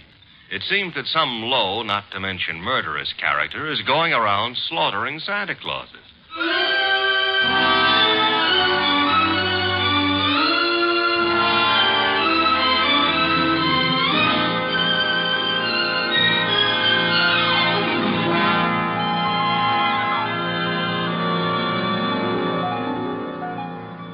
Ladies and gentlemen, it's the bulkiest, balkiest, smartest, and most unpredictable detective in the world. That chair-born genius, Nero Wolfe.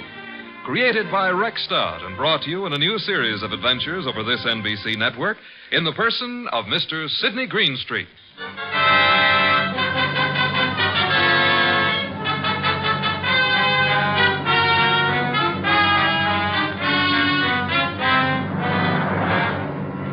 It began earlier than 8, however, the case of the slaughtered Santas. It began, to be precise, on the corner of 34th Street and Carlisle. The hour was close to 6, the weather cold, the sky dark. How you doing, Santa? I'm freezing to death, officer. It's a cold day. You packing up? Yeah, I guess so. Not many people around anymore. Oh, heading for home and dinner. How was the collection? Well, I don't need no armored car, but a few dozen kids are going to have something for their Christmas stockings. Your competition, the guy in the opposite corner, is already screaming. Probably got low blood pressure. Yeah, give me a hand to get the collection pot off the chains, eh? Sure, there you go. Yeah, thanks. Yeah, I'll just walk you down the block. Got a phone in. Okay, fine. One Santa's still left. Wonder what he's waiting for. Santa Claus. Well, watch yourself going down those chimneys tonight, eh? Sure. Well, I'll cut across the avenue here. Be seeing you. Hey, that car coming down the street. Got its lights out. Look out!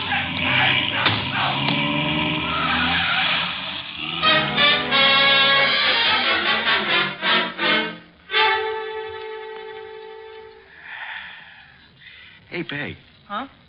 Did I ever tell you I love you? Oh, it's not me you love. It's a hot soup. Now, you're not the only woman who can cook a dish of soup. Huh? It helps, though. I'm just beginning to thaw out. Yeah, that's a cold corner you play Santa Claus on. Well, don't hurt to make a few bucks. I ain't done so good this past year. Well, maybe the next year will be... Oh, well. Besides, I kind of like it, you know. Kids asking questions all day long. Yeah. You know, I wonder how they figure the other two Santas at the intersection. Kids think of only one thing at a time. More soup? Sure, Peg. You know, one of them other Santas got hit by a car tonight. Oh? Yeah, packed up a few minutes before I did, started crossing the avenue, and bang! Hit-and-run driver. Oh, gosh, that's too bad. Was he hurt? Yes, he was killed. Here's your soup. Oh, with traffic the way it is nowadays. Well, I better take a look at the stew. Somebody at the door. I'll get it, Peg. Okay. Yeah, what? Oh! Mike!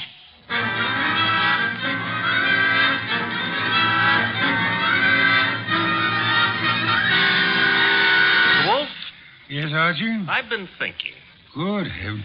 Oh, I admit it won't bring about a national emergency. But, Mr. Wolf, Christmas is only a couple of days away. If you're hinting about your present... No. I was just imagining you behind a team of reindeer. Your imagination is morbid.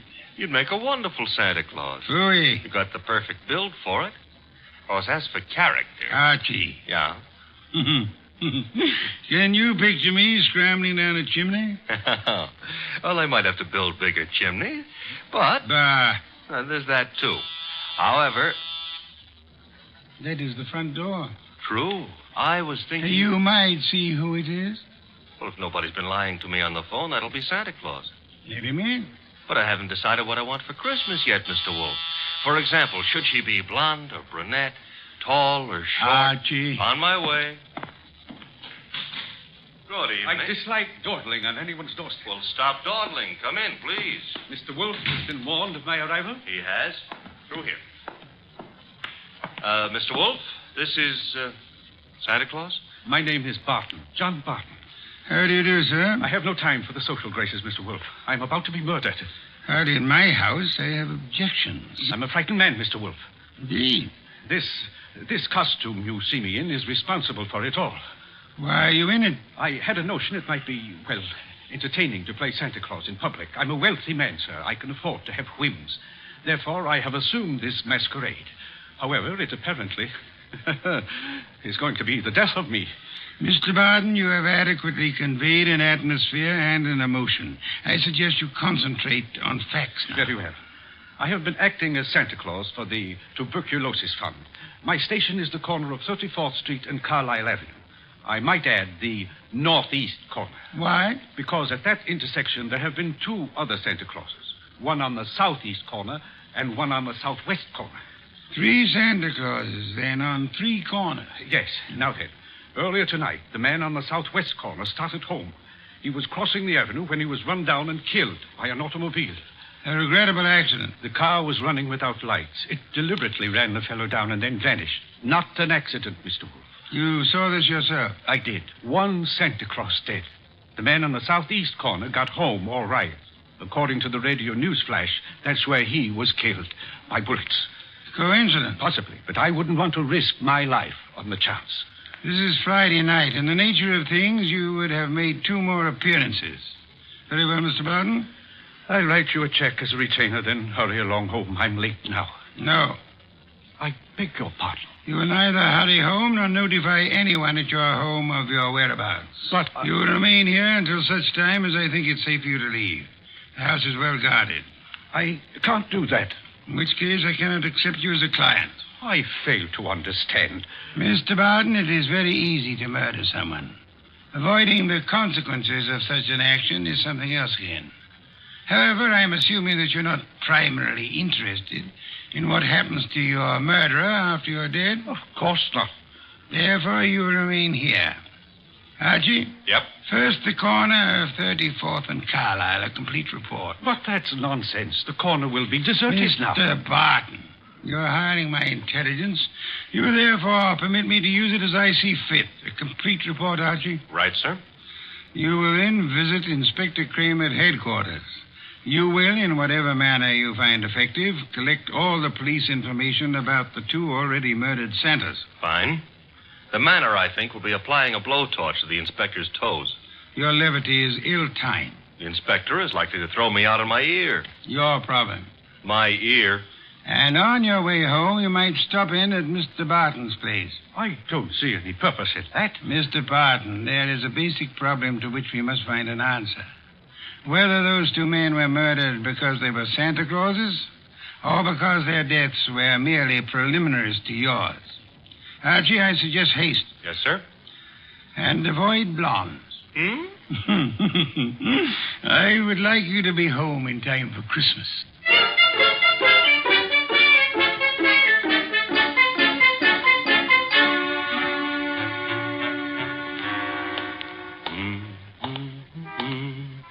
Hey, Bud.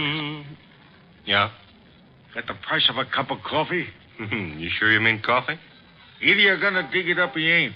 Never mind the questions about my personal affairs, see? Oh, I apologize. Here. 2 bits. Thanks. You're welcome. Don't let me keep you. You're not. 34th and Carlisle, huh? During the day filled with milling throngs. Hey, that's a nice phrase. I'll have to remember it. Milling throngs. And now desolate and deserted. Well, that's life. Is that a fact? That's philosophy. Yeah? Well, for 2 bits, I don't have to listen to no philosopher, see? Good night, Bud.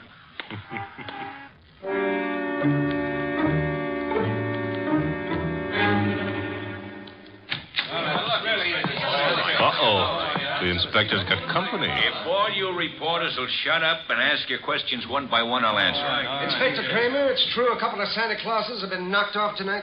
It's true that 2 men who have been employed as Santa Claus by charitable organizations have been murdered, yes. Any connection between those 2 guys, or does somebody just hate Santa Claus? Well, so far as we know, there is no connection. That means it could be maybe some kind of maniac who decided he doesn't like Christmas or Santa Claus. Is that right? The department is investigating along those lines. Like how? Well, we're checking all the local asylums for possible escaped lunatics. Yeah, but, Inspector, suppose this nut has never been in an asylum. That'll be all, boys. Oh, but listen. I said that'll be all now. Anything new comes in, you'll get it, understand? Good one. Hello, Inspector. I spotted you coming in. What happened? You decided to reform and got a job on a paper? Nope. I'm a public-spirited citizen, that's all. Yeah, I could add a few things to that description with practically no strain at all. Mr. Wolfe and I are very sentimental about Christmas. We object to Santa Claus being killed. Nuts. Oh, Inspector, aren't you in favor of Christmas? I'm in favor of Christmas. I'm in favor of motherhood. Leave motherhood out of this. Neither of us are mothers. Our chances of becoming mothers aren't too good either. And furthermore, Okay, you're not giving, so get out of here. Thank you, Inspector. But Goodwin, Yeah? In case Wolfe decides to send me something for Christmas, you know what I wish he'd send me? What? Your head.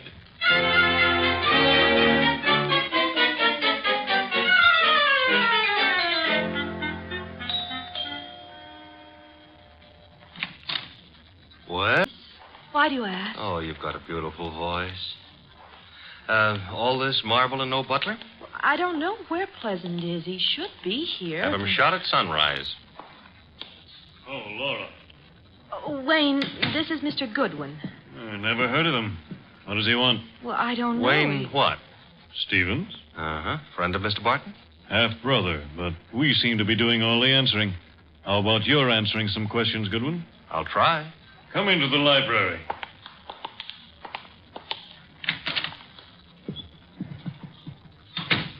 What do you want? For Christmas? Erase that. I would like to see Mr. Barton. He's not home. Where is he? Don't you know? I wouldn't have come here asking for him if I did, would I? I suppose that's true. What did you want with him? Conversation. About? Anything. You see, I like to talk to rich men. Are you rich?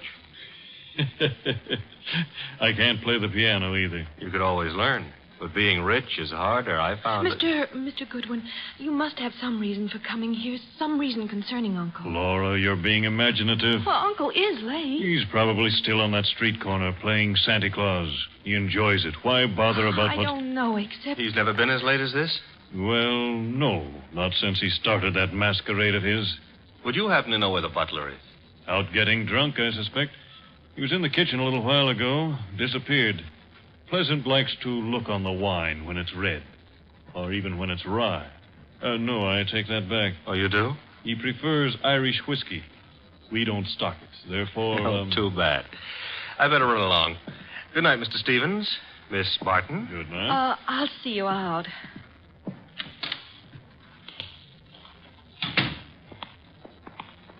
Prettiest butler I ever saw. Blonde. Now, old Dr. Tidmouse always said, beware of blondes because... Mr. Goodwin, Well, I'm waiting. Well, Mr. Goodwin, you must know something about Uncle, something you didn't want to tell us. Makes you think so? Well, otherwise your visit was just pointless. Let's suppose I know. Now, I might be a kidnapper. Oh, no. My honest brown eyes? Your first name is Archie, isn't it? Archie? Archie Goodwin. Goes together nicely, don't you think? You work for Nero Wolfe. You're going back to him now? I might be, but then again, I might be going to the movies. I recognized you. Your pictures have been in the papers. Take me with you to see Mr. Wolfe. You can trust me. I never trust blondes. That's unfair. Well, no, I don't trust brunettes either. Furthermore, I'm not sure Mr. Wolfe would want to see you, so So? So why don't you, trail me home,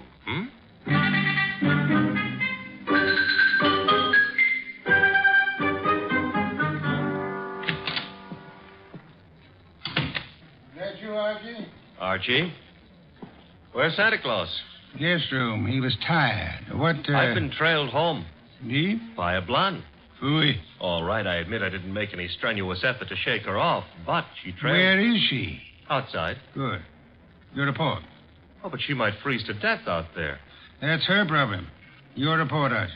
It's short and simple. It would be simple. I haven't got time to resent that. A blonde is dying. As for the report, corner of 34th and Carlisle is a very quiet spot at night. No one was around but a bum who got into me for a quarter. For coffee, he said. You will not put that quarter on the expense account. Stop worrying. It was a private gesture. There were 4 corners. Corner number 1 had a dress shop on it. Corner number 2, a drugstore with a beautiful redhead in the window making with a hair rinse. The ad said her name was Noreen, but it didn't give her phone number. Archie. 3rd corner was devoted to a shoe store, and the 4th corner had a bank on it. A bank? Kind of thought we'd have a pause at that point. Mean something? Inspector Kramer's information consisted of... Oh, you're being coy. Kramer furnished the information the police could find no connection between the 2 murdered Santas.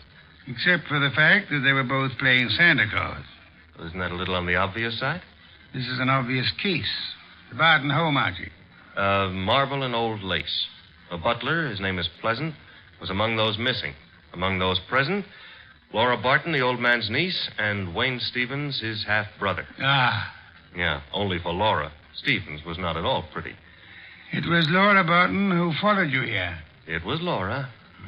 Archie, go upstairs and... Oh, now, wait a minute. The girl, the weather, common humanity demands that you have... Louis, you speak for yourself, not humanity. I'm human. On occasion, a debatable point. Very well. Let her in. Oh, thanks. Laura, come in. Laura Barton, Mr. Wolfe. How do you do? How much money do you inherit on the death of your uncle? What? That is known as a shock treatment. However, I need an answer. Oh, Uncle isn't dead, is he? That, for the moment, is irrelevant. How much? Half his estate. The other half? Wayne, Uncle's half-brother. Very well. Archie, will you go upstairs and inform Mr. Barton that his niece is here? Uncle is here? On my way.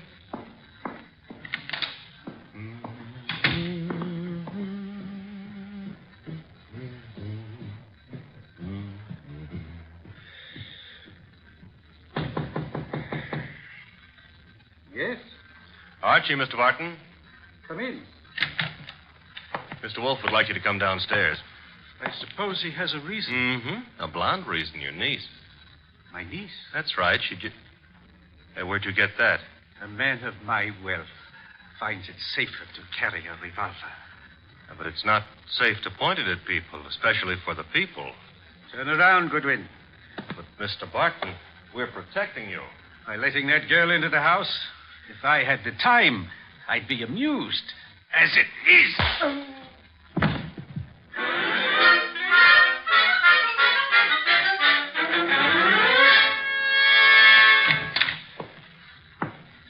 Archie, you been drunk?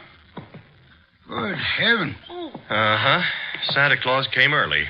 Your head? Which one are you referring to, my own or the one Santa gave me? You had better sit. No, I had enough trouble getting up a little while ago. I'm staying out of any positions in which I might have to do that again.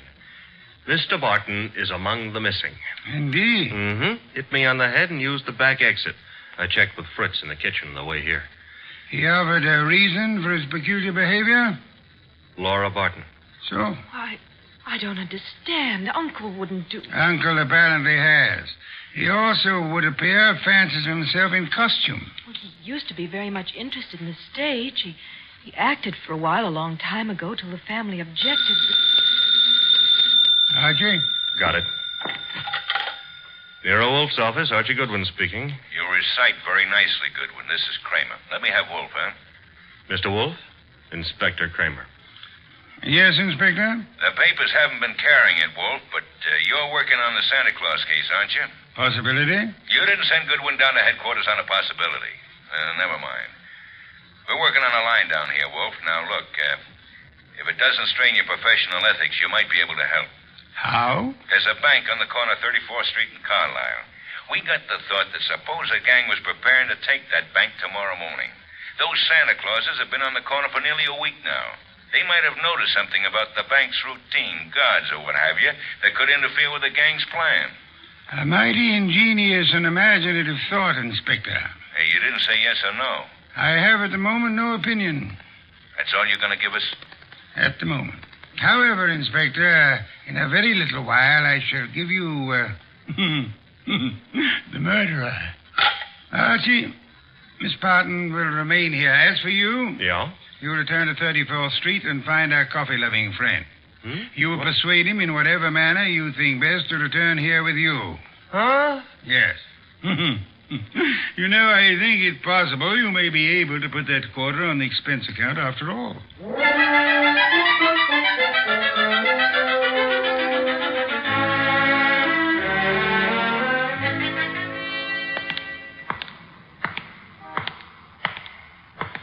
You.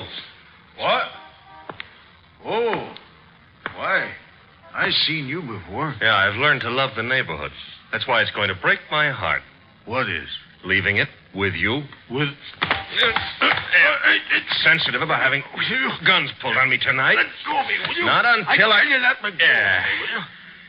Gun looks in a lot better shape than you do. You're coming with me. Oh, where? Mr. Wolfe would like to see you. Nero Wolfe? Yeah. Well, why? He's trying to salvage a quarter.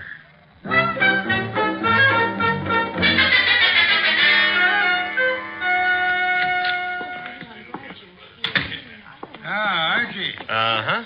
Complete with, he wouldn't give his name. He did have a gun to it, though. This one. Yes. Archie, you know Miss Barton, of course? Hi. And Mr. Stevens?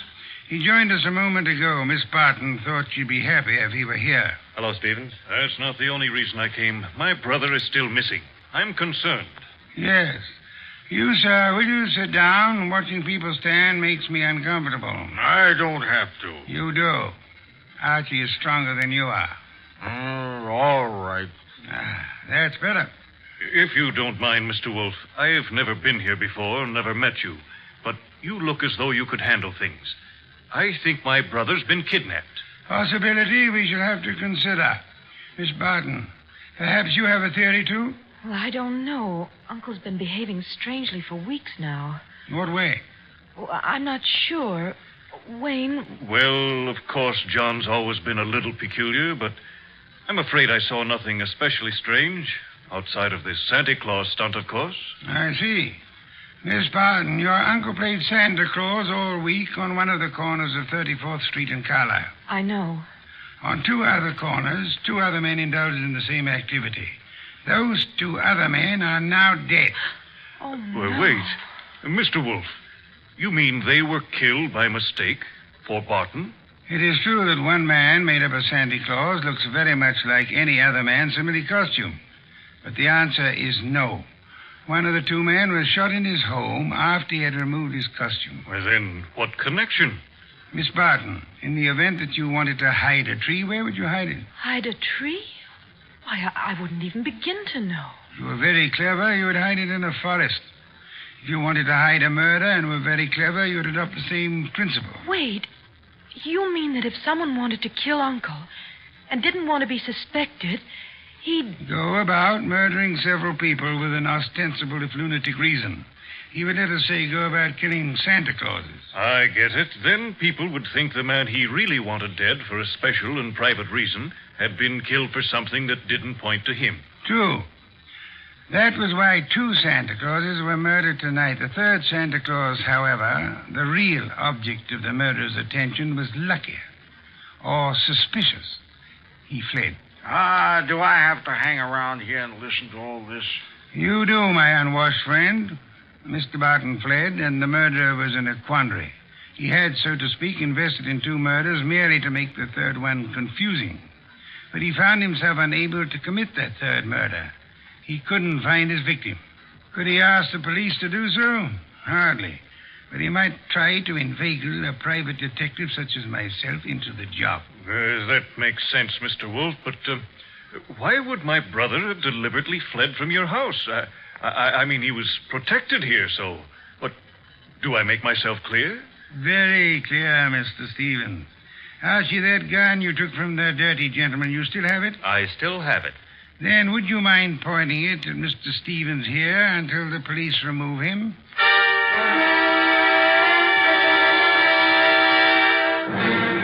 All right, come along, Stevens. Well, that's the end of Mr. Stevens. Inspector Kramer will take good care of him from now on. But now, Mr. Wolfe, Laura and me and the refugee from a washcloth over here would still like to know how and why and who was involved. I knew two people had a motive for John Barton's death. Laura Barton and Wayne Stevens. One of them proceeded to kill Santa Clauses in the hope that the police would assume those killings to be the work of a lunatic. The paper certainly hopped on that assumption. Yes. However, John Barton, aware that his life was in danger, escaped his murderer and hid. In this house? No. A man in Santa Claus costume came here and said he was Barton. However, he was an obvious imposter. He proved that by his flight when his niece came here. You mean he could fool you, but he knew he wouldn't be able to fool me, so... Precisely, therefore, was not Barton. Who was it? Who else had disappeared at the propitious moment? The butler, Pleasant. True. I distrust coincidence. Stevens needed an accomplice, hence he sent Pleasant here. And Pleasant would give you a song and dance about Barton's danger and then scram. You'd start investigating, discover Barton was missing, try to find him, and lead Stevens to his victim, huh? I frustrated that part of the plan by insisting on Pleasant's remaining here, which he did until... That part of it's fine. But how did you choose between Laura and Stevens?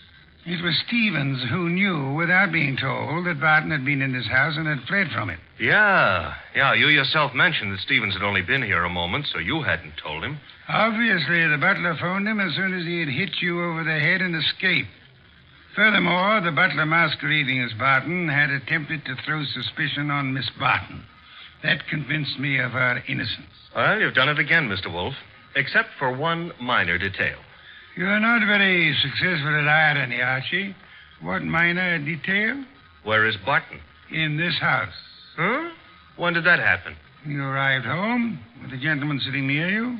The bum? Wait a minute. This I ought to be able to figure out myself. Laura said Barton used to be an actor. That's item 1, huh? Yes, Archie. Also, why is a supposed tramp hanging around a deserted intersection for handouts? The answer is he wasn't. He was keeping an eye out for trouble he knew was after him. Oh, so it turns out I gave a quarter to a millionaire. Uncle, your uncle. Well, that is... I know, my dear. Yes, I'm Uncle. I did a rather decent job, didn't I? No one recognized me. Except, of course, you, Mr. Wolfe. Not recognition, Mr. Barton. Logic. Archie, open some beer for us. Yes, sir. Logic, eh? Well, whatever it was, Mr. Wolfe, I owe you a good deal. How can I ever repay you? Oddly enough, the answer is simplicity itself. Make out a check.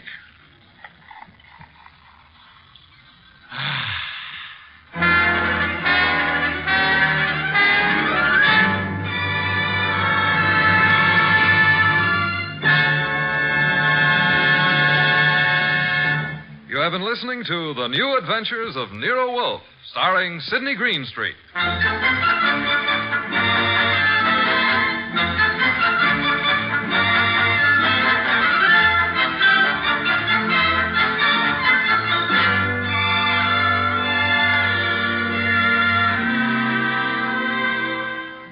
Tonight's transcribed story was based on the characters created by Rex Stout. This is an Edwin Fadiman program produced and directed by J. Donald Wilson. In the cast were Larry Dobkin as Archie Goodwin, and Howard McNear, Grace Lennard, Vic Rodman, Herbert Butterfield, Bill Johnstone, Gene Bates, and Bob Bruce. Next week at this same time, Nero Wolfe and Archie will bring you The Case of the Bashful Body. Don Stanley speaking. 3 chimes mean good times on NBC.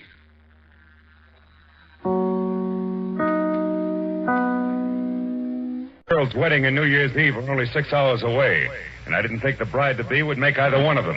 But that was before I ran up against the slot machine operator, the escaped convict, and above all, the old acquaintance. From the pen of Raymond Chandler, outstanding author of crime fiction, comes his most famous character as CBS presents The Adventures of Philip Marlowe.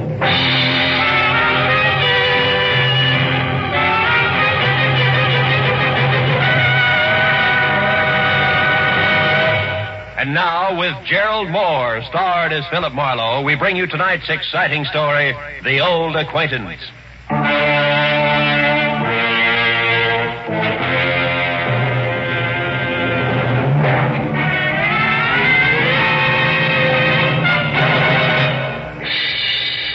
At 6 o'clock in the last evening of the year, I was sitting with my feet up on my office desk thinking of impossible New Year's resolutions and what the girl on my butcher's 1949 calendar would or would not be wearing. But at that present point, there was a soft, almost apologetic knock on my office door. I said come in and saw a quiet man in quiet clothes who extended a quiet hand. He introduced himself as Paul Riker, a Beverly Hills insurance broker. But the tremor in his voice said very worried client, which on New Year's Eve was something I could do without. Mr. Marlowe, you've got to find Nancy Marshall for me. Just for a springboard, Mr. Riker, who is Nancy Marshall? She's my fiancée. We were to be married at my place in Beverly Hills tonight. On New Year's Eve? Yes, you see, it was at a New Year's Eve party a year ago that we met for the first time. Oh, when'd you last hear from her? 2 hours ago. She called and said that she was in terrible trouble, that nobody, especially the police, could help her, that the wedding was off. I see. You're sure it's not just a matter of your being left at the altar, huh? Another man? Oh, no, I'm certain that's not it. Now, please, Mr. Marlowe, will you help me? Mr. Riker, to you, New Year's Eve means wedding bells, but to me, it's something else, specifically a cozy little apartment on Wilshire Boulevard where there's a very nice girl and a couple of chilled bottles of sham. Oh, what is it, Mr. Marlowe? What's wrong? Somebody outside. Riker, get away from that door, quick! Whoever threw those shots through the frosted glass of my office door wasn't interested in checking up on his marksmanship, because by the time I got to my feet, he was taking the stairs to the street. When I got outside, I was just in time to see him pile into a pickup truck and roar off. The best I could do was get a face full of exhaust fumes and the last 3 numbers on his license plate, which read 711. When I got back to Riker in the glass on my office floor, I found the potential groom whiter, shakier, and less quiet than at our first meeting. Marlowe, did you get him? Do you know who it was? No, I don't. Now, relax a minute, Riker, and think. Who could possibly object to you and Nancy getting married? But that's just it. There's nobody I know of, Mr. Marlowe, and I'm positive that the same is true of Nancy. All right, now tell me, where does Nancy live? In a villa at 1428 North Havenhurst Drive, number 12. Mm-hmm. But I've already been there, and she's gone. Were you inside? No, the door was locked. But, Mr. Marlowe, I thought you had specific plans for this evening. I do. But from the way things stack up right now, they've got a better chance of keeping than Nancy Marshall. Now, look, go back to your place in Beverly Hills, stay away from frosted glass windows, and wait till you hear from me. If we're real lucky, Mr. Riker, it still might turn out to be a happy new year.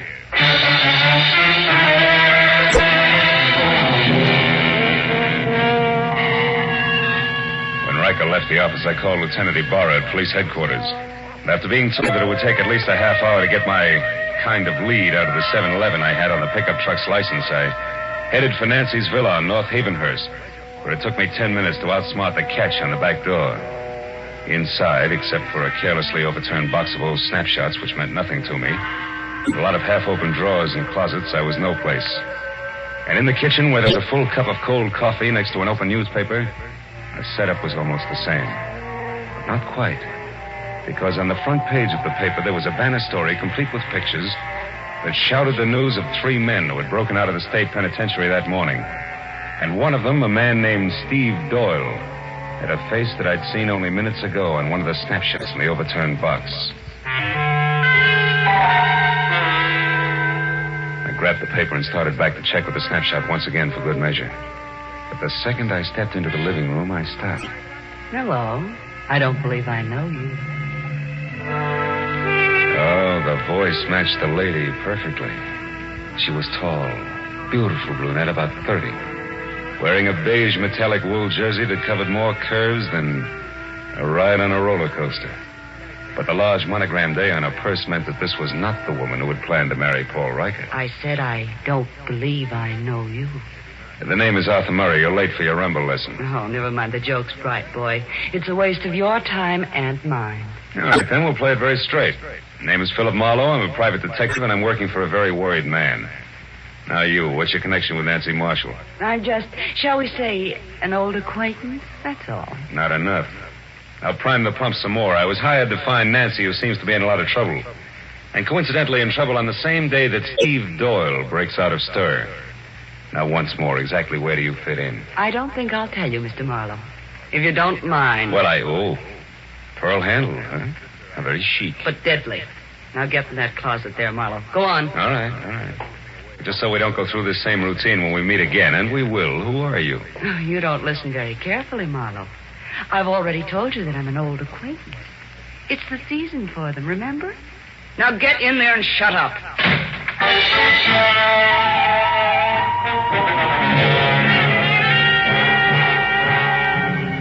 Nancy Marshall's villa was post-war construction at its worst, closets included.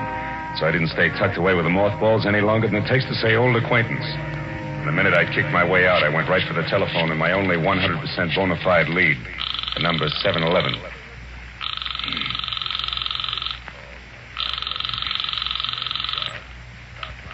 This is Lieutenant Ibarra. Marlowe, Ibarra. Anything for me on that license number? Oh, yeah. If you're sure it was a pickup truck, the chances are pretty good that it either belongs to a party named Maurice J. Calder at 409 South Main, or one Jerome Graff, 3221 and a half Melrose Avenue. Check. What's up, Phil? Anything I might be interested in? That depends. Ever hear of a guy named Steve Doyle? One of that gang that broke out this morning? The very same. Matter of fact, he's probably driving that pickup truck right now. Oh. But look, Ibarra, I think I know what I'm doing, so how about letting me run this end of it until I get stuck? Well, there's a girl named Nancy Marshall mixed up in this, and a delay at this time might cost her life. All right, I'll stay clear, Phil, for a while. Good. But just so you don't get too careless, remember, Doyle got out of jail this morning the hard way. He killed 2 guards. Oh, fine. Goodbye, Marlowe.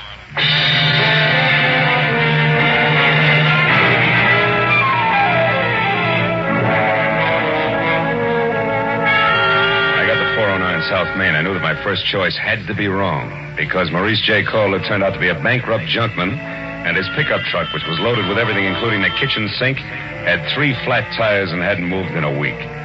So if the numeral 711 were going to live up to their reputation, Jerome Graff had to be my man. And that made the time to be careful now.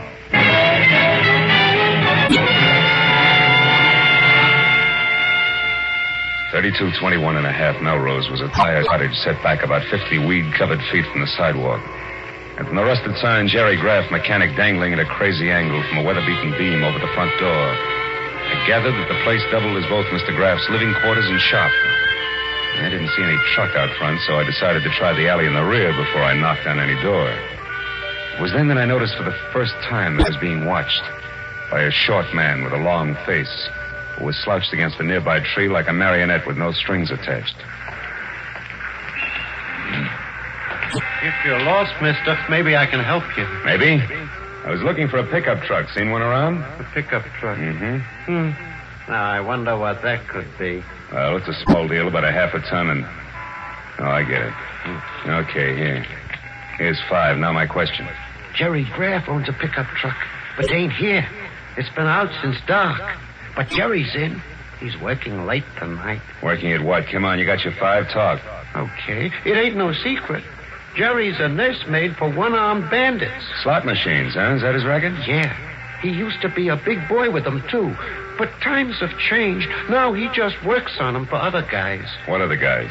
Oh, mister, I wouldn't answer that for even another 5. I wouldn't stay in business very long if I did. But I'll tell you one thing for free in case you're going to visit Jerry. What's that? Watch out for him. He's a very nasty man. Thanks, but I can take care of myself, Buster.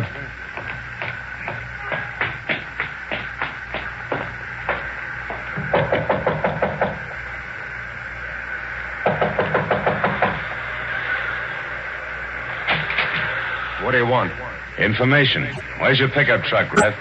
Somebody stole it, but he didn't leave his card. Why, what are you, a private dick? That's right, but one that works close to the law. So why don't we call the boys in blue and tell them all about it? The cops? No, and wait a minute. I don't like the law pattern around here. Come on in, I'll tell you what you want to know. Let's not skip any of the details, huh? Like, for example, the name Steve Doyle. Doyle? I don't know. Well, okay, fella, you win. The story goes something like this. Want to try again? Maybe a monkey wrench will convince you. You don't throw any straight in your talk, Graff. Come on. What do you say? Do we place the law? Come on, talk. Come on. Wait up. I'll talk. All right. Good enough. So far, I know a girl named Nancy Marshall's in some kind of trouble because Steve Doyle broke out of the pen this morning. Now, you fill in the blank. Oh, sure. Why not? Oh, Steve Doyle, he used to be crazy about Nancy, but she didn't go for him.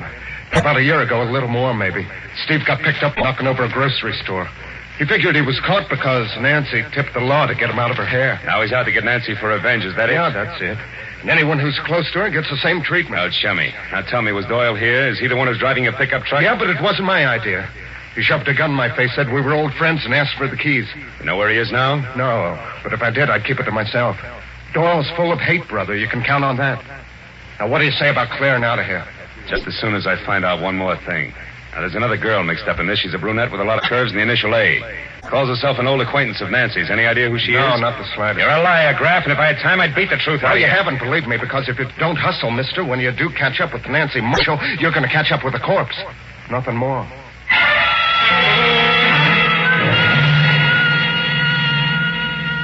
When I got outside, 2 things stood out in my mind like a pair of cleats at Carnegie Hall. First, my client's fiancée was not the most innocent dame in Greater Los Angeles. And second, I wasn't going to get any place until I could locate the old acquaintance. But then, just as I started for my car, the slouch who had sold me the dirty thumbnail sketch on Jerry Graff came running toward me. Hey, mister. Did everything work out all right? I was called away on some other business, or I'd have been here waiting. Waiting for what? Well, you know, in my game, I now and again give a guy a little more dope than he bargained for, and in that case, I sometimes end up with a bonus, so to speak. Well, right now, we're about even. But if you can tell me anything about a beautiful brunette whose first name starts with an A, I'll give you a bonus. It'll keep you in beer and pretzels from now until the 4th of July. A name that begins with an A? Yeah. Hey, she visited with Graff this morning, maybe? Yeah, it's possible. Come on, think hard. She's kind of tall, dresses like $1 million. That's right. Now, what's her name? Here, look. $20 bill. The name, what is it? It's Yeah, I got it. Adrian Starr, 1312 Lookout Mountain Road. How do you know that? It was on the registration card in her car. I took a peek while she was... Trouble. At Graff's. I'll take my 20. Goodbye.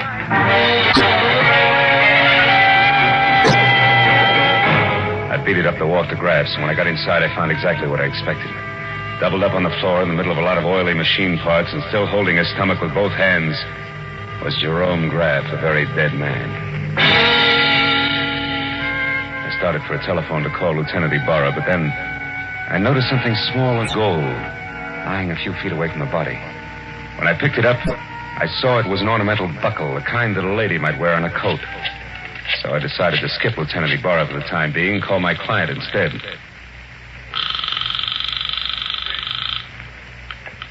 Hello? This is Marlowe, Riker. Oh, yes, Marlowe. What is it? What have you found out? Quite a bit. But first I've got to know one thing. Does Nancy Marshall have a gold belt buckle? Gold belt buckle? Yeah. Why, yes, she does on her black coat. But what about it, Marlowe? What does it mean? I'm not sure, Mr. Riker. But it may mean that Nancy Marshall just killed a man.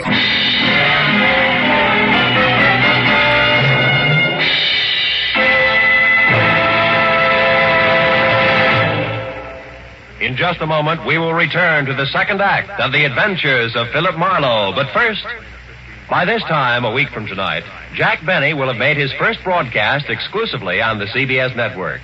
Starting next Sunday, you'll find Jack here with Mary Livingston, Phil Harris, Rochester, Dennis Day, Don Wilson, and all the others who have made the Jack Benny Show a regular Sunday evening delight for millions of Americans.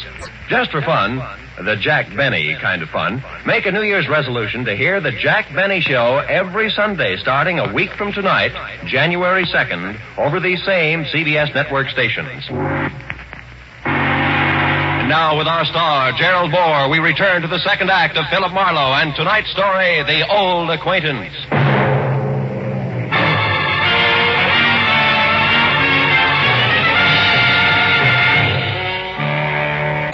When I told Paul Riker that the chances were good that his bride-to-be had just knocked off a slot machine operator, my client reacted like I'd kicked him in the stomach. When he caught his breath again, he started telling me I was wrong and didn't stop until I hung up on him.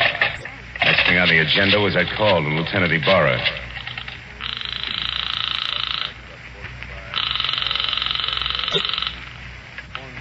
Lieutenant Ibarra speaking. Marlowe again, Lieutenant. Oh, did you find the owner of that pickup truck, Phil? Yeah, I found him, Ibarra. I'm calling from his shop now.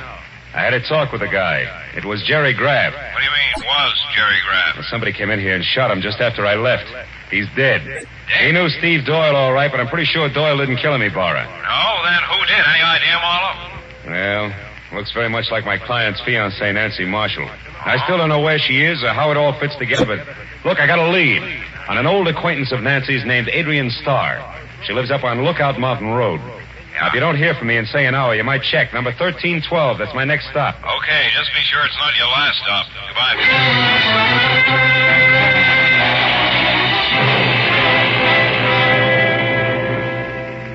I drove up Laurel Canyon to Lookout Mountain. And the only sign of life was a young couple parked where they could look down at the city lights, if they wanted to. I backed into a bushy driveway across from Adrian Starr's bungalow and stopped. It was small, modern, and looked deserted, except for one dim light upstairs. I was about to get out and verify that when a pair of headlights flashed down the road and a yellow convertible swept to a halt in front of the place. It was Adrian Starr who got out. She started up the walk toward her front door, stopped suddenly, and then ran back to her car and drove off again. I kept the yellow convertible in sight. When it turned on Havenhurst and stopped in front of Nancy Marshall's villa, I pulled up in time to see Adrian step inside and close the door. So I followed her.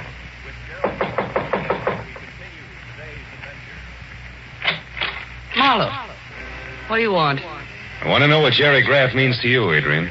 I don't know any Jerry Graff, so it means nothing. Come on, stop it. You went down to his shop to see him this morning. I thought you might like to know that he's dead. Dead? Mm-hmm.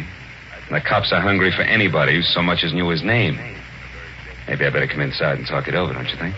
Yeah, maybe you better. Just a minute. Thanks.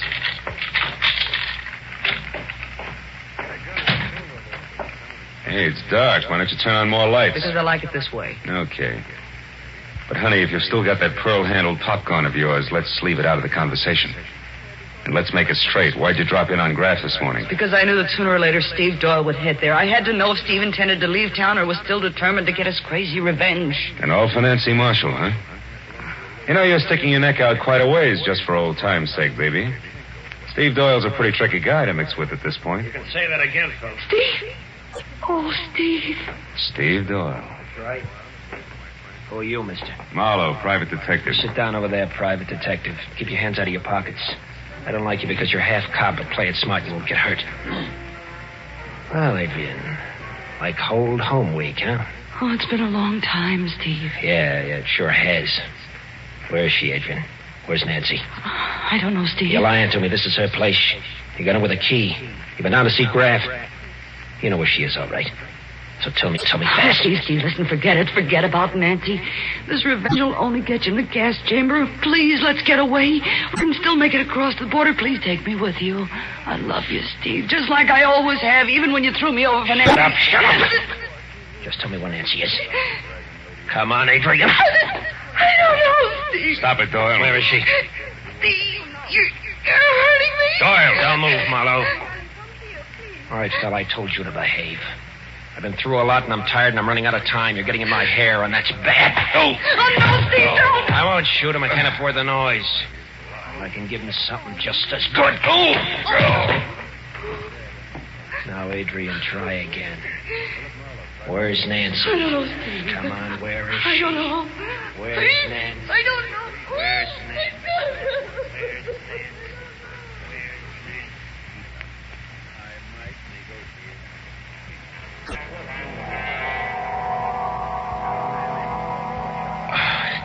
I couldn't remember where I was or how long I'd been lying there, but gradually I got the crazy idea that I was being robbed by a very unhappy crook because I was sure that somebody was crying and going through pockets at the same time.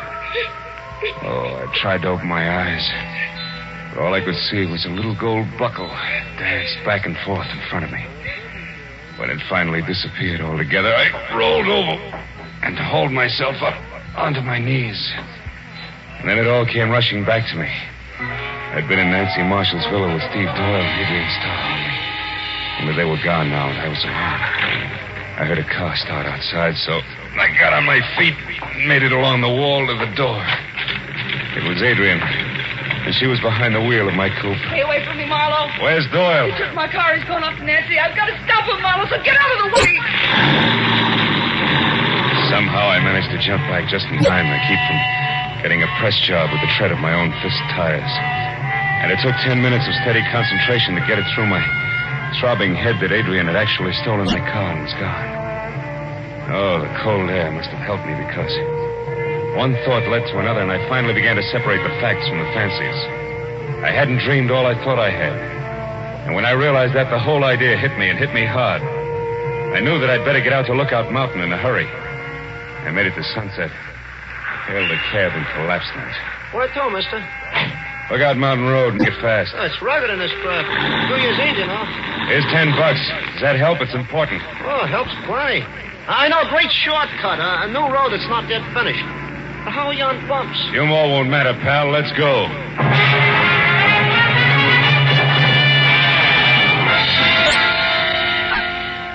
When it was over, I felt like I'd crossed the country on a pogo stick.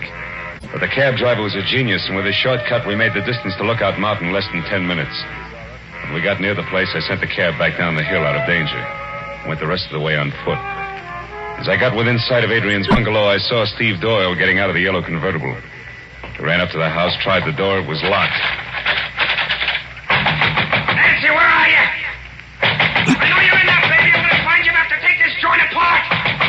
You got some old business to settle, remember? So have we, Doyle. Drop that gun. Stand still. Okay, sucker. You won't need that gun anymore, Doyle. Just kick it over there out of the way. Someday I'll get you for this fella. I doubt it, Steve. You're all finished, but you're too thick-headed to see it. Well, I guess it's time to relax and wait for Adrian. And we call the cops, huh? Adrian just arrived, Marlowe. Don't What? turn around or I'll kill you. Adrian. There we are, Marlowe. Toss your gun back here to me. Come on now. It's better. Oh, Steve. Steve, are you hurt bad, darling? Can you make it to the car? I'll try, Adrian. Got me on this side. It's bad. Oh, Steve, hurry, darling, hurry. I'll be with you in a minute. I'll make it okay. Well, Marlowe? Yeah. Okay, Adrian. Tell me one thing first, Marlowe. Did Steve get to Nancy? No. You killed Graff in time to shut him up, too, huh? So Steve will never know the truth, will he, Adrian? Could be it was you who crossed him and sent him to prison. You'll never find out. Not now. And you'll never realize how much I love him either. That's why I did it, Marlowe. It was the only way I could hold him for myself. And I was willing to wait. Can you understand that? Yeah. I guess I can. Too bad a love like yours has to be wasted on a guy like Steve. You'll never get away, honey. Not with him. You'll never make it. Maybe not. But if he goes out, at least I'll be with him, Marlowe, and that's the way I want it. Well, if you're going to do anything, Adrian, you better get it over with fast. That siren's a friend of mine. He's coming here. Adrian! Coming, Steve. You're a good guy, Marlowe, and a smart one. Just don't follow us, that's all. So long, Marlowe. Happy New Year.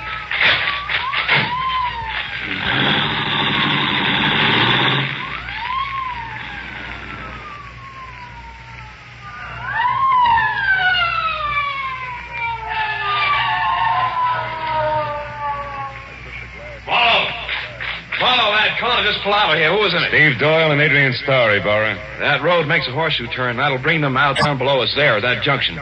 I've got one of those streets blocked, but the other one's wide open. Look, Ibarra, there they are. She's stopping at the crossroad. Yeah, they've spotted my men down there.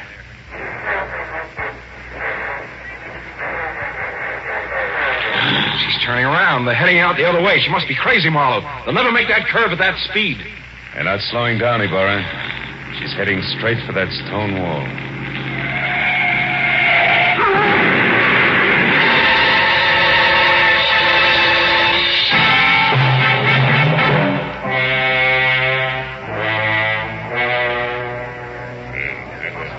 Well, Speed, that's it. It's all over. They're both dead when the boys got to them. Killed instantly. By the way, how's your head feel now? Any better? I'm okay, Barra.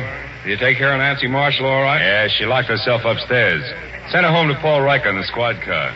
The driver hurries. They can still be married on New Year's Eve. Yeah, the pegged is Jerry Graff's kill earlier tonight, Marlowe. What made you change your mind? Well, I found a gold buckle near Graff's body, Bar. I figured it was a fancy little belt buckle that Nancy had dropped. But I saw exactly the same buckle when I was coming to it. Doyle hit me on the head. And it wasn't on a belt, it was on a shoe. Adrian's shoe. It was the mate to the one I'd found. Once you knew Adrian Starr killed Graff, you put the rest of it together, is that it? Uh-huh. See, for a price, Graff helped Adrian double-cross Steve. She had to kill him to keep him from talking. She hid Nancy out for the same reason. If she knew that if Steve ever got to Nancy, he'd learn the truth. I wonder why she didn't kill Nancy, too. I think she intended to, Ibarra. And she did it all, really, because she loved the guy too much. Strange deal, Marlowe, right to the end. You know, she didn't have a chance to make that curve down there the way she was driving. Not even if she wanted to make it, Ibarra. Yeah. Well, it's 5 minutes to midnight, Phil. Happy New Year, fella. I want to see a lot of you in 1949. Same to you, Lieutenant. Good night.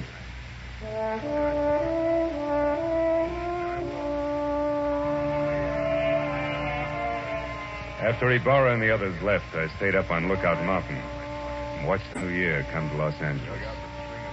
A new year. Didn't seem to change things much, at least on the surface. Somewhere down the road, a gang struck up Old Lang Syne. I thought again of Adrian Starr, a girl who loved not wisely, who had called herself an old acquaintance. Yeah, I'd never forget her. As I walked back to my car, the city was ringing out the old and ringing in the new. And I wished then that someplace on everybody's list of resolutions, they'd make room for that cup of kindness they were singing about. And then a guy could say, Happy New Year, and mean it.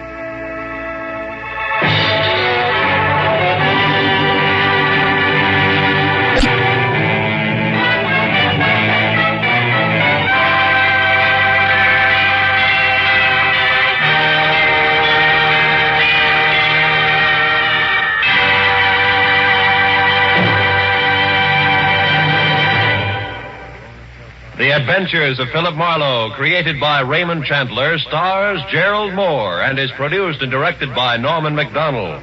Script is by Mel Donnelly, Robert Mitchell, and Gene Levitt. Featured in the cast were Gloria Blondell, Edgar Barrier, David Ellis, Lou Krugman, and Stan Waxman. Lieutenant Ibarra was played by Jeff Corey. The special music was by Richard Arant. Be sure and be with us again next week when Philip Marlowe says... They all knew he was aboard the yacht when it exploded and sank. And everybody called his death an accident. Yeah, that is everybody except the corpse himself. He said it was murder.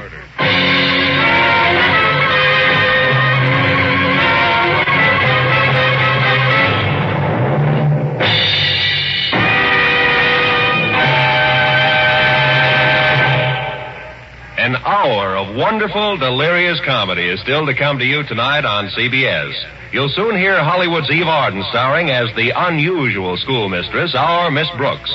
Later, Lum and Abner will open the doors of the Jot 'em Down store in Pine Ridge, Arkansas, and let you stock up on the last from their never-failing supply of wisdom and good humor. Our Miss Brooks, starring Eve Arden, is heard at 9:30, and Lum and Abner at 10 o'clock, both Eastern Standard Time, over most of these same CBS network stations. Starring on the Electric Theater, which follows immediately, over most of these same CBS stations.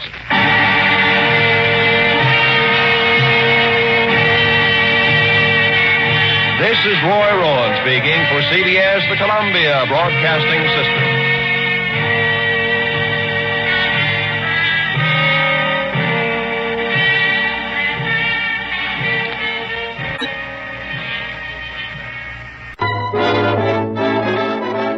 The makers of Camel cigarettes present Dick Powell as Richard Diamond, private detective.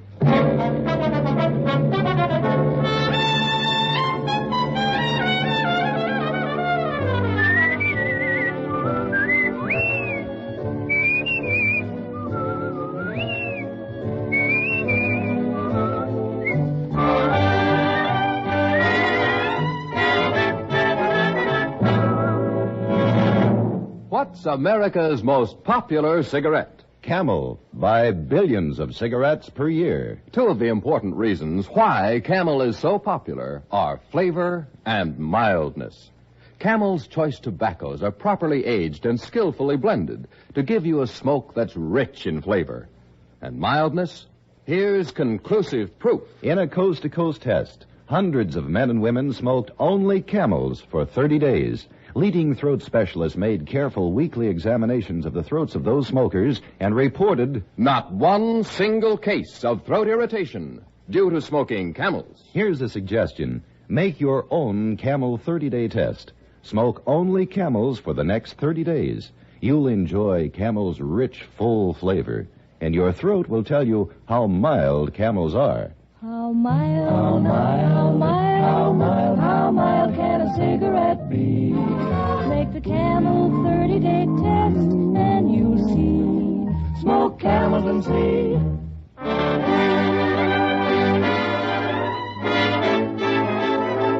Here transcribed is Richard Diamond, private detective, starring Dick Powell.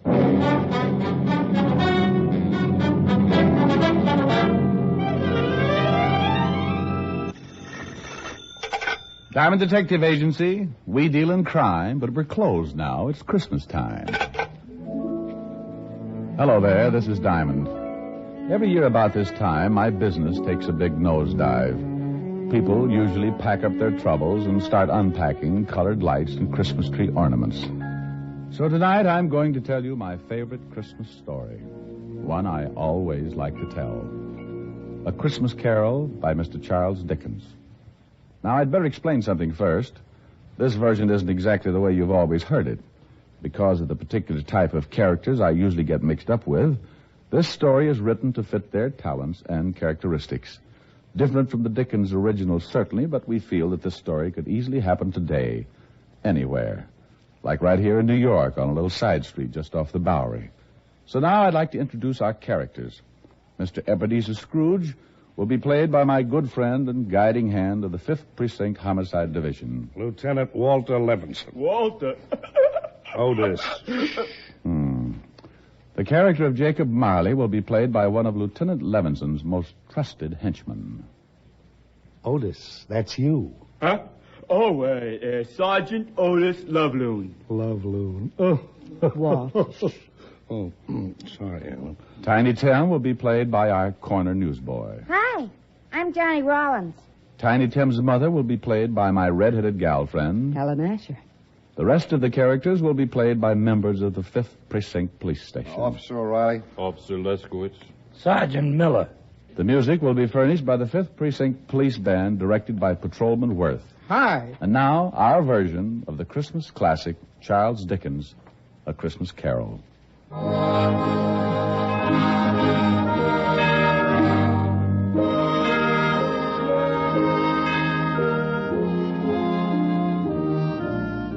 Once upon a time, there was a nasty old guy named Ebenezer Scrooge. He was nasty, all right. He didn't like anything, except maybe all the dough he could get his hands on. Scrooge had a little business that he started with his partner, Jacob Marley. The outfit was known as Scrooge and Marley Loan Company. But one day, poor old Marley just up and keeled over. So the boys along the big street gave him a nice funeral, and old man Scrooge took over the business. Well, Marley had been dead for 7 years, and Scrooge lived alone in his little room over the office, and for a hobby, he hated everybody. He had a young guy working for him named Bob Cratchit. Bob had a wife and 4 kids and made just enough to make ends meet.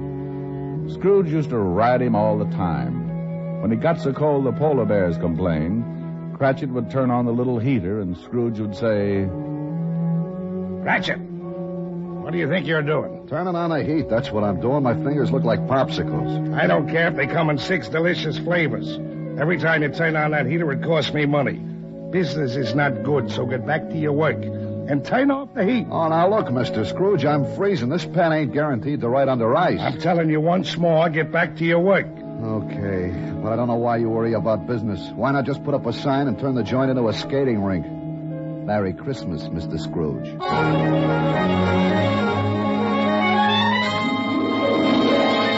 Oh, swell. Merry Christmas. Ah, humbug. Humbug? Yes, humbug. My old man didn't like Christmas, and that's what he used to say. Humbug. Okay, humbug. It's still Christmas, and I don't see where you get off not liking it.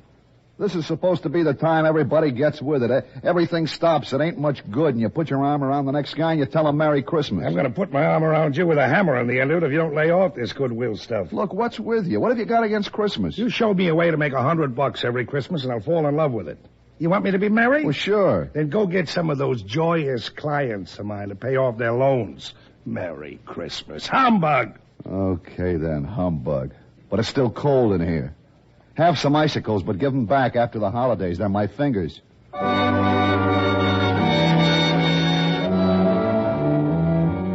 Late that evening, Scrooge went upstairs to his room, the room where Jacob Marley used to stay. It was dark in the little hall, and when Scrooge reached for the door, he looked up at the big brass knocker and saw...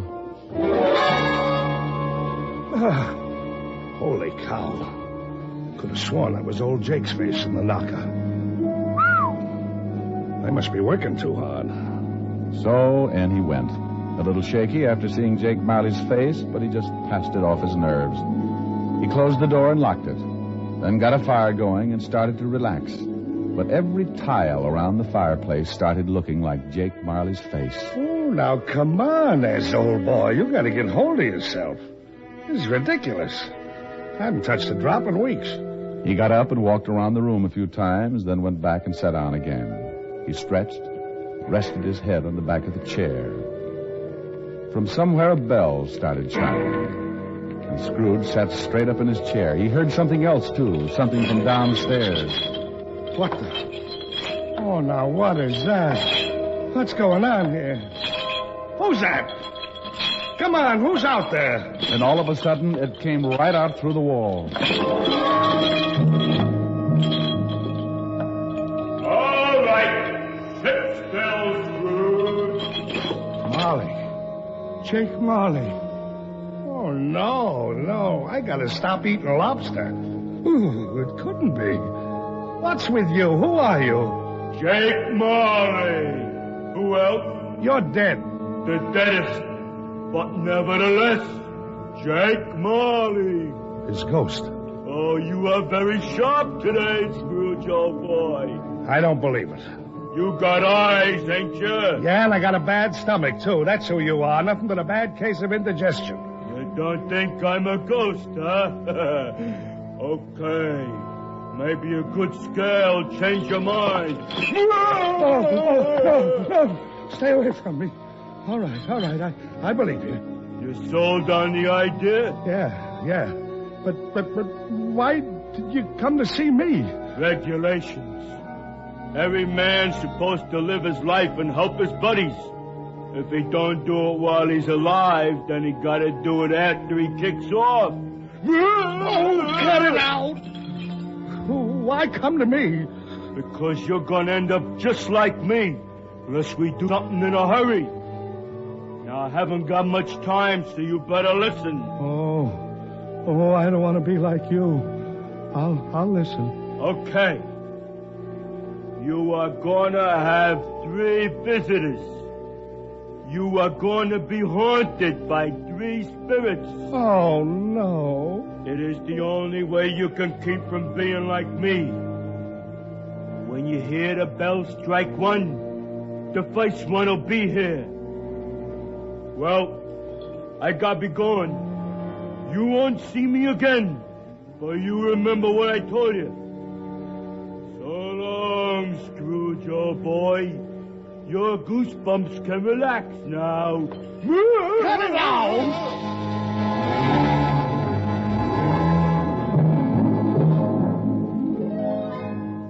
After the ghost took off, Scrooge just refused to believe it. Nuts. This is ridiculous. Humbug. Then he climbed into the sack and was soon snoring up a storm.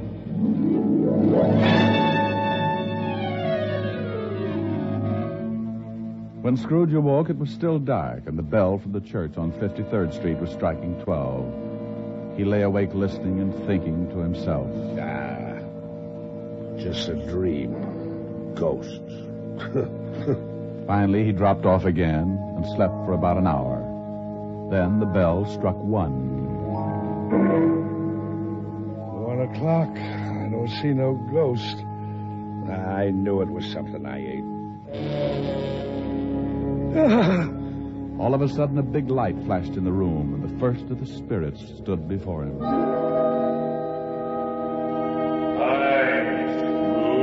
Oh, Jake was right. Are you the first spirit that Jake said had come to haunt me? Yeah, you know it. Well, who are you? Me? I'm the ghost of Christmas past. Yeah? How long past? Your past. Come on. We're gonna take a little ride. Well, where are we going? Just relax. I'm running this tour. Well, let me get my pants. You got 'em. Oh, they're on me.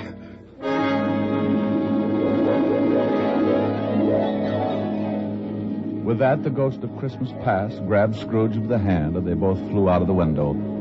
Scrooge nearly lost his upper plate, but before he could yell for help, he was standing in front of a dirty, ramshackle old tenement building. You know where you are? Sure I know where I am. This is where I was brought up. Even the garbage cans are the same. You had a pretty tough time when you were a kid, didn't you? The toughest? I wasn't very big. The rest of the kids in the neighborhood were. I had more black eyes than a crow. You want to go in? What for? To see your folks. My folks died a long, long time ago. They're there now. Come on.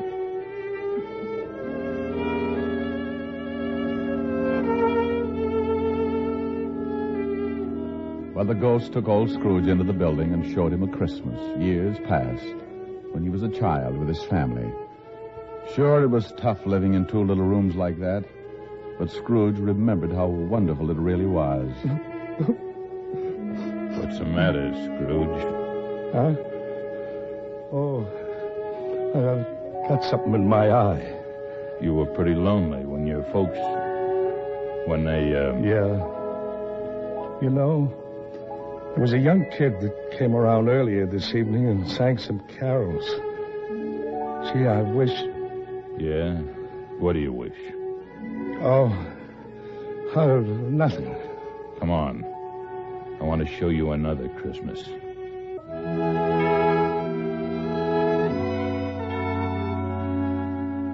The Spirit showed him another Christmas and still another.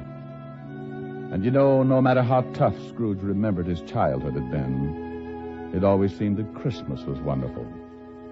And then before he knew it, Scrooge was back in his little room and the Spirit was gone. Scrooge was pretty beat. He climbed into bed and dropped into a heavy sleep.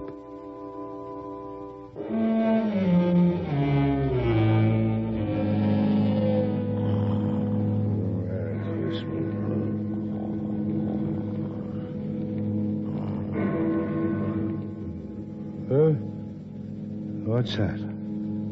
It's 2 o'clock. Hey, that light in the other room. I got burglars. Hey, Scrooge, come on in. Who's that? What are you doing in the other room? Come on in and take a look. It's pretty nifty. Hey, what is this? What have you done to the room? Looks like Basie's window. Where'd you get all the holly and the mistletoe?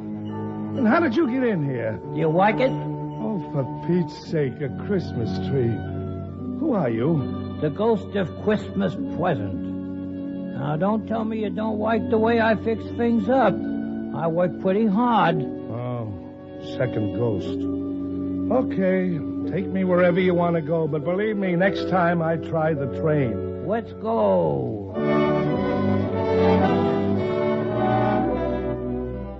Now what do you see? I see bright colored lights, people having a lot of fun, kids on sleighs. See that building over there? The one with the big reef on the front door? Yeah, that's where Bob Cratchit lives. He works for me. Hey, look, there's Bob now. You're going into the house. Up all those stairs to the 5th floor. He's got his little boy on his back. Tiny Tim. Yeah. He got polio last summer. Pretty sick little boy. I know. Bob said he'd need a lot of care if he was ever going to walk again. Come on. Let's take a peek. Hi. Hello, honey. You and Tim have a good time? The best. Didn't we, Tim? Yeah, Dad. We watched all the kids in the flock on their sleds. Mom, will I ever be able to ride a sled? Of course, Tim. Won't he, dear? Well, sure thing, Roughneck. Next Christmas, you'll be out there doing belly whoppers with the rest of them. Dad, what's the matter? Your eyes are all wet. Nothing, Tim. I just got some snow in them. You want some chicken, Tim? No turkey? No, but lots of cranberries. Okay. Can I sit next to you, Dad? You just bet. Bob, will you say grace, dear? Can I say something first, Mom? Of course, Tim. What would you like to say? God bless us, everyone. What's the matter, Scrooge, old boy? Got some snow in your eyes, too? Tell me something. Sure, if I can. What about Tiny Tim? Well, can't say for sure. If his old man makes enough money next year to get the white doctor, little Tim will get along just fine. But times are tough, aren't they, Scrooge? Yeah. Now the spirit of Christmas present took Scrooge to many places and showed him a lot of happiness and a lot of misery. And finally back to his little room, and the spirit was gone. Oh, I don't know whether I can take much more of this.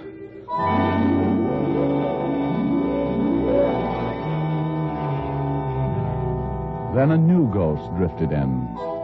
This was the worst yet. He was really done up for haunting. He was all dressed in black with one arm sticking out and pointing right at poor old Scrooge. This was the last one of the spirits. Scrooge's knees sounded like castanets on a reducing machine. Okay, you don't have to tell me. You're the ghost of the Christmas that hasn't come yet.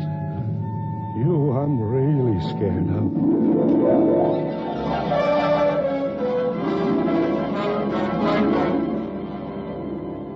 The ghost took off with Scrooge right after him. The city disappeared, and Scrooge found himself on the outskirts of town, standing in the graveyard. The night was howling like it was mad, and as Scrooge looked down, he saw... Hey, what's this? What's this stone? The black spirit stood still and pointed, so Scrooge leaned down, pulled away the bushes, and saw it was a tombstone. There's a name here. Ebenezer Scrooge. Oh, no. No. Look at this. Believe me, I don't want this. I know I've done wrong, but I'm not kidding. I really know what Christmas means. It doesn't mean just today or tomorrow. It's every day of your life.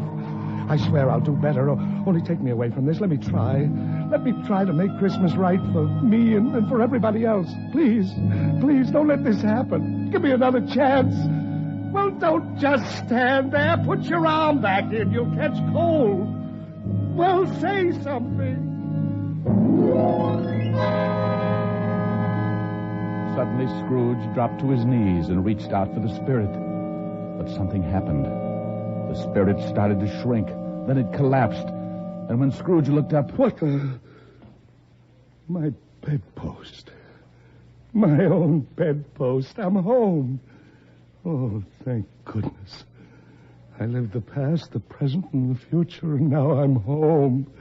Hallelujah! Spirit, wherever you are, believe me, from now on, things are going to be different. Oh, yeah. And thanks. Paper, get your morning paper. Hey, boy. Yeah? What day is this? It's Christmas. What's with you? Christmas. Oh, boy, I haven't missed it. The spooks did it all in one night. Boy? Oh, it's you, Mr. Scrooge. How many papers you got? I don't know. Well, here's What? $5. $5. Throw them away and then go have yourself a Merry Christmas. Gee, thanks, Mr. Scrooge. And a Merry Christmas to you. Oh, boy, say that again. Thanks. No, the other. Oh, you mean Merry Christmas? Yeah, that's it. Merry Christmas.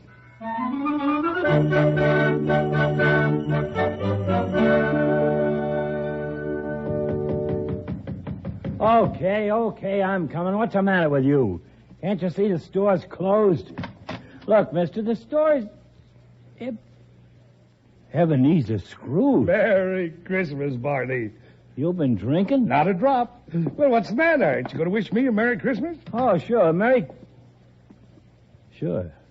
Come on in. The wife's upstairs with her mother, but I got a bottle in the back. Look, Barney, I know your grocery store is closed, but you could still sell me a turkey, couldn't you? What do you want a turkey for? You've been eating at the automat every Christmas for the last 7 years. It's not for me. Well, then who's the bird for? Bobby Cratchit. You know, the young guy that works for me. Oh, yeah? How much you gonna charge him? Yeah, here's $20, huh?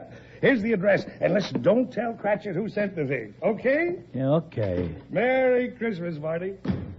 Yeah. Merry Christmas.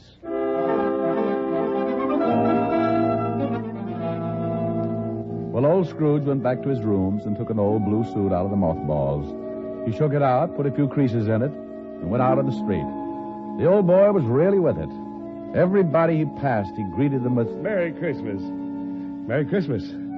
Merry Christmas.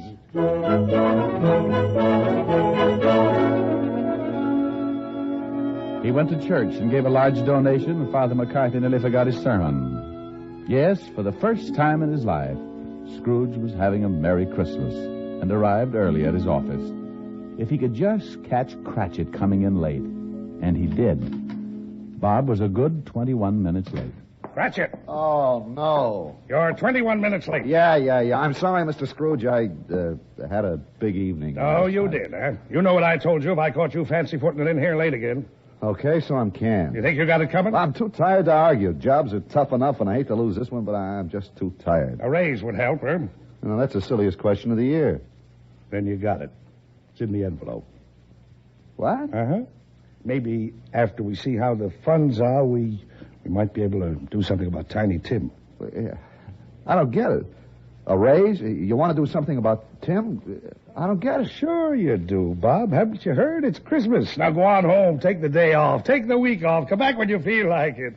Merry Christmas. Mr. Scrooge? Yeah? Merry Christmas.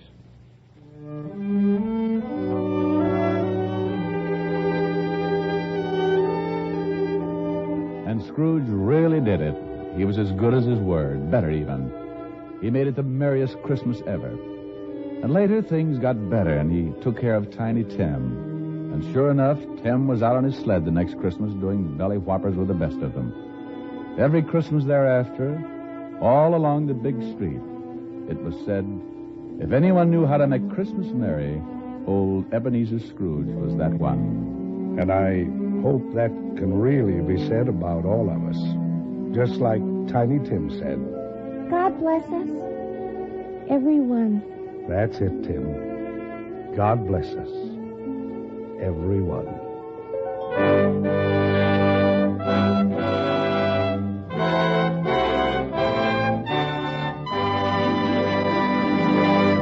Oh, Rick, that was a wonderful story. Not quite the way Dickens wrote it, but it meant the same thing. Well, thanks, Helen, dear. I thought you were good as Tiny Tim's mother, too, didn't you, Walt? I sure did, and that's no humbug.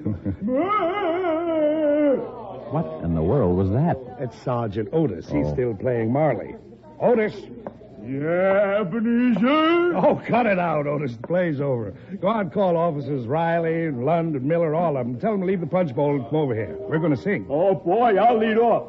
Jingle bells, jingle bells. No, Otis. Rick will lead. We can join in later. Oh, Lieutenant. Go on, Rick.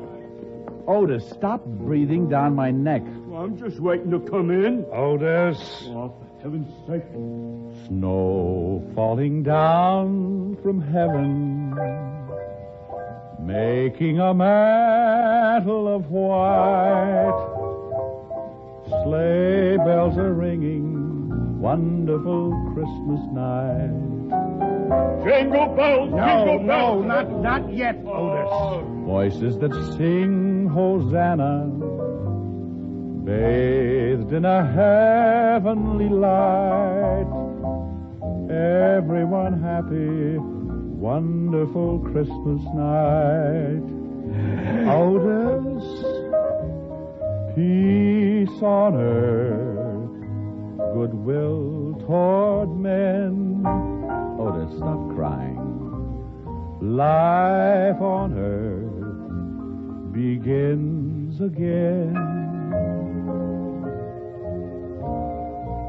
Joy in the hearts of children, there in the trees candlelight, all making merry, wonderful Christmas night. Now, Lieutenant? No, Otis. Oh, let him sing, Walt. Come on, everybody. Oh, boy. Jingle bells, jingle all the way. Oh, what fun it is to ride in a one-horse open sleigh. Jingle bells, jingle all the way. Oh, what fun it is to ride in a one-horse open sleigh. Merry Christmas, everybody.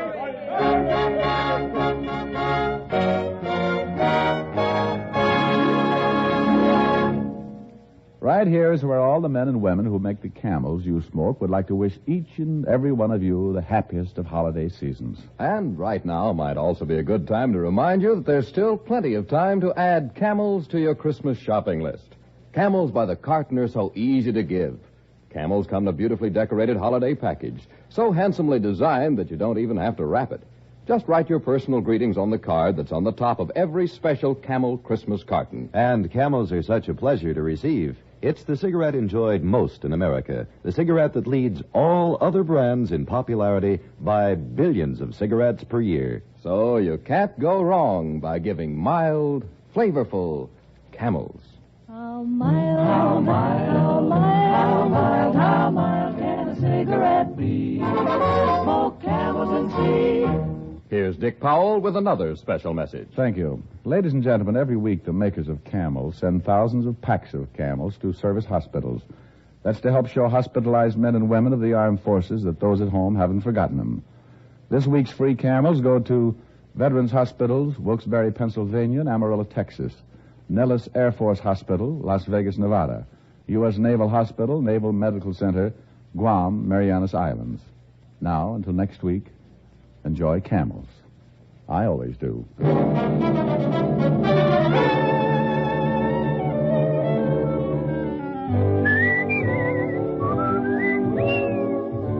Dick Powell can now be seen starring in the Universal International film You Never Can Tell. Tonight's transcribed adventure of Richard Diamond was written by Blake Edwards with music by Frank Worth. Our director was Nat Wolfe.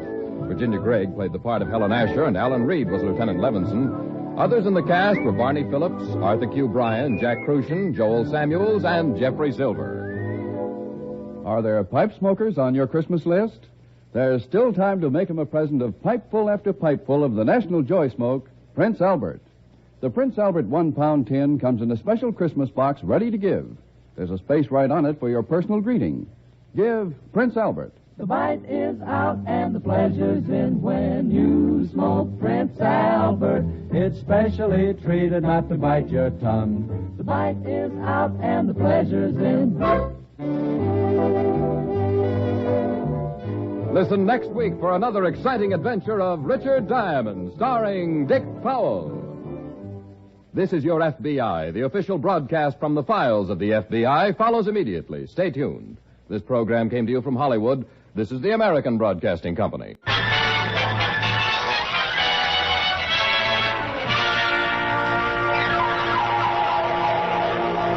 The F.W. Fitch Company, makers of those fine Fitch products, presents Dick Powell as private investigator Richard Rogue. In Rogue's Gallery.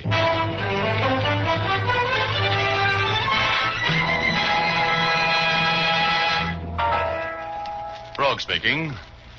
Well, things were a little slow at the office, which is my way of saying I didn't have a client or a dime.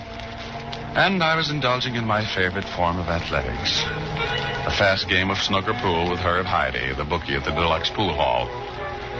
Heide was born with a pool cue in one hand and a cue ball in the other, and I was born with an 8-ball birthmark. He was trimming me like a Christmas tree, and I was glad when the elevator boy from my building yelled into the door that I had a customer in my office. So I shoved off to talk to this volunteer victim. When I opened the door to my office, I saw him standing there, a dignified-looking, white-haired gent, with a strong nose, a weak mouth, and the nice middle-class air of substantial citizenry. You're Mr. Rogue? That's right. You want to talk business with me, Mr. Grant. George Grant, yes. Oh, have a chair, Mr. Grant. No, thank you. I prefer to stand. Mr. Rogue, I understand that you have connections with the fire insurance companies, that you are sometimes retained by them to investigate losses which might have been caused by arson. That's right. Go on. Are you interested in the fire at the Matthews Fur Company warehouse a week ago? I could be. That fire was arson, Mr. Rogue. Hmm? I can tell you some very interesting facts about it. Oh, good. That was a pretty important claim, wasn't it? The fire destroyed over $100,000 worth of furs. Yeah? Well, start talking, Grant. I'd like to have $1,000 before I talk with you, Mr. Rogue. Well, I don't usually pay out that kind of money until I know what I'm buying. I'm not saying a word, sir, till I get $1,000. I've been double-crossed once on this deal, and I don't intend to take a chance on getting the same treatment from you. Just how much did you have to do with this torching, Grant? I don't intend to answer that question. Do I get my $1,000, Mr. Rogue? Well, come back in an hour. You have the money for me then? Yeah. Come back in an hour. And your story had better be good, Grant. I'm a busy man. I haven't time to fool around with crackpots. I'll have the proof. Okay. So long now. Oh, it's 4 o'clock, Grant. I'll see you at 5. On the dot, right? I'll be here.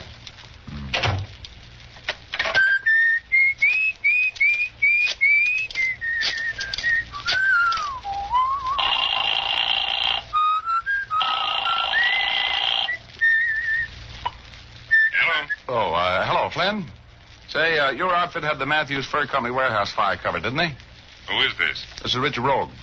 Yes, we had it. $160,000 claim. Well, fine. Say, would you pay me 10% of what I saved you on that claim if I could prove the fire was arson? $16,000? No. Okay. Save $16,000 and lose $160,000. I can afford it if you can. Wait a minute. How can you prove arson? Well, I've got a man. He wants to talk. He says he can prove arson. I believe him. I'll give you $10,000 for a conviction. I'll take it.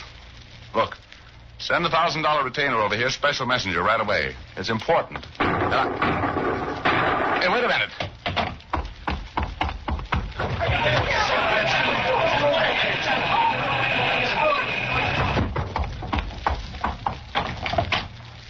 Hello, Flynn. Yes, where have you been, Rogue? Well, my source of information has just been eliminated.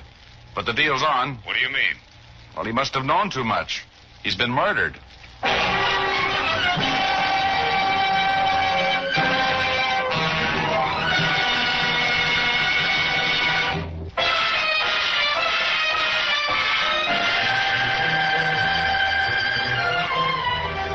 Well, as I was saying, I was as broke as a New Year's resolution when I ran across proof that the Matthews Fur Company warehouse fire was arson. I called Louis Flynn, who headed up the Fidelity Fire Insurance Company, and made a deal with him for $10,000 if I could prove that the fire was of incendiary origin. And while I was talking with him, George Grant, my witness, was killed leaving the building. Well, I couldn't afford to lose a $10,000 fee right then, so I took a fast distance to the home of the late George Grant. I knocked at the door. What do you want? I want to talk with you. You're George Grant's daughter? Yes. You're the police? Yes. Come in. Oh, thank you. I suppose you want to question me about my father's affairs. Yes, that's right. Come in here, please. I can't believe that Dad is dead. I'm sorry, believe me. And if you'll help me, I'm sure we can find the people who murdered him. Sit down, please. Thank you. Oh, Miss Grant, what was your father's business? Oh, don't you know? He was warehouse manager for the Matthews Fur Company. He had been for years. Oh? Did he have any enemies that you know of? No. Dad wasn't the kind of a man who made enemies. He was... Well, he was sweet. Oh, I don't know. There'd been something wrong with him for the last couple of weeks. He wasn't himself. He was worried. And it was all that blonde's fault. Blonde? Yes, Bernice Maxwell. Dad became involved with her. And he was spending too much money on her. Much, too much money. Oh, how long ago did he meet this Miss Maxwell? Oh, about a month ago, I guess. She deliberately chased him. She must have had some reason for it. Dad was no great catch. He was just a little guy working for a salary, trying to get along. Oh, you say he's been acting strangely. In what way? Could you break that down a little bit for me? I'll try. You see, for a while he was talking about how he was going to have a lot of money. All of a sudden. He was happy and carefree then. He was gone from home quite a bit. One night he had a meeting here with some rough-looking men. He wouldn't tell me who they were. Yes, go on. Then after the warehouse fire, he was depressed. And he talked about... He talked about killing himself. I knew he was in some awful trouble, but he wouldn't talk with me about it. He just kept calling Bernice Maxwell. She wouldn't answer the phone even. Did your father talk with you much about the fire? No. But I'm sure that fire had something to do with his murder. I know it did. That Maxwell woman has something to do with it, too. Who do you suppose that is? I think I know. Oh, please don't go away. I don't want to talk to anybody else. If you stay here, maybe they'll leave. This the residence of George Grant? Yes. Who are you? Lieutenant Urban, Homicide Squad. Oh. Won't you come in? Hello, Urban. Rogue, what are you doing here? Isn't he a policeman? No. What are you doing here, Rogue? I'm working on a case. Do you know anything about a murder that took place outside your office an hour ago? A little. I see. What are you doing out here? Well, I'm working for a client. I've got a license to do that. You want to see it? If he isn't a policeman, who is he? He's a private investigator, which is a Harvard version of a gumshoe. His name is Rogue, Richard Rogue. It is? Well, he told me he was a policeman. I wouldn't have let him in. Well, that's not very gracious of you, Miss Grant. Shut up. Miss Grant, did you give this man any information which you should have withheld for the police? Well, I don't know. He kept asking me questions about my father. I answered him. What do you know about a murder, that murder, Rogue? Who did it? I don't know. How did you get out here so fast? How did you know who the murdered man was? I don't have to answer that. Well, he'd been up to your office to see you, hadn't he? Had he? Miss Grant, do you know whether or not your father planned on seeing a private investigator today? Well, I don't know. He didn't tell me if he did. I'm getting a little fed up with your ethics, Rogue. Aren't you getting a little out of line, Urban? You're withholding information. Can you prove it? This man was shot on his way out of your office. What was he talking to you about? Answer me. Did you see him talking to me? Oh, now let's not get technical. No, let's do. You're going to take me down to the station and sweat me? Not if you'll be reasonable. I'm not going to be reasonable. So either pull out your cuffs or shut up. Oh, please. Oh, I'm sorry, Miss Grant. Believe me, I really want to help you. I'm going to take care of the people who are responsible for this murder. Even the cops can't keep you from doing that. Now, wait a minute, Rogue. I'm walking out of here, Urban. I'll see you later when I deliver the killers to you so you can take a bow for the newspapers.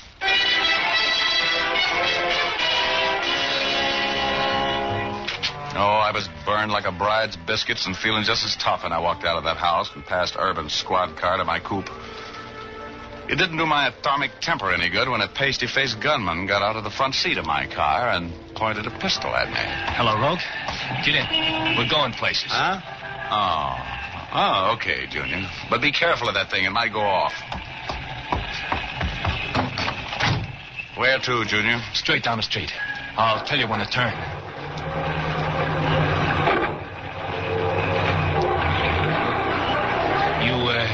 You had a visitor at your office this morning.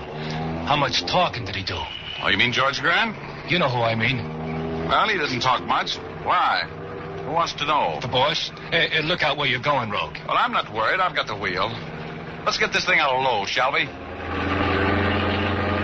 What are you trying to do, Rogue? Kill yourself? No, it makes me feel safer going this fast. Because you pulled the trigger on that heater and you're just as dead as I am. Slow down, Rogue. Hey, that guy almost crashed us. What's the matter, bully boy? You yellow? I've got a tank full of gas and this car will make over 100. You're going to kill us both. That's possible. As a matter of fact, it's probable. But you were going to take me for a ride anyway, weren't you? I got nothing to lose. Give me that gun. Hey, keep your hands on the wheel, Rogue. Hey, cut it out. Give me that gun, punk. Come on. Get your hands on the wheel, Rogue. You're going to crash. Give me that gun or I'll rip right into that wall ahead of us. You know me, kid. I mean it. Now, give me that gun. Would you let me go? No. Give it here. Oh. Come on. Hey. Well, I'll be. He's passed out. Hey.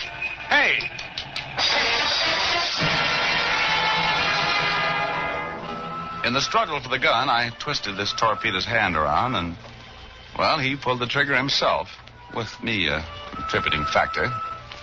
He shot himself through the chest, but it didn't look fatal to me. So I drove him to a hospital and left him there.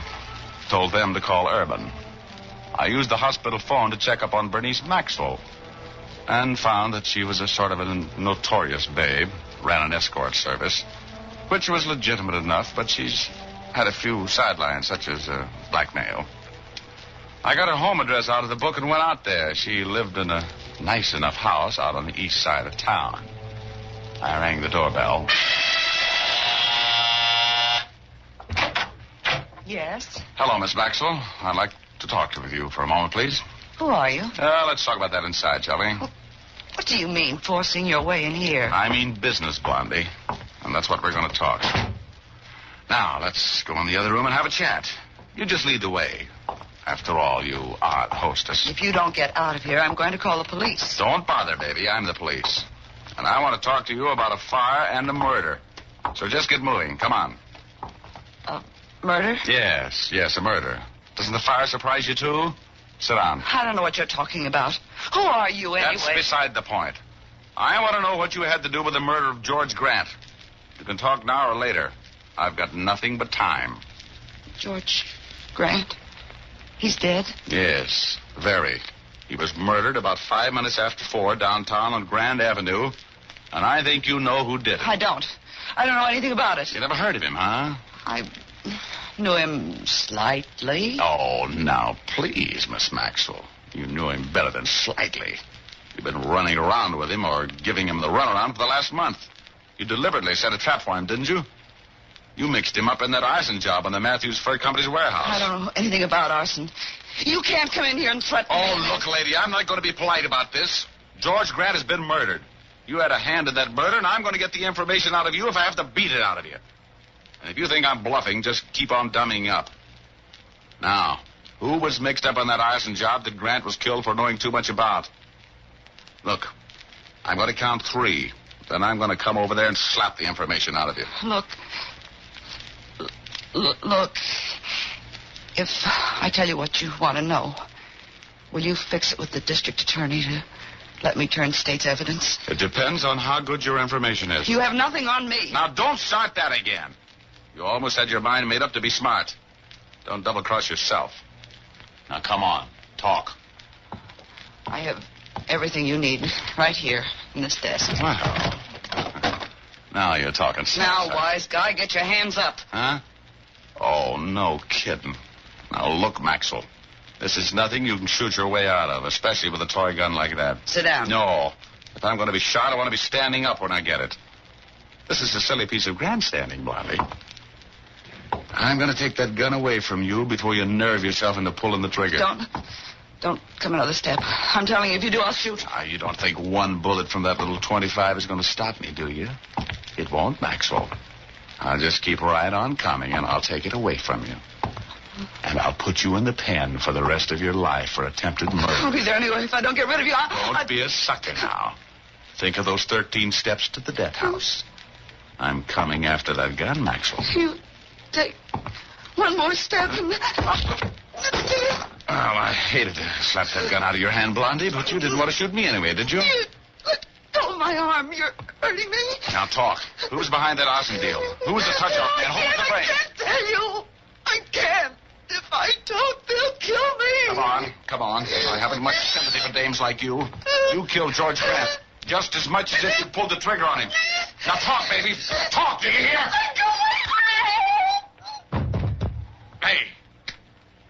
Hey, Blondie, come out of it. Come on. Well, I'm a son of a gun. She passed out on me. Hey, Maxwell, come out of it now, will you? Come on. All right, Rogue. Just stay right where you are. Huh? What did you do to Bernice? Well, nothing. Did she talk? No, she didn't. That's good. How did you get here, Rogue? Well, I drove. I got rid of that little pasty puss gunman you sent after me. Where is he? He's been taken care of. That's funny. That's exactly what's going to happen to you, Richard. Stand still while I get this gun out of that shoulder holster. Okay. You're in the driver's seat. You just couldn't ever learn to stay out of trouble, could you? Trouble's my business, Bub. Get up and keep your hands in the air. Oh, sure. Well, if you're going to let me have it, this is as good a time as any, isn't it? Time's all right. But I don't like the place, that's all. I'm going to take you out in the country. Well, that's nice to think about. I love the country. You know I'm going to have to kill you, don't you? You know too much. Sure. You couldn't stand a police investigation, could you, Bob? No. You know, you should have covered me yourself when I left the Grant house. You should never send a boy to do a man's work. Oh? Now, you're yellow, too, aren't you? You haven't got the guts to pull a trigger yourself. You've got a lot of nerve. Talking that way when you're looking down the barrel of this gun, Richard. Yeah, you're a two-for-a-nickel penny-ante tin horn, Frenchie. And I'm going to take that gun away from you and make you eat it. Yes? Well, I have plans for you, Richard. I'm going to bend this gun over your head first, and then I'm going to get rid of you. For good. You haven't got the guts. No. Turn around, Rogue.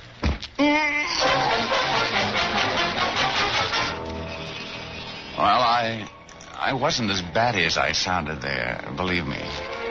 I'm no hero, and usually when a guy has the drop on me, I obey orders like a corporal bucking for sergeant.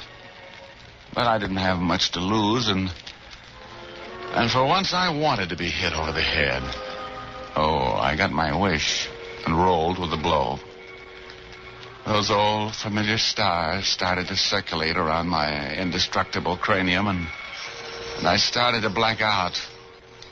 But I pulled myself back and hung on to consciousness. I didn't move after I fell. I didn't have to. You see, I fell with my left shoulder in the shadows, covering the automatic I'd slapped out of Bernice Maxwell's hand a little earlier. When I heard this character walk away from me, I got my right hand on the gun. He went over to where Bernice was, just coming around to this world again. I could hear him talking to her. Bernice. Bernice. Get away from me. Oh, it's you, Marcel. Where's he? Rogue? He's on ice over there in the corner. You kill him? No, but I'm going to. I didn't want to do it here in your house. Drop that gun, Marcel. I'm taking over from here. What? Drop it! Marcel is over there by the piano.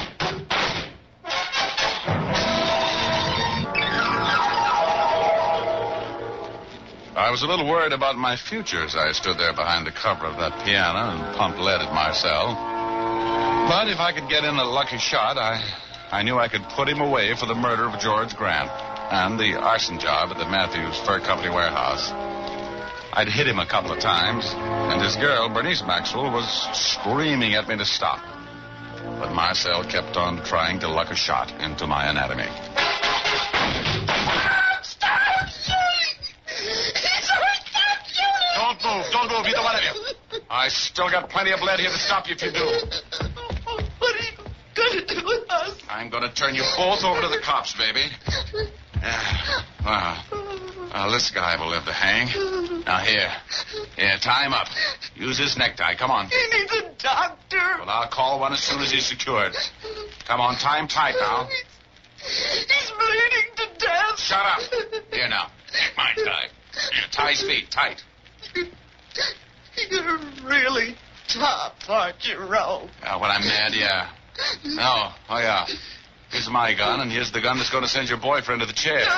Now, you want to go with him, or do you want to tell me all about it? You mean I can still turn state's evidence? Were you mixed up in the murder? No. I don't know anything about that. You knew about the arson deal, though, huh? Yes. Okay, baby. Now, start talking.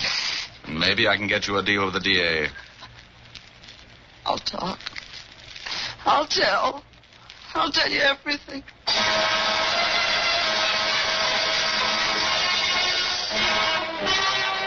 Well, she sang. Yeah, she sang plenty. And the words were music to my ears. When she was through singing, I tied her up tight and called homicide to tell Urban where he could pick up a murderer and an accessory before the fact. Then I told him where I'd be later. I called Flynn at the Fidelity Fire Insurance Company and told him to meet me at the home of Paul Matthews, owner of the Matthews Fur Company, in 10 minutes. He did, and we went in together.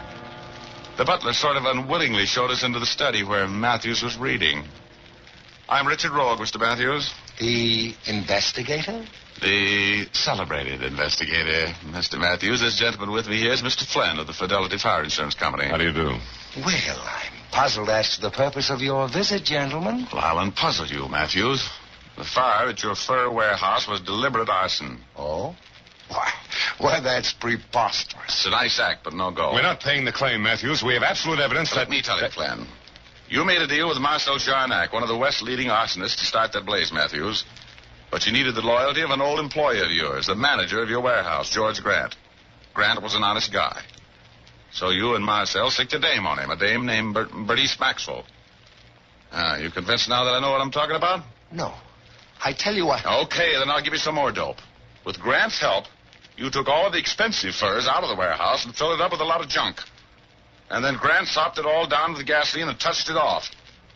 So you want the insurance on $160,000 worth of minks and sables for burning $1,000 worth of cat skins. It was a swindle, Matthews. We're not paying the claim.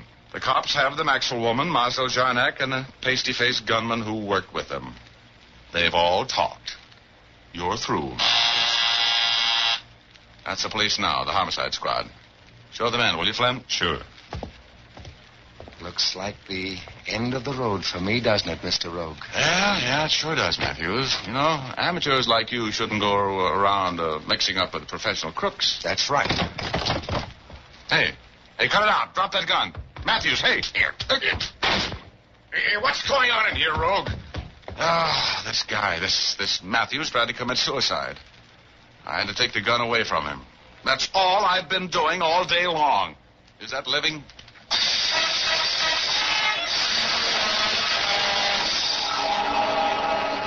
Well, it was Pasty Puss's gun that bumped George Grant. He and Marcel got the chair. Matthews and Bernice Maxwell got 10 years apiece, and I got 10 grand in reward money for cracking the case. Yeah, I really had a time with that $10,000. Went to Mexico. Mexico City, incidentally. Las señoritas. Muy simpáticas. Yeah. Spent the month of January there. What a month, January. As soon as I get time, I'm going to write a book. You know what the title's going to be? I'm going to call it Lost January.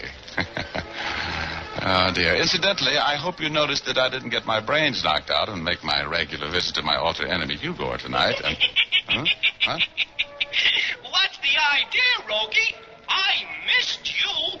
Are you mad because I threw that Betty dame off our cloud? No, Hugo. Oh, but look, Rogie, you made a reservation. On cloud number 8?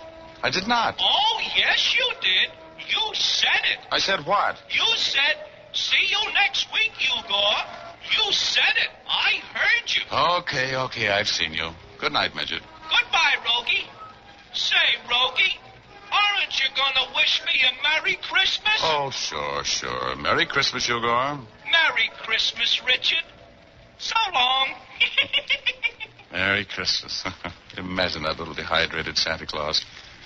Oh, well, I love everybody. And God blesses one and all, to coin a phrase. You know what I mean?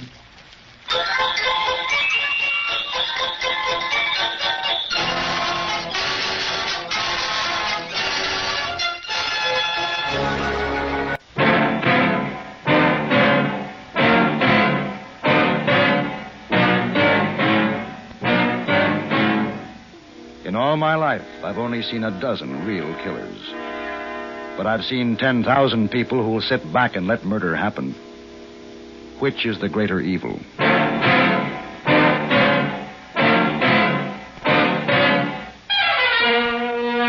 Have Gun Will Travel. Starring Mr. John Daner as Paladin.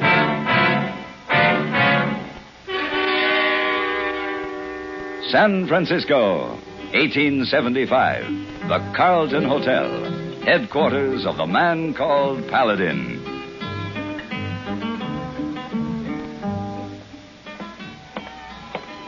Oh, good afternoon, Mr. Paladin. Good afternoon, Mr. Stanford. Pardon me. Yes. You dropped these by the desk. Oh, thank you very much. The glove that holds a lady's hand holds a world of prettiness. Really? Yes. My name is... I am not interested in your name. I don't wish to know it. I don't wish to know you. And if I did, this would not be the day, the hour, nor the place. I quite understand. Then if you will kindly release my hand. Oh, of course. Again, thank you very much. Oh, pretty lady, not too impressed with Mr. Paladin. We are all entitled to mistakes, hey boy. Oh, yes, but how often? Seldom, the time, the place, and the loved one all together. And husband make 3. Telegram come for you. Oh? Answer? Yes. Wire back. Have gun. Will travel.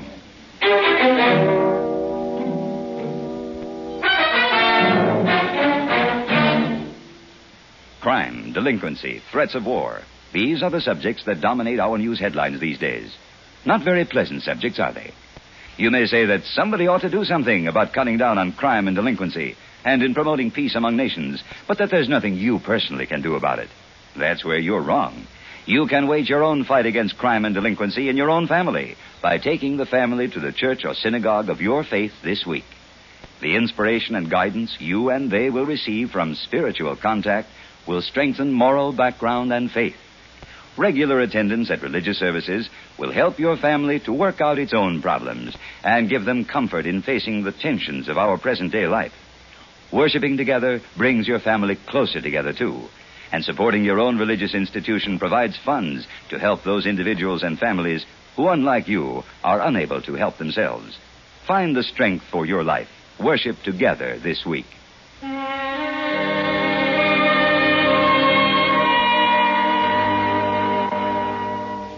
In a way, I was sorry to leave San Francisco just as Christmas was coming on. The shop windows, already frosted, were filled with all those wonderful surprises which seemed to appear only at the Christmas season. And there was an excitement in the eyes of passers-by, young and old alike. In the air, there was the smell of cookies and cakes and candies. It was a good time to be in San Francisco. And yet the telegram from Colorado Territory left me little choice. It was a long trip and a cold one.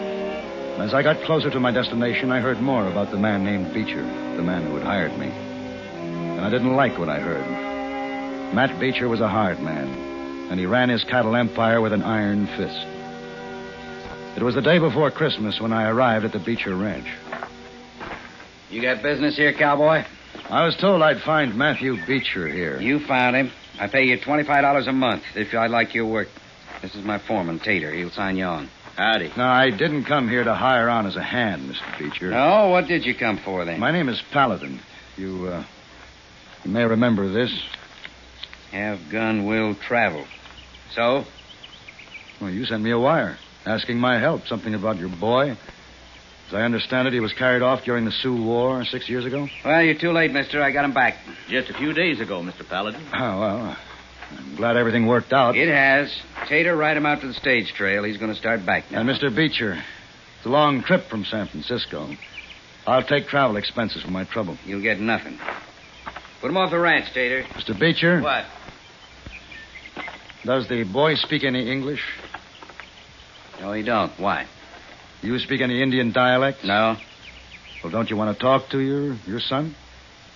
You speak the Pawnee dialect? Some. All right, Tater. Take him up to the main house. We'll talk about them expenses later. Yes, sir. Come on, Mr. Paladin.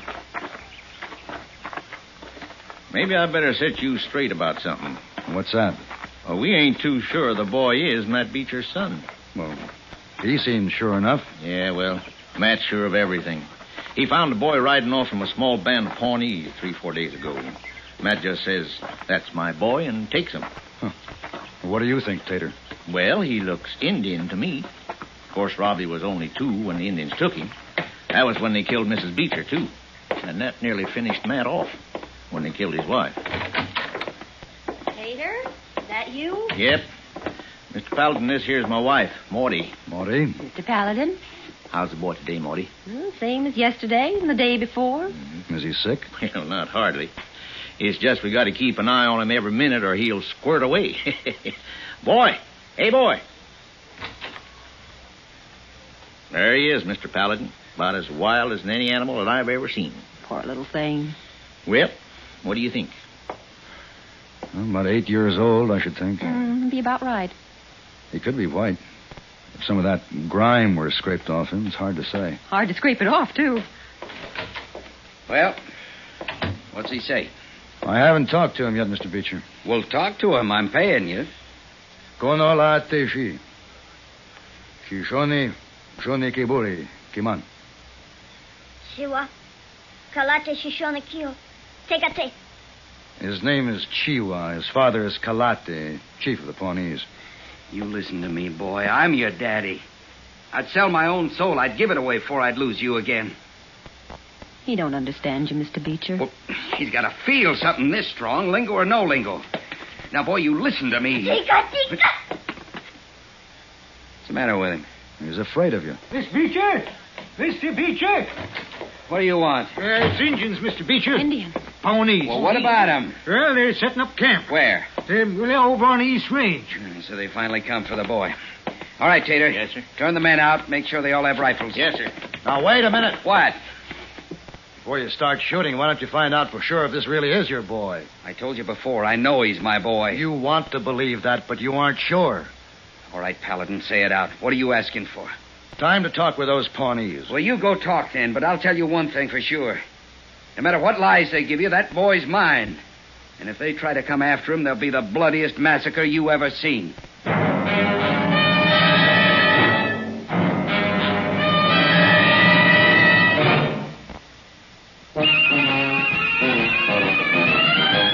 Of all leading filters, cigarettes, Kent filters best, Kent filters best. It makes good sense when you smoke Kent, Kent filters best. Of all of the brands of cigarettes, Kent tastes the best, Kent tastes the best. A richer taste than all the rest, Kent filters best.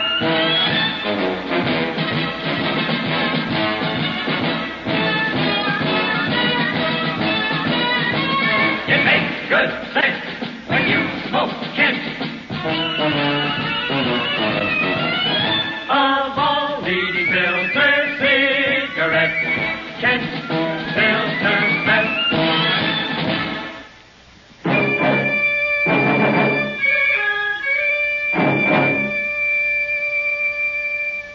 I rode out to the Pawnee camp knowing I had little time and less chance to stop a needless killing. There were squaws, braves, sitting, wandering. There were a hungry people and a lost people. At a tattered teepee, I found Kalete, chief of the Pawnees. Kalete was once man who greeted white man like brother. Now he wanders, hungry, forgotten like the gray wolf. I'm sorry. I wondered why Kalete was on this trail. White man steal children. Kalete will agree. A man may claim his own son. She was my son. Is he white? She was my son. I ask again, is he white? Skin is leather bag God made to hold the soul. Color of bag no matter. He was traded from the Sioux. Our blood has mixed. But his is white. He is my son. I take him back. Kalete, if you take the boy, there'll be killing. This white man has many rifles. Can rifles kill what has been killed already? Look at my camp. When there is no game, my people starve. We are driven from land, and winter is here. But we move no more. We stay here. Soon we take my son.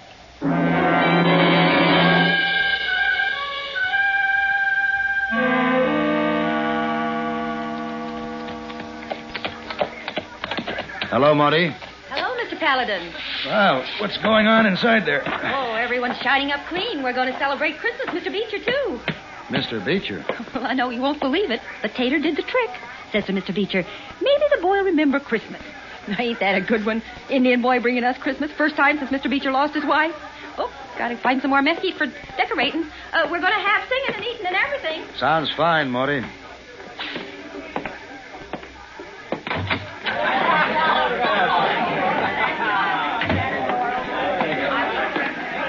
Well, Paladin, you see the chief? I talked to him. What'd he say? He's your son. I told you he was. You tell them Indians to get their squaws and their tents off my property? No. Why not? You want them all killed? I want you to understand that Chief Kalate feels that the boy is his son, too, and he feels it very strongly. If you talk to him, I'd be glad to act as interpreter. The only way I'll talk to him and his flea-bitten braves is with rifle fire. Listen, Beecher. Chief Kalate is the only father the boy has ever known. You kill him. How are you going to explain that to the boy? You speak Pawnee. You can explain it. You're wrong, Mr. Beecher. Yeah? I couldn't explain that in any language.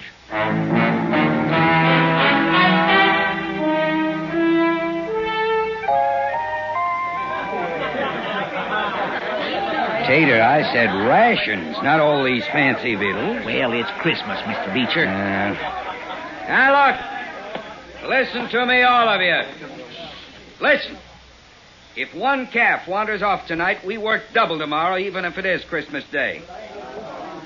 All right, boys. The cider's sitting over there just a-waiting. You can't get no stouter, so get to it.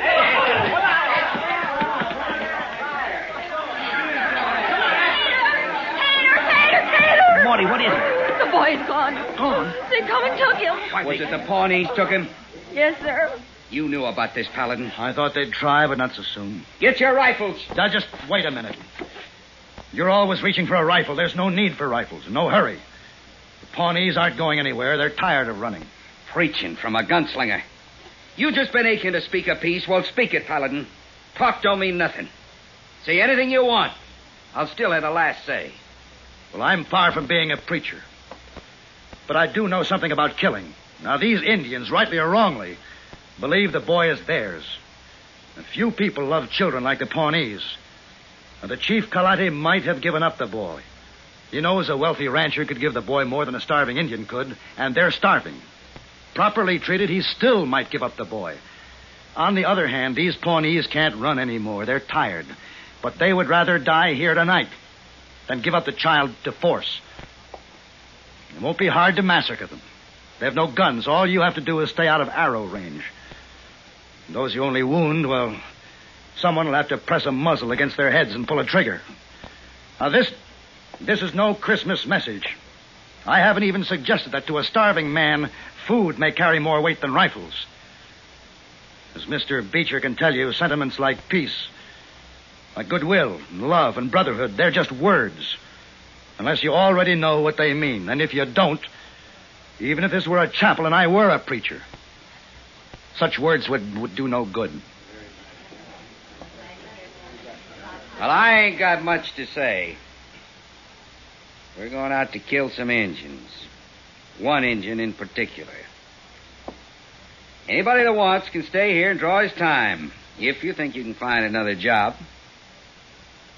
And those who ain't going with me, speak up. Right now.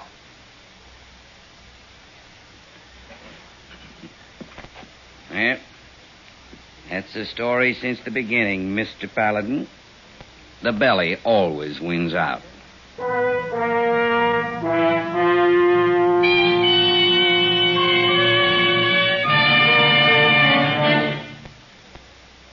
My dear Watson, with all due respect to Sherlock Holmes, let us establish one fact clearly. There is nothing elementary about the shrewd deductions Eric Severide makes as he analyzes world affairs on CBS Radio. As chief Washington correspondent for CBS News, Mr. Severide has opened to him almost every possible source of information. Experience has sharpened his perspective and given him an extraordinary working knowledge of the forces that make history. It's taught him to view each new development in terms of cause and effect. Each Monday through Friday night, as you join Eric Severide on most of these same stations, you'll find his news analysis remarkably free of snap judgments and predetermined conclusions. You'll discover, too, that his carefully considered appraisals of the news not only contain real clues as to what is going on in the world, but also they make the news as exciting as any Arthur Conan Doyle story.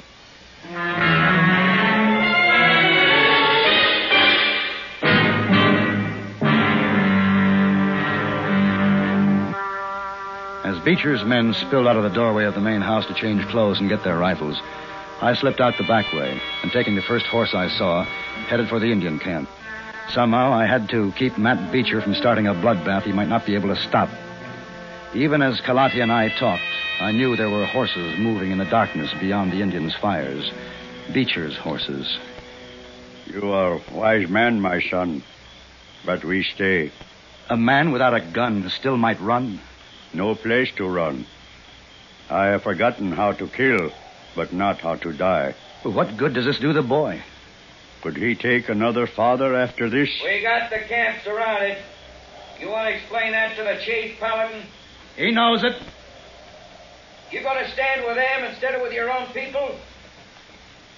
I asked you a question. I heard you. Tater? Hold up, Tater! Women. Hold your fire, boys. That's Morty. Women, what are they doing here? Mr. Paladin! Over here, Marty. We got food and things for them Indians. There's 15 or 20 of us. Is it all right to come in there?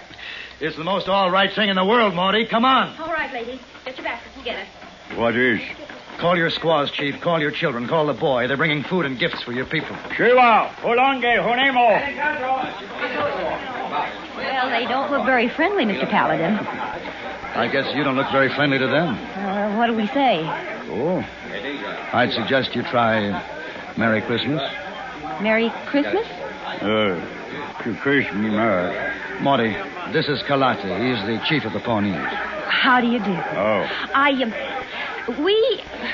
Well, I only got one pair of hands. Here, you take this basket. Hold on there, Morty. I'm with you. Hello, Tater. Hello, Mr. Paladin. I come in too, Mr. Paladin. Well, Pete.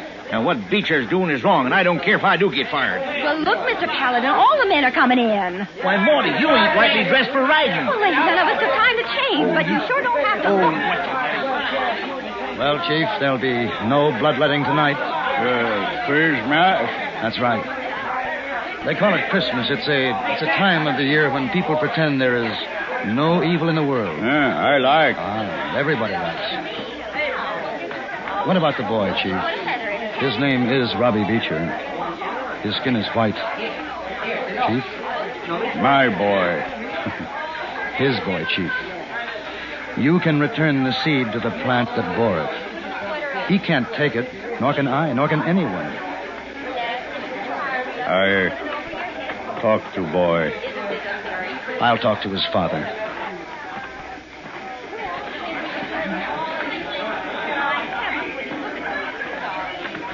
Hold it, Paladin. Right there. He'll give you the boy, Beecher. What? You can take him home tonight. The chief is talking to him now, telling him that you're his father. I'll kill you, Paladin, if this is some kind of way of getting back at me. When do I get my boy? I haven't been paid yet. $1,000 cash. Well, I haven't got it with me. When can you have it? Tomorrow? Then give it to the chief so he can buy some land for himself and his people. I'll do better than that. I'll give him some land. I feel like I should give something. It's a good feeling, isn't it? As a matter of fact, it is. Merry Christmas, Mr. Beecher. Merry Christmas, Mr. Paladin.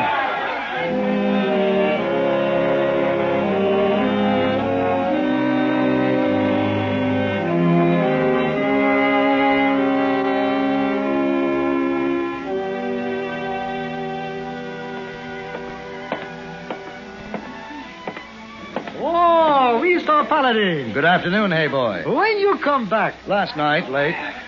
Oh, excuse me. Oh, no. Wait, not her. You met her once, remember? I remember. She's always dropping her glove. Oh, too bad. I trouble. Oh.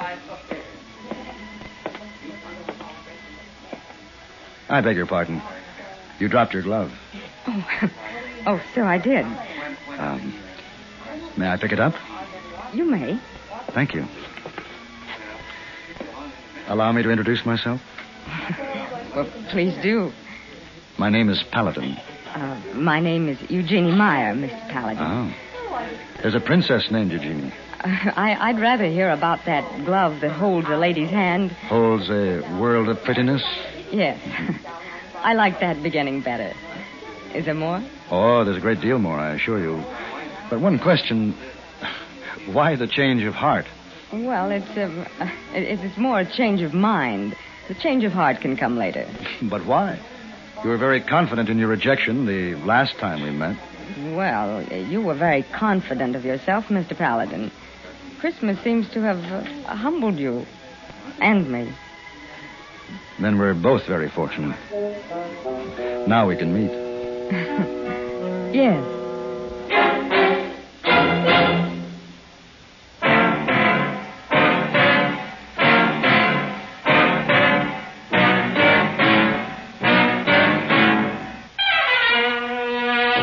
Have Gun Will Travel. Created by Herb Meadow and Sam Rolfe, is produced and directed by Norman MacDonald, and stars John Daner as Paladin, with Ben Wright as Hayboy. Tonight's story was written by Gene Roddenberry and adapted for radio by John Dawson. Featured in the cast were Vic Perrin, Jess Kirkpatrick, Roy Woods, Richard Beals, Ann Morrison, and Virginia Christine. Hugh Douglas speaking. Join us again next week for Have Gun, Will Travel.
And now, stay tuned for the mystery program that is unique among all mystery programs. Because even when you know who is guilty, you always receive a startling surprise at the final curtain. In the Signal Oil program, The Whistler, transcribed by the Signal Oil Company to enable the entire production staff of The Whistler to spend the Christmas weekend at home with their families.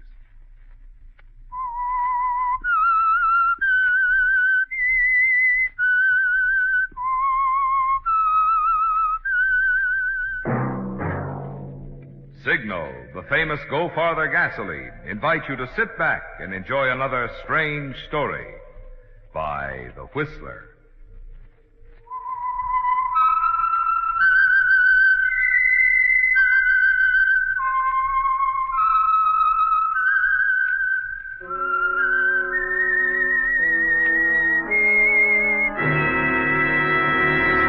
I am the Whistler. And I know many things, for I walk by night. I know many strange tales, hidden in the hearts of men and women who have stepped into the shadows. Yes, I know the nameless terrors of which they dare not speak.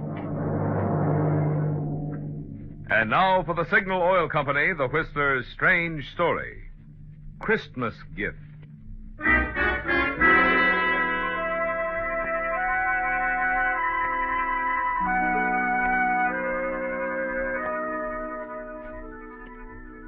Christmas was only a few hours away, and Mary Winston couldn't help but marvel that its spirit could reach down and touch a cheap nightclub like Pete's Cantina on the outskirts of Panama City. Sitting alone at a table, she gazed at her tawdry surroundings. And then from the bar at the far end of the club came the strains of a Christmas melody, a melody which brought back memories of happier Christmas Eves. Yes, the Christmas spirit is undying, isn't it, Mary? You watch the strolling soloist, Sailor Reynolds, nod as he comes closer and passes your table. It's been 3 months now since you were hired as a singing hostess at Pete's Cantina. 3 months that you've been billed as Candy Porter with no one, not even the proprietor, knowing your real identity, Mary Winston. At long last, as Candy Porter, you seem to be safely away from your past.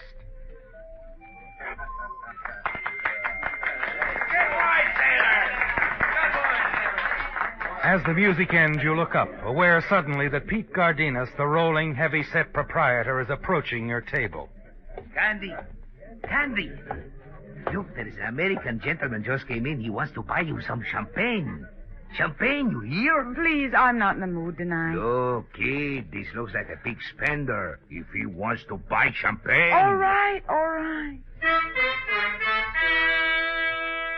You turn and see the tall, heavy-set American approach, and suddenly you become tense.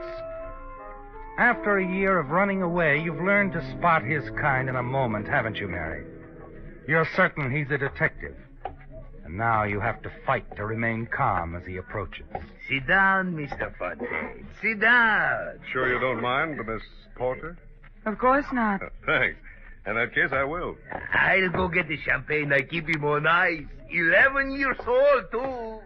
Cigarette, Mr. Fontaine? No, thanks. You don't mind if I do? Oh, no, of course not. Oh, here. Light? Thanks. Well, this is very unusual for me, spending the Christmas season so far away from home. Mm-hmm. How come? Business. Important business. Couldn't it wait? No. This business means a lot to the people I work for. Yes, what do you say, the bubble water? From Marseille, 13 years old. You said 11. That was from Le Havre. This is even better. Now I put him back in the ice. If you want some more, just call Pete. I've got more, just like it. Well, I guess it's a few hours early to say Merry Christmas, Miss Porter. So I guess I'd better just say good luck, huh? Thanks. And here's hoping you find whatever you came here for. Oh, I've already found what I came for. You see, I came for you, Mary Winston.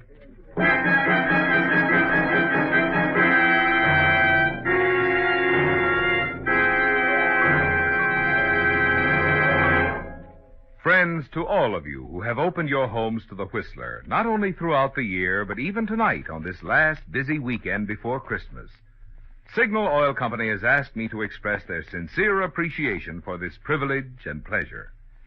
And we of the cast want to add our thank you, too. During the 9 consecutive years that the Whistler has been broadcast by Signal Oil Company, many of us have celebrated Christmas with many of you a number of times. And believe me, we're mighty proud that you consider us a part of your entertainment family. Tonight, on behalf of Signal Oil Company and the independent signal dealers who serve you in the states of California, Oregon, Washington, Idaho, Nevada, Arizona, and Utah, I want to convey warmest season's greetings. May the many blessings of living in these United States of America enrich your holiday season and the new year.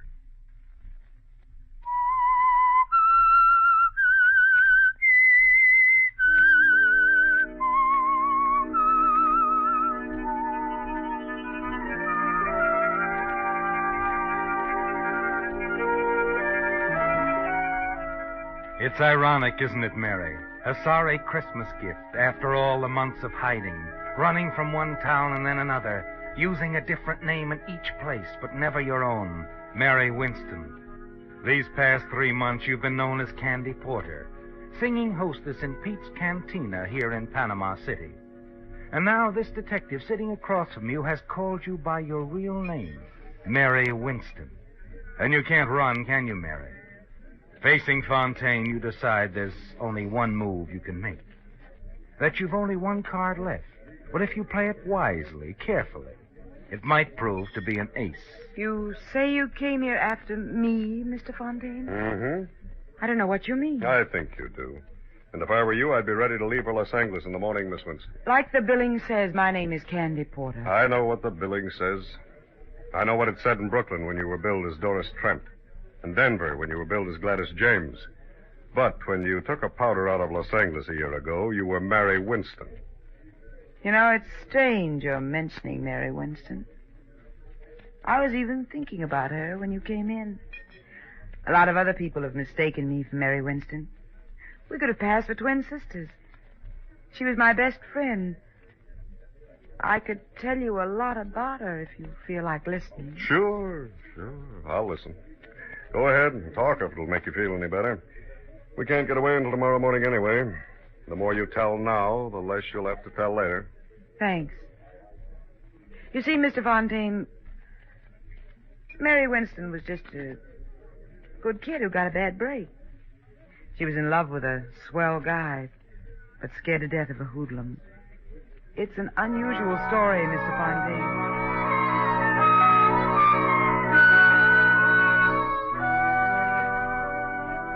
It was an unusual story, wasn't it, Mary? It began a year ago at a Christmas party given by your employers, the Southwestern Manufacturing Company, in the pink room of the swank Wilchester Hotel. And you were the hit of the evening.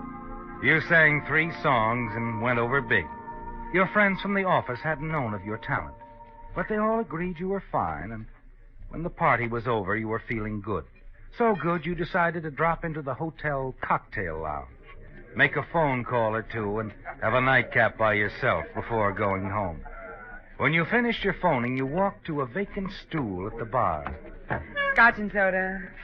Make mine the same, Bill. Gotcha. I heard you sing tonight. You were terrific. Thanks. What's the matter? Did he stand you up? Who? The guy you were just talking to on the phone. No. I guess he didn't stand you up. Didn't he? He's on his way here right now. Lucky guy. Here you are, folks. Take it out of here, Bill. $1.80 out of 10. Well, now, look here, Mr. Oh, take it easy. It's practically Christmas. What's the harm in my buying you one drink?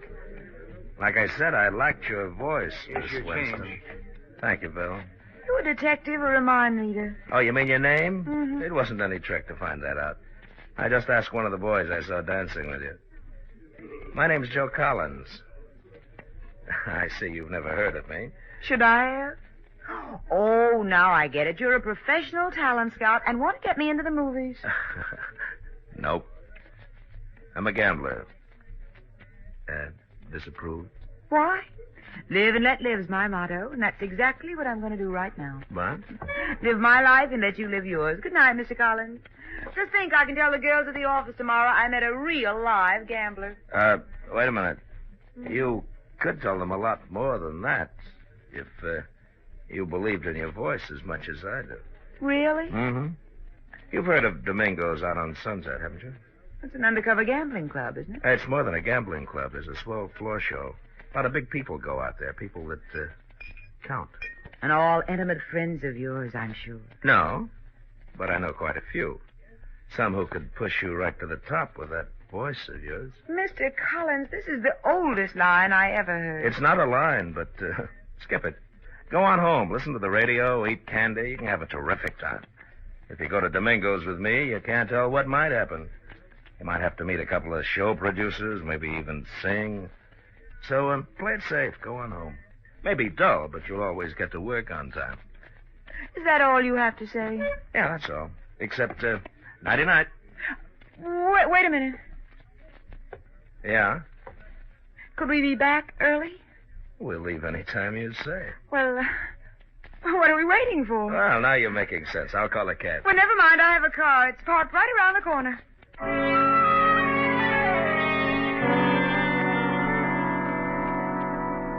Joe Collins used just the right approach, didn't he, Mary?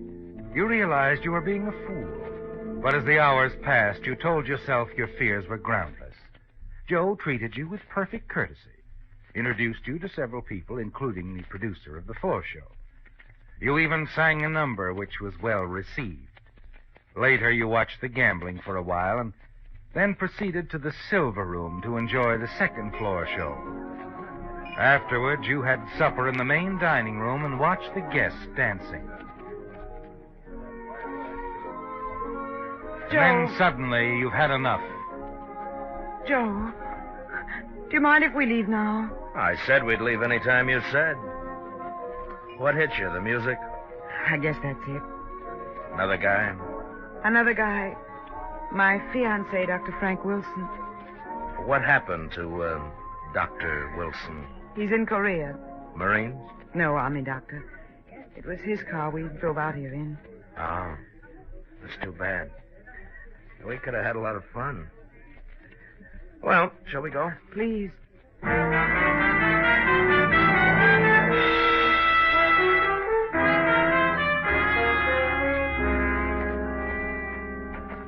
Hop in, unless you want me to drive. No, I'll drive. Good. We'll probably be safer that way.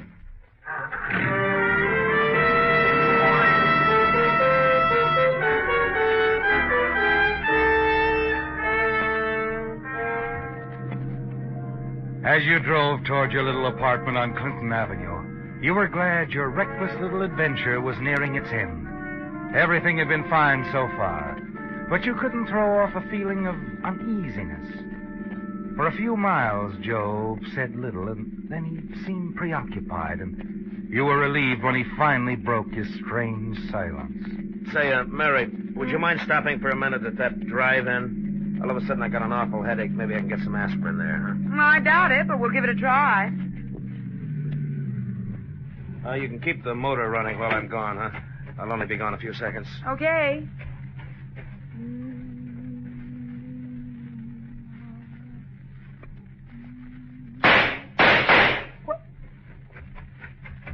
Joe! Get going. Joe, you shot him. I said get going fast. There's a gun in your ribs, baby. You just saw what happened to one guy that crossed me.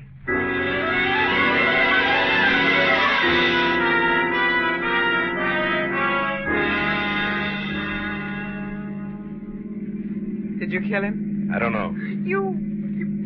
Oh, why was I such a fool? Turn right at the next corner. A car's been tailing us for the last 5 minutes. I'm glad. I hope it's a prowl car. It'll save me the trouble of phoning the police. I said turn. Yeah, he didn't turn, baby. You know, you shouldn't have said what you did about phoning the cops.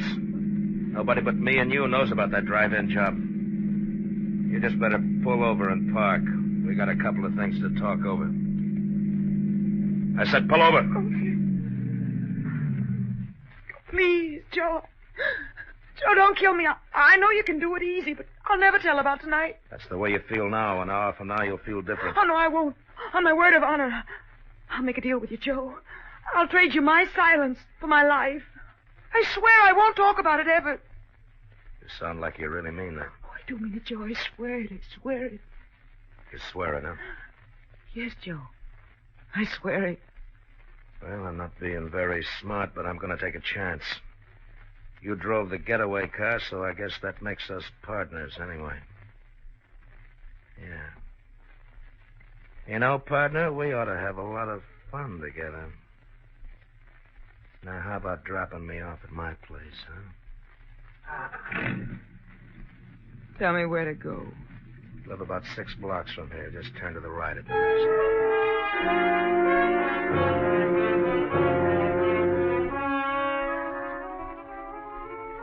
After you dropped Joe and reached your apartment, you were so weak you could hardly stand. You literally fell into bed. You tried to sleep, but sleep was impossible. Early the following morning, you heard the newsboy shoving the morning paper under your apartment door. You hurried across the room and looked at the front page. The headlines and stories sickened you. Drive-in manager shot in attempted hold-up. Dies. Unidentified man and woman seen fleeing from scene of crime in dark green 49 model sedan. Pedestrian believes he can identify car. There it was, Mary. Your situation looked hopeless, didn't it? You felt you must keep your word to Joe Collins, but you knew you must never see him again. Only one avenue seemed open to you. You had to leave town and disappear. You dressed hurriedly, packed a few belongings, withdrew your savings from the bank, and by noon were on an eastbound plane for New York. You decided to take advantage of your voice and become a professional entertainer. The first few weeks you auditioned almost daily with negative results. But finally, after 3 months, you were singing at the Golden Lion, a prosperous little nightclub in Brooklyn, New York. After a shaky start, you became a featured performer under the name of Doris Trent. As the weeks went by, your work improved. You became sure of yourself. And one night you noticed Vern Shields, famous musical comedy producer, in the audience. His presence seemed to inspire you, and you went over better than ever. Afterwards, in your dressing room, you wondered what he thought of your voice. You were certain that your visitor was Vern Shields. Weren't you, Mary? Come in. Well, long time no see, Miss Trent. Doris Trent, it says on the program. Joe. I'm surprised you recognized me. I thought you'd forgotten me. All right, Joe, you found me. Now, what's on your mind? You double-crossed me, baby. Well, you're crazy.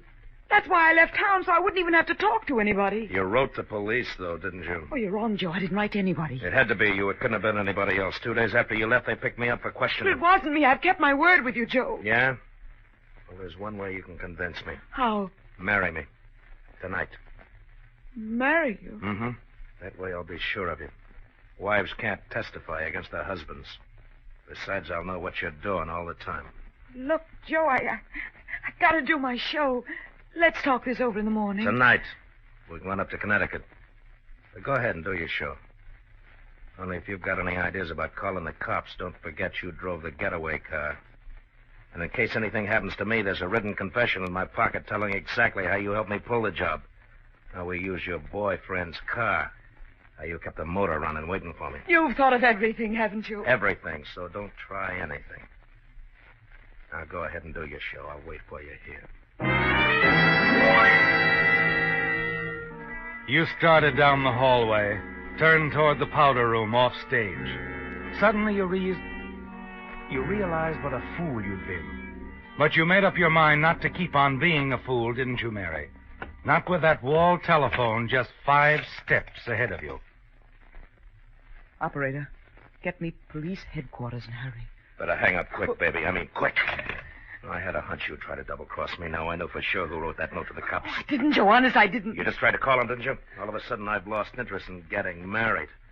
We're just going to take a little ride. Now, come on, baby. No, Joe, I'm not moving a foot. Not an inch. You Come on. let go of my arm. Hey, what's going on here? Something wrong, Doris? Is this guy bothering you? Yes, he is. He wants to date me. Tell him to leave, will you, Eddie? Well, maybe I better take him into the office and call the cops. No, thanks, Eddie. There is no need for that. He's just another wolf. Tell him to leave. That's good enough. You heard what the lady said, Bob. Start traveling. Okay, Pop. Anything you say. I'll see the lady later. I'll be parked right across the street, Miss Trent. You should have let me call the cops. I would have, if he hadn't had you covered with a gun. Oh, I see. Gee, thanks, kid. I guess you saved my life. Skip it. Look, Eddie, I gotta get out of town, and fast. After what you just did for me, getting you out of town is a cinch. Grab some clothes while I phone my wife. I'm bringing you home. We'll go out the rear entrance. My car's on a lot next door. Tomorrow I'll call a friend of mine in Denver. He'll put you to work right away. You better change your name, though. That'll be easy. I'm getting used to it.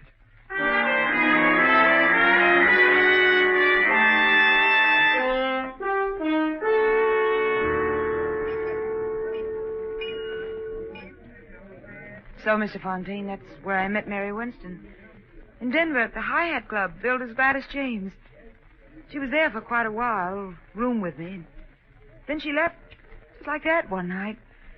When a waiter told her some guy wanted to interview her for a magazine, she figured it was Joe Collins again. That's the last I ever saw of her. That's the end of the story? That's the end. And Mary Winston told you all this? Well, we were close friends. I'll say your word. You don't believe me, do you?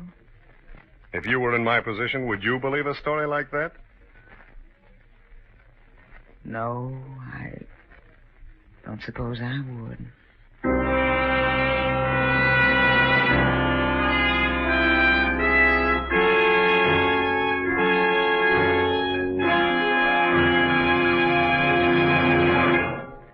With Santa's arrival only 2 days away, who can help being in a whimsical frame of mind tonight?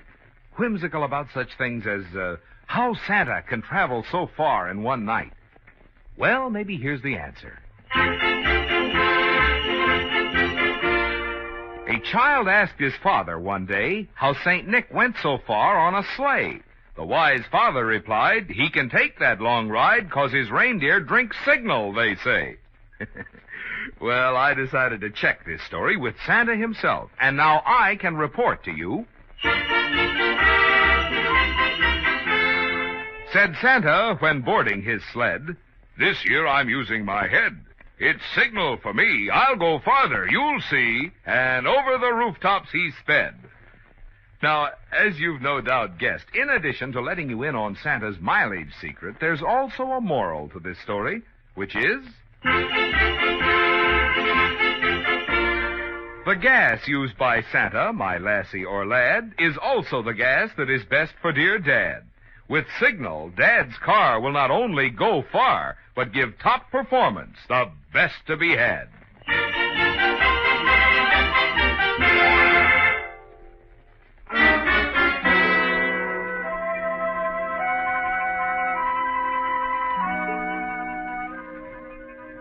Well, Mary, it looks as though you've lost, doesn't it? That your show wasn't good enough. The man across the table, the detective you're certain has come to take you back to Los Angeles, to stand trial for a murder you had nothing to do with, doesn't believe you. You're certain, too, that the jury in Los Angeles won't believe you, not after you're running away. Your phony names, your present surroundings. You're sure Joe Collins has been captured, that the authorities have read his confession, that he's trumped your last card, ruined forever your hopes of eventual reunion with the man you still love, Dr. Frank Wilson. Yes, Mary, it looks as though you've lost, but you're going to play the game through to the end anyhow. White Christmas. If Sailor Reynolds knew what that song did to you, the memories it brings back, he'd play something else, wouldn't he, Mary? As Fontaine gazes into space and drums his fingers silently on the table, you watch him closely, await his next words. How long did you say you'd been here? I didn't say, but I got here about 3 months ago. You like it here? No. That's what I figured. Look, Miss... Cigarette, Mr. Fontaine? Yeah, thanks. Light? Mm-hmm.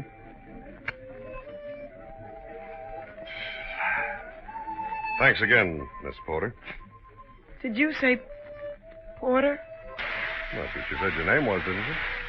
That's what the billing says, too, isn't it? You mean you believe me?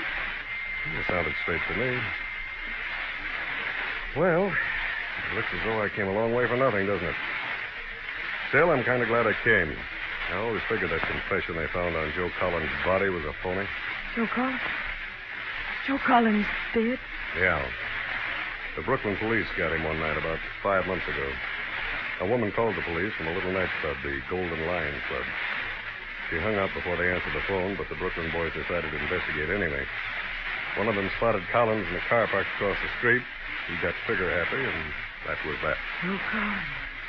Finished. Right. Well, Miss Porter, if you ever run into Mary Winston... I'll tell her all about the Christmas gift I got from a swell detective named Fontaine. No, I'm just a private detective, Miss Porter. But the police gave me the tip that you... Mary Winston might be working here. Oh, then they knew A man named Wilson hired me for the case. A Dr. Frank Wilson. Frank? Mm-hmm. Yeah, he's out of the Army now. Still very much in love with Mary Winston. Doesn't care where she's been. Just wants her to come back and marry him. He must be quite a guy. Yeah, he's okay. Now, incidentally, do you think you'll ever see Miss Winston again? Yes, I do. Well, do you think she might come back to Los Angeles sometime and clear things up with the police? Make the doctor happy? I'm sure she will. Someday. You see, a girl like Mary gets to feel a little soiled after working around in joints like this. She'll probably want to spend a year or so in cleaner surroundings. Maybe out in the desert. Sort of freshening up before going home. Seeing anyone she cared about. Yeah. From what you said, I expect she would. Well, I might as well be getting along. Merry Christmas, Miss Porter. Happy New Year.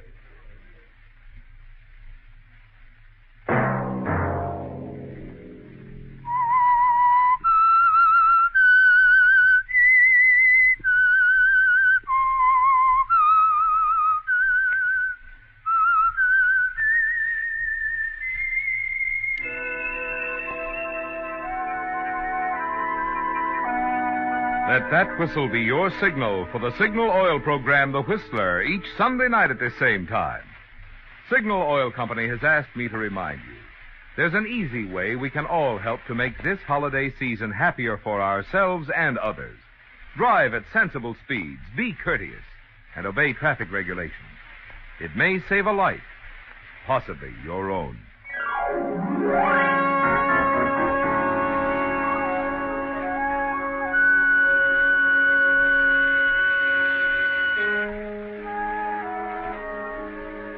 Featured in tonight's story were Bill Foreman as the Whistler, Betty Lou Gerson, Bill Conrad, Bill Boucher, Marvin Miller, and Brett Wood on the harmonica.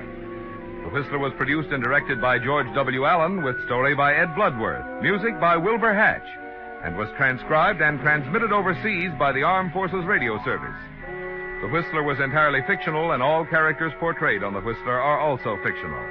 Any similarity of names or resemblance to persons living or dead is purely coincidental. Remember to tune in at the same time next Sunday when the Signal Oil Company will bring you another strange story by The Whistler. Marvin Miller speaking for the Signal Oil Company. Stay tuned now for Our Miss Brooks, starring Eve Arden, which follows immediately over most of these stations. This is the CBS Radio Network.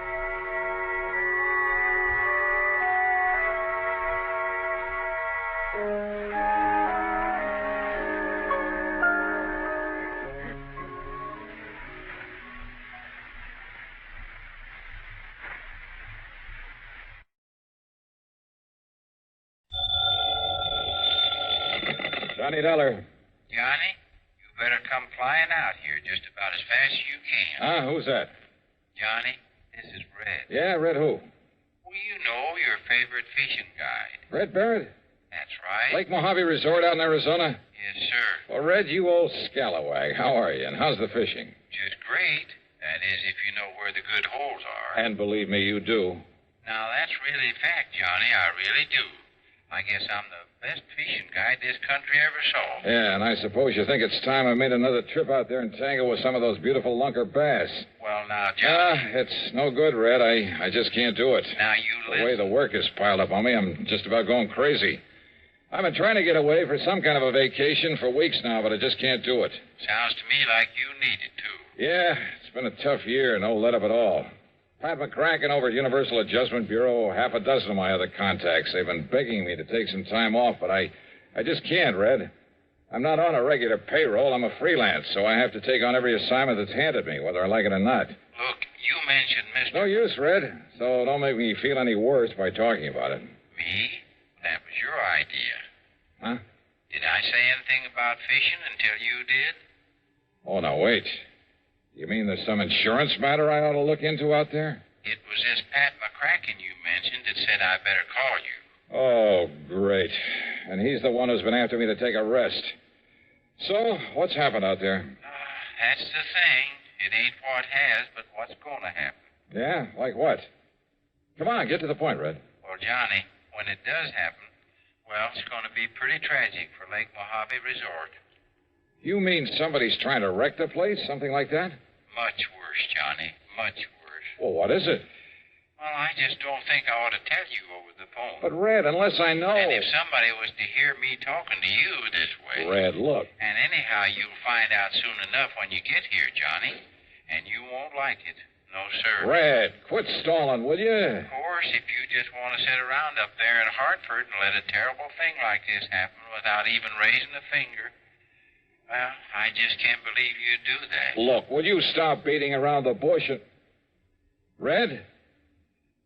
Red? I can't tell you over the phone. It's too awful. Now listen, you old goat. But, Johnny, they say there's an airplane leaves New York City just about 12 o'clock noon. So what? So it'll get you in Las Vegas about 9:45 tonight. Okay? What do you mean, okay? I mean, just you be sure and be on it. And I know you will. Oh, now look, I can't... Goodbye, Johnny. Red! Oh, if that crazy old coot thinks I'm going to fly all the way out there just because he... And yet, if he was serious...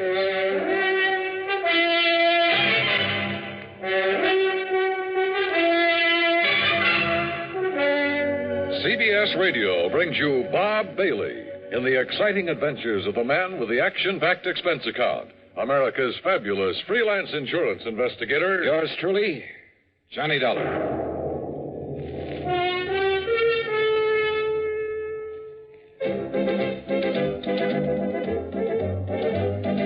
Winston tastes good like a cigarette should. Winston tastes good like a... cigarette should. Winston gives you real flavor, full, rich tobacco flavor. Winston's easy drawing, too. The flavor comes right through to you. Winston tastes good like a cigarette should. A modern filter? Sure, Winston has it. But that's only the beginning of a Winston. Up front, up where it really counts, Winston packs exclusive filter blend. Light, flavorful tobaccos, specially selected and specially processed for filter smoking. Filter blend. That's why it's fun to smoke Winston, America's best-selling filter cigarette. Winston tastes good like a cigarette should. And now, Act One of yours truly, Johnny Dollar.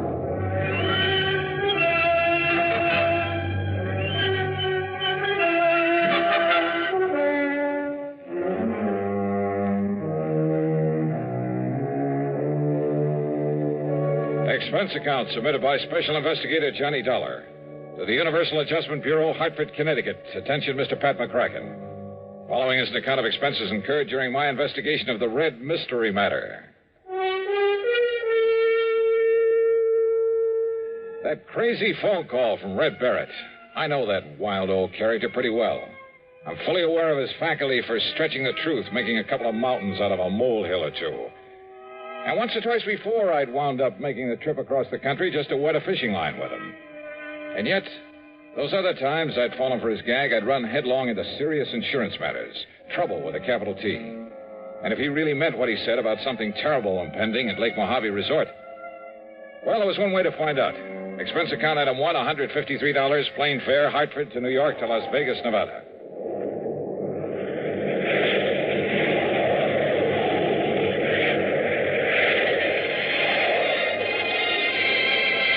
The awesome beauty of the clear night sky over the desert, with its billions of stars twinkling in the black sky above, is something I'll never tire of. The stars seem close enough to reach out and touch them.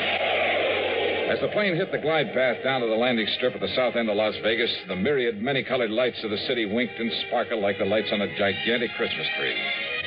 Yeah, from the air, Las Vegas, the fabulous city of chance, is just plain beautiful. I'd like to have stuck around Vegas for a while and tried my hand at some of the casinos and clubs along the gambler's alley they call the Strip, but I had other things to do. So, item 2 was $50 deposited on a rental car. And within minutes after the plane landed, I was heading south and east across the desert, down toward Davis Dam, down to Lake Mojave Resort.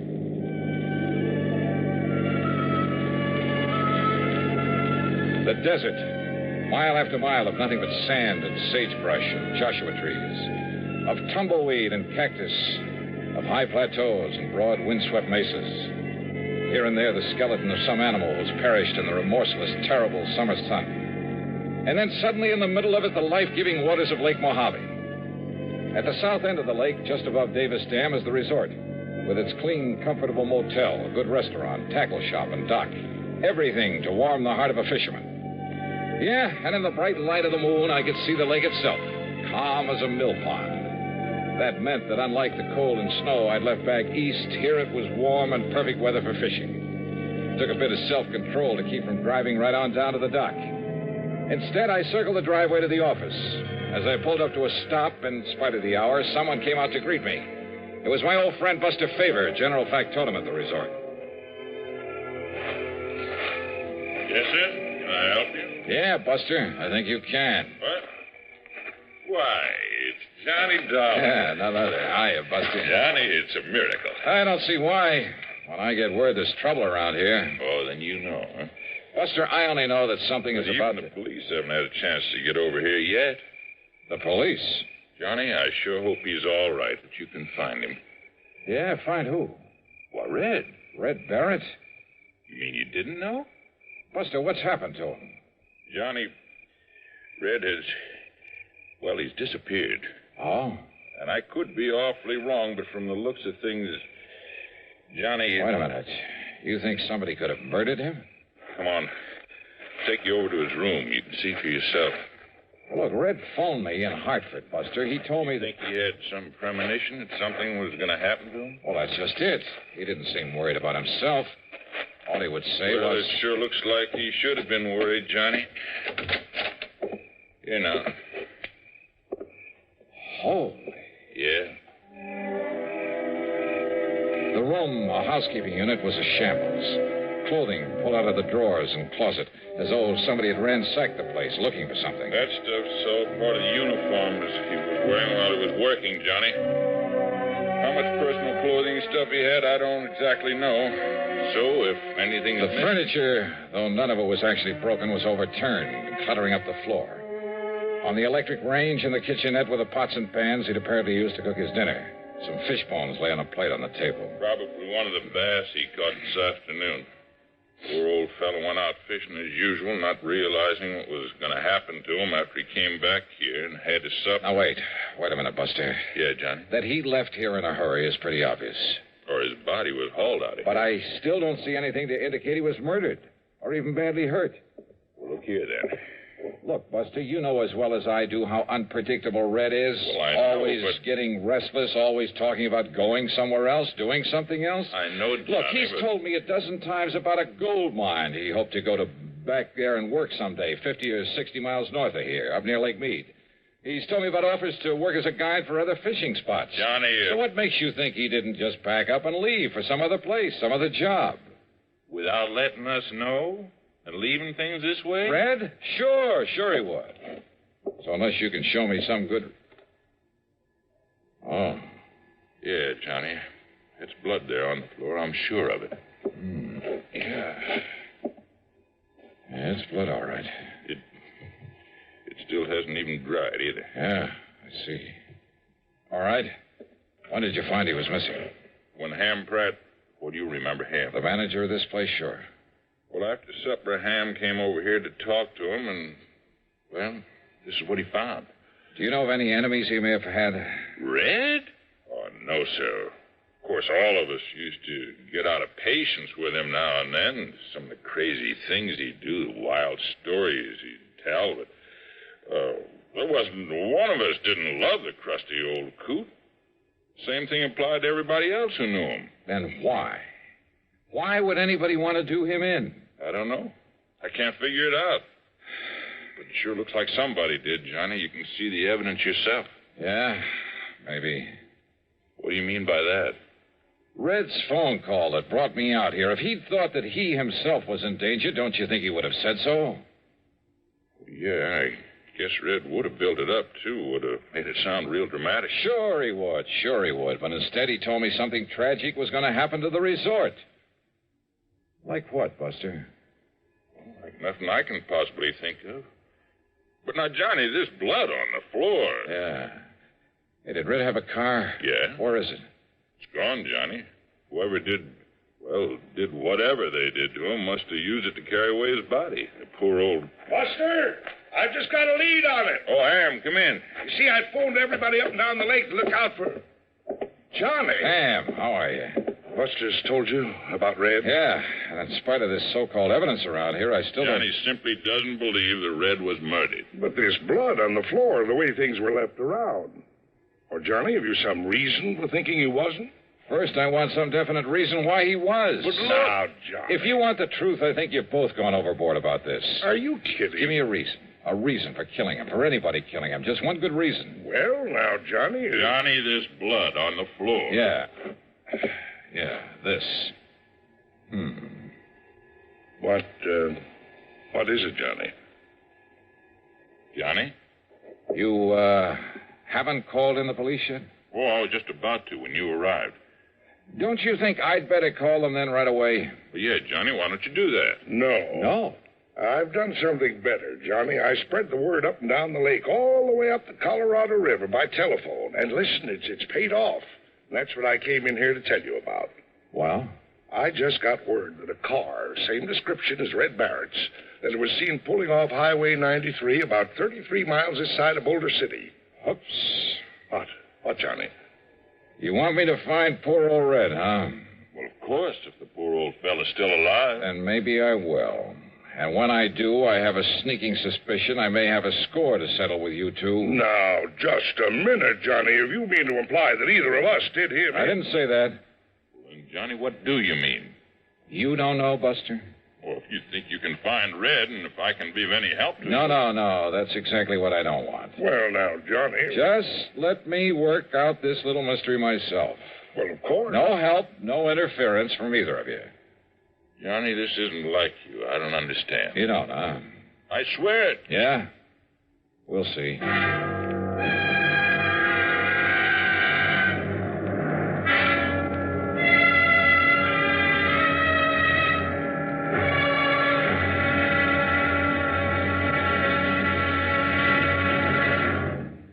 Act two of yours truly, Johnny Dollar, in a moment. Welcome, recording star Mel Torme. It's terrible trying to sing with a bad cold.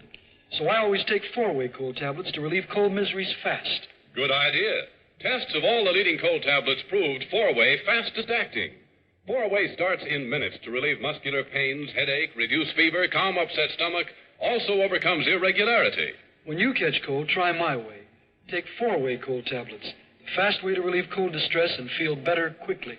4-way, only 29 cents. Now, here's a word about another fine product of Grove Laboratories. To get rid of embarrassing dandruff in 3 minutes, change to Fitch Dandruff Remover Shampoo. 3 minutes with Fitch regularly is guaranteed to keep unsightly dandruff away forever. Apply Fitch before wetting hair, rub in 1 minute. Add water, lather 1 minute. Then rinse 1 minute. Every trace of dandruff goes down the drain. 3 minutes with Fitch and embarrassing dandruff's gone. At the same time, Fitch can brighten hair up to 35%. Get Fitch Dandruff Remover Shampoo today. And now, Act Two of yours truly, Johnny Dollar and the Red Mystery Matter. Suddenly, things had begun to add up. Yeah, from right in the beginning, when Red had mentioned over the phone that he'd talked with Pat McCracken at Universal Adjustment Bureau. Had Red called Pat, or vice versa? And there was the lamp there in Red's room, apparently knocked to the floor in a struggle. But not even the bulb was broken. The clothes that were left, only the uniforms he'd worn while at work. Was that supposed to mean that the only personal things he had were those he was wearing when he disappeared? Hardly. Then there was that spot of blood on the floor. A fish scale, a single scale in the middle of it. I had no microscope to examine that blood, probably wouldn't have known how to use it anyway. But I had a sneaking suspicion there was something very... Yeah. And knowing Red and Ham and Buster and Pat McCracken pretty well. Okay. The first thing I did after Ham and Buster left me alone was to look over the room again. And yes, one parcel of equipment that should have been there was conspicuously absent. I went down to the boat dock and found the old Arkansas Traveler that Red had always used to fish in. It was empty. Absolutely empty of the stuff I knew he always kept in it.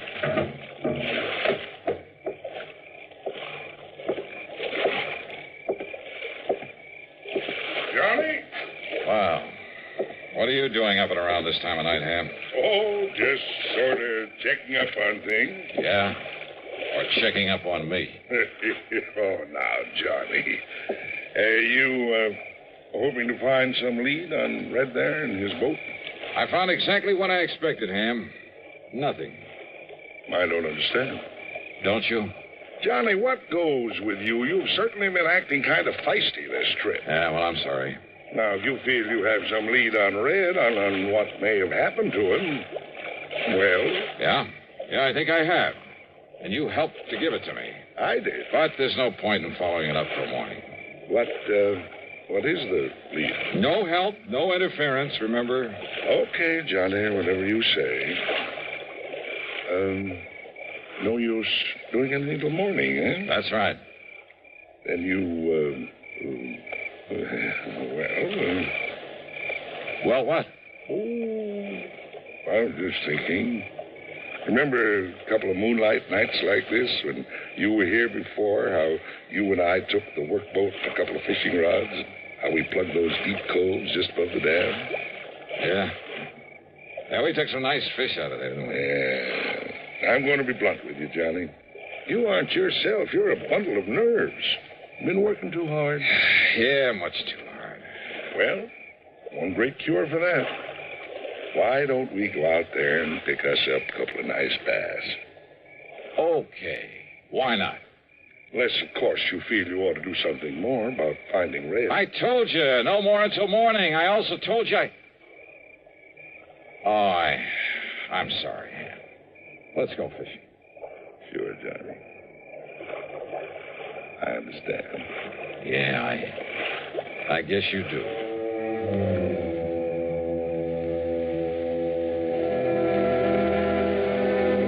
Maybe I had been a little feisty, as Ham had put it. And he was right about the fishing out there in the smooth black water with the bright moonlight overhead. When those 2 6-pounders hit my lure and I carefully played them into the boat, believe me, they did more to bring me back to normal than anything else in the world could have. That night, for the first time in weeks, I slept like a baby. Then, first thing in the morning, well, the whole thing really wasn't too hard to figure out. Red was a fisherman every day of his life. But I'd found no sign of his tackle there in the room or in the boat he'd always used. In other words, no matter how or why he'd left, he himself must have taken those things with him. Also his personal clothes and stuff, but naturally not the uniforms that belonged to the resort. The blood on the floor from one of the bass he'd had for dinner, carefully put there after he'd turned the room inside out. As for his whereabouts, Ham had given me the clue when he told me Red's car had been seen at the highway turnoff 33 miles south of Boulder City. That turnoff led to only one place, a fishing camp at the lower end of Lake Mead, known as Temple Bar. And when I got there, sure enough, waiting for me in his outboard beside the dock, Red Barrett. All ready for you, Johnny. Why, Red, you rascal. Got an extra rod and reel and a bucket of live bait. You and me'll go out there and slay him. Get in, Johnny. Get in. Sure, Red, why not? That's a boy. Here we go. Yeah, I just knew a smart man like you could track me down. Hey, you're working here now, huh? Well, I got kind of restless and thought maybe I'd make a change. And as long as Ham Pratt was willing... Then Ham was in on this plot to get me out here. Why, sure he was. And the terrible things to happen at Lake Mojave? Why, of course, Johnny. They've lost me, haven't they? Ah, you old son of a gun. Hey, Buster in on it, too? No, Ham's probably telling him about it right now. Probably showing him the letter he got from Mr. McCracken. McCracken? Pat McCracken? Yeah. Now, maybe you better read this one that he wrote to me. First part's just the usual howdy-do's, but here. And Red, I'm convinced a man can take only so much, even Johnny Dollar. And I'm afraid that unless he gets some rest and relaxation, he'll crack up one of these days. So if you and Ham Pratt can somehow contrive to get him out there for some of that fishing he loves so much, go to it. If he catches on, if he starts worrying about the expense, tell him it's on the house. Tell him Merry Christmas. Sincerely yours. Well, God bless Pat McCracken. As for you, Red, you old reprobate... Johnny, there's a hole over near the gyp beds where there's an old 10-pounder laying under a rock, just waiting for you and me. Brother, let's go.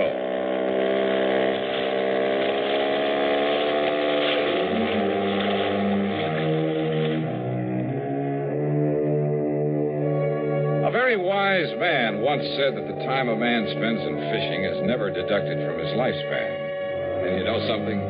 I, for one, am convinced that he was right. So, well, Merry Christmas to you all, too. All of you. Yours truly, Johnny Dollar.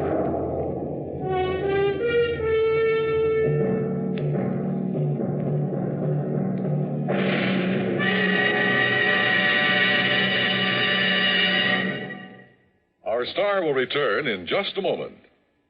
Every year, some Christmas celebrations are ruined by fire. A little precaution can prevent a Christmas fire from happening in your home.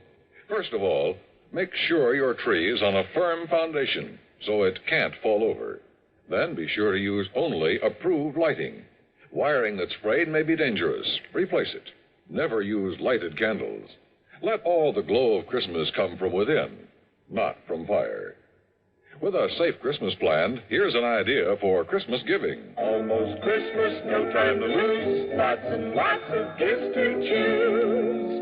Give him, give her a gift set by Yardley. For For her, an array of all-new Yardley gifts, $1.50 to $13.50. A Yardley Red Roses Spray Mist and Soap Set, $3.50. All prices plus tax. Yardley. Give him, Give her a gift set by Yardley. Now, here is our star to tell you about next week's story. Next week, a man, a girl, and a gangster. That's right. They add up to trouble. For me. Join us, won't you? Yours truly, Johnny Dollar.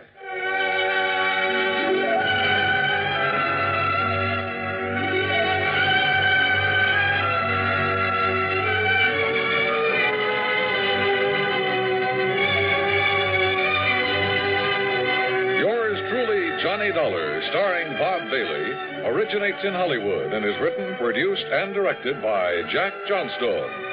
Heard in our cast were Forrest Lewis, Barney Phillips, Alan Reed Sr., and Lawrence Dobkin. Be sure to join us next week, same time and station, for another exciting story of yours truly, Johnny Dollar. This is Dan Coverly speaking.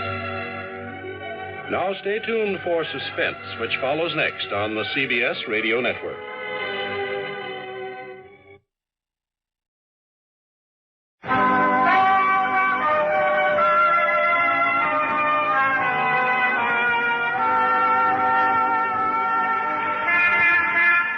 Broadway's My Beat, from Times Square to Columbus Circle, the gaudiest, the most violent, the lonesomest mile in the world.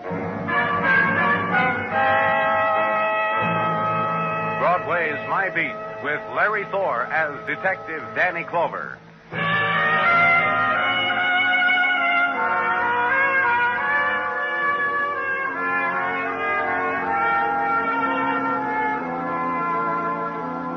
On the days before Christmas, Broadway dances along to carols that flow from sequined loudspeakers. The kids mash their noses against the plate glass, lick it, and watch.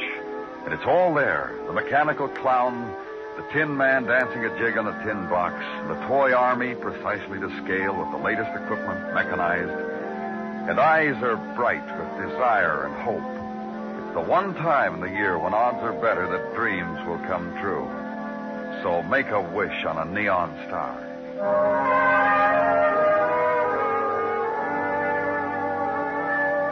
And in the short time before Christmas, creatures were stirring at police headquarters. There's the patter of tired feet and the sound of manly giggles as little gifts are hidden in desk drawers or poured into Dixie cups or slipped under the police blotter. And in my office, my strong right arm, Sergeant Gino Tartaglia.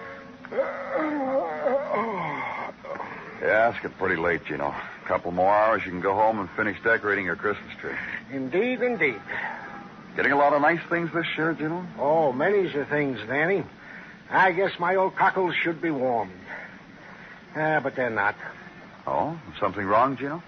What I want most for Christmas, Danny, I'm not going to get. I'm going to get nicks and knacks and an electric shaver and handkerchiefs and socks and ties and a curved K-Woody pipe to smoke my troubles away. Sounds like a pretty full Christmas to me, Gino. Ah, humbug. Danny, what I want most is to go out and solve a crime. To meet face to face the sultry sirens, the hardened criminals, and to solve them the way you do. To go out on a case with you, my fondest wish for Christmas. Oh, police headquarters would fall apart without you, Gino. You just stick around here and do your job. Yeah, indeed, indeed. I just thought I'd let you know, that's all. Oh, well. I'm going downstairs for some coffee. I'll be back soon. Roger.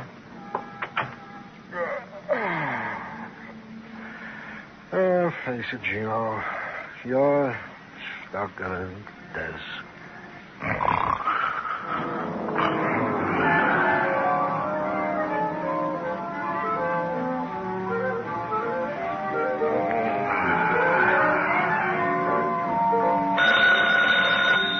Yeah? Oh, phone, Gino. Sergeant Gino Tartaglia speaking. Yes. Yes. Yeah, right away. Danny! Hey, Danny! Yeah, what's the matter, Gino? I haven't gotten my coffee yet. Coffee? At a time like this? Buddy Malpaugh, the ne'er-do-well millionaire. What? What about him? What about him? He has been slugged. Let's go, Gino. Did you say Rhett? Of course, on a case like this, I'll need you, Gino. Come on.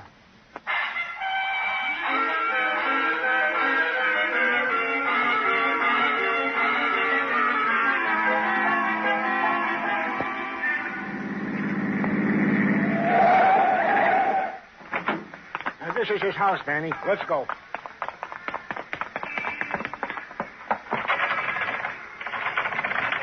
It's locked. Yeah.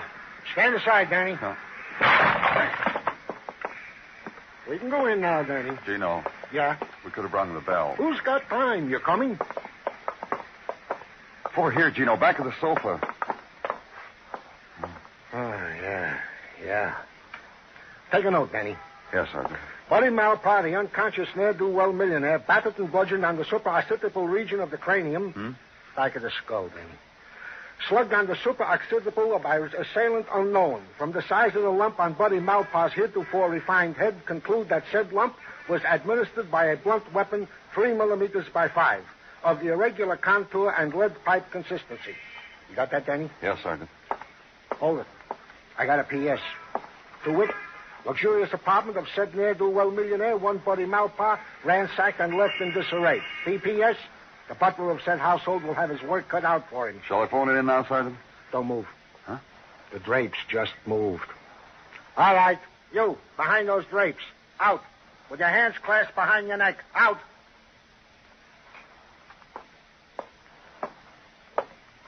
Good evening, gentlemen.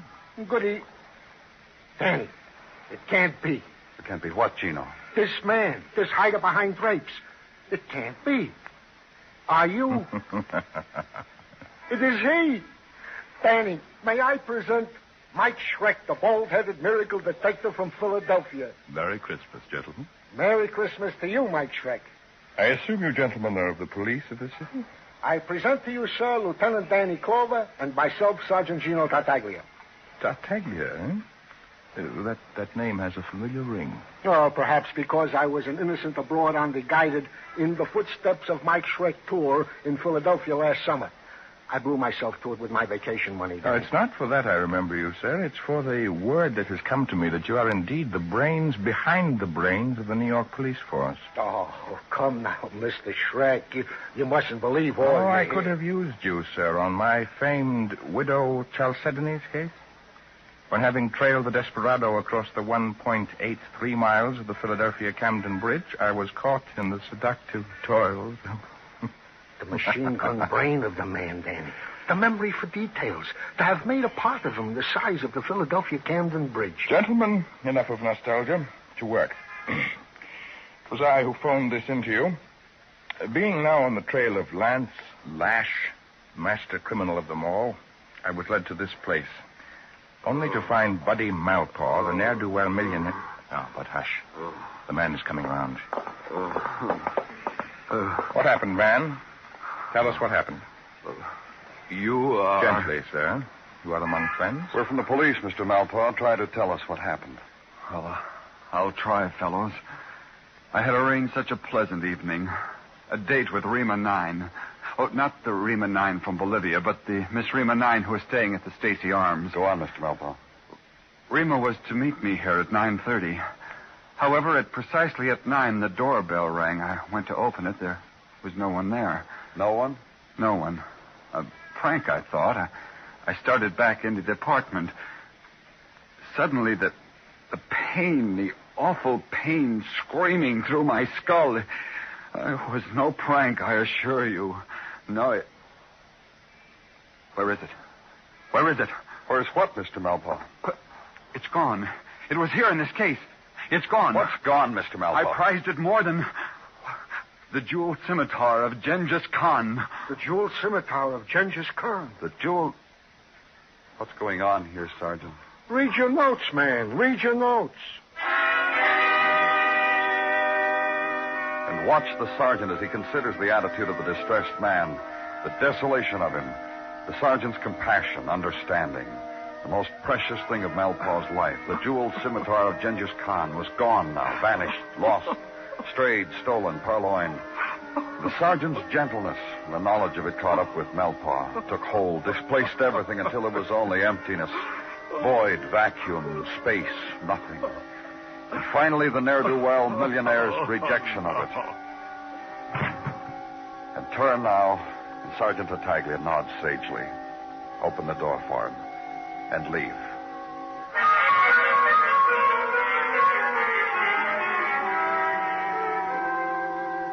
Going out of the Stacy Arms, and the clerk at the desk lifts a corner of his lip and an eyebrow when the sergeant mentions the name of a woman he wants to see. The long ride up on the elevator. Walk down the carpeted corridor. The sprig of Christmas holly above the brass door knocker. This time we'll knock, Danny.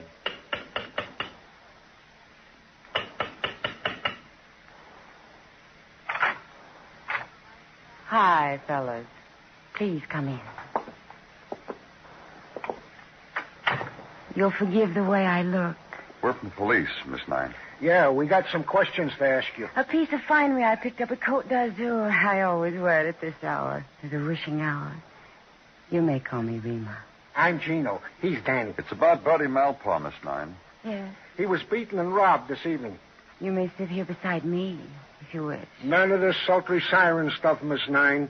Didn't you have a date with Mr. Malpaugh this evening? Yes, I did, at 9:30. That checks, Sergeant. What time did you get to the Malpaugh mansion? At 9:30. I rang the bell and rang it. No one answered. I was so disappointed.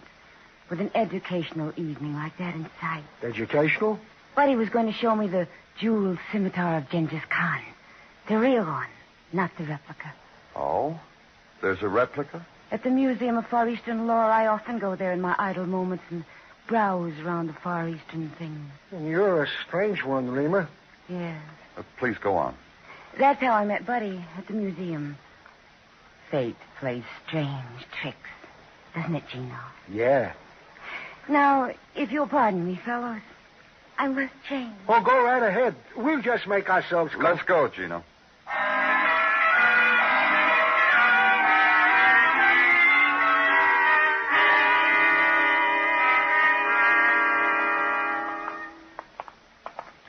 We are sorry, Mr. Zoe, that we have made you open your museum to us at such a late hour. It is always a pleasure, Sergeant, to indulge the whims of the cultured, though they be policemen. Thank you, Mr. Zoe. Not at all.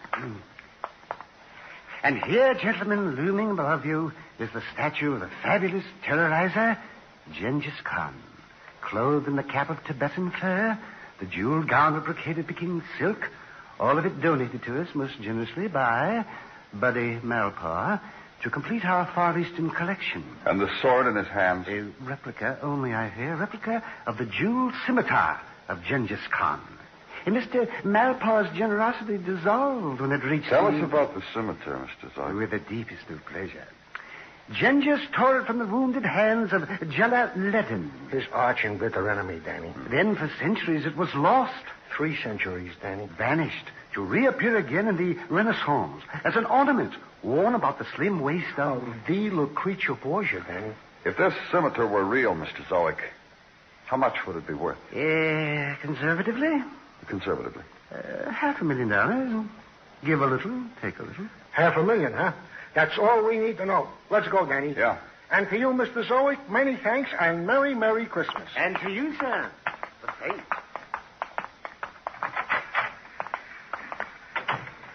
$500,000, Danny. No wonder Mr. Malpaugh, the ne'er-do-well millionaire. Gino, hit the ground. Hit the... Gino, you're... Yeah. Help me, Danny. I've been shot. Oh.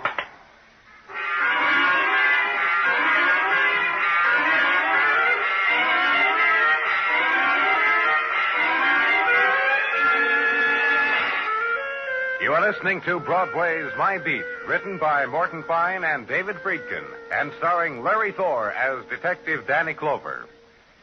It's so delightful it's become a Christmas tradition with Amos and Andy. Tomorrow night, again, Amos will be heard explaining the meaning of the Christmas spirit to his little daughter, Arbadella. It wouldn't be Yuletide without this special bit Amos and Andy contribute to the season's atmosphere, so be sure to hear it again over most of these same CBS radio stations tomorrow night on Amos and Andy.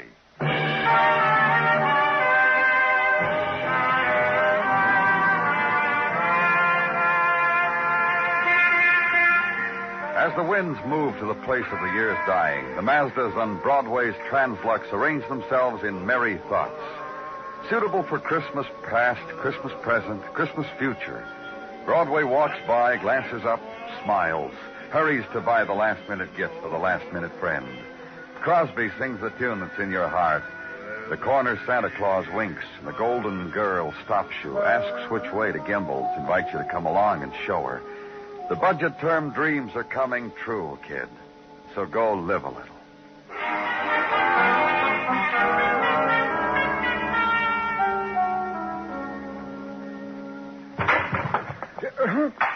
Danny, I've been shot.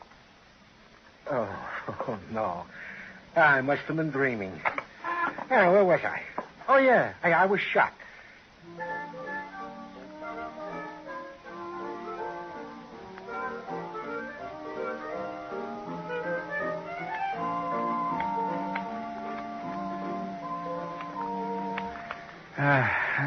There you are, Sergeant. As good as new. My thanks, Dr. Sinsky. May I say something, Gino? Indeed you may. I've been privileged to attend many courageous men. But you, Gino, no other way I can say it. I stand in humility before you. Dr. Sinsky, you shouldn't say those things. He's right, Gino. Dr. Sinsky's only saying what all of us feel. We've already initiated proceedings for an award for bravery beyond the call of duty. Danny, Dr. Sinsky, dear true friends. I know not what to... May I? Go right ahead, sir. Thank you. Sergeant Gino Tartaglia speaking. Yes? Yes. Yes. That was my Shrek. Evil has come to him. Get me a squad car. But Gino, Never mind the hole in my head. Danny, a squad car.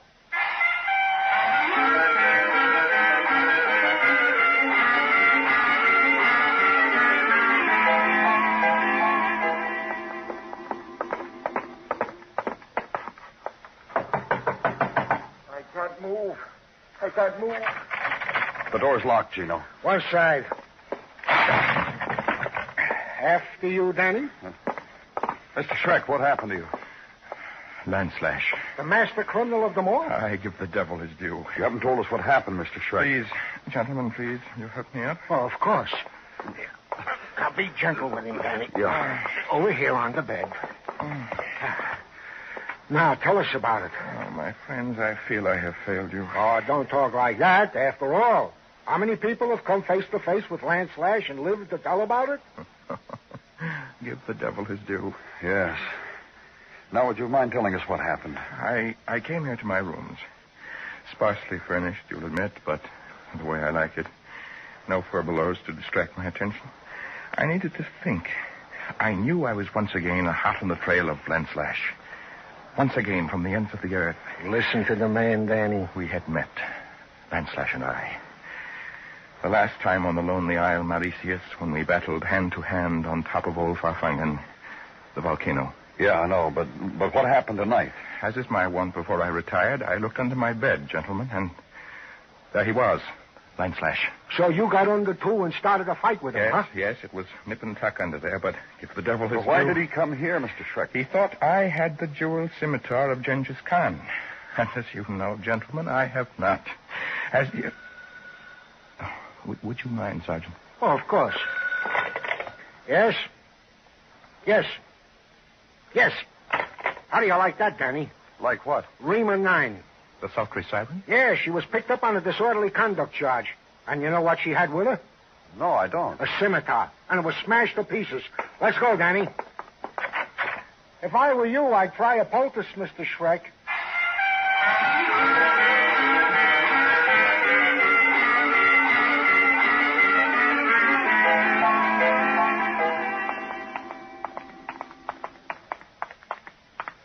Open it, Danny. Yeah. Well, Rima, what have you to say for yourself? This. You. Take it easy, Rima. Just relax. Kicking will get you nowhere. A wildcat, Danny. You. All of you. That's for you. Easy, girl. Easy. That's it.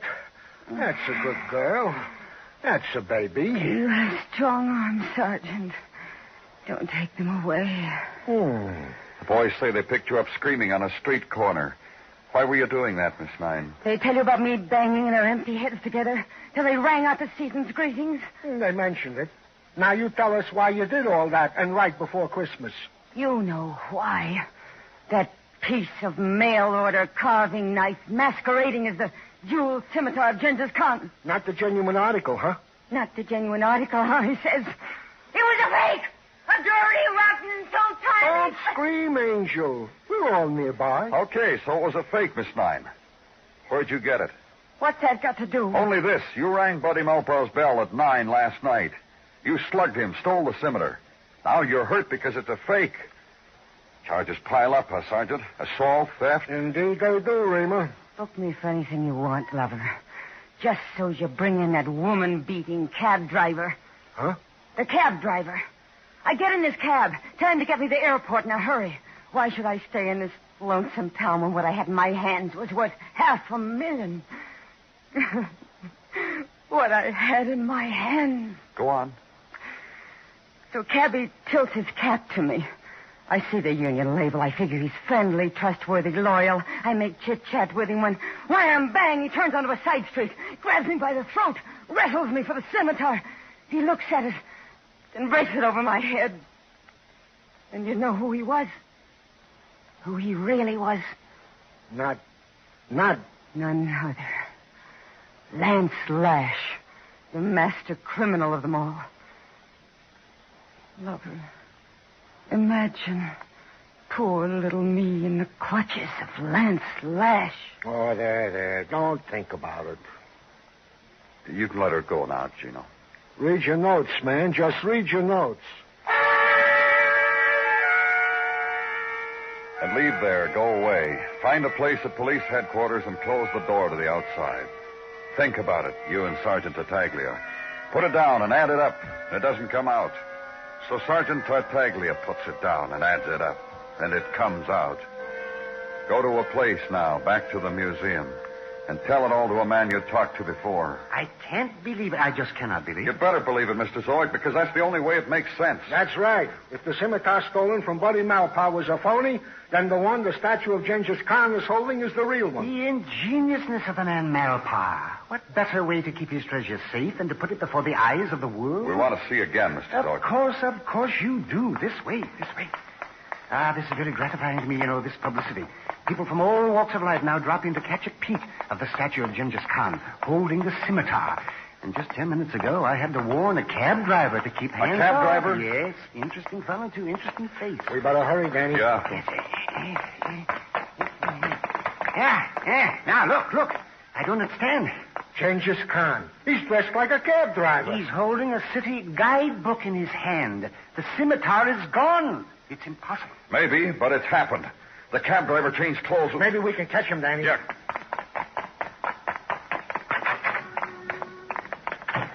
And maybe that man sitting on the steps saw him. Let's ask him. Hey, mister. Hello. Did you see a man come out of here a few minutes ago?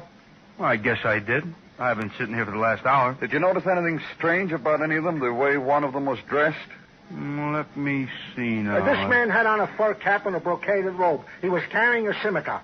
Oh, sure, I saw him. I didn't pay him no mind, though. I just figured he was from California. Let's go, Gino. Danny, I think I got it. Got what? Get in the car and I'll tell you all about it. Oh, where are we going? To see Mike Schreck, the bald-headed miracle detective from Philadelphia. I think we're at trail's end.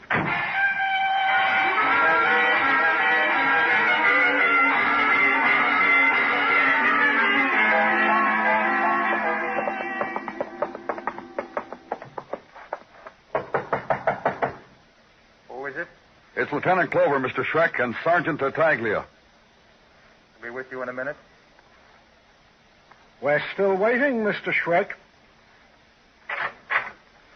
Come in. I was just tidying up. Going someplace, Mr. Schreck?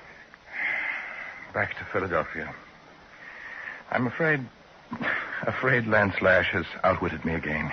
Oh, has he now? Yes, but I'll get him. After the holidays. Sit down, Mr. Schreck. Tell us how you're going to get Lance Lash. Well, I'm going to the Congo after the holidays. Oh? And why are you going to do that, Mr. Shrek? Rumor has already drifted up from the veldt of the sudden appearance of the long-lost emerald eye of the goddess Osiris. If I know Lance Lash, that's where he'll be after the holidays. Well, he will he? Let me ask you a question, Mr. Shrek. That's your service? How long did you say the Philadelphia-Camden Bridge was? 1.83 miles. See? What did I tell you, Danny? Go ahead, Gino. Correct him. The length of the Philadelphia-Camden Bridge is 1.81 miles. Did you hear me, Mr. Shrek?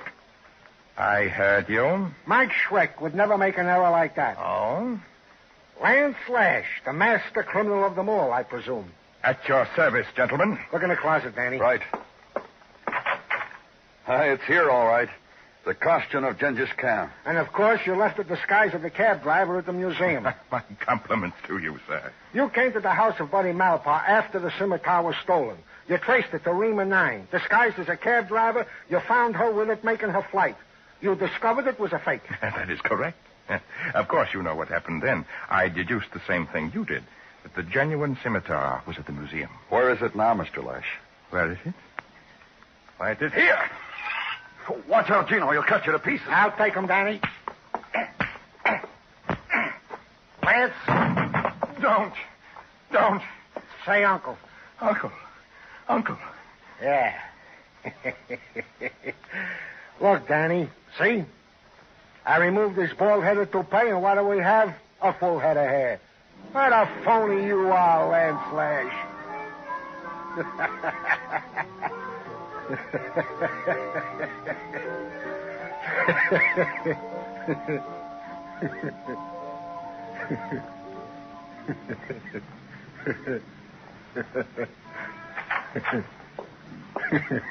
Gino.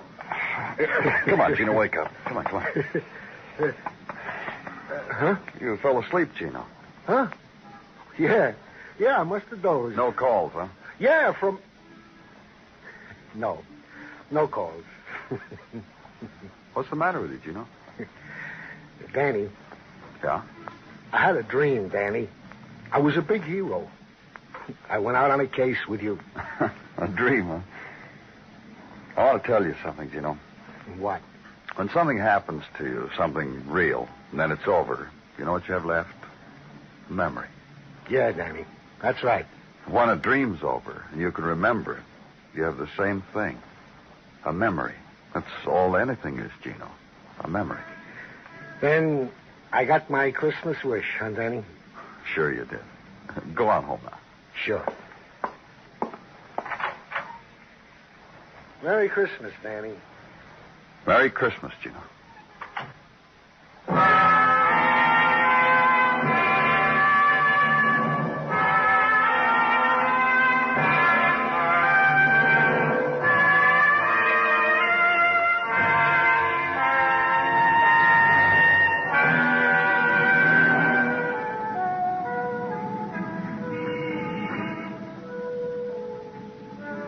The bells ring out on Broadway, the horns blow, and there's laughter. The translux spells out peace on earth, goodwill to men. You read it and believe it, because it's Christmas time, the time for believing in miracles. The crowd pushes you along, and you're part of it. It makes you happy. It's Broadway, the gaudiest, the most violent, the lonesomest mile in the world. Broadway. My beat.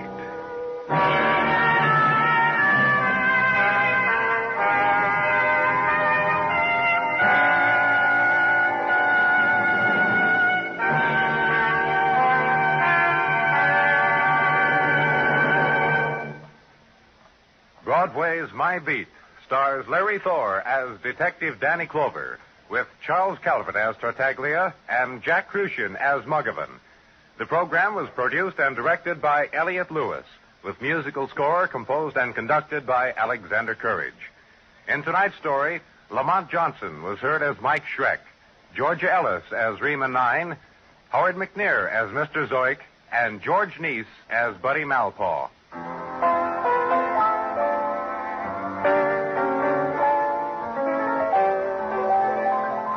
Ships loaded with vital cargoes for our men at the fighting front are swinging at anchor for lack of radio officers. Men with 6 months merchant ship radio operating experience since 1935 or any kind of FCC license can get an emergency license to ship at once. Write, phone, wire, or go now to American Radio Association, 5 Beekman Street, New York City.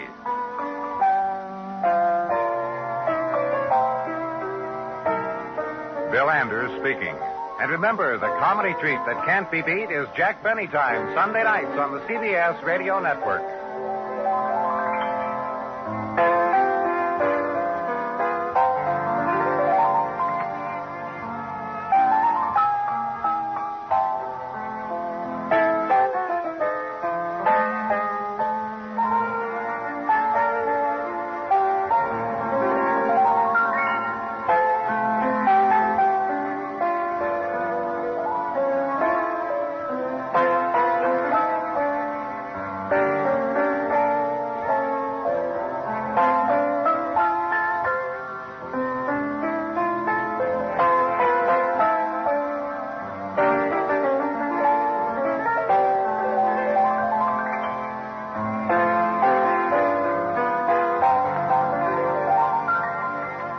The Anchor Hocking Glass Corporation brings you Crime Photographer.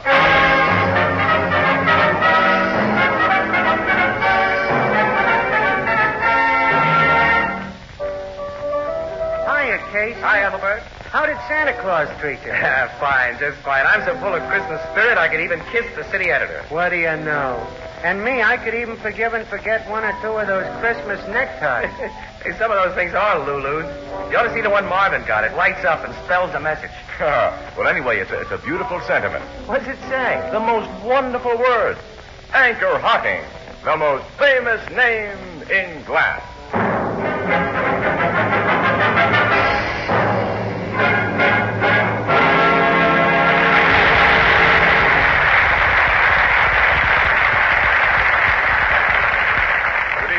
Gentlemen, this is Tony Marvin. Every week at this time, the Anchor Hocking Glass Corporation of Lancaster, Ohio, and its more than 10,000 employees bring you another adventure of Casey, crime photographer, ace cameraman who covers the crime news of a great city. Written by Alonzo Dean Cole. Our adventure for tonight, the Santa Claus of Bums Boulevard.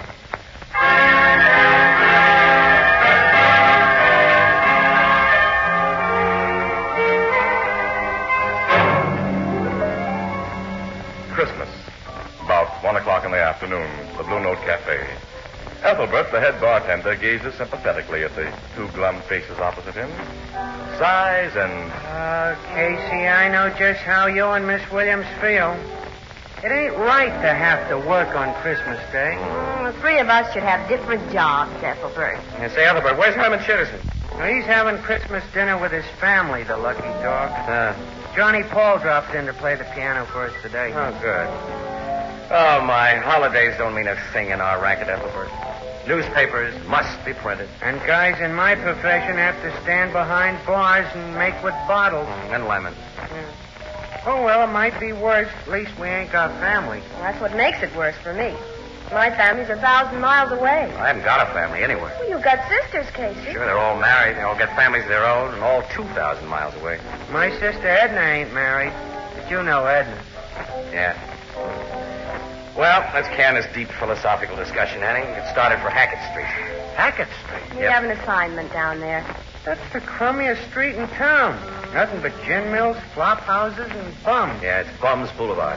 Why'd your paper send you down there on Christmas? For a story, of course. Yeah. Ethelbert, you know, for the past 2 years, at exactly 1:30 on Christmas Day, a guy has shown up at the corner of Hackett and Finley with a wad of new $1 bills, which he's handed out to all the rummies around there. Then, when his wad is gone, he's beat it, without telling anybody who he is, where he's from, or anything. If he shows up again this year, City Desk wants pictures of him and a complete yarn about him. We'll play him up as the Santa Claus of Bums Boulevard. The guy must be nuts, giving good dough away to a bunch of lushes who'll spend it on nothing better than cheap hooch. What kind of a guy is he? Oh, probably a publicity hound, I guess. Well, come on, let's get started, Annie. Yeah, we haven't too much time before 1:30. So long, Ethelbert. So long, and Merry Christmas. Yeah, it'll be a very merry and very Christmassy Christmas among the panhandlers and drunks that we're going to see. You know, the holiday spirit's a lot of malarkey anyway, unless you got a family. Come on, Annie. Yeah, you're right, Casey. Yeah, he's right. Walter, bring up some lemons.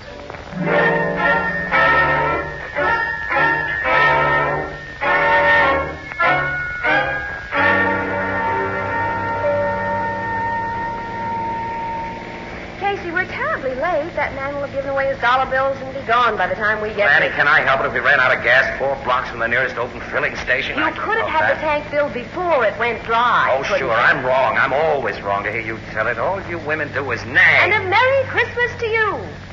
Oh, I'm sorry, kid. I'm a dope. I'm sorry. I love the bracelet you gave me, Casey. Huh? You have exquisite taste. That looks swell on you. Hey, I wanted to get you a ring. A ring? Yeah, with your birthstone. Amethyst. See, I know it. Oh. I didn't see any I liked. It's just as well. I don't care for amethysts and rings. No? No. Oh. Wish I could afford a family of my own, Annie. What makes you think you can? My pay envelope and the cost of living. Well, maybe someday. Then maybe when that someday comes, no woman will want you. You may have something there. I've been a bachelor so long, Annie, it's become a habit. You know, this morning when I woke up in my dinky little apartment, I felt, empty and lonely and useless. I haven't got a home. I felt the same way. I wonder, maybe, Annie, the two of us... What about the two of us? Well, nuts. Look at this crummy street and the people on it. How can anybody think of home and a family life down here? How can anybody believe in anything or dream of anything? Every one of these bums, Annie, had big ideas once, and now look at it. This street is frightening, isn't it? If anybody reaches here, he's finished. The last stop.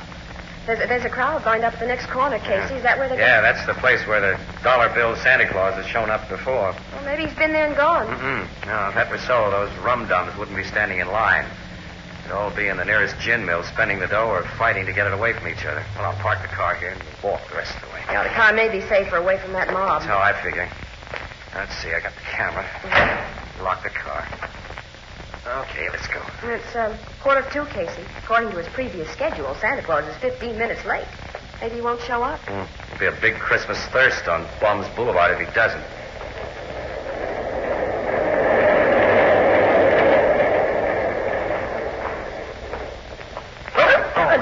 Sorry. Pardon, mister. I didn't see you. Oh, okay, sister. Take it easy now. I'm all right. Don't I know you? I don't think so. Holy. Miss Arnold. We're both mistaken. I don't know you, and you don't know me. Excuse me for bumping you. Goodbye. Casey, what? Annie. That dame is Julia Arnold. Julia Arnold? She was a big actress, a great star. Julia? She was a Broadway sensation when I was in college. Why, she was beautiful.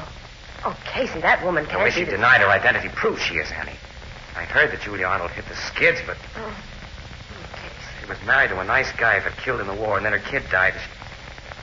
It's not nice, is it? Thanks, fair dime, mister. Just a dime. I guess so, old-timer. Let me see. I ain't a drinking man, mister. I'll spend it for food, not liquor. You don't look like a rummy. I ain't. I'm just old. You can ask anybody around here about Smitty. That's me. They'll tell you Smitty don't drink, don't steal. The worst they'll tell you about Smitty is he's just too old.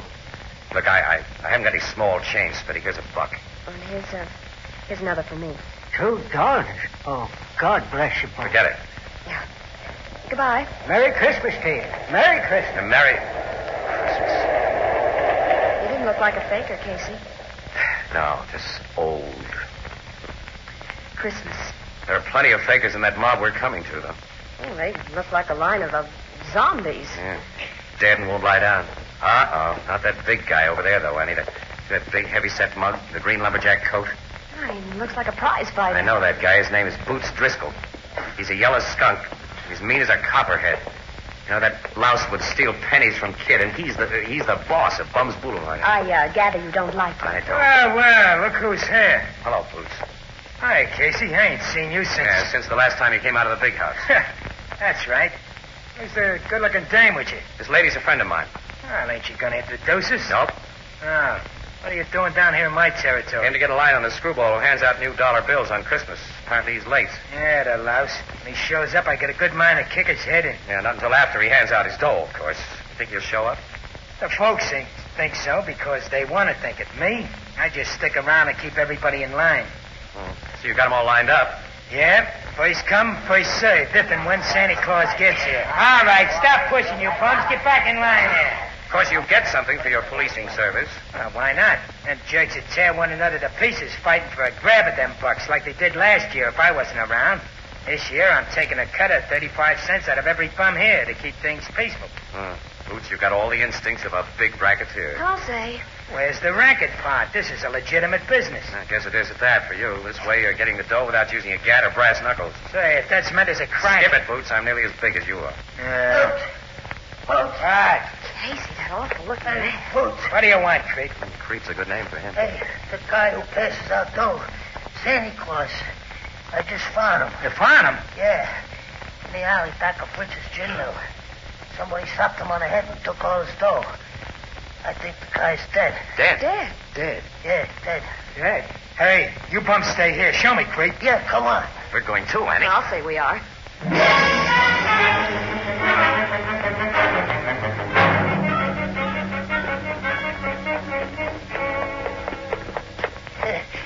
There he is, Boots. Right behind them beer kegs. Yeah, I see him, Creep.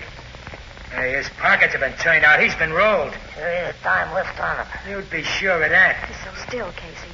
Is he dead? No. His heart's good and strong, Annie. Only been knocked out.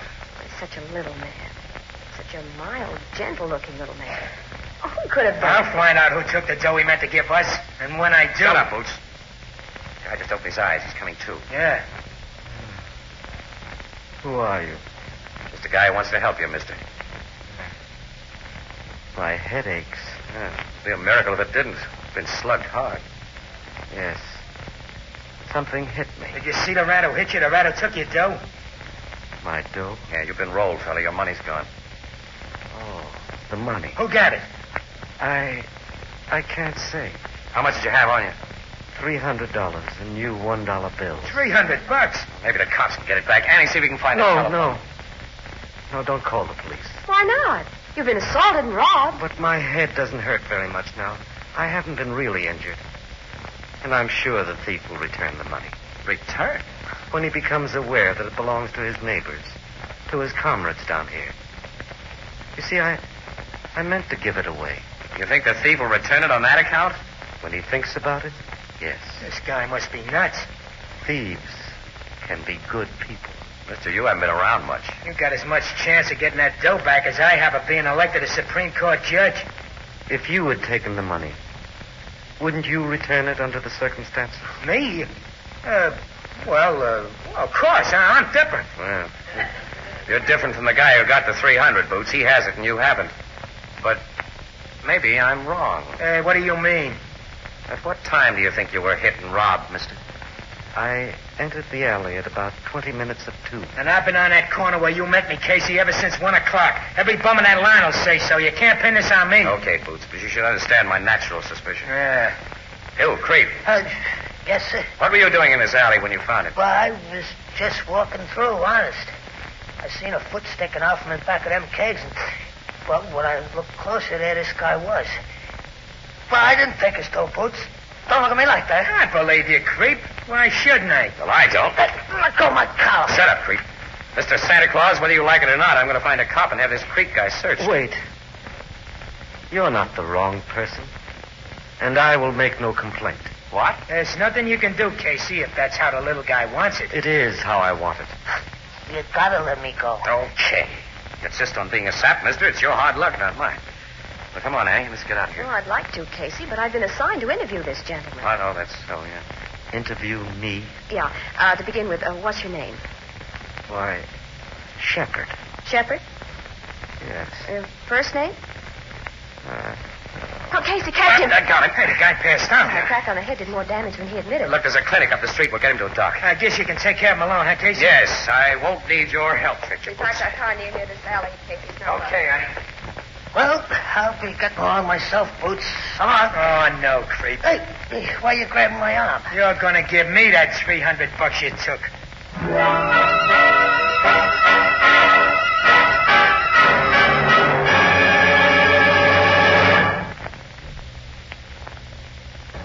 Our story will continue in just a moment.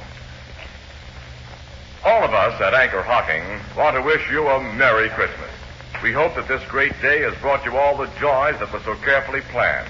The gaily decorated tree, the happy exchange of gifts, the reminiscences of a united family group. Yes, Christmas is a great day for getting together, a time of goodwill, good cheer, and good food. Food that you can buy with all its freshness, taste, and purity perfectly preserved. For this, we have to thank the many great organizations who process and ship us our better foods, and who know that flavor, purity, and freshness are best preserved in clean, sanitary glass containers. Containers that preserve and safeguard flavor and taste while they permit you to see in advance exactly what you're buying.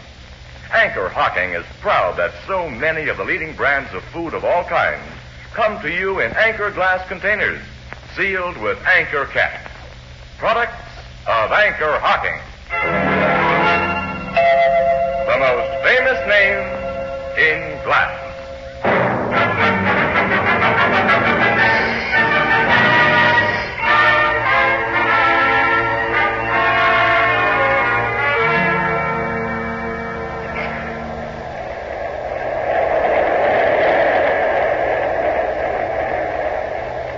Are you sure you feel all right now, Mr. Shepard? Yes, Miss Williams. The doc said you got a really nasty crack on the head.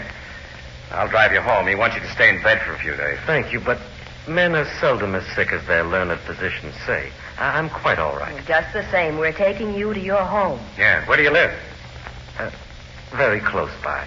What? You mean in this neighborhood? Yes, but I have some unfinished business to attend to before I lie down, Mr. Casey. That money hasn't been returned yet. If you get it back, Mr. Shepard, I'll believe in the faith that moves mountains. Mountains have been moved by steam shovels, Miss Williams. And man's faith in himself created the steam shovel. By that you mean you're going to do something to persuade the thief? I shall only remain near the thief so he can find me. I don't get you. Casey. Huh? Look. Holy, it's a creep guy. His face is terribly bruised. He must have crashed into a 10-ton truck. Yeah, he's dragging himself along. Hey, creep, what happened to you? How did... Boots beat me up. Boots? In the alley after you left. Why? He thought I took that $300. He beat me up and then searched me. But he didn't find it because I didn't have it. Hey, buy me a drink, will you? I need a drink. We're going to take you into the clinic and get you patched up. No. When the docs get the mitts on guys like me, they send us to the hospital where we can't get no liquor. So, just buy me a shot, mister, huh? That's all I need. We'll serve this man best by doing as he asks, Casey. At the moment, his body needs its accustomed alcohol more than his bruises need medical treatment. You're a wise guy, mister. You're a real gent.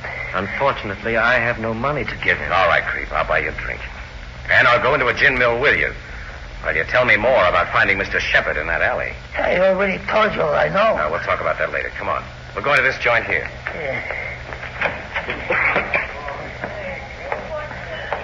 Oh, this is an awful place, Casey. Yeah, it is. You stay outside, Annie. Oh, why, sure. There's another woman at the bar. Huh?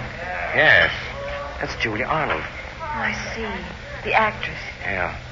You coming in too, Mr. Shepard? Yes, thank you. Hey, Gus. Hey, give me a shot, huh? Give me a shot quick. Well, I see you got the dough to pay for it, creep. I'm paying for his drink. Well, you gents and lady have. Nothing for me. Oh, me either. I'll have a little wine. Hey, one of the gents ain't ashamed to have a drink with her like for me, Gus. What kind of wine, mister? Plain red wine. Alky for me, Gus, and quick. Okay. All right, now we'll do some talking, creep. Mr. Shepard says he went into that alley at around 20 minutes of 2. Where were you at that time? Mr. Casey, no purpose can be served by questioning this man. I'm making no complaint to the police, and You may condone a crime, Shepard, but I don't. I don't condone the crime. I'm forgiving it. Well, we wouldn't have much law and order if everyone did that. Perhaps we'd have more, Miss Williams. This guy just don't care about $300, eh? Here your drinks. Give me, cuz. The money wasn't mine, Mr. Casey. I'd have given it away in another few minutes. And a lot of good it would have done him. $1 apiece that'd slide across bars like this for raw alcohol. Mr. Shepard, you seem like an awful nice guy, but it's time somebody taught you the facts of life. Few can teach the facts of life, Mr. Casey. Few but little children. Because man forgets the simplicity of childhood. He forgets that all the world is one great family. I think our friend Creep would like another drink. Yeah. And, thanks a million, mister. Hey, cuz. Okay, Creep. Be with you in a minute. Hey, Gus. What do you want, Julie? Another drink, of course. You drank up the bucket, Jimmy. Casey, that fine actress. Come here, Gus. Come here. Nothing anybody can do for her, Annie. Julia Arnold's hit bottom. Look, I fooled you, Gus. I held out. I got another dollar bill. Not a brand new one, Julia. Nothing new. Where'd you get this dough? When you were in here this noon, you said you didn't have a dime. Casey. Julie found them, Gus. I found them, and I got more hid away. You hear that, Shepard? I heard. When she leaves this place, we follow.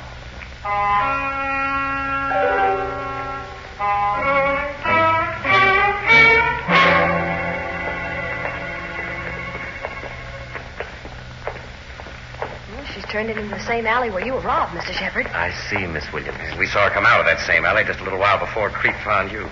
Poor woman. Yeah, it's a rotten shame. Julia Arnold was a fine person once. She can be a fine person again.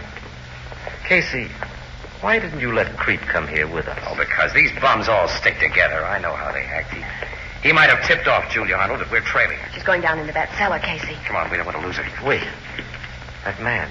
Boots Driscoll. He was hiding behind those ash cans. Now he's going down into the cellar. As though he were watching for Julia Arnold, as though he's following her now. Come on, let's go. There are rooms down here. She probably lives in this cellar. Yeah, but which door? Get out of here! Her voice. That door, Casey. We're going in, all right. Let her go, Boots. I said let her go. They broke my arm. What's the big idea, Boots? I'll ask her. He came to rob me. He said he'd make me tell where my money was hid. And you're going to tell me. All of you, stick up your hand. Casey. The man has a gun. I see. Stick him up, I said. Okay, Boots. But you're losing what little mind you ever had. A lousy $300. Shut up, Casey. This is my territory. I'm forced, and I don't take no double crossing. Hand it over, Julie, or... I haven't $300. I don't know what you're talking about. Hand it over. Don't shoot. I'll give you what I have. I found $6 bills in the alley today, before I have left. You're bluffing, but I ain't. Give me that $300. Keep back, Casey. You get it first. You're crazy, Boots. Listen. Shut up. This is your last chance, Julie. Give me that $300 or... Oh, Boots. What? She ain't got it. Creep. I got it. I stole it and I hid it.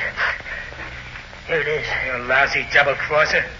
Mr. Shepard, I'm sorry for what I did to you. I ain't never been no good. Standing at that bar with you, you drinking with me like I wasn't just a rat. I don't know. I had to get the dough I'd hid and bring it to you. I'm sorry I had to hand it over to Boots. You gave it to him to save this woman's life, Creep. Yeah, I guess I did. Another thing, I dropped them $6 new bills on purpose in the alley when I saw Julie coming, so she'd find them and spend them and take the rap for me. There'll be no rap for anyone. You said it. None of you birds are going to live to squeal on me. You don't want to shoot us, Boots. Don't I? Do you? I got myself in too deep. Not yet. You haven't taken life.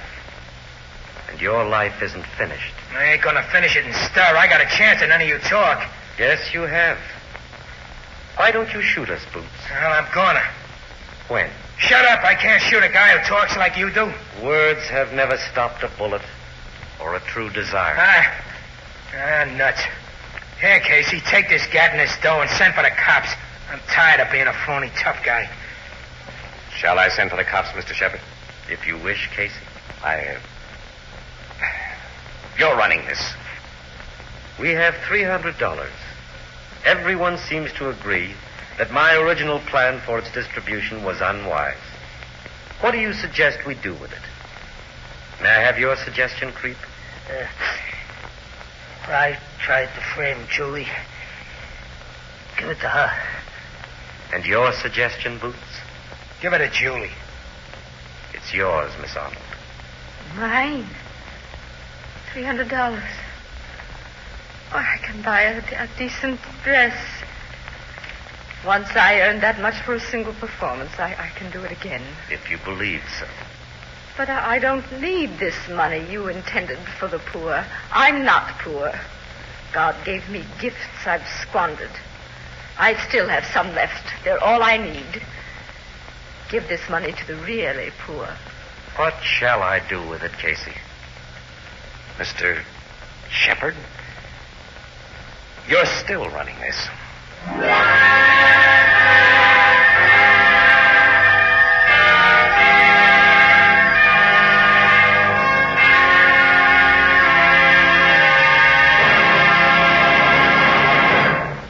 We'll join the crowd at the Blue Note in just a moment. Perhaps among your Christmas gifts, you received a beautiful set of jadeite dinnerware. Then you already know how attractive it will look on your table. And in the months to come, you'll learn that jadeite dinnerware is as sturdy and heat-proof as it is lovely to look at. You'll be proud of your jadeite dinnerware because of its beautiful texture, its color, its flawless design. And your guests will hardly believe that this jade green dinnerware costs so little. But incredible as it may seem, you can buy a 35-piece jadeite dinner service, including 6 cups, 6 saucers, 6 dessert plates, 6 salad plates, 6 dinner plates, 1 vegetable bowl, a platter, and a sugar and creamer set for less than $5. And jadeite is also available in open stock at chain stores, department stores, and most other stores selling chinaware and glass. Remember the name, jadeite, and that's spelled Jadeite. Jadeite, the newest triumph of anchor hocking. The most famous name in glass.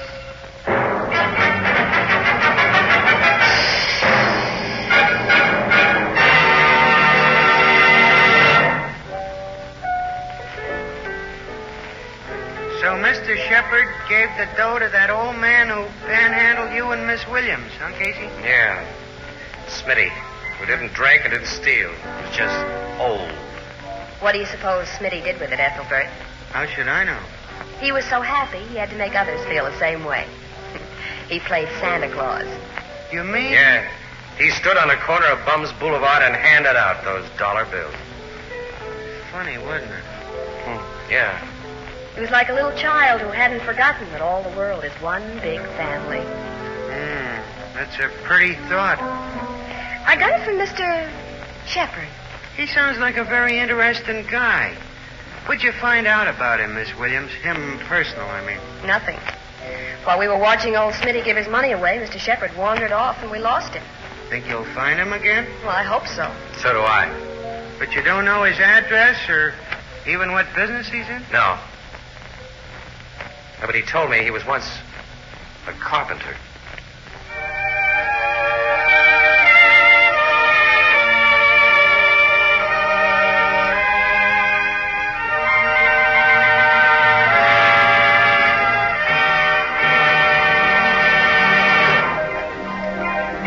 Prime Photographer, starring Scott Cotsworth as Casey, is brought to you each Thursday by the Anchor Hocking Glass Corporation, makers of Fire King oven glass. Anchor glass containers, Anchor caps and closures.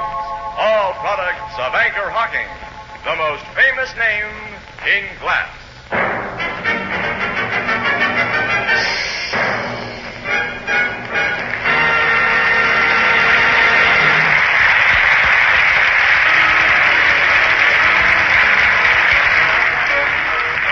Prime Photographer is directed by John Dietz. The original music is by Archie Blyer, and the program features Miss Jan Miner as Anne and John Gibson as Ethelbert. This is Tony Marvin saying goodnight for the Anchor Hocking Glass Corporation of Lancaster, Ohio, with offices in all principal cities of the United States and Canada.